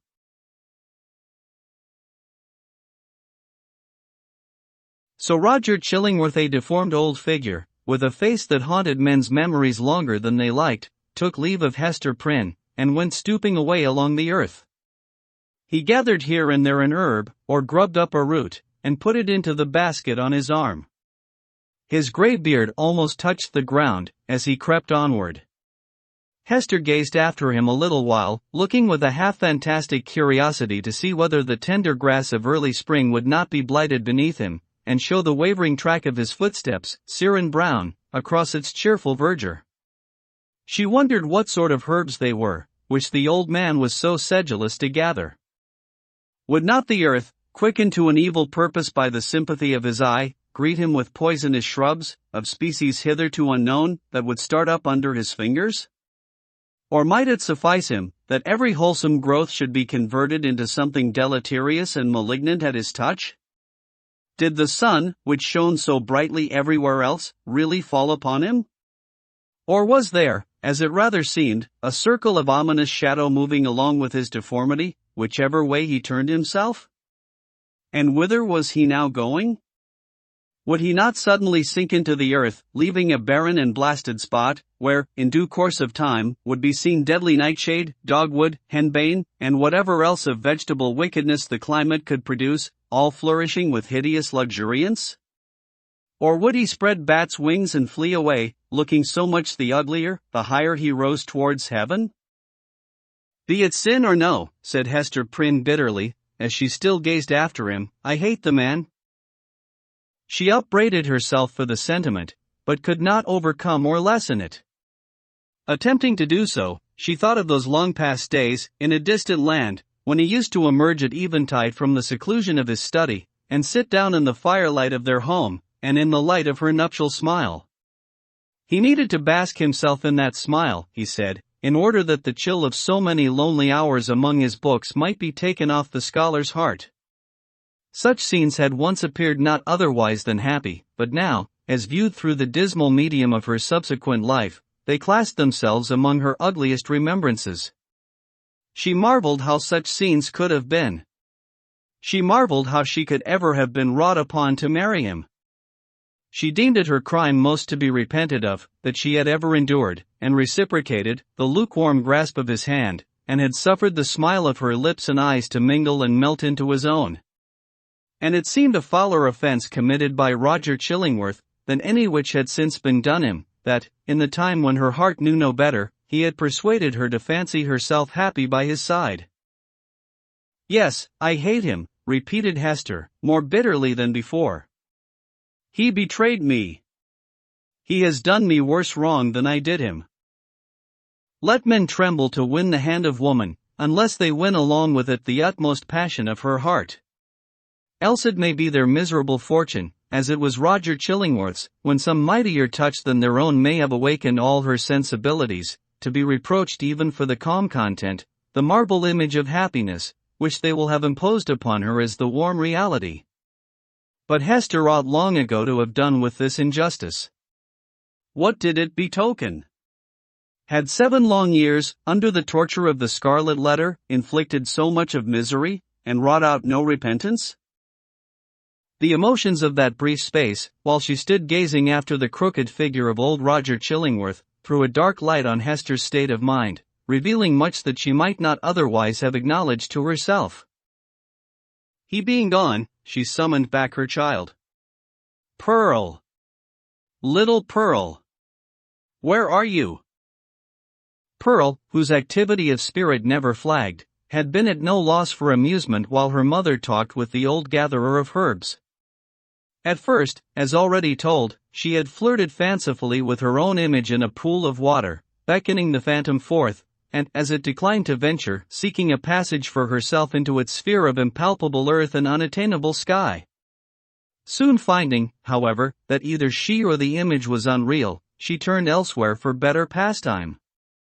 She made little boats out of birch bark, and freighted them with snail shells, and sent out more ventures on the mighty deep than any merchant in New England, but the larger part of them foundered near the shore. She seized a live horseshoe by the tail, and made prize of several 5 fingers, and laid out a jellyfish to melt in the warm sun.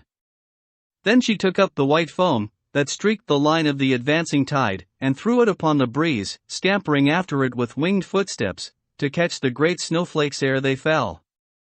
Perceiving a flock of beach birds that fed and fluttered along the shore, the naughty child picked up her apron full of pebbles, and, creeping from rock to rock after these small sea fowl, displayed remarkable dexterity in pelting them.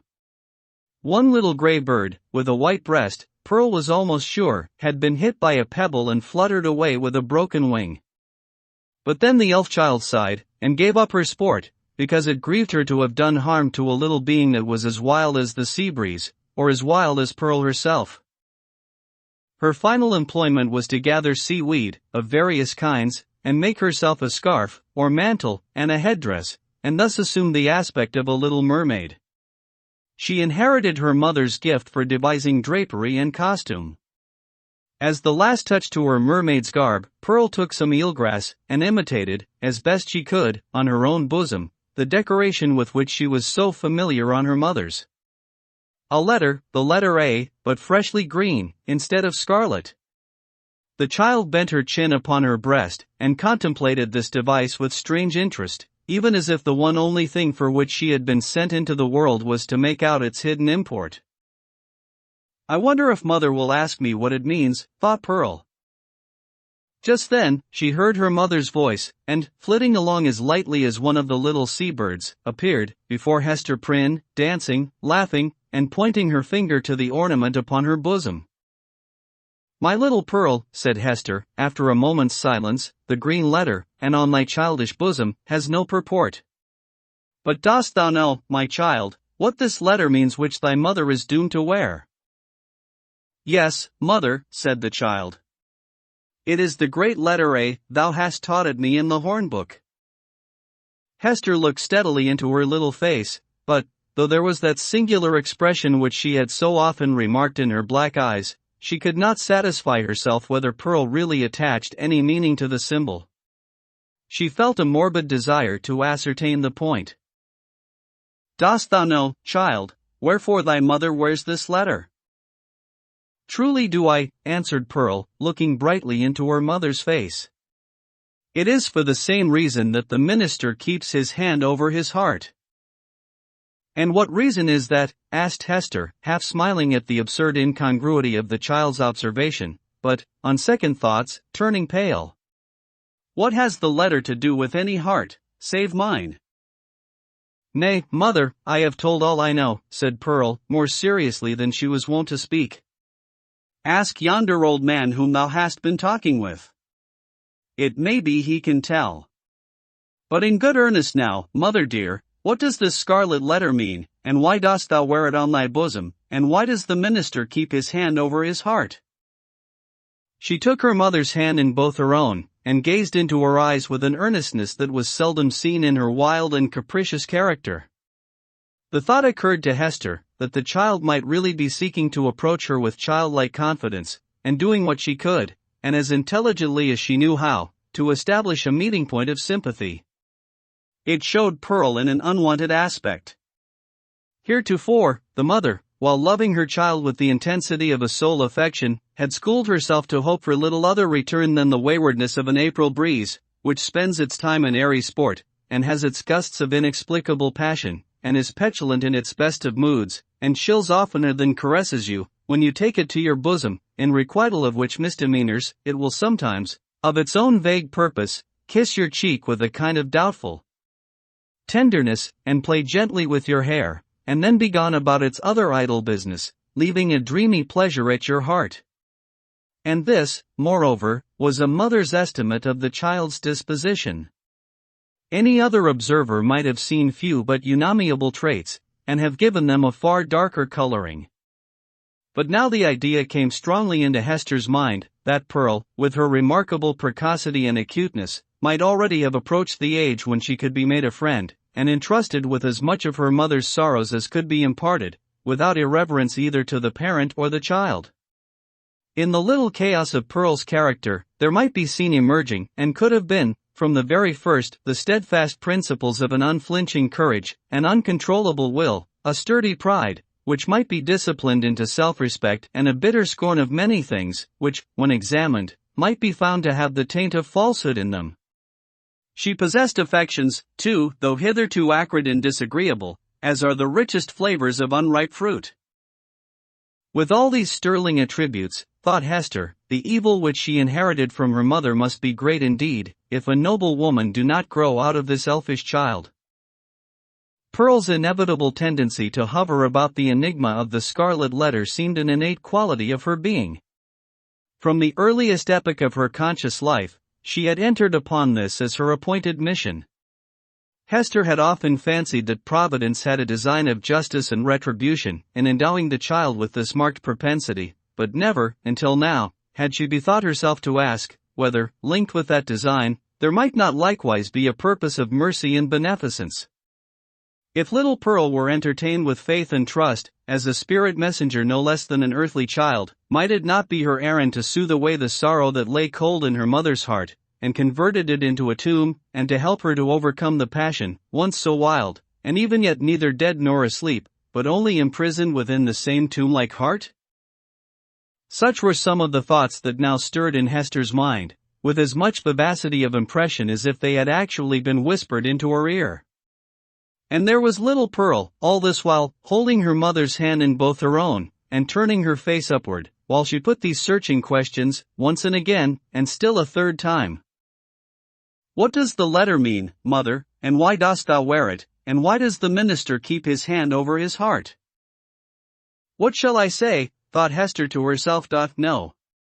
If this be the price of the child's sympathy, I cannot pay it." Then she spoke aloud. "Silly Pearl," said she, "what questions are these? There are many things in this world that a child must not ask about. What know I of the minister's heart?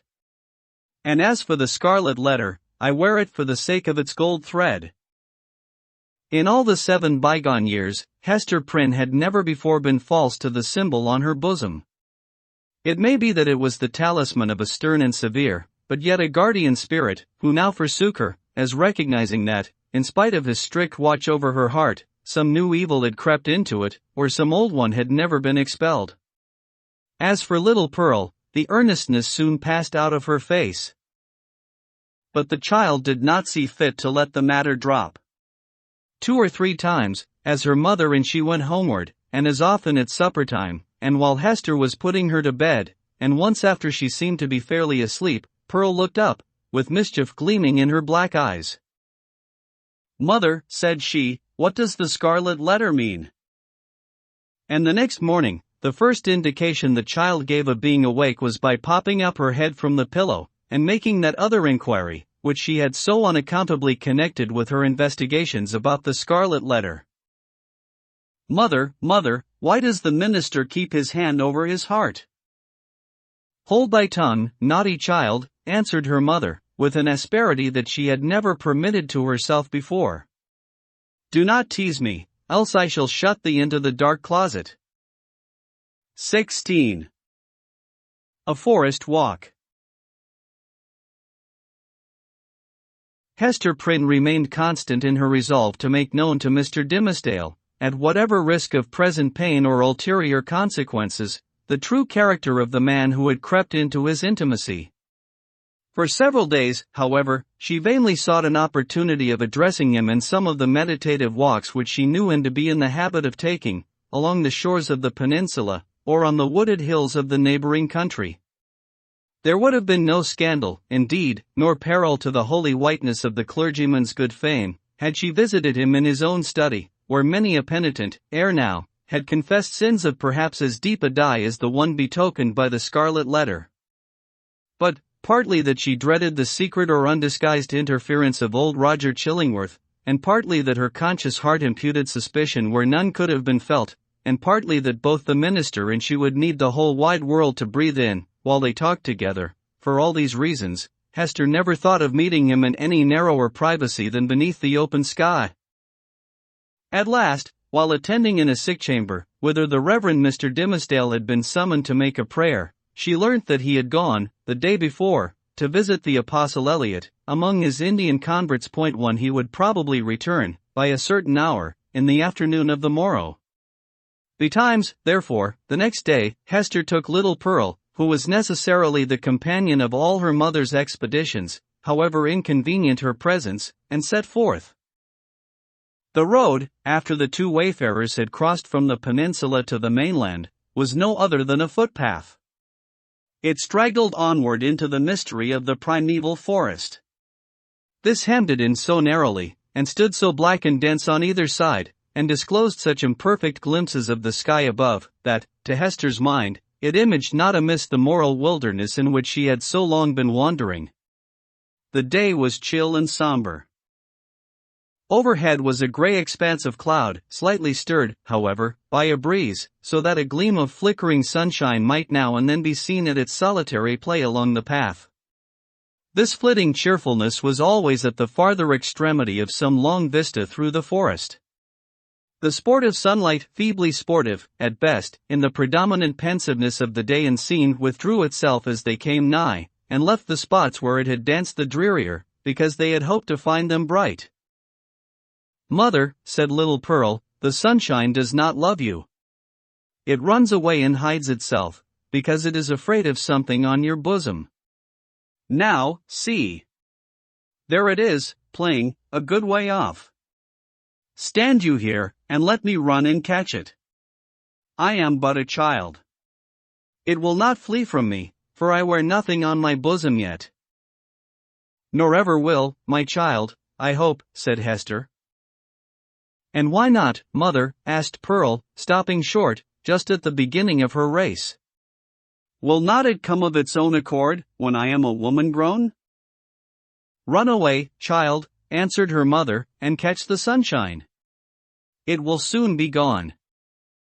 Pearl set forth, at a great pace, and, as Hester smiled to perceive, did actually catch the sunshine, and stood laughing in the midst of it, all brightened by its splendor, and scintillating with the vivacity excited by rapid motion.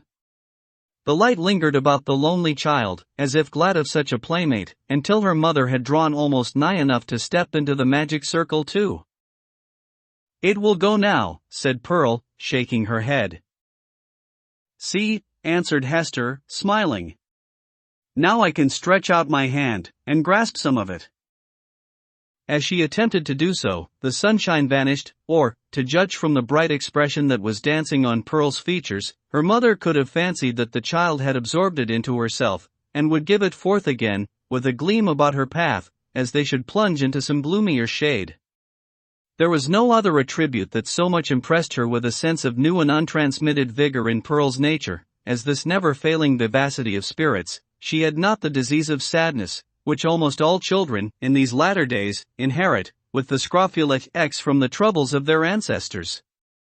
Perhaps this too was a disease, and but the reflex of the wild energy with which Hester had fought against her sorrows, before Pearl's birth.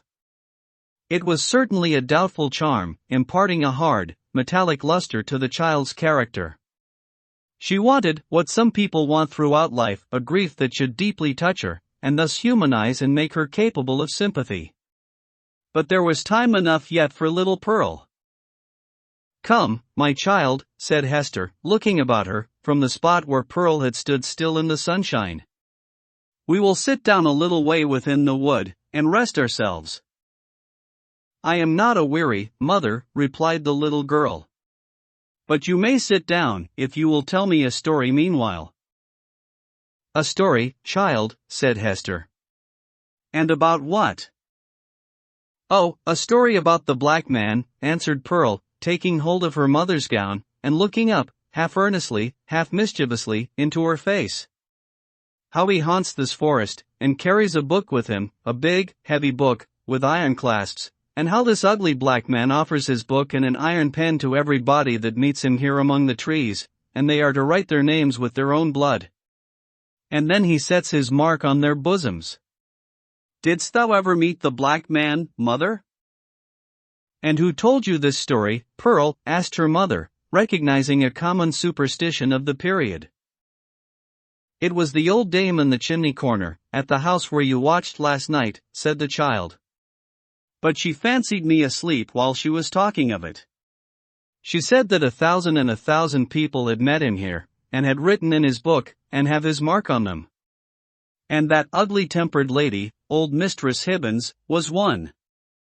And, mother, the old dame said that this scarlet letter was the black man's mark on thee, and that it glows like a red flame when thou meetest him at midnight, here in the dark wood.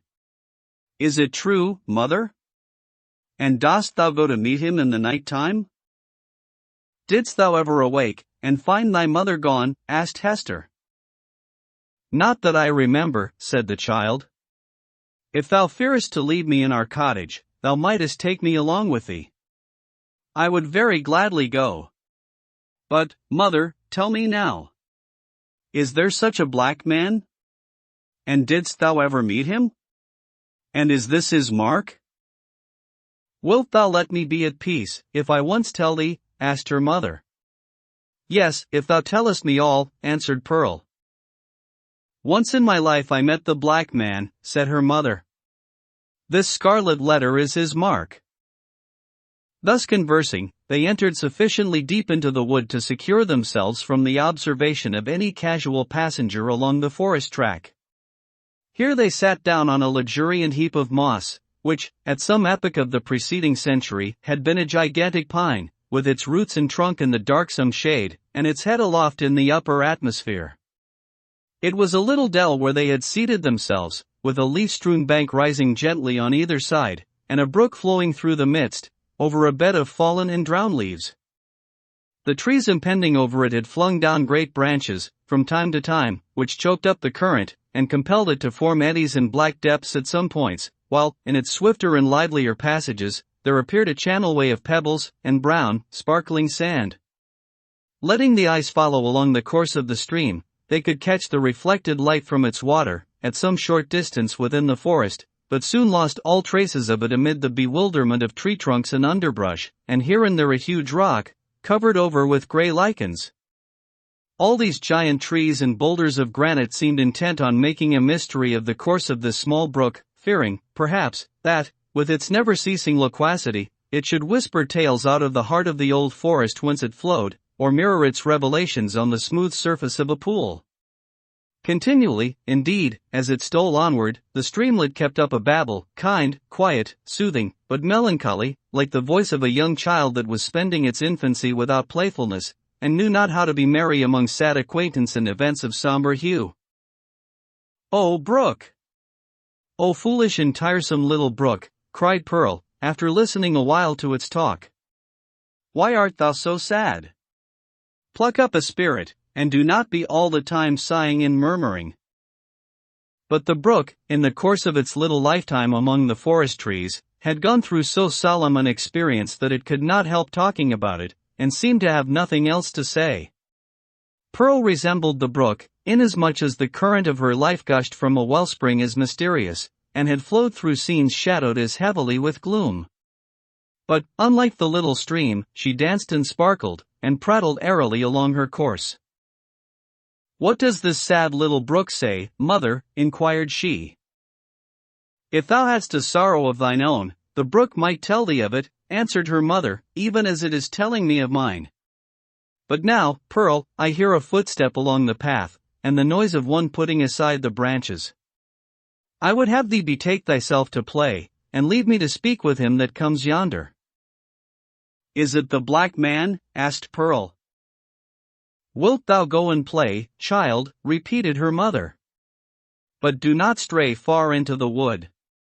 And take heed that thou come at my first call." "Yes, mother," answered Pearl. "But, if it be the black man, wilt thou not let me stay a moment, and look at him, with his big book under his arm?" "Go, silly child," said her mother, impatiently. "It is no black man. Thou canst see him now through the trees. It is the minister." "And so it is," said the child. "And, mother, he has his hand over his heart. Is it because, when the minister wrote his name in the book, the black man set his mark in that place? But why does he not wear it outside his bosom, as thou dost, mother? Go now, child, and thou shalt tease me as thou wilt another time," cried Hester Prynne. "But do not stray far. Keep where thou canst hear the babble of the brook. The child went singing away, following up the current of the brook, and striving to mingle a more lightsome cadence with its melancholy voice. But the little stream would not be comforted, and still kept telling its unintelligible secret of some very mournful mystery that had happened, or making a prophetic lamentation about something that was yet to happen within the verge of the dismal forest. So Pearl, who had enough of shadow in her own little life, chose to break off all acquaintance with this repining brook. She set herself, therefore, to gathering violets and wood anemones, and some scarlet columbines that she found growing in the crevices of a high rock. When her elf child had departed, Hester Prynne made a step or two towards the track that led through the forest, but still remained under the deep shadow of the trees. She beheld the minister advancing along the path, entirely alone, and leaning on a staff which he had cut by the wayside.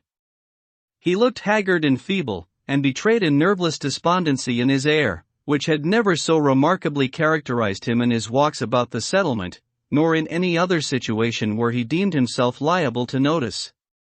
Here it was woefully visible, in this intense seclusion of the forest, which of itself would have been a heavy trial to the spirits.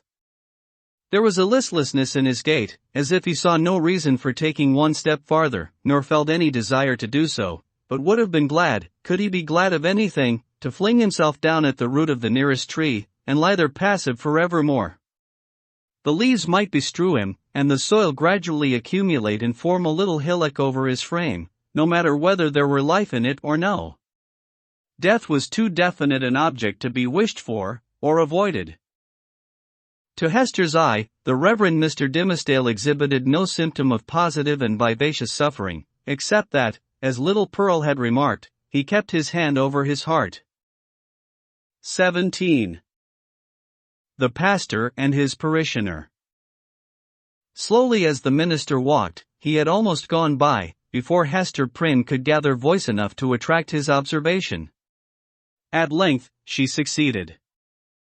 "Arthur Dimmesdale," she said, faintly at first, then louder, but hoarsely. "Arthur Dimmesdale." "Who speaks?" answered the minister.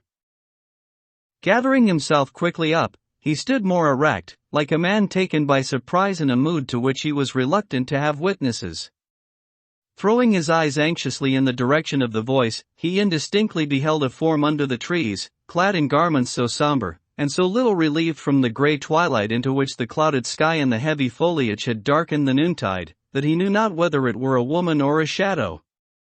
It may be, that his pathway through life was haunted thus, by a spectre that had stolen out from among his thoughts. He made a step nigher, and discovered the Scarlet Letter. "Hester! Hester Prynne," said he. "Is it thou? Art thou in life?" "Even so," she answered.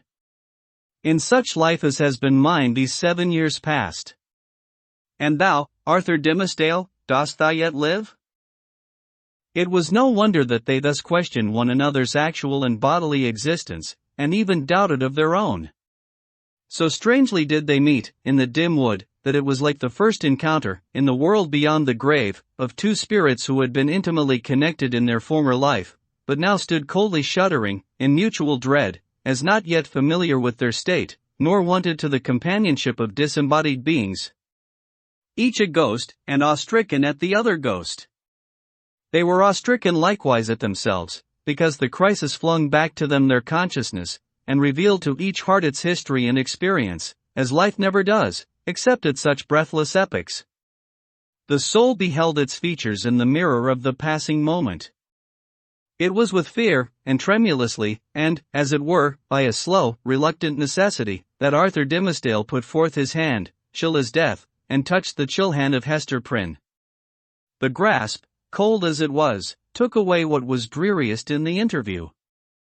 They now felt themselves, at least, inhabitants of the same sphere. Without a word more spoken, neither he nor she assuming the guidance, but with an unexpressed consent, they glided back into the shadow of the woods, whence Hester had emerged, and sat down on the heap of moss where she and Pearl had before been sitting.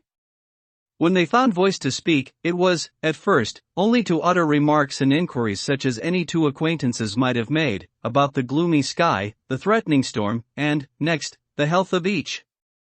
Thus they went onward, not boldly, but step by step, into the themes that were brooding deepest in their hearts. So long estranged by fate and circumstances, they needed something slight and casual to run before, and throw open the doors of intercourse, so that their real thoughts might be led across the threshold. After a while, the minister fixed his eyes on Hester Prynne. "Hester," said he, "hast thou found peace?" She smiled drearily, looking down upon her bosom. "Hast thou?" she asked. "Nothing but despair," he answered. "What else could I look for, being what I am, and leading such a life as mine? Were I an atheist, a man devoid of conscience, a wretch with coarse and brutal instincts, I might have found peace, long ere now. Nay, I never should have lost it. But, as matters stand with my soul, whatever of good capacity there originally was in me, all of God's gifts that were the choicest have become the ministers of spiritual torment. Hester, I am most miserable." "The people reverence thee," said Hester. "And surely thou workest good among them. Doth this bring thee no comfort?" "More misery, Hester, only the more misery," answered the clergyman, with a bitter smile. "As concerns the good which I may appear to do, I have no faith in it. It must needs be a delusion. What can a ruined soul, like mine, effect towards the redemption of other souls, or a polluted soul, towards their purification? And as for the people's reverence, would that it were turned to scorn and hatred. Canst thou deem it, Hester, a consolation, that I must stand up in my pulpit, and meet so many eyes turned upward to my face, as if the light of heaven were beaming from it, must see my flock hungry for the truth, and listening to my words as if a tongue of Pentecost were speaking, and then look inward, and discern the black reality of what they idolize? I have laughed, in bitterness and agony of heart, at the contrast between what I seem and what I am. And Satan laughs at it." "You wrong yourself in this," said Hester, gently.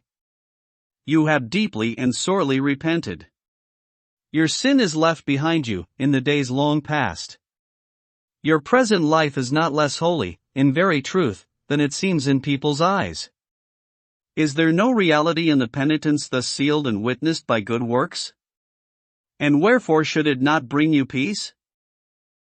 "No, Hester, no," replied the clergyman. "There is no substance in it. It is cold and dead, and can do nothing for me. Of penance I have had enough. Of penitence there has been none. Else, I should long ago have thrown off these garments of mock holiness, and have shown myself to mankind as they will see me at the judgment seat. Happy are you, Hester, that wear the scarlet letter openly upon your bosom. Mine burns in secret. Thou little knowest what a relief it is, after the torment of a 7 years' cheat, to look into an eye that recognizes me for what I am. Had I one friend, or were it my worst enemy, to whom, when sickened with the praises of all other men, I could daily betake myself, and be known as the vilest of all sinners, methinks my soul might keep itself alive thereby. Even thus much of truth would save me. But, now, it is all falsehood, all emptiness, all death." Hester Prynne looked into his face, but hesitated to speak. Yet, uttering his long-restrained emotions so vehemently as he did, his words here offered her the very point of circumstances in which to interpose what she came to say. She conquered her fears, and spoke. "Such a friend as thou hast even now wished for," said she, "with whom to weep over thy sin, thou hast in me, the partner of it." Again she hesitated, but brought out the words with an effort. "Thou hast long had such an enemy, and dwellest with him under the same roof." The minister started to his feet, gasping for breath, and clutching at his heart as if he would have torn it out of his bosom. "Ha! What sayest thou?" cried he. "An enemy! And under mine own roof! What mean you?"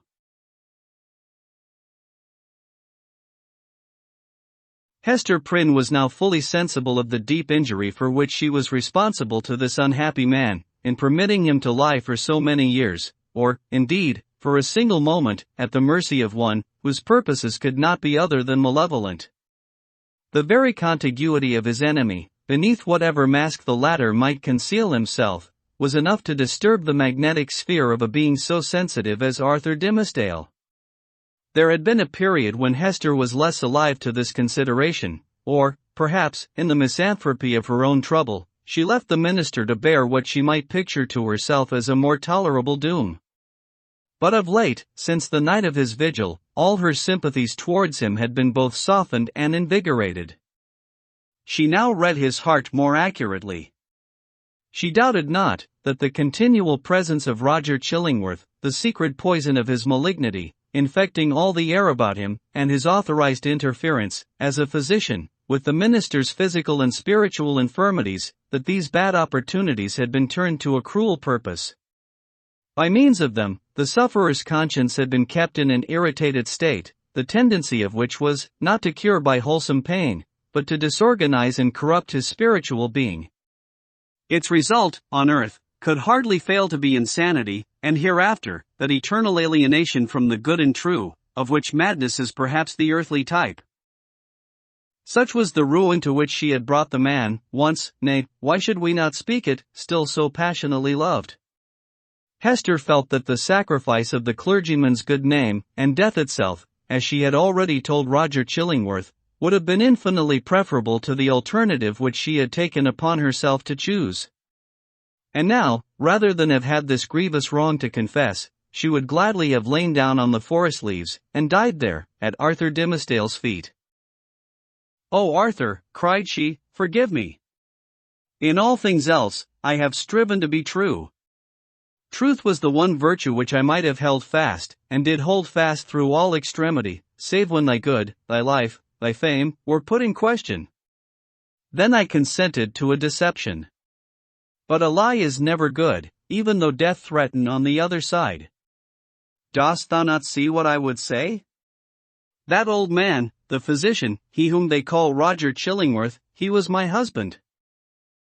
The minister looked at her, for an instant, with all that violence of passion, which intermixed, in more shapes than one, with his higher, purer, softer qualities, was, in fact, the portion of him which the devil claimed, and through which he sought to win the rest. Never was there a blacker or a fiercer frown than Hester now encountered. For the brief space that it lasted, it was a dark transfiguration. But his character had been so much enfeebled by suffering, that even its lower energies were incapable of more than a temporary struggle. He sank down on the ground, and buried his face in his hands. "I might have known it," murmured he. "I did know it. Was not the secret told me in the natural recoil of my heart, at the first sight of him, and as often as I have seen him since? Why did I not understand? O Hester Prynne, thou little knowest all the horror of this thing. And the shame, the indelicacy, the horrible ugliness of this exposure of a sick and guilty heart to the very eye that would gloat over it. Woman, thou art accountable for this. I cannot forgive thee." "Thou shalt forgive me," cried Hester, flinging herself on the fallen leaves beside him. "Let God punish. Thou shalt forgive." With sudden and desperate tenderness, she threw her arms around him, and pressed his head against her bosom, little caring though his cheek rested on the scarlet letter. He would have released himself, but strove in vain to do so. Hester would not set him free, lest he should look her sternly in the face. All the world had frowned on her, for 7 long years had it frowned upon this lonely woman, and still she bore it all, nor ever once turned away her firm, sad eyes. Heaven, likewise, had frowned upon her, and she had not died. But the frown of this pale, weak, sinful, and sorrow-stricken man was what Hester could not bear, and live. "Wilt thou yet forgive me?" she repeated, over and over again. "Wilt thou not frown? Wilt thou forgive?" "I do forgive you, Hester," replied the minister, at length, with a deep utterance out of an abyss of sadness, "but no anger. I freely forgive you now. May God forgive us both. We are not, Hester, the worst sinners in the world. There is one worse than even the polluted priest. That old man's revenge has been blacker than my sin. He has violated, in cold blood, the sanctity of a human heart. Thou and I, Hester, never did so. Never, never, whispered she. What we did had a consecration of its own. We felt it so. We said so to each other. Hast thou forgotten it? Hush, Hester, said Arthur Dimmesdale, rising from the ground. No, I have not forgotten. They sat down again, side by side, and hand clasped in hand, on the mossy trunk of the fallen tree. Life had never brought them a gloomier hour. It was the point whither their pathway had so long been tending, and darkening ever, as it stole along, and yet it enclosed a charm that made them linger upon it, and claim another, and, after all, another moment. The forest was obscure around them, and creaked with a blast that was passing through it. The boughs were tossing heavily above their heads, while one solemn old tree groaned dolefully to another, as if telling the sad story of the pair that sat beneath, or constrained to forebode evil to come. And yet they lingered. How dreary looked the forest track that led backward to the settlement, where Hester Prynne must take up again the burden of her ignominy, and the minister the hollow mockery of his good name. So they lingered an instant longer. No golden light had ever been so precious as the gloom of this dark forest. Here, seen only by his eyes, the Scarlet Letter need not burn into the bosom of the fallen woman. Here, seen only by her eyes, Arthur Dimmesdale, false to God and man, might be, for one moment, true.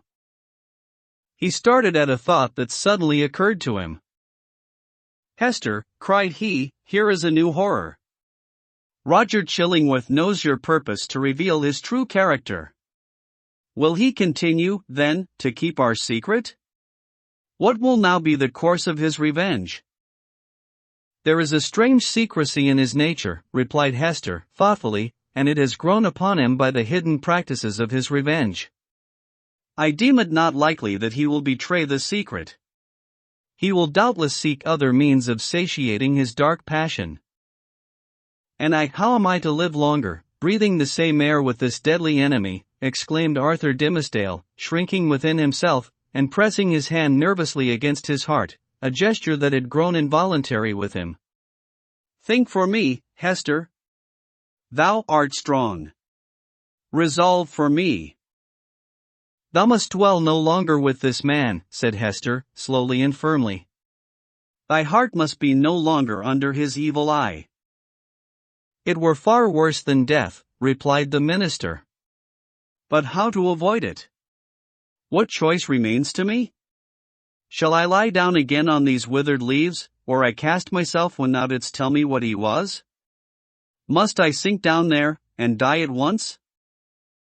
Alas, what a ruin has befallen thee, said Hester, with the tears gushing into her eyes. Wilt thou die for very weakness? There is no other cause. The judgment of God is on me, answered the conscience-stricken priest. It is too mighty for me to struggle with. Heaven would show mercy, rejoined Hester, hadst thou but the strength to take advantage of it. Be thou strong for me, answered he. Advise me what to do. Is the world then so narrow? Exclaimed Hester Prynne, fixing her deep eyes on the minister's, and instinctively exercising a magnetic power over a spirit so shattered and subdued, that it could hardly hold itself erect. Doth the universe lie within the compass of yonder town, which only a little time ago was but a leaf-strewn desert, as lonely as this around us? Whither leads yonder forest track? Backward to the settlement, thou sayest. Yes, but onward, too. Deeper it goes, and deeper, into the wilderness, less plainly to be seen at every step, until, some few miles hence, the yellow leaves will show no vestige of the white man's tread. There thou art free.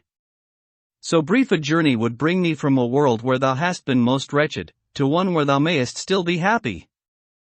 Is there not shade enough in all this boundless forest to hide thy heart from the gaze of Roger Chillingworth? Yes, Hester, but only under the fallen leaves, replied the minister, with a sad smile. Then there is the broad pathway of the sea, continued Hester. It brought thee hither. If thou so choose, it will bear thee back again. In our native land, whether in some remote rural village or in vast London, or, surely, in Germany, in France, in pleasant Italy, thou wouldst be beyond his power and knowledge. And what hast thou to do with all these iron men, and their opinions? They have kept thy better part in bondage too long already. It cannot be, answered the minister, listening as if he were called upon to realize a dream.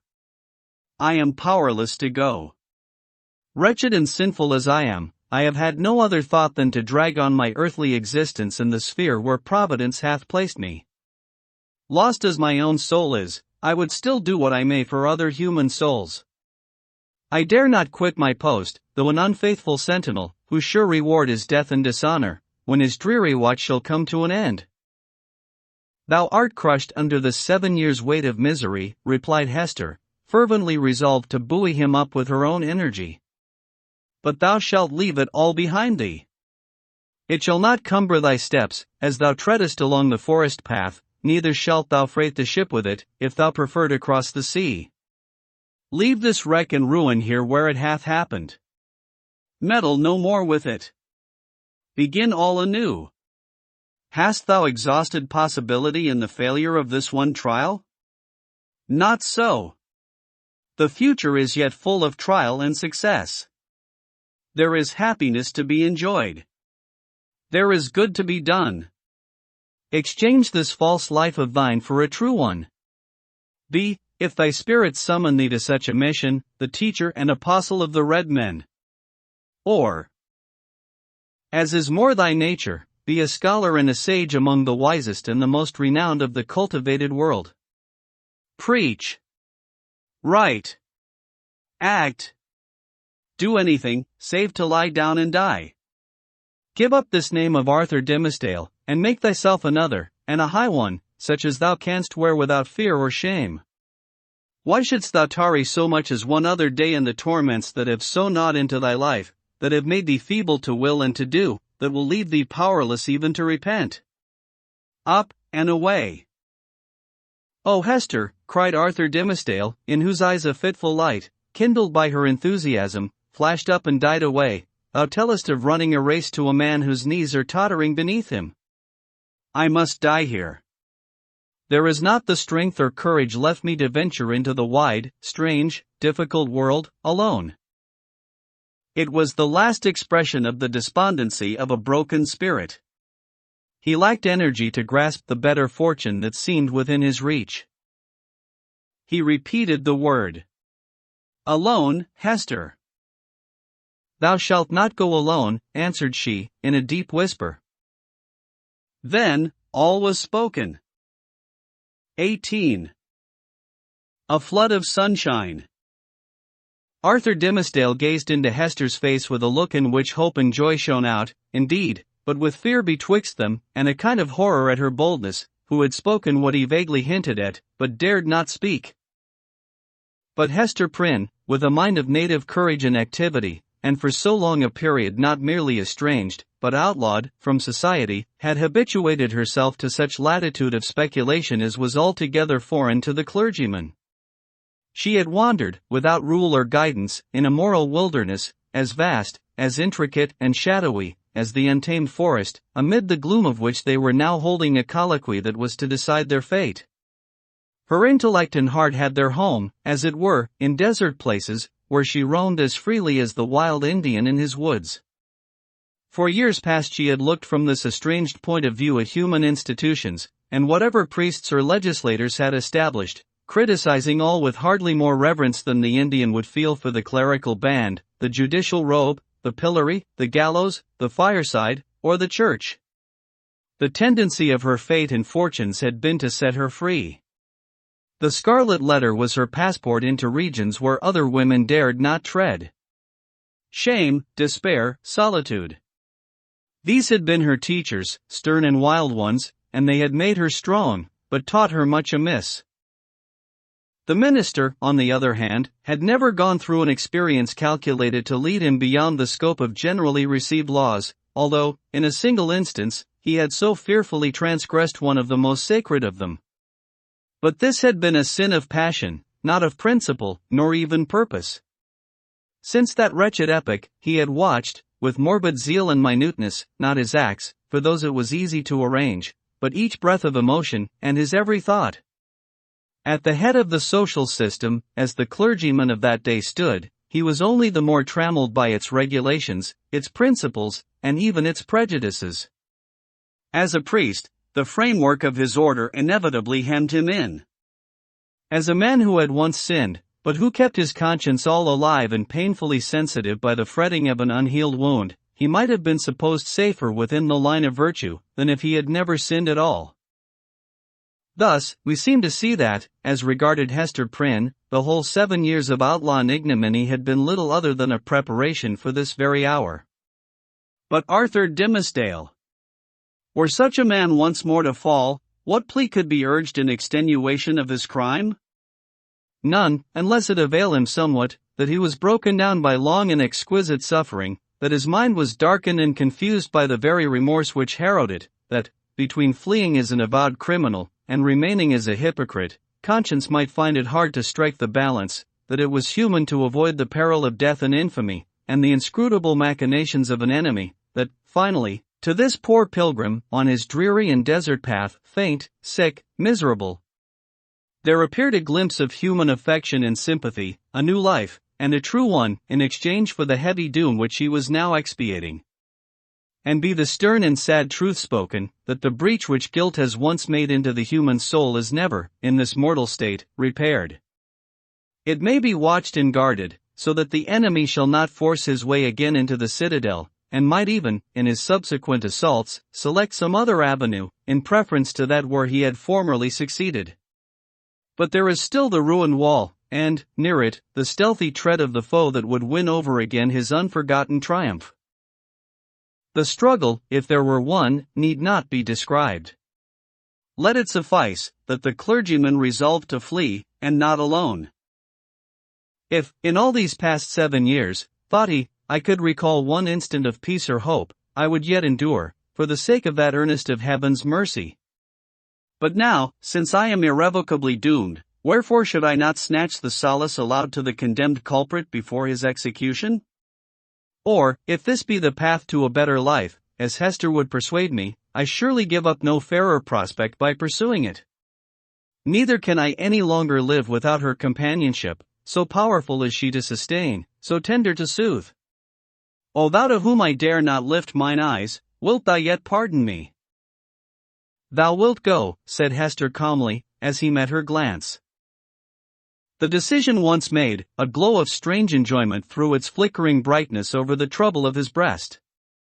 It was the exhilarating effect upon a prisoner just escaped from the dungeon of his own heart of breathing the wild, free atmosphere of an unredeemed, unchristianized, lawless region. His spirit rose, as it were, with a bound, and attained a nearer prospect of the sky, than throughout all the misery which had kept him groveling on the earth. Of a deeply religious temperament, there was inevitably a tinge of the devotional in his mood.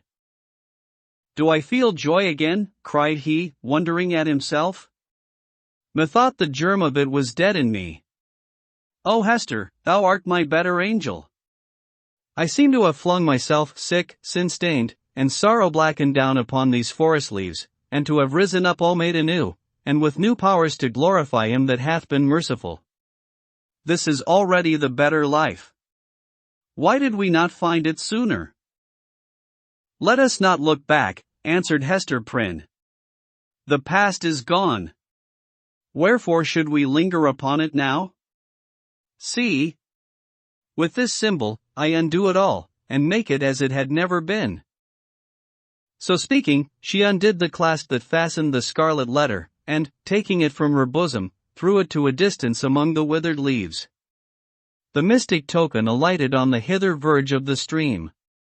With a hand's breadth farther flight it would have fallen into the water, and have given the little brook another woe to carry onward, besides the unintelligible tale which it still kept murmuring about. But there lay the embroidered letter, glittering like a lost jewel, which some ill-fated wanderer might pick up, and thenceforth be haunted by strange phantoms of guilt, sinkings of the heart, and unaccountable misfortune. The stigma gone, Hester heaved a long, deep sigh, in which the burden of shame and anguish departed from her spirit. Oh, exquisite relief! She had not known the weight, until she felt the freedom. By another impulse, she took off the formal cap that confined her hair, and down it fell upon her shoulders, dark and rich, with at once a shadow and a light in its abundance, and imparting the charm of softness to her features. There played around her mouth, and beamed out of her eyes, a radiant and tender smile, that seemed gushing from the very heart of womanhood. A crimson flush was glowing on her cheek, that had been long so pale. Her sex, her youth, and the whole richness of her beauty, came back from what men call the irrevocable past, and clustered themselves, with her maiden hope, and a happiness before unknown, within the magic circle of this hour. And, as if the gloom of the earth and sky had been but the effluence of these two mortal hearts, it vanished with their sorrow. All at once, as with a sudden smile of heaven, forth burst the sunshine, pouring a very flood into the obscure forest, gladdening each green leaf, transmuting the yellow fallen ones to gold, and gleaming adown the grey trunks of the solemn trees. The objects that had made a shadow hitherto, embodied the brightness now. The course of the little brook might be traced by its merry gleam afar into the wood's heart of mystery, which had become a mystery of joy. Such was the sympathy of nature, that wild, heathen nature of the forest, never subjugated by human law, nor illumined by higher truth, with the bliss of these two spirits. Love, whether newly born, or aroused from a death-like slumber, must always create a sunshine, filling the heart so full of radiance, that it overflows upon the outward world. Had the forest still kept its gloom, it would have been bright in Hester's eyes, and bright in Arthur Dimmesdale's. Hester looked at him with the thrill of another joy. "Thou must know Pearl," said she. "Our little Pearl. Thou hast seen her, yes, I know it, but thou wilt see her now with other eyes. She is a strange child. I hardly comprehend her. But thou wilt love her dearly, as I do, and wilt advise me how to deal with her." "Dost thou think the child will be glad to know me?" asked the minister, somewhat uneasily. "I have long shrunk from children, because they often show a distrust, a backwardness to be familiar with me. I have even been afraid of little Pearl." "Ah, that was sad," answered the mother. "But she will love thee dearly, and thou her. She is not far off. I will call her. Pearl. Pearl." "I see the child," observed the minister. "Yonder she is, standing in a streak of sunshine, a good way off, on the other side of the brook. So thou thinkest the child will love me?" Hester smiled, and again called to Pearl, who was visible, at some distance, as the minister had described her, like a bright apparelled vision, in a sunbeam, which fell down upon her through an arch of boughs. The ray quivered to and fro, making her figure dim or distinct, now like a real child, now like a child's spirit, as the splendor went and came again. She heard her mother's voice, and approached slowly through the forest. Pearl had not found the hour pass wearisomely, while her mother sat talking with the clergyman. The great black forest, stern as it showed itself to those who brought the guilt and troubles of the world into its bosom, became the playmate of the lonely infant, as well as it knew how. Somber as it was, it put on the kindest of its moods to welcome her. It offered her the partridge berries, the growth of the preceding autumn, but ripening only in the spring, and now red as drops of blood upon the withered leaves. These Pearl gathered, and was pleased with their wild flavor. The small denizens of the wilderness hardly took pains to move out of her path. A partridge, indeed, with a brood of 10 behind her, ran forward threateningly, but soon repented of her fierceness, and clucked to her young ones not to be afraid. A pigeon, alone on a low branch, allowed Pearl to come beneath, and uttered a sound as much of greeting as alarm. A squirrel, from the lofty depths of his domestic tree, chattered either in anger or merriment, for a squirrel is such a choleric and humorous little personage that it is hard to distinguish between his moods, so he chattered at the child, and flung down a nut upon her head. It was a last year's nut, and already gnawed by his sharp tooth. A fox, startled from his sleep by her light footstep on the leaves, looked inquisitively at Pearl, as doubting whether it were better to steal off, or renew his nap on the same spot. A wolf, it is said, but here the tale has surely lapsed into the improbable, came up, and smelt of Pearl's robe, and offered his savage head to be patted by her hand. The truth seems to be, however, that the mother forest, and these wild things which it nourished, all recognized a kindred wildness in the human child. And she was gentler here than in the grassy margin streets of the settlement, or in her mother's cottage. The flowers appeared to know it, and one and another whispered, as she passed, "Adorn thyself with me, thou beautiful child, adorn thyself with me." And, to please them, Pearl gathered the violets, and anemones, and columbines, and some twigs of the freshest green, which the old trees held down before her eyes. With these she decorated her hair, and her young waist, and became a nymph child, or an infant dryad, or whatever else was in closest sympathy with the antique wood. In such guise had Pearl adorned herself, when she heard her mother's voice, and came slowly back. Slowly, for she saw the clergyman. 19. The Child at the Brookside. "Thou wilt love her dearly," repeated Hester Prynne, as she and the minister sat watching little Pearl. "Dost thou not think her beautiful? And see with what natural skill she has made those simple flowers adorn her. Had she gathered pearls, and diamonds, and rubies, in the wood, they could not have become her better. She is a splendid child. But I know whose brow she has." "Dost thou know, Hester," said Arthur Dimmesdale, with an unquiet smile, "that this dear child, tripping about always at thy side, hath caused me many an alarm? Methought, O Hester, what a thought is that, and how terrible to dread it, that my own features were partly repeated in her face, and so strikingly that the world might see them. But she is mostly thine." "No, no. Not mostly," answered the mother with a tender smile. "A little longer, and thou needest not to be afraid to trace whose child she is. But how strangely beautiful she looks, with those wild flowers in her hair. It is as if one of the fairies, whom we left in our dear old England, had decked her out to meet us." It was with a feeling which neither of them had ever before experienced, that they sat and watched Pearl's slow advance. In her was visible the tie that united them. She had been offered to the world, these 7 years past, as the living hieroglyphic, in which was revealed the secret they so darkly sought to hide, all written in this symbol, all plainly manifest, had there been a prophet or magician skilled to read the character of flame. And Pearl was the oneness of their being. Be the foregone evil what it might, how could they doubt that their earthly lives and future destinies were conjoined, when they beheld at once the material union, and the spiritual idea, in whom they met, and were to dwell immortally together?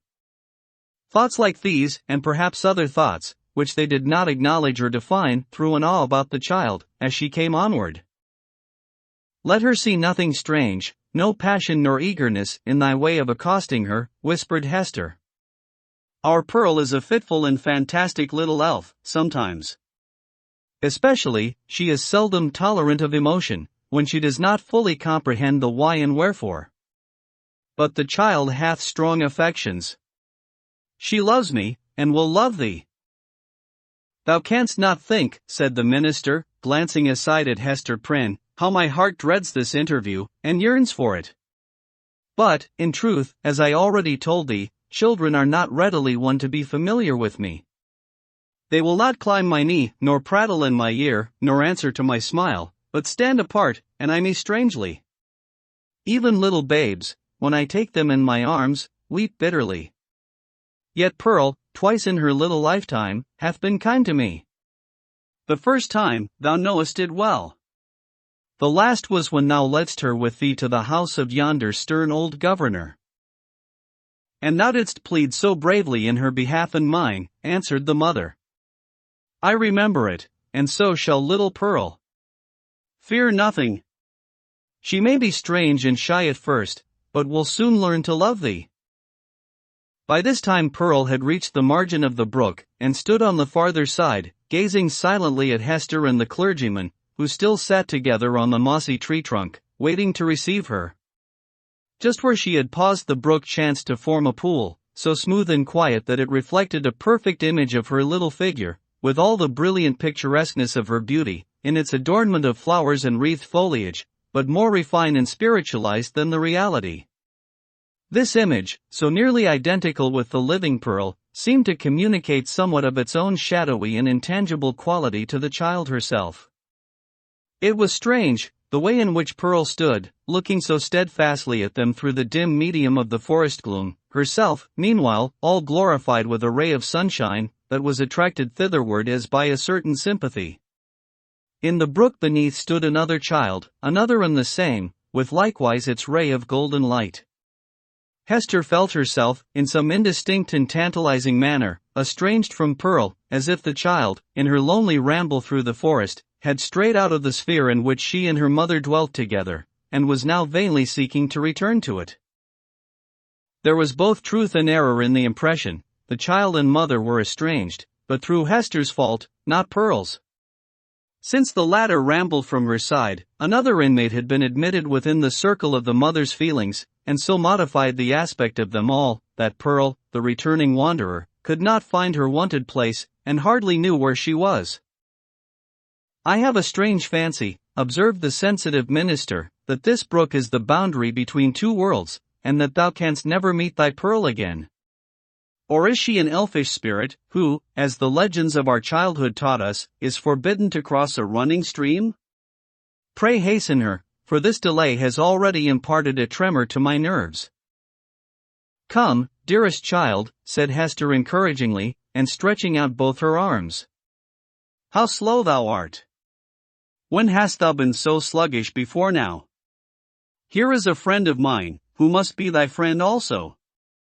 Thou wilt have twice as much love, henceforward, as thy mother alone could give thee. Leap across the brook and come to us. Thou canst leap like a young deer."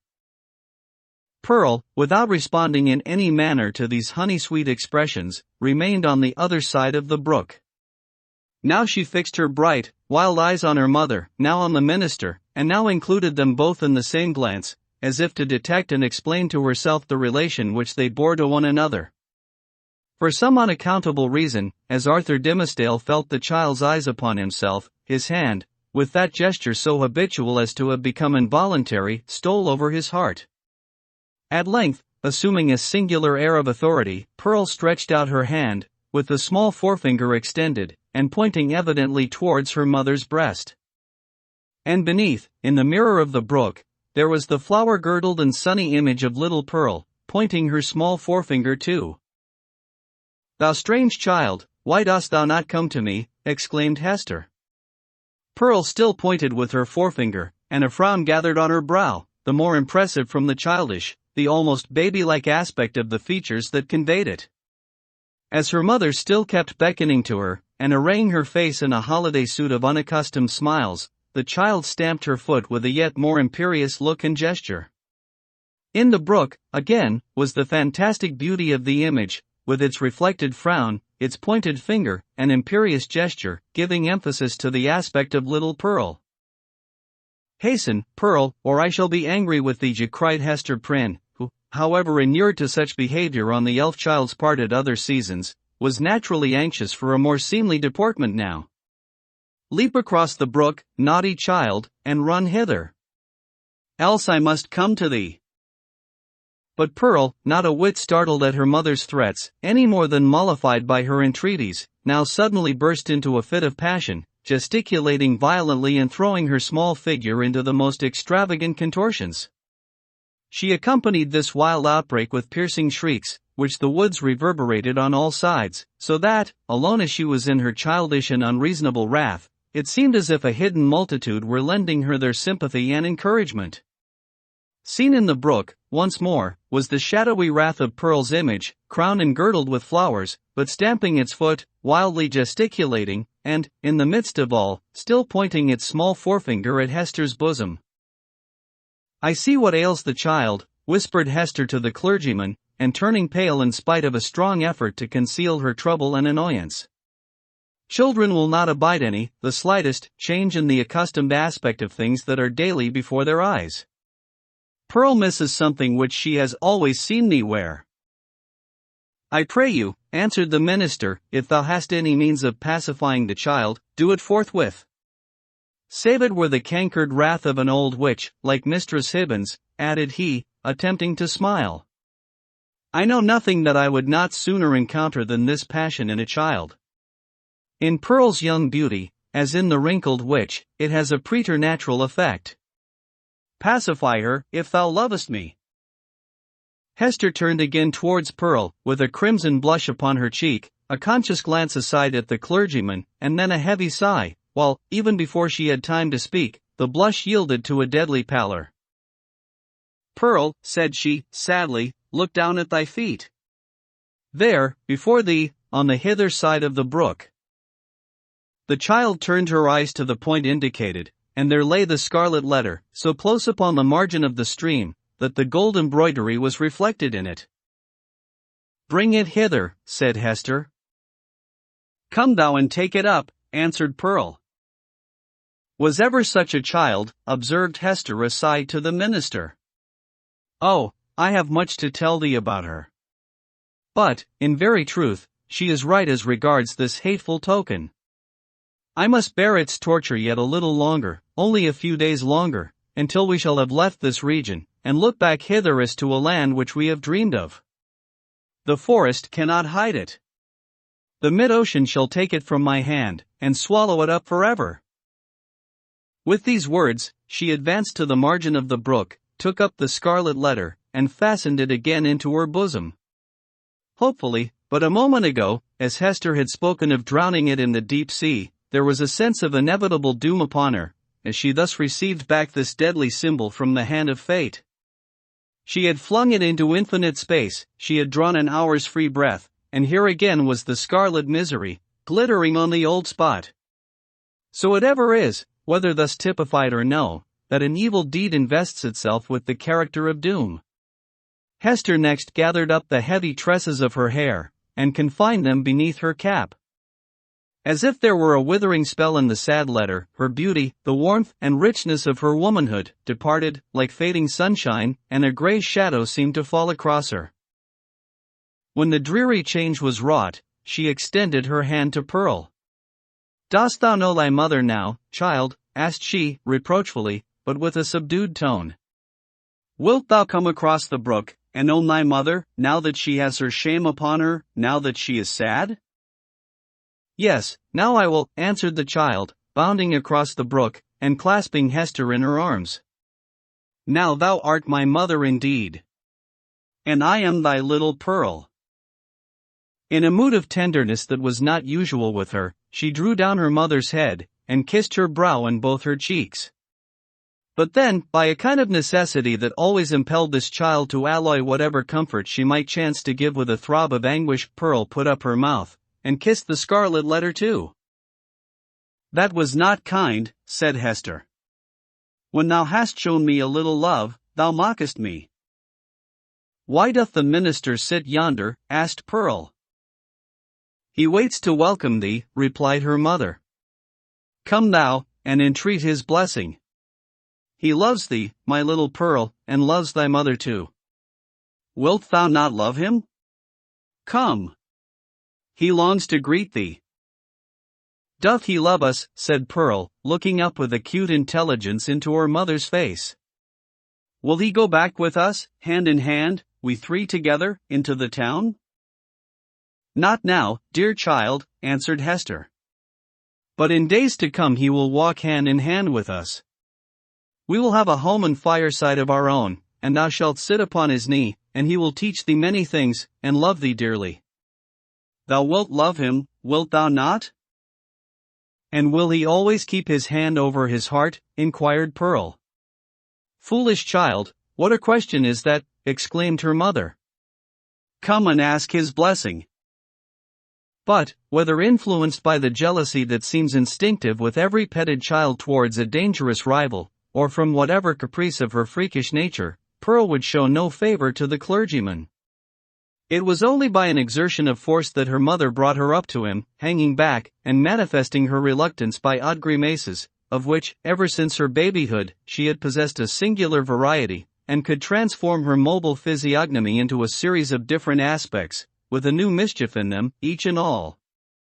The minister, painfully embarrassed, but hoping that a kiss might prove a talisman to admit him into the child's kindlier regards, bent forward, and impressed one on her brow. Hereupon, Pearl broke from her mother, and, running to the brook, stooped over it, and bathed her forehead, until the unwelcome kiss was quite washed off, and diffused through a long lapse of the gliding water. She then remained apart, silently watching Hester and the clergyman, while they talked together, and made such arrangements as were suggested by their new position, and the purposes soon to be fulfilled. And now this fateful interview had come to a close. The dell was to be left a solitude among its dark, old trees, which, with their multitudinous tongues, would whisper long of what had passed there, and no mortal be the wiser. And the melancholy brook would add this other tale to the mystery with which its little heart was already overburdened, and whereof it still kept up a murmuring babble, with not a whit more cheerfulness of tone than for ages heretofore. XX. The minister in a maze. As the minister departed, in advance of Hester Prynne and little Pearl, he threw a backward glance, half expecting that he should discover only some faintly traced features or outline of the mother and the child, slowly fading into the twilight of the woods. So great a vicissitude in his life could not at once be received as real. But there was Hester, clad in her grey robe, still standing beside the tree trunk, which some blast had overthrown a long antiquity ago, and which time had ever since been covering with moss, so that these two faded ones, with earth's heaviest burden on them, might there sit down together, and find a single hour's rest and solace. And there was Pearl, too, lightly dancing from the margin of the brook, now that the intrusive third person was gone, and taking her old place by her mother's side. So the minister had not fallen asleep, and dreamed. In order to free his mind from this indistinctness and duplicity of impression, which vexed it with a strange disquietude, he recalled and more thoroughly defined the plans which Hester and himself had sketched for their departure. It had been determined between them that the old world, with its crowds and cities, offered them a more eligible shelter and concealment than the wilds of New England, or all America, with its alternatives of an Indian wigwam, or the few settlements of Europeans, scattered thinly along the seaboard. Not to speak of the clergyman's health, so inadequate to sustain the hardships of a forest life, his native gifts, his culture, and his entire development would secure him a home only in the midst of civilization and refinement. The higher the state, the more delicately adapted to it the man. In furtherance of this choice, it so happened that a ship lay in the harbor, one of those questionable cruisers, frequent at that day, which, without being absolutely outlaws of the deep, yet roamed over its surface with a remarkable irresponsibility of character. This vessel had recently arrived from the Spanish Main, and, within 3 days' time, would sail for Bristol. Hester Prynne, whose vocation, as a self-enlisted sister of charity, had brought her acquainted with the captain and crew, could take upon herself to secure the passage of 2 individuals and a child, with all the secrecy which circumstances rendered more than desirable. The minister had inquired of Hester, with no little interest, the precise time at which the vessel might be expected to depart. It would probably be on the 4th day from the present. That is most fortunate, he had then said to himself. Now, why the Reverend Mr. Dimmesdale considered it so very fortunate, we hesitate to reveal. Nevertheless, to hold nothing back from the reader, it was because, on the 3rd day from the present, he was to preach the election sermon, and, as such an occasion formed an honorable epoch in the life of a New England clergyman, he could not have chanced upon a more suitable mode and time of terminating his professional career. At least, they shall say of me, thought this exemplary man, that I leave no public duty unperformed, nor ill-performed. Sad, indeed, that an introspection so profound and acute as this poor minister's should be so miserably deceived.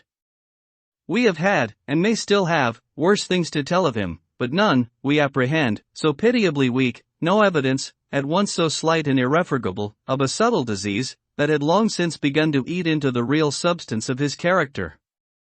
No man, for any considerable period, can wear one face to himself and another to the multitude, without finally getting bewildered as to which may be the true. The excitement of Mr. Dimmesdale's feelings, as he returned from his interview with Hester, lent him unaccustomed physical energy, and hurried him townward at a rapid pace. The pathway among the woods seemed wilder, more uncouth with its rude natural obstacles, and less trodden by the foot of man, than he remembered it on his outward journey. But he leaped across the plashy places, thrust himself through the clinging underbrush, climbed the ascent, plunged into the hollow, and overcame, in short, all the difficulties of the track, with an unweariable activity that astonished him. He could not but recall how feebly, and with what frequent pauses for breath, he had toiled over the same ground only 2 days before. As he drew near the town, he took an impression of change from the series of familiar objects that presented themselves. It seemed not yesterday, not 1 nor 2, but many days, or even years ago, since he had quitted them. There, indeed, was each former trace of the street, as he remembered it, and all the peculiarities of the houses, with the due multitude of gable peaks, and a weathercock at every point where his memory suggested one. Not the less, however, came this importunately obtrusive sense of change. The same was true as regarded the acquaintances whom he met, and all the well-known shapes of human life, about the little town. They looked neither older nor younger, now. The beards of the aged were no whiter, nor could the creeping babe of yesterday walk on his feet today. It was impossible to describe in what respect they differed from the individuals on whom he had so recently bestowed a parting glance, and yet the minister's deepest sense seemed to inform him of their mutability. A similar impression struck him most remarkably, as he passed under the walls of his own church. The edifice had so very strange, and yet so familiar, an aspect, that Mr. Dimmesdale's mind vibrated between two ideas, either that he had seen it only in a dream hitherto, or that he was merely dreaming about it now. This phenomenon, in the various shapes which it assumed, indicated no external change, but so sudden and important a change in the spectator of the familiar scene, that the intervening space of a single day had operated on his consciousness like the lapse of years. The minister's own will, and Hester's will, and the fate that grew between them, had wrought this transformation. It was the same town as heretofore, but the same minister returned not from the forest. He might have said to the friends who greeted him, "I am not the man for whom you take me. I left him yonder in the forest, withdrawn into a secret dell, by a mossy tree trunk, and near a melancholy brook. Go, seek your minister, and see if his emaciated figure, his thin cheek, his white, heavy, pain-wrinkled brow, be not flung down there like a cast-off garment." His friends, no doubt, would still have insisted with him, "Thou art thyself the man." But the error would have been their own, not his. Before Mr. Dimmesdale reached home, his inner man gave him other evidences of a revolution in the sphere of thought and feeling. In truth, nothing short of a total change of dynasty and moral code, in that interior kingdom, was adequate to account for the impulses now communicated to the unfortunate and startled minister. At every step he was incited to do some strange, wild, wicked thing or other, with a sense that it would be at once involuntary and intentional, in spite of himself, yet growing out of a profounder self than that which opposed the impulse. For instance, he met one of his own deacons. The good old man addressed him with the paternal affection and patriarchal privilege, which his venerable age, his upright and holy character, and his station in the church, entitled him to use, and, conjoined with this, the deep, almost worshipping respect, which the minister's professional and private claims alike demanded. Never was there a more beautiful example of how the majesty of age and wisdom may comport with the obeisance and respect enjoined upon it, as from a lower social rank and inferior order of endowment, towards a higher. Now, during a conversation of some 2 or 3 moments between the Reverend Mr.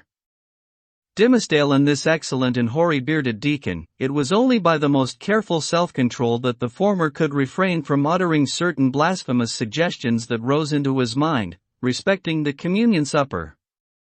He absolutely trembled and turned pale as ashes, lest his tongue should wag itself, in utterance of these horrible matters, and plead his own consent for so doing, without his having fairly given it. And, even with this terror in his heart, he could hardly avoid laughing to imagine how the sanctified old patriarchal deacon would have been petrified by his minister's impiety. Again, another incident of the same nature. Hurrying along the street, the Reverend Mr. Dimsdale encountered the eldest female member of his church, a most pious and exemplary old dame, poor, widowed, lonely, and with a heart as full of reminiscences about her dead husband and children, and her dead friends of long ago, as a burial ground is full of storied gravestones. Yet all this, which would else have been such heavy sorrow, was made almost a solemn joy to her devout old soul by religious consolations and the truths of Scripture, wherewith she had fed herself continually for more than 30 years. And, since Mr. Dimsdale had taken her in charge, the good grandam's chief earthly comfort, which, unless it had been likewise a heavenly comfort, could have been none at all, was to meet her pastor, whether casually, or of set purpose, and be refreshed with a word of warm, fragrant, heaven-breathing gospel truth from his beloved lips into her dulled, but rapturously attentive ear. But, on this occasion, up to the moment of putting his lips to the old woman's ear, Mr. Dimsdale, as the great enemy of souls would have it, could recall no text of Scripture, nor aught else, except a brief, pithy, and, as it then appeared to him, unanswerable argument against the immortality of the human soul.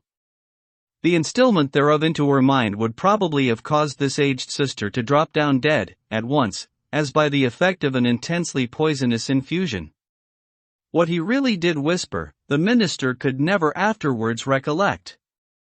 There was, perhaps, a fortunate disorder in his utterance, which failed to impart any distinct idea to the good widow's comprehension, or which Providence interpreted after a method of its own. Assuredly, as the minister looked back, he beheld an expression of divine gratitude and ecstasy that seemed like the shine of the celestial city on her face, so wrinkled and ashy pale. Again, a third instance. After parting from the old church member, he met the youngest sister of them all. It was a maiden newly won, and won by the Reverend Mr. Dimsdale's own sermon, on the Sabbath after his vigil. To barter the transitory pleasures of the world for the heavenly hope, that was to assume brighter substance as life grew dark around her, and which would gild the utter gloom with final glory. She was fair and pure as a lily that had bloomed in paradise. The minister knew well that he was himself enshrined within the stainless sanctity of her heart, which hung its snowy curtains about his image, imparting to religion the warmth of love, and to love a religious purity. Satan, that afternoon, had surely led the poor young girl away from her mother's side, and thrown her into the pathway of this sorely tempted, or shall we not rather say, this lost and desperate man. As she drew nigh, the archfiend whispered him to condense into small compass and drop into her tender bosom a germ of evil that would be sure to blossom darkly soon, and bear black fruit betimes. Such was his sense of power over this virgin soul, trusting him as she did, that the minister felt potent to blight all the field of innocence with but one wicked look, and develop all its opposite with but a word. So, with a mightier struggle than he had yet sustained, he held his Geneva cloak before his face, and hurried onward, making no sign of recognition, and leaving the young sister to digest his rudeness as she might. She ransacked her conscience, which was full of harmless little matters, like her pocket or her work-bag, and took herself to task, poor thing, for 1,000 imaginary faults, and went about her household duties with swollen eyelids the next morning. Before the minister had time to celebrate his victory over this last temptation, he was conscious of another impulse, more ludicrous, and almost as horrible. It was, we blush to tell it, it was to stop short in the road, and teach some wicked words to a knot of little Puritan children who were playing there, and had but just begun to talk. Denying himself this freak, as unworthy of his cloth, he met a drunken seaman, one of the ship's crew from the Spanish Main. And, here, since he had so valiantly forborne all other wickedness, poor Mr. Dimsdale longed, at least, to shake hands with the tarry blackguard, and recreate himself with a few improper jests, such as dissolute sailors so abound with, and a volley of good, round, solid, satisfactory, and heaven-defying oaths. It was not so much a better principle, as partly his natural good taste, and still more his buckramedy habit of clerical decorum, that carried him safely through the latter crisis. What is it that haunts and tempts me thus, cried the minister to himself, at length, pausing in the street, and striking his hand against his forehead. Am I mad? Or am I given over utterly to the fiend? Did I make a contract with him in the forest, and sign it with my blood? And does he now summon me to its fulfillment, by suggesting the performance of every wickedness which his most foul imagination can conceive? At the moment when the Reverend Mr. Dimmesdale thus communed with himself, and struck his forehead with his hand, old Mistress Hibbins, the reputed witch lady, is said to have been passing by. She made a very grand appearance, having on a high headdress, a rich gown of velvet, and a ruff done up with the famous yellow starch, of which in Turner, one her especial friend, had taught her the secret, before this last good lady had been hanged for Sir Thomas Overbury's murder. Whether the witch had read the minister's thoughts, or no, she came to a full stop, looked shrewdly into his face, smiled craftily, and though little given to converse with clergymen, began a conversation. So, Reverend Sir, you have made a visit into the forest, observed the witch lady, nodding her high headdress at him. The next time, I pray you to allow me only a fair warning, and I shall be proud to bear you company.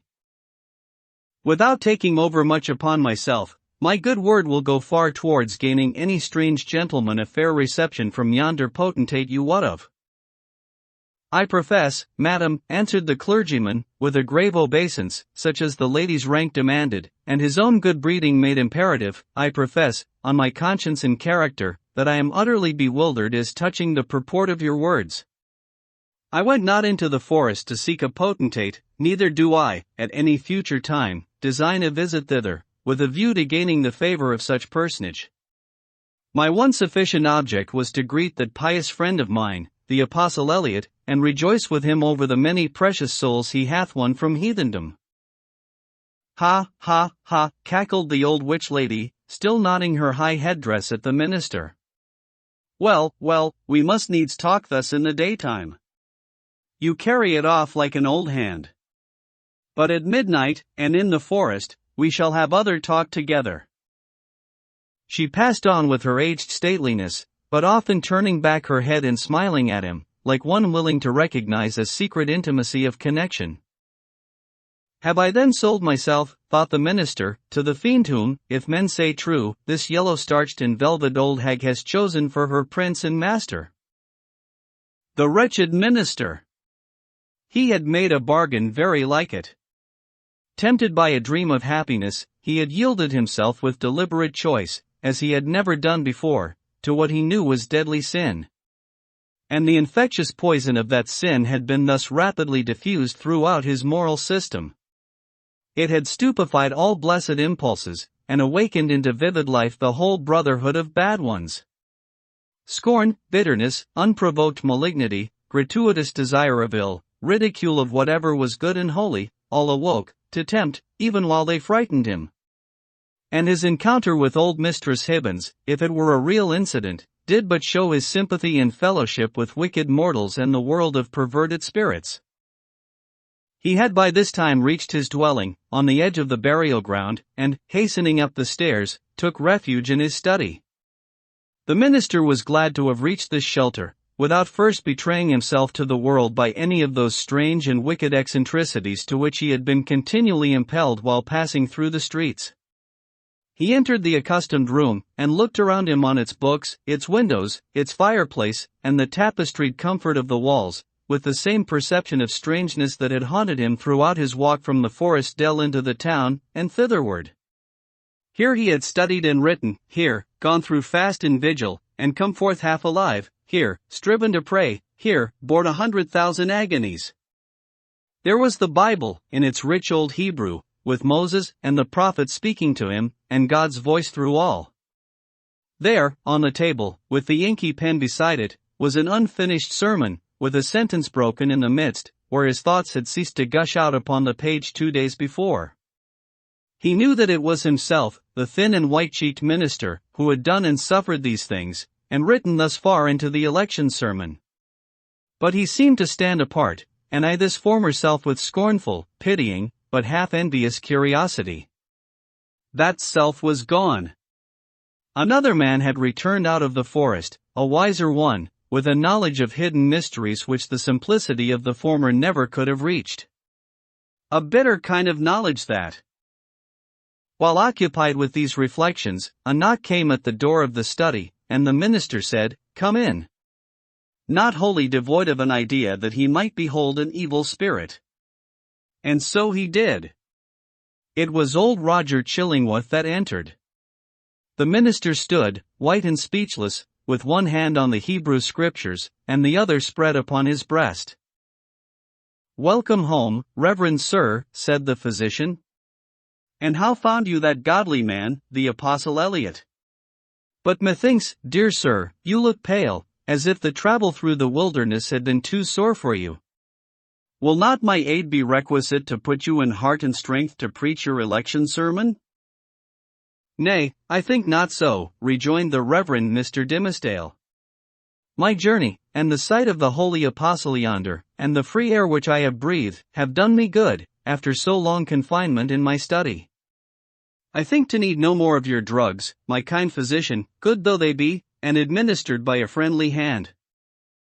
All this time, Roger Chillingworth was looking at the minister with the grave and intent regard of a physician towards his patient. But, in spite of this outward show, the latter was almost convinced of the old man's knowledge, or, at least, his confident suspicion, with respect to his own interview with Hester Prynne. The physician knew, then, that, in the minister's regard, he was no longer a trusted friend, but his bitterest enemy. So much being known, it would appear natural that a part of it should be expressed. It is singular, however, how long a time often passes before words embody things, and with what security two persons, who choose to avoid a certain subject, may approach its very verge, and retire without disturbing it. Thus, the minister felt no apprehension that Roger Chillingworth would touch, in express words, upon the real position which they sustained towards one another. Yet did the physician, in his dark way, creep frightfully near the secret. "Were it not better," said he, "that you use my poor skill tonight? Verily, dear sir, we must take pains to make you strong and vigorous for this occasion of the election discourse. The people look for great things from you, apprehending that another year may come about, and find their pastor gone." "Yea, to another world," replied the minister, with pious resignation. "Heaven granted be a better one, for, in good sooth, I hardly think to tarry with my flock through the flitting seasons of another year. But, touching your medicine, kind sir, in my present frame of body I need it not." "I joy to hear it," answered the physician. "It may be that my remedies, so long administered in vain, begin now to take due effect. Happy man were I, and well deserving of New England's gratitude, could I achieve this cure." "I thank you from my heart, most watchful friend," said the Reverend Mr. Dimmesdale, with a solemn smile. "I thank you, and can but requite your good deeds with my prayers." "A good man's prayers are golden recompense," rejoined old Roger Chillingworth, as he took his leave. "Yea, they are the current gold coin of the New Jerusalem, with the king's own mint mark on them." Left alone, the minister summoned a servant of the house, and requested food, which, being set before him, he ate with ravenous appetite.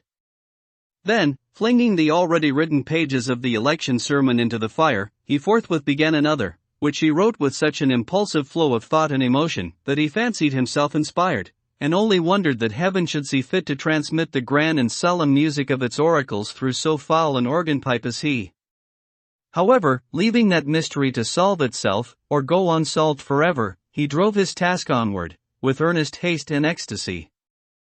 Thus the night fled away, as if it were a winged steed, and he careering on it. Morning came, and peeped blushing through the curtains, and at last sunrise threw a golden beam into the study, and laid it right across the minister's bedazzled eyes. There he was, with the pen still between his fingers, and a vast, immeasurable tract of written space behind him. XXI.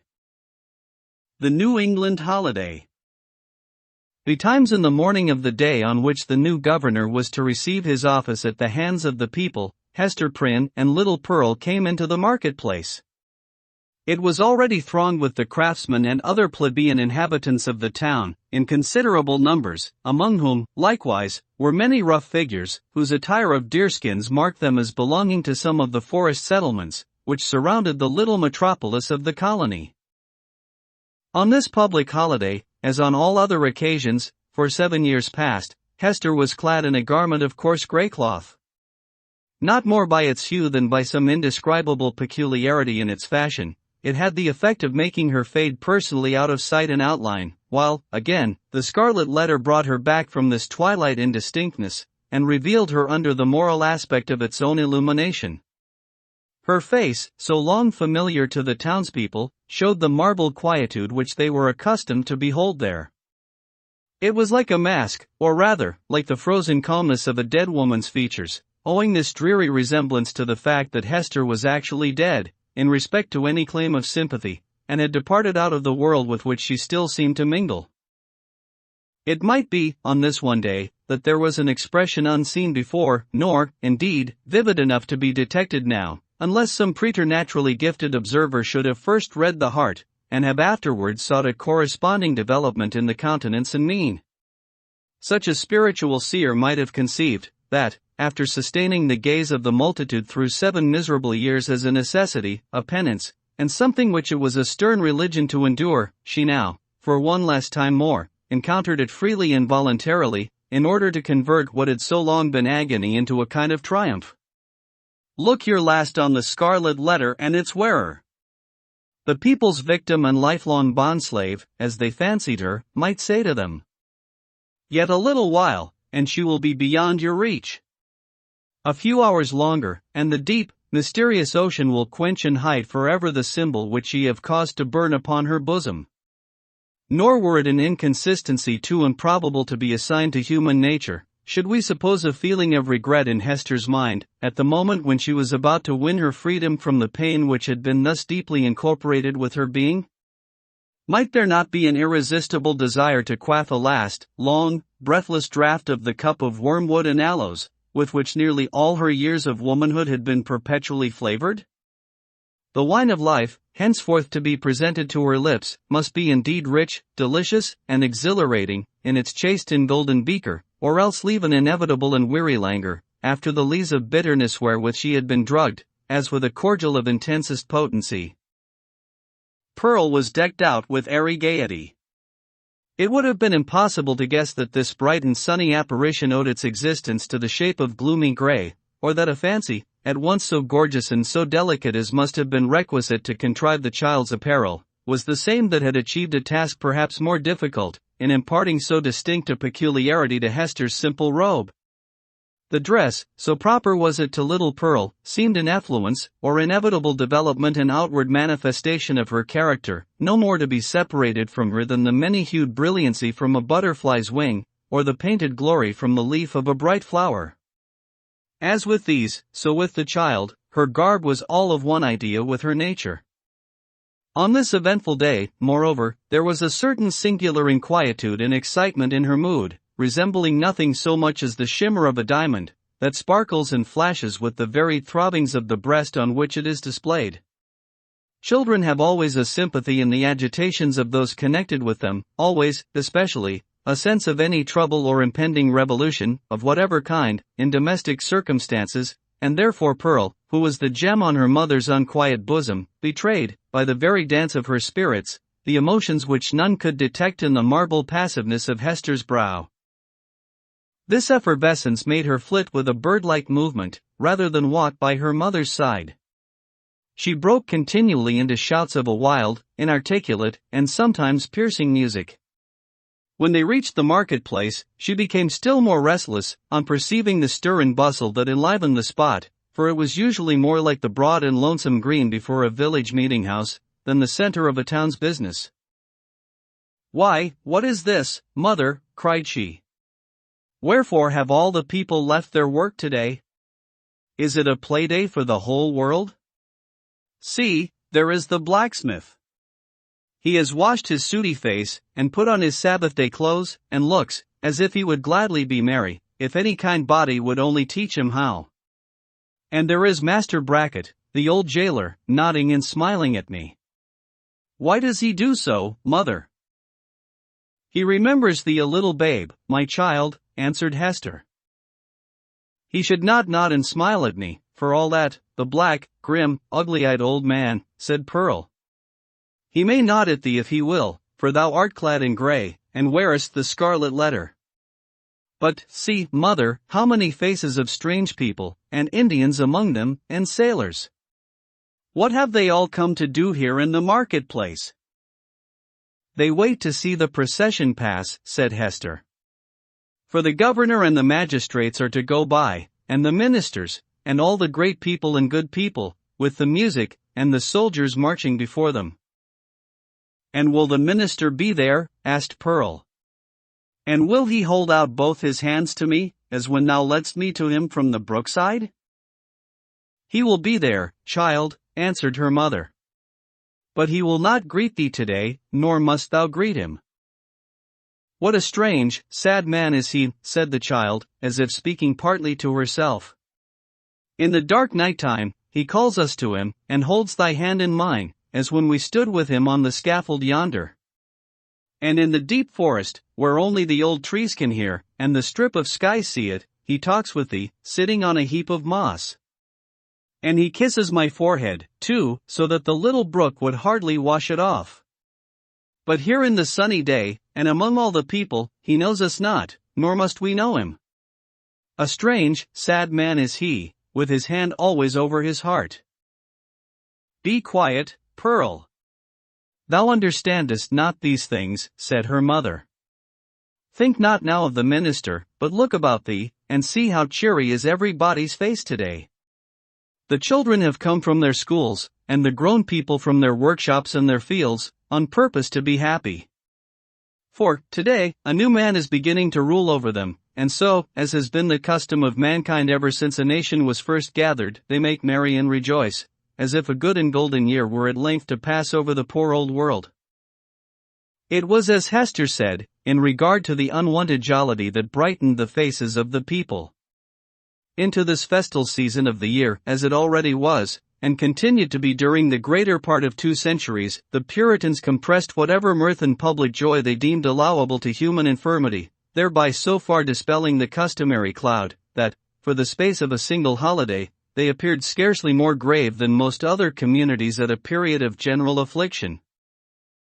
But we perhaps exaggerate the grey or sable tinge, which undoubtedly characterized the mood and manners of the age. The persons now in the marketplace of Boston had not been born to an inheritance of puritanic gloom. They were native Englishmen, whose fathers had lived in the sunny richness of the Elizabethan epoch, a time when the life of England, viewed as one great mass, would appear to have been as stately, magnificent, and joyous, as the world has ever witnessed. Had they followed their hereditary taste, the New England settlers would have illustrated all events of public importance by bonfires, banquets, pageantries, and processions. Nor would it have been impracticable, in the observance of majestic ceremonies, to combine mirthful recreation with solemnity, and give, as it were, a grotesque and brilliant embroidery to the great robe of state, which a nation, at such festivals, puts on. There was some shadow of an attempt of this kind in the mode of celebrating the day on which the political year of the colony commenced. The dim reflection of a remembered splendor, a colorless and manifold diluted repetition of what they had beheld in proud old London. We will not say at a royal coronation, but at a Lord Mayor's show, might be traced in the customs which our forefathers instituted, with reference to the annual installation of magistrates. The fathers and founders of the Commonwealth, the statesman, the priest, and the soldier, deemed it a duty then to assume the outward state and majesty, which, in accordance with antique style, was looked upon as the proper garb of public or social eminence. All came forth, to move in procession before the people's eye, and thus impart a needed dignity to the single framework of a government so newly constructed. Then, too, the people were countenanced, if not encouraged, in relaxing the severe and close application to their various modes of rugged industry, which, at all other times, seemed of the same piece and material with their religion. Here, it is true, were none of the appliances which popular merriment would so readily have found in the England of Elizabeth's time, or that of James, no rude shows of a theatrical kind, no minstrel with his harp and legendary ballad, nor gleeman, with an ape dancing to his music, no juggler, with his tricks of mimic witchcraft, no merry Andrew, to stir up the multitude with jests, perhaps hundreds of years old, but still effective, by their appeals to the very broadest sources of mirthful sympathy. All such professors of the several branches of jocularity would have been sternly repressed, not only by the rigid discipline of law, but by the general sentiment which gives law its vitality. Not the less, however, the great, honest face of the people smiled, grimly, perhaps, but widely too. Nor were sports wanting, such as the colonists had witnessed, and shared in, long ago, at the country fairs and on the village greens of England, and which it was thought well to keep alive on this new soil, for the sake of the courage and manliness that were essential in them. Wrestling matches, in the differing fashions of Cornwall and Devonshire, were seen here and there about the marketplace. In one corner, there was a friendly bout at quarterstaff, and what attracted most interest of all, on the platform of the pillory, already so noted in our pages, two masters of defense were commencing an exhibition with the buckler and broadsword. But, much to the disappointment of the crowd, this latter business was broken off by the interposition of the town beadle, who had no idea of permitting the majesty of the law to be violated by such an abuse of one of its consecrated places. It may not be too much to affirm, on the whole, the people being then in the first stages of joyless deportment, and the offspring of sires who had known how to be merry, in their day, that they would compare favorably, in point of holiday-keeping, with their descendants, even at so long an interval as ourselves. Their immediate posterity, the generation next to the early emigrants, wore the blackest shade of Puritanism, and so darkened the national visage with it, that all the subsequent years have not sufficed to clear it up. We have yet to learn again the forgotten art of gaiety. The picture of human life in the marketplace, though its general tint was the sad grey, brown, or black of the English emigrants, was yet enlivened by some diversity of hue. A party of Indians, in their savage finery of curiously embroidered deerskin robes, wampum belts, red and yellow ochre, and feathers, and armed with the bow and arrow and stone-headed spear, stood apart, with countenances of inflexible gravity, beyond what even the Puritan aspect could attain. Nor, wild as were these painted barbarians, were they the wildest feature of the scene. This distinction could more justly be claimed by some mariners, a part of the crew of the vessel from the Spanish Main, who had come ashore to see the humors of Election Day. They were rough-looking desperadoes, with sun-blackened faces, and an immensity of beard. Their wide, short trousers were confined about the waist by belts, often clasped with a rough plate of gold, and sustaining always a long knife, and, in some instances, a sword. From beneath their broad-brimmed hats of palm leaf, gleamed eyes which, even in good nature and merriment, had a kind of animal ferocity. They transgressed, without fear or scruple, the rules of behavior that were binding on all others, smoking tobacco under the beadle's very nose, although each whiff would have cost a townsman a shilling, and quaffing, at their pleasure, draughts of wine or aqua vitae from pocket flasks, which they freely tendered to the gaping crowd around them. It remarkably characterized the incomplete morality of the age, rigid as we call it, that a license was allowed the seafaring class, not merely for their freaks on shore, but for far more desperate deeds on their proper element. The sailor of that day would go near to be arraigned as a pirate in our own. There could be little doubt, for instance, that this very ship's crew, though no unfavorable specimens of the nautical brotherhood, had been guilty, as we should phrase it, of depredations on the Spanish commerce, such as would have periled all their necks in a modern court of justice. But the sea, in those old times, heaved, swelled, and foamed very much at its own will, or subject only to the tempestuous wind, with hardly any attempts at regulation by human law. The buccaneer on the wave might relinquish his calling, and become at once, if he chose, a man of probity and piety on land, nor, even in the full career of his reckless life, was he regarded as a personage with whom it was disreputable to traffic or casually associate. Thus, the Puritan elders, in their black cloaks, starched bands, and steeple-crowned hats, smiled not unbenignantly at the clamor and rude deportment of these jolly seafaring men, and it excited neither surprise nor animadversion when so reputable a citizen as old Roger Chillingworth, the physician, was seen to enter the marketplace, in close and familiar talk with the commander of the questionable vessel. The latter was by far the most showy and gallant figure, so far as apparel went, anywhere to be seen among the multitude. He wore a profusion of ribbons on his garment, and gold lace on his hat, which was also encircled by a gold chain, and surmounted with a feather. There was a sword at his side, and a sword cut on his forehead, which, by the arrangement of his hair, he seemed anxious rather to display than hide. A landsman could hardly have worn this garb and shown this face, and worn and shown them both with such a galliard air, without undergoing stern question before a magistrate, and probably incurring fine or imprisonment, or perhaps an exhibition in the stocks. As regarded the shipmaster, however, all was looked upon as pertaining to the character, as to a fish his glistening scales.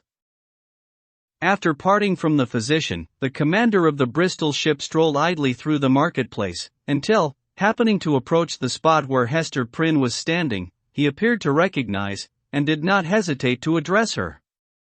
As was usually the case wherever Hester stood, a small, vacant area, a sort of magic circle, had formed itself about her, into which, though the people were elbowing one another at a little distance, none ventured, or felt disposed to intrude. It was a forcible type of the moral solitude in which the Scarlet Letter enveloped its fated wearer, partly by her own reserve, and partly by the instinctive, though no longer so unkindly, withdrawal of her fellow creatures. Now, if never before, it answered a good purpose, by enabling Hester and the seaman to speak together without risk of being overheard, and so changed was Hester Prynne's repute before the public, that the matron in town most eminent for rigid morality could not have held such intercourse with less result of scandal than herself. "So, mistress," said the mariner, "I must bid the steward make ready one more berth than you bargained for. No fear of scurvy or ship fever, this voyage. What with the ship's surgeon and this other doctor, our only danger will be from drug or pill, more by token, as there is a lot of apothecary stuff aboard, which I traded for with a Spanish vessel." "What mean you?" inquired Hester, startled more than she permitted to appear. "Have you another passenger?" "Why, know you not," cried the shipmaster, "that this physician here, Chillingworth, he calls himself, is minded to try my cabin fare with you? Aye, you must have known it, for he tells me he is of your party, and a close friend to the gentleman you spoke of, he that is in peril from these sour old Puritan rulers." "They know each other well, indeed," replied Hester, with a mien of calmness, though in the utmost consternation. "They have long dwelt together." Nothing further passed between the mariner and Hester Prynne. But, at that instant, she beheld old Roger Chillingworth himself, standing in the remotest corner of the marketplace, and smiling on her, a smile which, across the wide and bustling square, and through all the talk and laughter, and various thoughts, moods, and interests of the crowd, conveyed secret and fearful meaning. XXII. The procession. Before Hester Prynne could call together her thoughts, and consider what was practicable to be done in this new and startling aspect of affairs, the sound of military music was heard approaching along a contiguous street. It denoted the advance of the procession of magistrates and citizens, on its way towards the meeting-house, where, in compliance with a custom thus early established, and ever since observed, the Reverend Mr. Dimmesdale was to deliver an election sermon. Soon the head of the procession showed itself, with a slow and stately march, turning a corner, and making its way across the marketplace. First came the music. It comprised a variety of instruments, perhaps imperfectly adapted to one another, and played with no great skill, but yet attaining the great object for which the harmony of drum and clarion addresses itself to the multitude, that of imparting a higher and more heroic air to the scene of life that passes before the eye. Little Pearl at first clapped her hands, but then lost, for an instant, the restless agitation that had kept her in a continual effervescence throughout the morning. She gazed silently, and seemed to be borne upward, like a floating sea-bird, on the long heaves and swells of sound. But she was brought back to her former mood by the shimmer of the sunshine on the weapons and bright armor of the military company, which followed after the music, and formed the honorary escort of the procession. This body of soldiery, which still sustains a corporate existence, and marches down from past ages with an ancient and honorable fame, was composed of no mercenary materials. Its ranks were filled with gentlemen, who felt the stirrings of martial impulse, and sought to establish a kind of college of arms, where, as in an association of Knights Templars, they might learn the science, and, so far as peaceful exercise would teach them, the practices of war. The high estimation then placed upon the military character might be seen in the lofty port of each individual member of the company. Some of them, indeed, by their services in the Low Countries and on other fields of European warfare, had fairly won their title to assume the name and pomp of soldiership. The entire array, moreover, clad in burnished steel, and with plumage nodding over their bright morions, had a brilliancy of effect which no modern display can aspire to equal. And yet the men of civil eminence, who came immediately behind the military escort, were better worth a thoughtful observer's eye. Even in outward demeanor they showed a stamp of majesty that made the warrior's haughty stride look vulgar, if not absurd. It was an age when what we call talent had far less consideration than now, but the massive materials which produce stability and dignity of character a great deal more.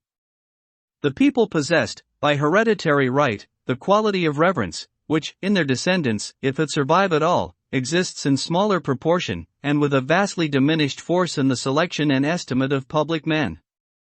The change may be for good or ill, and is partly, perhaps, for both. In that old day, the English settler on these rude shores, having left king, nobles, and all degrees of awful rank behind, while still the faculty and necessity of reverence were strong in him, bestowed it on the white hair and venerable brow of age, on long-tried integrity, on solid wisdom and sad-colored experience, on endowments of that grave and weighty order, which gives the idea of permanence, and comes under the general definition of respectability. These primitive statesmen, therefore, Bradstreet and Descartes, Dudley, Bellingham, one and their compeers, who were elevated to power by the early choice of the people, seem to have been not often brilliant, but distinguished by a ponderous sobriety, rather than activity of intellect. They had fortitude and self-reliance, and, in time of difficulty or peril, stood up for the welfare of the state like a line of cliffs against a tempestuous tide. The traits of character here indicated were well represented in the square cast of countenance and large physical development of the new colonial magistrates. So far as a demeanor of natural authority was concerned, the mother country need not have been ashamed to see these foremost men of an actual democracy adopted into the House of Peers, or made the Privy Council of the sovereign. Next in order to the magistrates came the young and eminently distinguished divine, from whose lips the religious discourse of the anniversary was expected. His was the profession, at that era, in which intellectual ability displayed itself far more than in political life, for, leaving a higher motive out of the question, it offered inducements powerful enough, in the almost worshipping respect of the community, to win the most aspiring ambition into its service. Even political power, as in the case of Increase Mather II, was within the grasp of a successful priest. It was the observation of those who beheld him now, that never, since Mr. Dimmesdale first set his foot on the New England shore, had he exhibited such energy as was seen in the gait and air with which he kept his pace in the procession. There was no feebleness of step, as at other times, his frame was not bent, nor did his hand rest ominously upon his heart. Yet, if the clergyman were rightly viewed, his strength seemed not of the body. It might be spiritual, and imparted to him by angelic ministrations.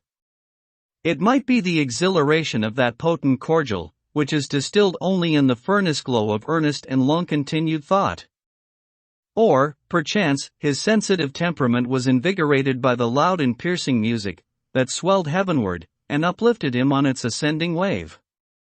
Nevertheless, so abstracted was his look, it might be questioned whether Mr. Dimmesdale even heard the music. There was his body, moving onward, and with an unaccustomed force. But where was his mind? Far and deep in its own region, busying itself, with preternatural activity, to marshal a procession of stately thoughts that were soon to issue thence, and so he saw nothing, heard nothing, knew nothing, of what was around him, but the spiritual element took up the feeble frame, and carried it along, unconscious of the burden, and converting it to spirit like itself. Men of uncommon intellect, who have grown morbid, possess this occasional power of mighty effort, into which they throw the life of many days, and then are lifeless for as many more. Hester Prynne, gazing steadfastly at the clergyman, felt a dreary influence come over her, but wherefore or whence she knew not, and less that he seemed so remote from her own sphere, and utterly beyond her reach. One glance of recognition, she had imagined, must needs pass between them. She thought of the dim forest, with its little dell of solitude, and love, and anguish, and the mossy tree trunk, where, sitting hand in hand, they had mingled their sad and passionate talk with the melancholy murmur of the brook. How deeply had they known each other then? And was this the man? She hardly knew him now. He, moving proudly past, enveloped, as it were, in the rich music, with the procession of majestic and venerable fathers, he, so unattainable in his worldly position, and still more so in that far vista of his unsympathizing thoughts, through which she now beheld him. Her spirit sank with the idea that all must have been a delusion, and that, vividly as she had dreamed it, there could be no real bond betwixt the clergyman and herself. And thus much of woman was there in Hester, that she could scarcely forgive him, least of all now, when the heavy footstep of their approaching fate might be heard, nearer, nearer, for being able so completely to withdraw himself from their mutual world, while she groped darkly, and stretched forth her cold hands, and found him not. Pearl either saw and responded to her mother's feelings, or herself felt the remoteness and intangibility that had fallen around the minister. While the procession passed, the child was uneasy, fluttering up and down, like a bird on the point of taking flight. When the whole had gone by, she looked up into Hester's face. "Mother," said she, "was that the same minister that kissed me by the brook?" "Hold thy peace, dear little Pearl," whispered her mother. "We must not always talk in the marketplace of what happens to us in the forest." "I could not be sure that it was he, so strange he looked," continued the child. "Else I would have run to him, and bid him kiss me now, before all the people, even as he did yonder among the dark old trees." "What would the minister have said, mother? Would he have clapped his hand over his heart, and scowled on and bid me begone?" "What should he say, Pearl," answered Hester, "save that it was no time to kiss, and that kisses are not to be given in the marketplace? Well for thee, foolish child, that thou didst not speak to him." Another shade of the same sentiment, in reference to Mr. Dimmesdale, was expressed by a person whose eccentricities or insanity, as we should term it, led her to do what few of the townspeople would have ventured on, to begin a conversation with the wearer of the Scarlet Letter, in public. It was Mistress Hibbins, who, arrayed in great magnificence, with a triple ruff, a broidered stomacher, a gown of rich velvet, and a gold-headed cane, had come forth to see the procession. As this ancient lady had the renown, which subsequently cost her no less a price than her life, of being a principal actor in all the works of necromancy that were continually going forward, the crowd gave way before her, and seemed to fear the touch of her garment, as if it carried the plague among its gorgeous folds. Seen in conjunction with Hester Prynne, kindly as so many now felt towards the latter, the dread inspired by Mistress Hibbins was doubled, and caused a general movement from that part of the marketplace in which the two women stood. "Now, what mortal imagination could conceive it?" whispered the old lady confidentially to Hester. "Yonder divine man. That saint on earth, as the people uphold him to be, and as, I must needs say, he really looks.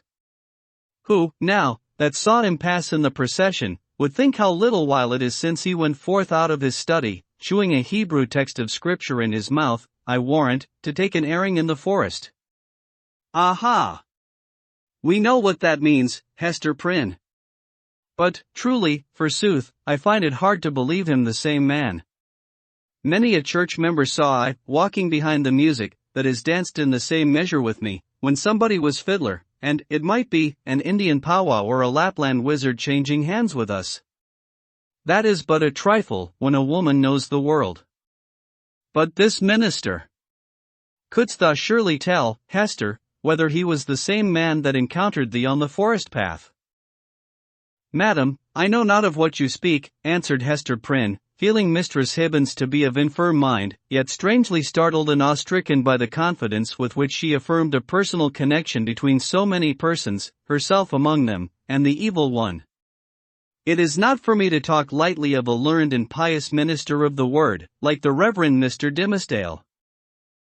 "Fie, woman, fie," cried the old lady, shaking her finger at Hester. "Dost thou think I have been to the forest so many times, and have yet no skill to judge who else has been there? Yea, though no leaf of the wild garlands, which they wore while they danced, be left in their hair. I know thee, Hester, for I behold the token. We may all see it in the sunshine, and it glows like a red flame in the dark. Thou wearest it openly, so there need be no question about that. But this minister, let me tell thee in thine ear. When the black man sees one of his own servants, signed and sealed, so shy of owning to the bond as is the Reverend Mr. Dimmesdale, he hath a way of ordering matters so that the mark shall be disclosed in open daylight to the eyes of all the world. What is it that the minister seeks to hide, with his hand always over his heart? Ha, Hester Prynne! What is it, good Mistress Hibbins? Eagerly asked little Pearl. Hast thou seen it? No matter, darling, responded Mistress Hibbins, making Pearl a profound reverence. Thou thyself wilt see it, one time or another. They say, child, thou art of the lineage of the Prince of the Air.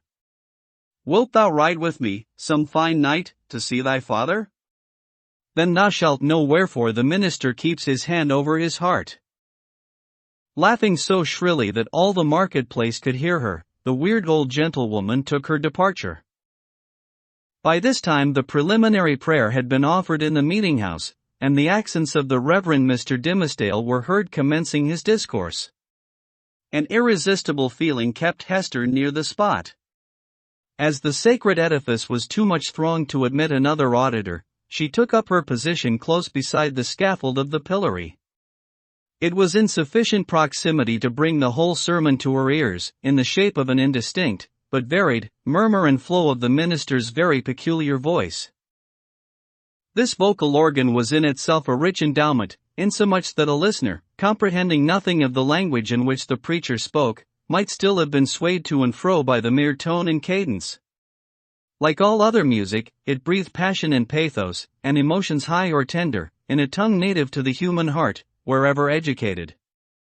Muffled as the sound was by its passage through the church walls, Hester Prynne listened with such intentness, and sympathized so intimately, that the sermon had throughout a meaning for her, entirely apart from its indistinguishable words.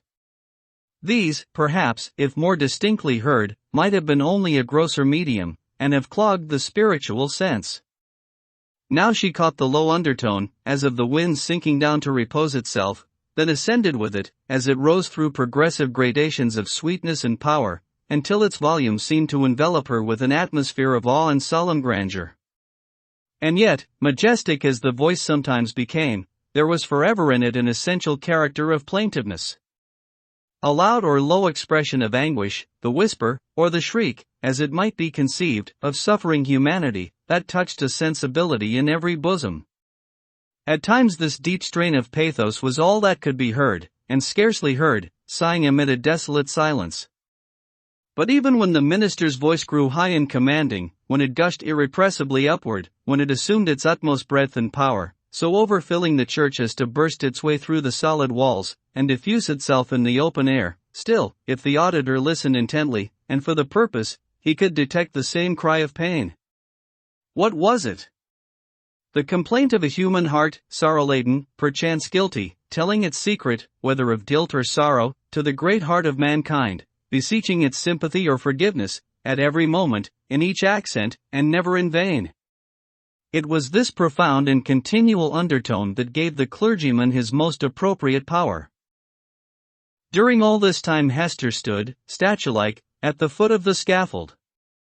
If the minister's voice had not kept her there would nevertheless have been an inevitable magnetism in that spot, whence she dated the first hour of her life of ignominy. There was a sense within her, too ill-defined to be made a thought, but weighing heavily on her mind, that her whole orb of life, both before and after, was connected with this spot, as with the one point that gave it unity. Little Pearl, meanwhile, had quitted her mother's side, and was playing at her own wool about the marketplace. She made the somber crowd cheerful by her erratic and glistening ray, even as a bird of bright plumage illuminates a whole tree of dusky foliage by darting to and fro. half seen and half concealed, amid the twilight of the clustering leaves. She had an undulating, but, oftentimes, a sharp and irregular movement. It indicated the restless vivacity of her spirit, which today was doubly indefatigable in its tiptoe dance, because it was played upon and vibrated with her mother's disquietude. Whenever Pearl saw anything to excite her ever-active and wandering curiosity, she flew thitherward, and, as we might say, seized upon that man or thing as her own property, so far as she desired it, but without yielding the minutest degree of control over her motions and requital.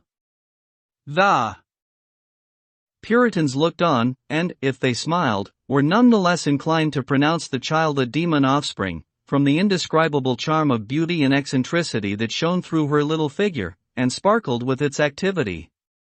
She ran and looked the wild Indian in the face, and he grew conscious of a nature wilder than his own.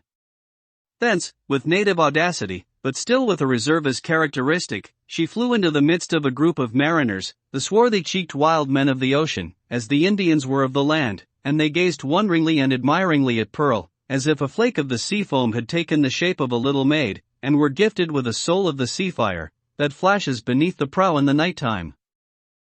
One of these seafaring men, the shipmaster, indeed, who had spoken to Hester Prynne, was so smitten with Pearl's aspect, that he attempted to lay hands upon her, with purpose to snatch a kiss. Finding it as impossible to touch her as to catch a hummingbird in the air, he took from his hat the gold chain that was twisted about it, and threw it to the child. Pearl immediately twined it around her neck and waist, with such happy skill, that, once seen there, it became a part of her, and it was difficult to imagine her without it. "Thy mother is yonder woman with the scarlet letter," said the seaman. "Wilt thou carry her a message from me?"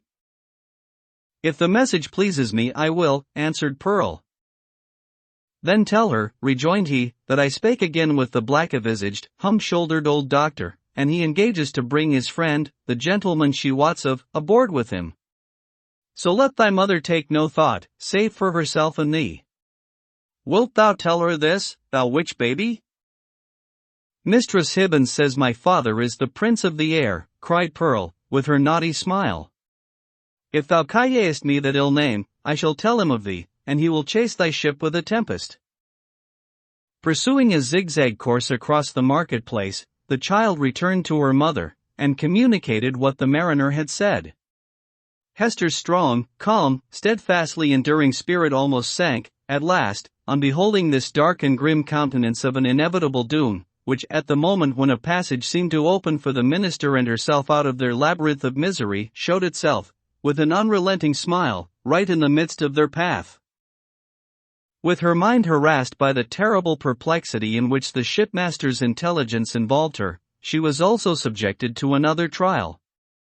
There were many people present, from the country round about, who had often heard of the Scarlet Letter, and to whom it had been made terrific by 100 false or exaggerated rumors, but who had never beheld it with their own bodily eyes. These, after exhausting other modes of amusement, now thronged about Hester Prynne with rude and boorish intrusiveness. Unscrupulous as it was, however, it could not bring them nearer than a circuit of several yards. At that distance they accordingly stood, fixed there by the centrifugal force of the repugnance which the mystic symbol inspired. The whole gang of sailors, likewise, observing the press of spectators, and learning the purport of the Scarlet Letter, came and thrust their sunburnt and desperado-looking faces into the ring.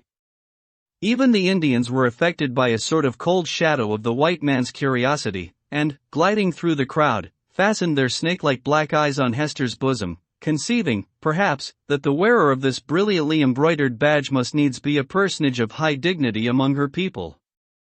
Lastly, the inhabitants of the town, their own interest in this worn-out subject languidly reviving itself, by sympathy with what they saw others feel, lounged idly to the same quarter, and tormented Hester Prynne, perhaps more than all the rest, with their cool, well-acquainted gaze at her familiar shame.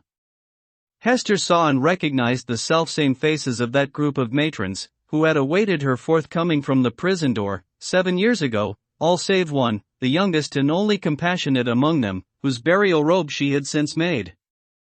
At the final hour, when she was so soon to fling aside the burning letter, it had strangely become the center of more remark and excitement, and was thus made to sear her breast more painfully than at any time since the first day she put it on.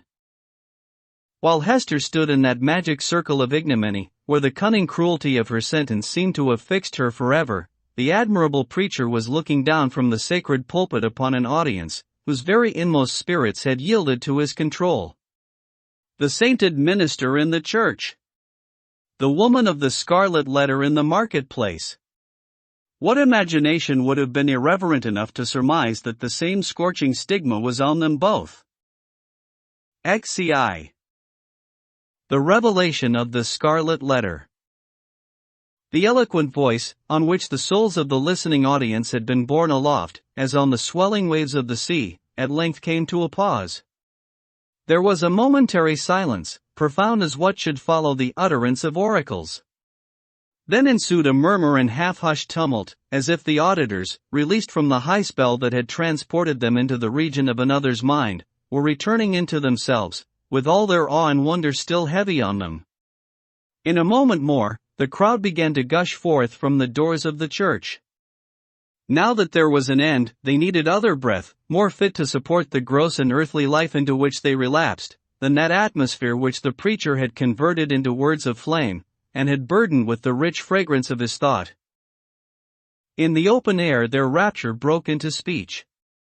The street and the marketplace absolutely babbled, from side to side, with applauses of the minister.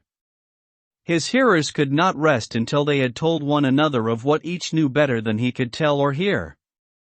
According to their united testimony, never had man spoken in so wise, so high, and so holy a spirit, as he that spake this day, nor had inspiration ever breathed through mortal lips more evidently than it did through his. Its influence could be seen, as it were, descending upon him, and possessing him, and continually lifting him out of the written discourse that lay before him, and filling him with ideas that must have been as marvelous to himself as to his audience. His subject, it appeared, had been the relation between the deity and the communities of mankind, with especial reference to the New England which they were here planting in the wilderness. And, as he drew towards the close, a spirit as of prophecy had come upon him, constraining him to its purpose as mightily as the old prophets of Israel were constrained, only with this difference, that, whereas the Jewish seers had denounced judgments and ruin on their country, it was his mission to foretell a high and glorious destiny for the newly gathered people of the Lord.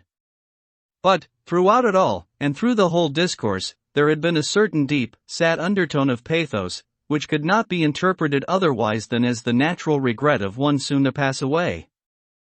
Yes, their minister whom they so loved, and who so loved them all, that he could not depart heavenward without a sigh, had the foreboding of untimely death upon him, and would soon leave them in their tears. This idea of his transitory stay on earth gave the last emphasis to the effect which the preacher had produced. It was as if an angel, in his passage to the skies, had shaken his bright wings over the people for an instant, at once a shadow and a splendor, and had shed down a shower of golden truths upon them.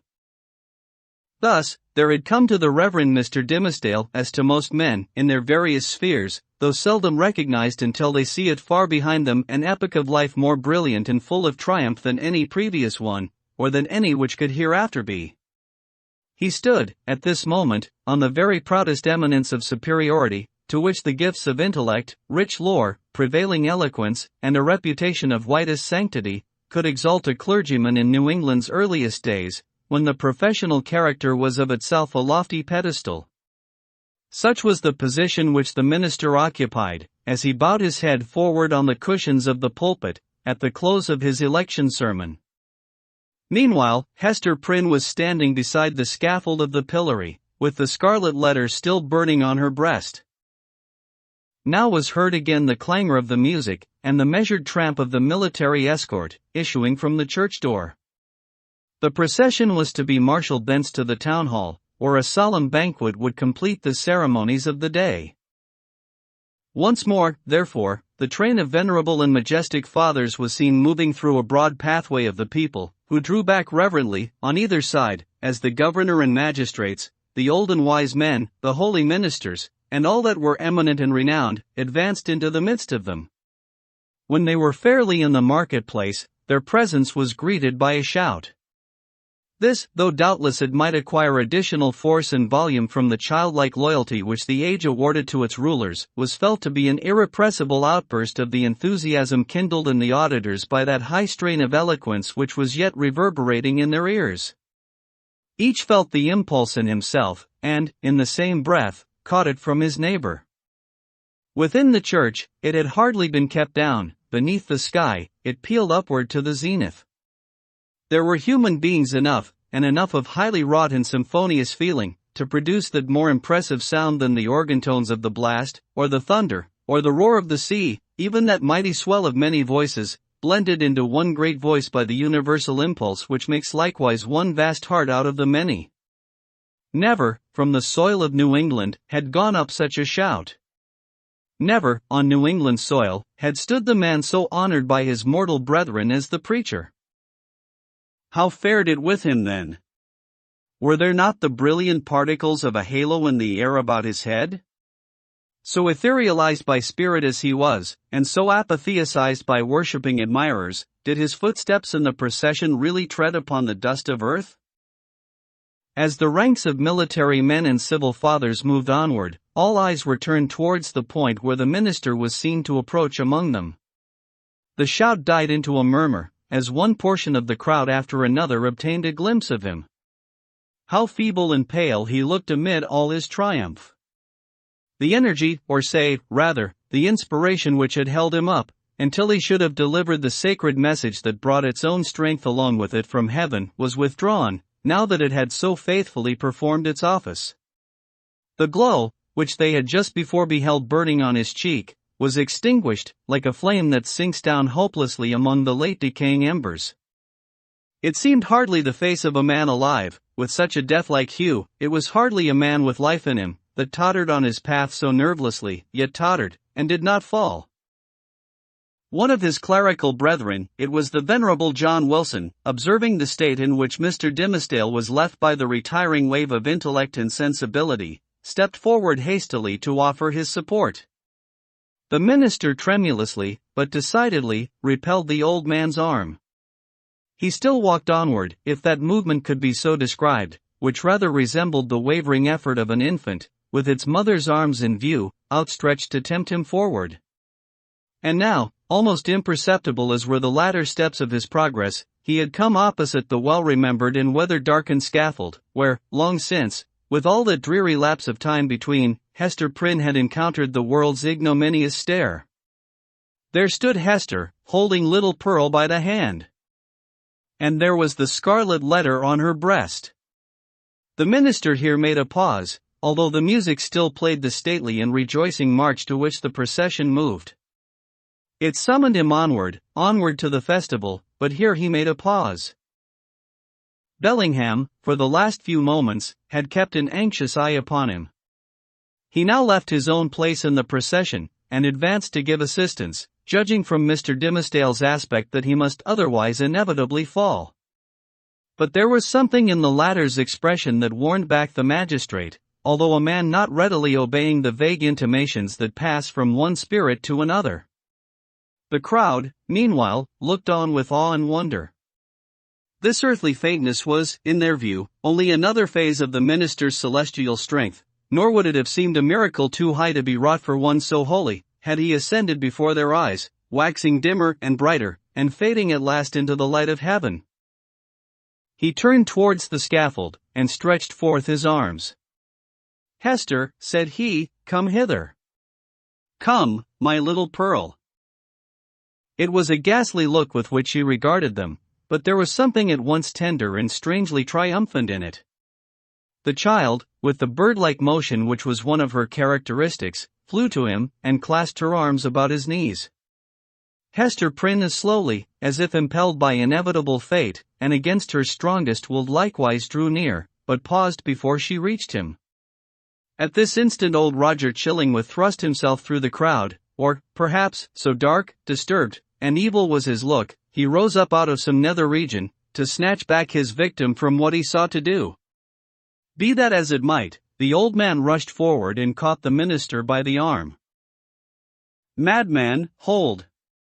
What is your purpose?" whispered he. "Wave back that woman. cast off this child. All shall be well. Do not blacken your fame, and perish in dishonor. I can yet save you.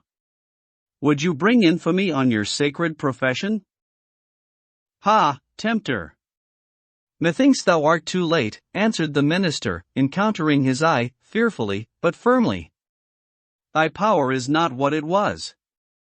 With God's help, I shall escape thee now. He again extended his hand to the woman of the Scarlet Letter. Hester Prynne, cried he, with a piercing earnestness, in the name of him, so terrible and so merciful, who gives me grace, at this last moment, to do what, for my own heavy sin and miserable agony I withheld myself from doing 7 years ago, come hither now, and twine thy strength about me. Thy strength, Hester, but let it be guided by the will which God hath granted me. This wretched and wronged old man is opposing it with all his might, with all his own might and the fiend's. Come, Hester, come. Support me up yonder scaffold. The crowd was in a tumult. The men of rank and dignity, who stood more immediately around the clergyman, were so taken by surprise, and so perplexed as to the purport of what they saw, unable to receive the explanation which most readily presented itself, or to imagine any other, that they remained silent and inactive spectators of the judgment which Providence seemed about to work. They beheld the minister, leaning on Hester's shoulder and supported by her arm around him, approach the scaffold, and ascend its steps, while still the little hand of the sin-born child was clasped in his.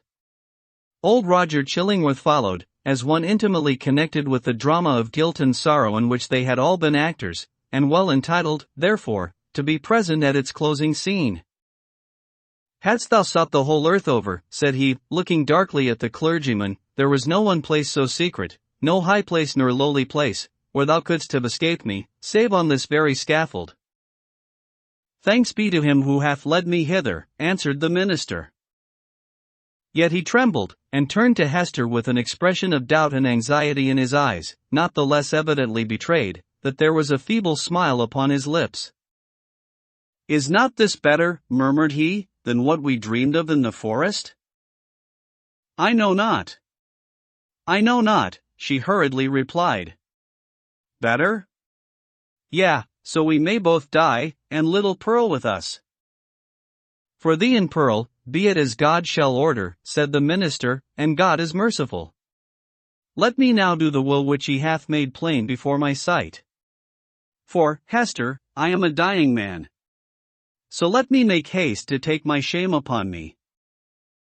Partly supported by Hester Prynne, and holding one hand of little Pearl's, the Reverend Mr. Dimmesdale turned to the dignified and venerable rulers, to the holy ministers, who were his brethren, to the people, whose great heart was thoroughly appalled, yet overflowing with tearful sympathy, as knowing that some deep life matter, which, if full of sin, was full of anguish and repentance likewise, was now to be laid open to them.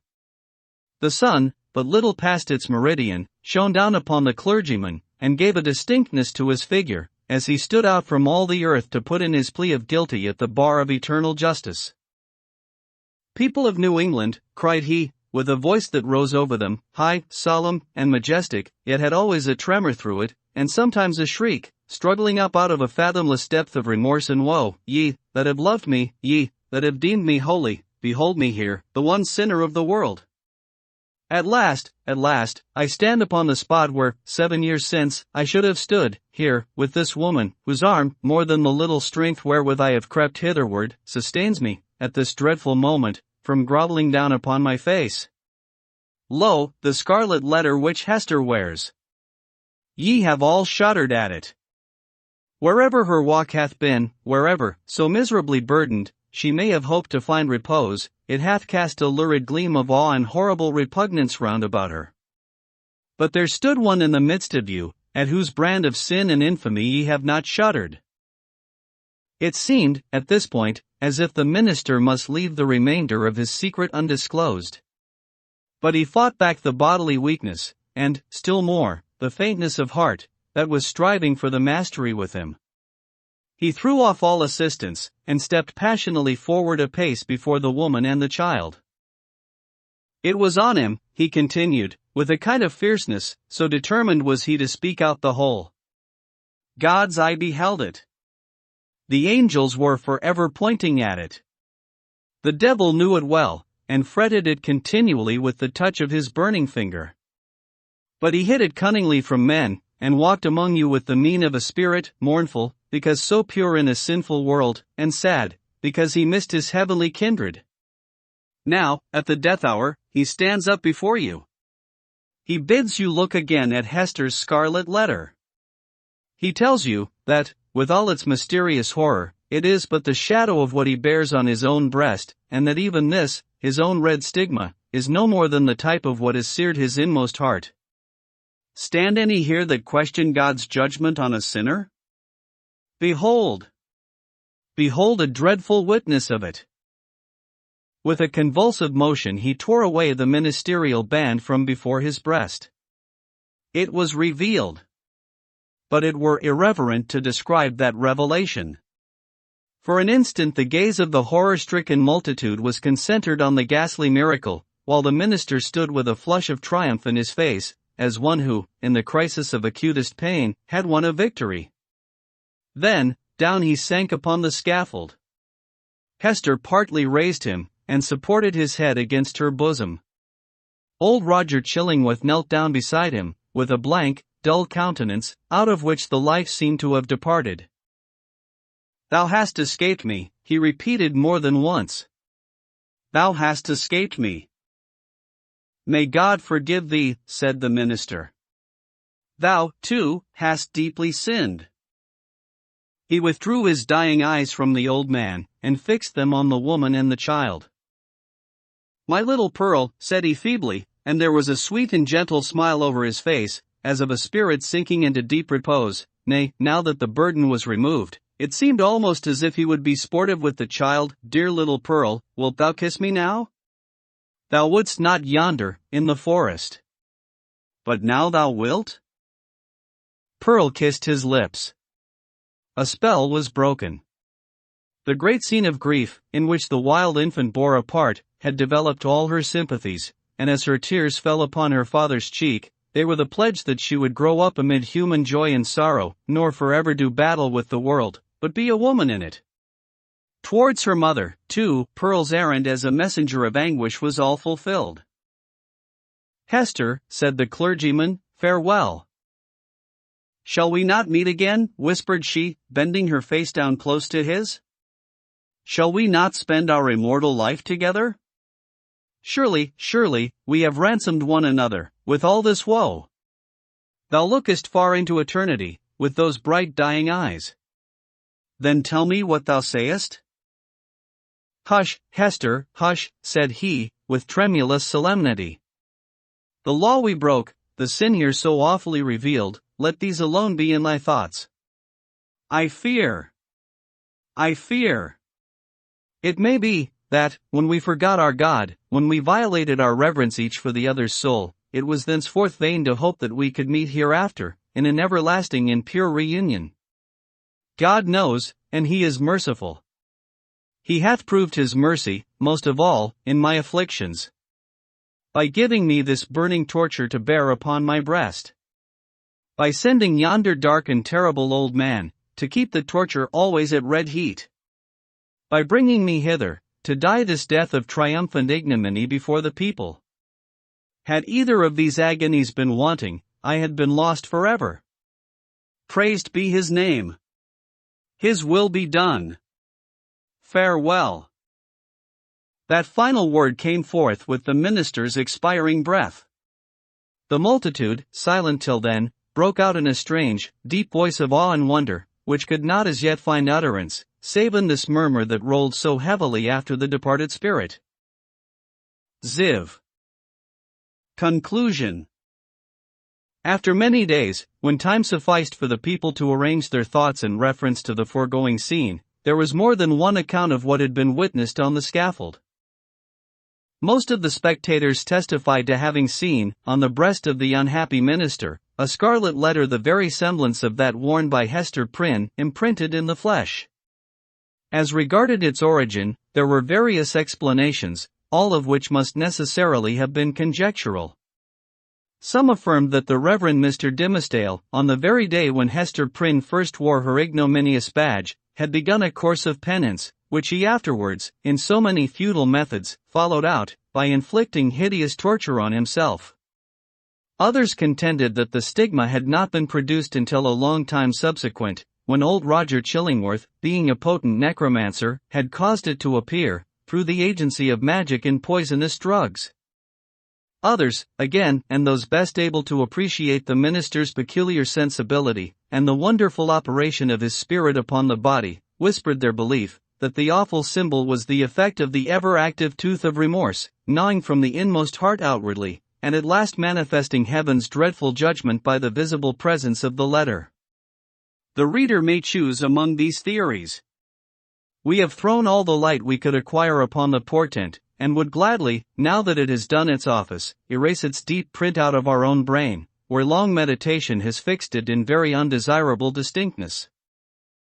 It is singular, nevertheless, that certain persons, who were spectators of the whole scene, and professed never once to have removed their eyes from the Reverend Mr. Dimmesdale, denied that there was any mark whatever on his breast, more than on a newborn infant's. Neither, by their report, had his dying words acknowledged, nor even remotely implied, the slightest connection, on his part, with the guilt for which Hester Prynne had so long worn the Scarlet Letter. According to these highly respectable witnesses, the minister, conscious that he was dying, conscious, also, that the reverence of the multitude placed him already among saints and angels, had desired, by yielding up his breath in the arms of that fallen woman, to express to the world how utterly nugatory is the choicest of man's own righteousness. After exhausting life in his efforts for mankind's spiritual good, he had made the manner of his death a parable, in order to impress on his admirers the mighty and mournful lesson, that, in the view of infinite purity, we are sinners all alike.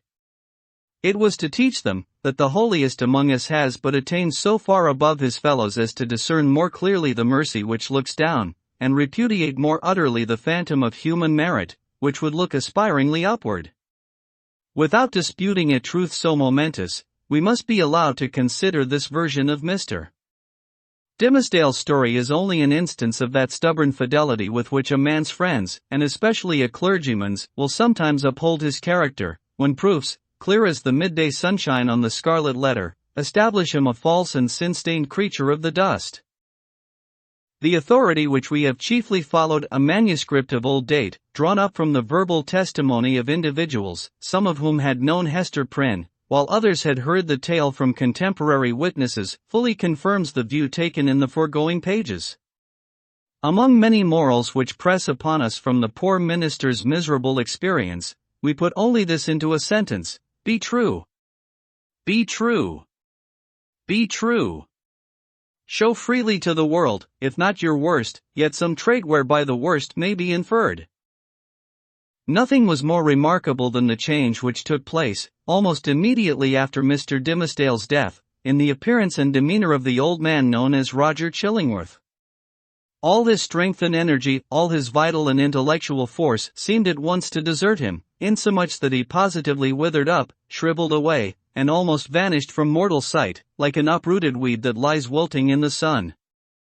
This unhappy man had made the very principle of his life to consist in the pursuit and systematic exercise of revenge, and when, by its completest triumph and consummation, that evil principle was left with no further material to support it, when, in short, there was no more devil's work on earth for him to do, it only remained for the unhumanized mortal to betake himself whither his master would find him tasks enough, and pay him his wages duly. But, to all these shadowy beings, so long our near acquaintances, as well Roger Chillingworth as his companions, we would fain be merciful. It is a curious subject of observation and inquiry, whether hatred and love be not the same thing at bottom. Each, in its utmost development, supposes a high degree of intimacy and heart knowledge, each renders one individual dependent for the food of his affections and spiritual life upon another, each leaves the passionate lover, or the no less passionate hater, forlorn and desolate by the withdrawal of his object. Philosophically considered, therefore, the two passions seem essentially the same, except that one happens to be seen in a celestial radiance, and the other in a dusky and lurid glow. In the spiritual world, the old physician and the minister, mutual victims as they have been, unawares, have found their earthly stock of hatred and antipathy transmuted into golden love. Leaving this discussion apart, we have a matter of business to communicate to the reader. At old Roger Chillingworth's decease, which took place within the year, and by his last will and testament, of which Governor Bellingham and the Reverend Mr. Wilson were executors, he bequeathed a very considerable amount of property, both here and in England, to little Pearl, the daughter of Hester Prynne. So Pearl, the elf child, the demon offspring, as some people, up to that epoch, persisted in considering her, became the richest heiress of her day, in the New World. Not improbably, this circumstance wrought a very material change in the public estimation, and, had the mother and child remained here, little Pearl, at a marriageable period of life, might have mingled her wild blood with the lineage of the devoutest Puritan among them all. But, in no long time after the physician's death, the wearer of the Scarlet Letter disappeared, and Pearl along with her. For many years, though a vague report would now and then find its way across the sea, like a shapeless piece of driftwood tossed ashore, with the initials of a name upon it. Yet no tidings of them unquestionably authentic were received. The story of the Scarlet Letter grew into legend. Its spell, however, was still potent, and kept the scaffold awful where the poor minister had died, and likewise the cottage by the seashore, where Hester Prynne had dwelt. Near this latter spot, one afternoon, some children were at play, when they beheld a tall woman, in a grey robe, approach the cottage door. In all those years it had never once been opened, but either she unlocked it, or the decaying wood and iron yielded to her hand, or she glided shadow-like through these impediments, and, at all events, went in. On the threshold she paused, turned partly round, for, perchance, the idea of entering, all alone, and all so changed, the home of so intense a former life, was more dreary and desolate than even she could bear. But her hesitation was only for an instant, though long enough to display a scarlet letter on her breast. And Hester Prynne had returned, and taken up her long-forsaken shame. But where was little Pearl? If still alive, she must now have been in the flush and bloom of early womanhood. None knew nor ever learned, with the fullness of perfect certainty, whether the elf child had gone thus untimely to a maiden grave, or whether her wild, rich nature had been softened and subdued, and made capable of a woman's gentle happiness. But, through the remainder of Hester's life, there were indications that the recluse of the Scarlet Letter was the object of love and interest with some inhabitant of another land. Letters came, with armorial seals upon them, though of bearings unknown to English heraldry. In the cottage there were articles of comfort and luxury, such as Hester never cared to use, but which only wealth could have purchased, and affection have imagined for her. There were trifles, too, little ornaments, beautiful tokens of a continual remembrance, that must have been wrought by delicate fingers at the impulse of a fond heart. And, once, Hester was seen embroidering a baby garment, with such a lavish richness of golden fancy as would have raised a public tumult, had any infant, thus apparelled, been shown to our so bright-hued community. In fine, the gossips of that day believed, and Mr. Surveyor Pugh, who made investigations a century later, believed, and one of his recent successors in office, moreover, faithfully believes, that Pearl was not only alive, but married, and happy, and mindful of her mother, and that she would most joyfully have entertained that sad and lonely mother at her fireside. But there was a more real life for Hester Prynne, here, in New England, than in that unknown region where Pearl had found a home. Here had been her sin, here, her sorrow, and here was yet to be her penitence. She had returned, therefore, and resumed, of her own free will, for not the sternest magistrate of that iron period would have imposed it, resumed the symbol of which we have related so dark a tale. Never afterwards did it quit her bosom. But, in the lapse of the toilsome, thoughtful, and self-devoted years that made up Hester's life, the Scarlet Letter ceased to be a stigma which attracted the world's scorn and bitterness, and became a type of something to be sorrowed over, and looked upon with awe, yet with reverence too. And, as Hester Prynne had no selfish ends, nor lived in any measure for her own profit and enjoyment, people brought all their sorrows and perplexities, and besought her counsel, as one who had herself gone through a mighty trouble. Women, more especially, in the continually recurring trials of wounded, wasted, wronged, misplaced, or erring in sinful passion, or with the dreary burden of a heart unyielded, because unvalued and unsought, came to Hester's cottage, demanding why they were so wretched, and what the remedy. Hester comforted and counseled them, as best she might. She assured them, too, of her firm belief, that, at some brighter period, when the world should have grown ripe for it, in heaven's own time, a new truth would be revealed, in order to establish the whole relation between man and woman on a surer ground of mutual happiness.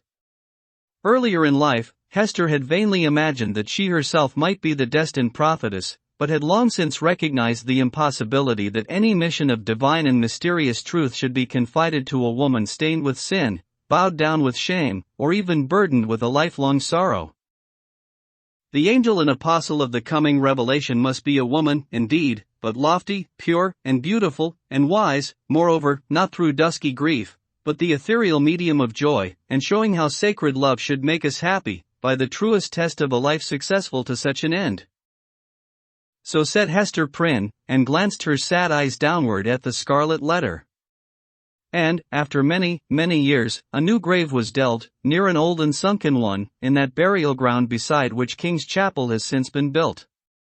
It was near that old and sunken grave, yet with a space between, as if the dust of the two sleepers had no right to mingle. Yet one tombstone served for both. All around, there were monuments carved with armorial bearings, and on this simple slab of slate, as the curious investigator may still discern, and perplex himself with the purport, there appeared the semblance of an engraved escutcheon. It bore a device, a herald's wording of which might serve for a motto and brief description of our now concluded legend, so somber is it, and relieved only by one ever-glowing point of light gloomier than the shadow. On a field, sable, the letter A, gules. The end. About the author. Nathaniel Hawthorne. Nathaniel Hawthorne, Jr., was born into an established New England Puritan family on Independence Day, 1804, in Salem, Massachusetts. After the sudden death of his father, he and his mother and sisters moved in with his mother's family in Salem. Nathaniel's early education was informal. He was homeschooled by tutors until he enrolled in Bowdoin College in Brunswick, Maine. Uninterested in conventional professions such as law, medicine, or the ministry, Nathaniel chose instead to rely for support upon my pen. After graduation, he returned to his hometown, wrote short stories and sketches, and changed the spelling of his surname to Hawthorne. Hawthorne's coterie consisted of transcendentalist thinkers, including Ralph Waldo Emerson and Henry David Thoreau. Although he did not subscribe entirely to the group's philosophy, he lived for 6 months at Brook Farm, a cooperative living community the Transcendentalists established in West Roxbury, Massachusetts. On July 9, 1842, Hawthorne married a follower of Emerson, Sophia Peabody, with whom he had a daughter, Una, and a son, Julian. The couple purchased a mansion in Concordia, Massachusetts, that previously had been occupied by author Louisa May Alcott. Frequently in financial difficulty, Hawthorne worked at the custom houses in Salem and Boston to support his family and his writing. His peaceful life was interrupted when his college friend, Franklin Pierce, now President of the United States, appointed him U.S. Consul at Liverpool, England, where he served for 4 years. Herman Melville had an early appreciation for the work of Hawthorne, but he did not gain wide public recognition until after his death. Early in his career, Hawthorne attempted to destroy all copies of his first novel, Fanshawe, 1828, which he had published at his own expense. During this period, he also contributed articles and short stories to periodicals, several of which were published in his first collection, Twice Told Tales, 1837. Although his works met with little financial success, Hawthorne is credited, along with Edgar Allan Poe, with establishing the American short story. The publication of the Scarlet Letter in 1850 changed the way society viewed Puritanism. Considered his masterpiece, the novel focuses on Hawthorne's recurrent themes of sin, guilt, and punishment. Some critics have attributed his sense of guilt to his ancestors' connection with the persecution of Quakers in 17th-century New England and their prominent role in the Salem witchcraft trials in the 1690s. On May 19, 1864, Hawthorne died in Plymouth, New Hampshire, leaving behind several unfinished novels that were published posthumously. He is buried at Sleepy Hollow Cemetery in Concord, Massachusetts. Pigeon Publishing House presented The Scarlet Letter. Author Nathaniel Hawthorne. Thank you for listening to this audiobook. We hope you enjoyed it.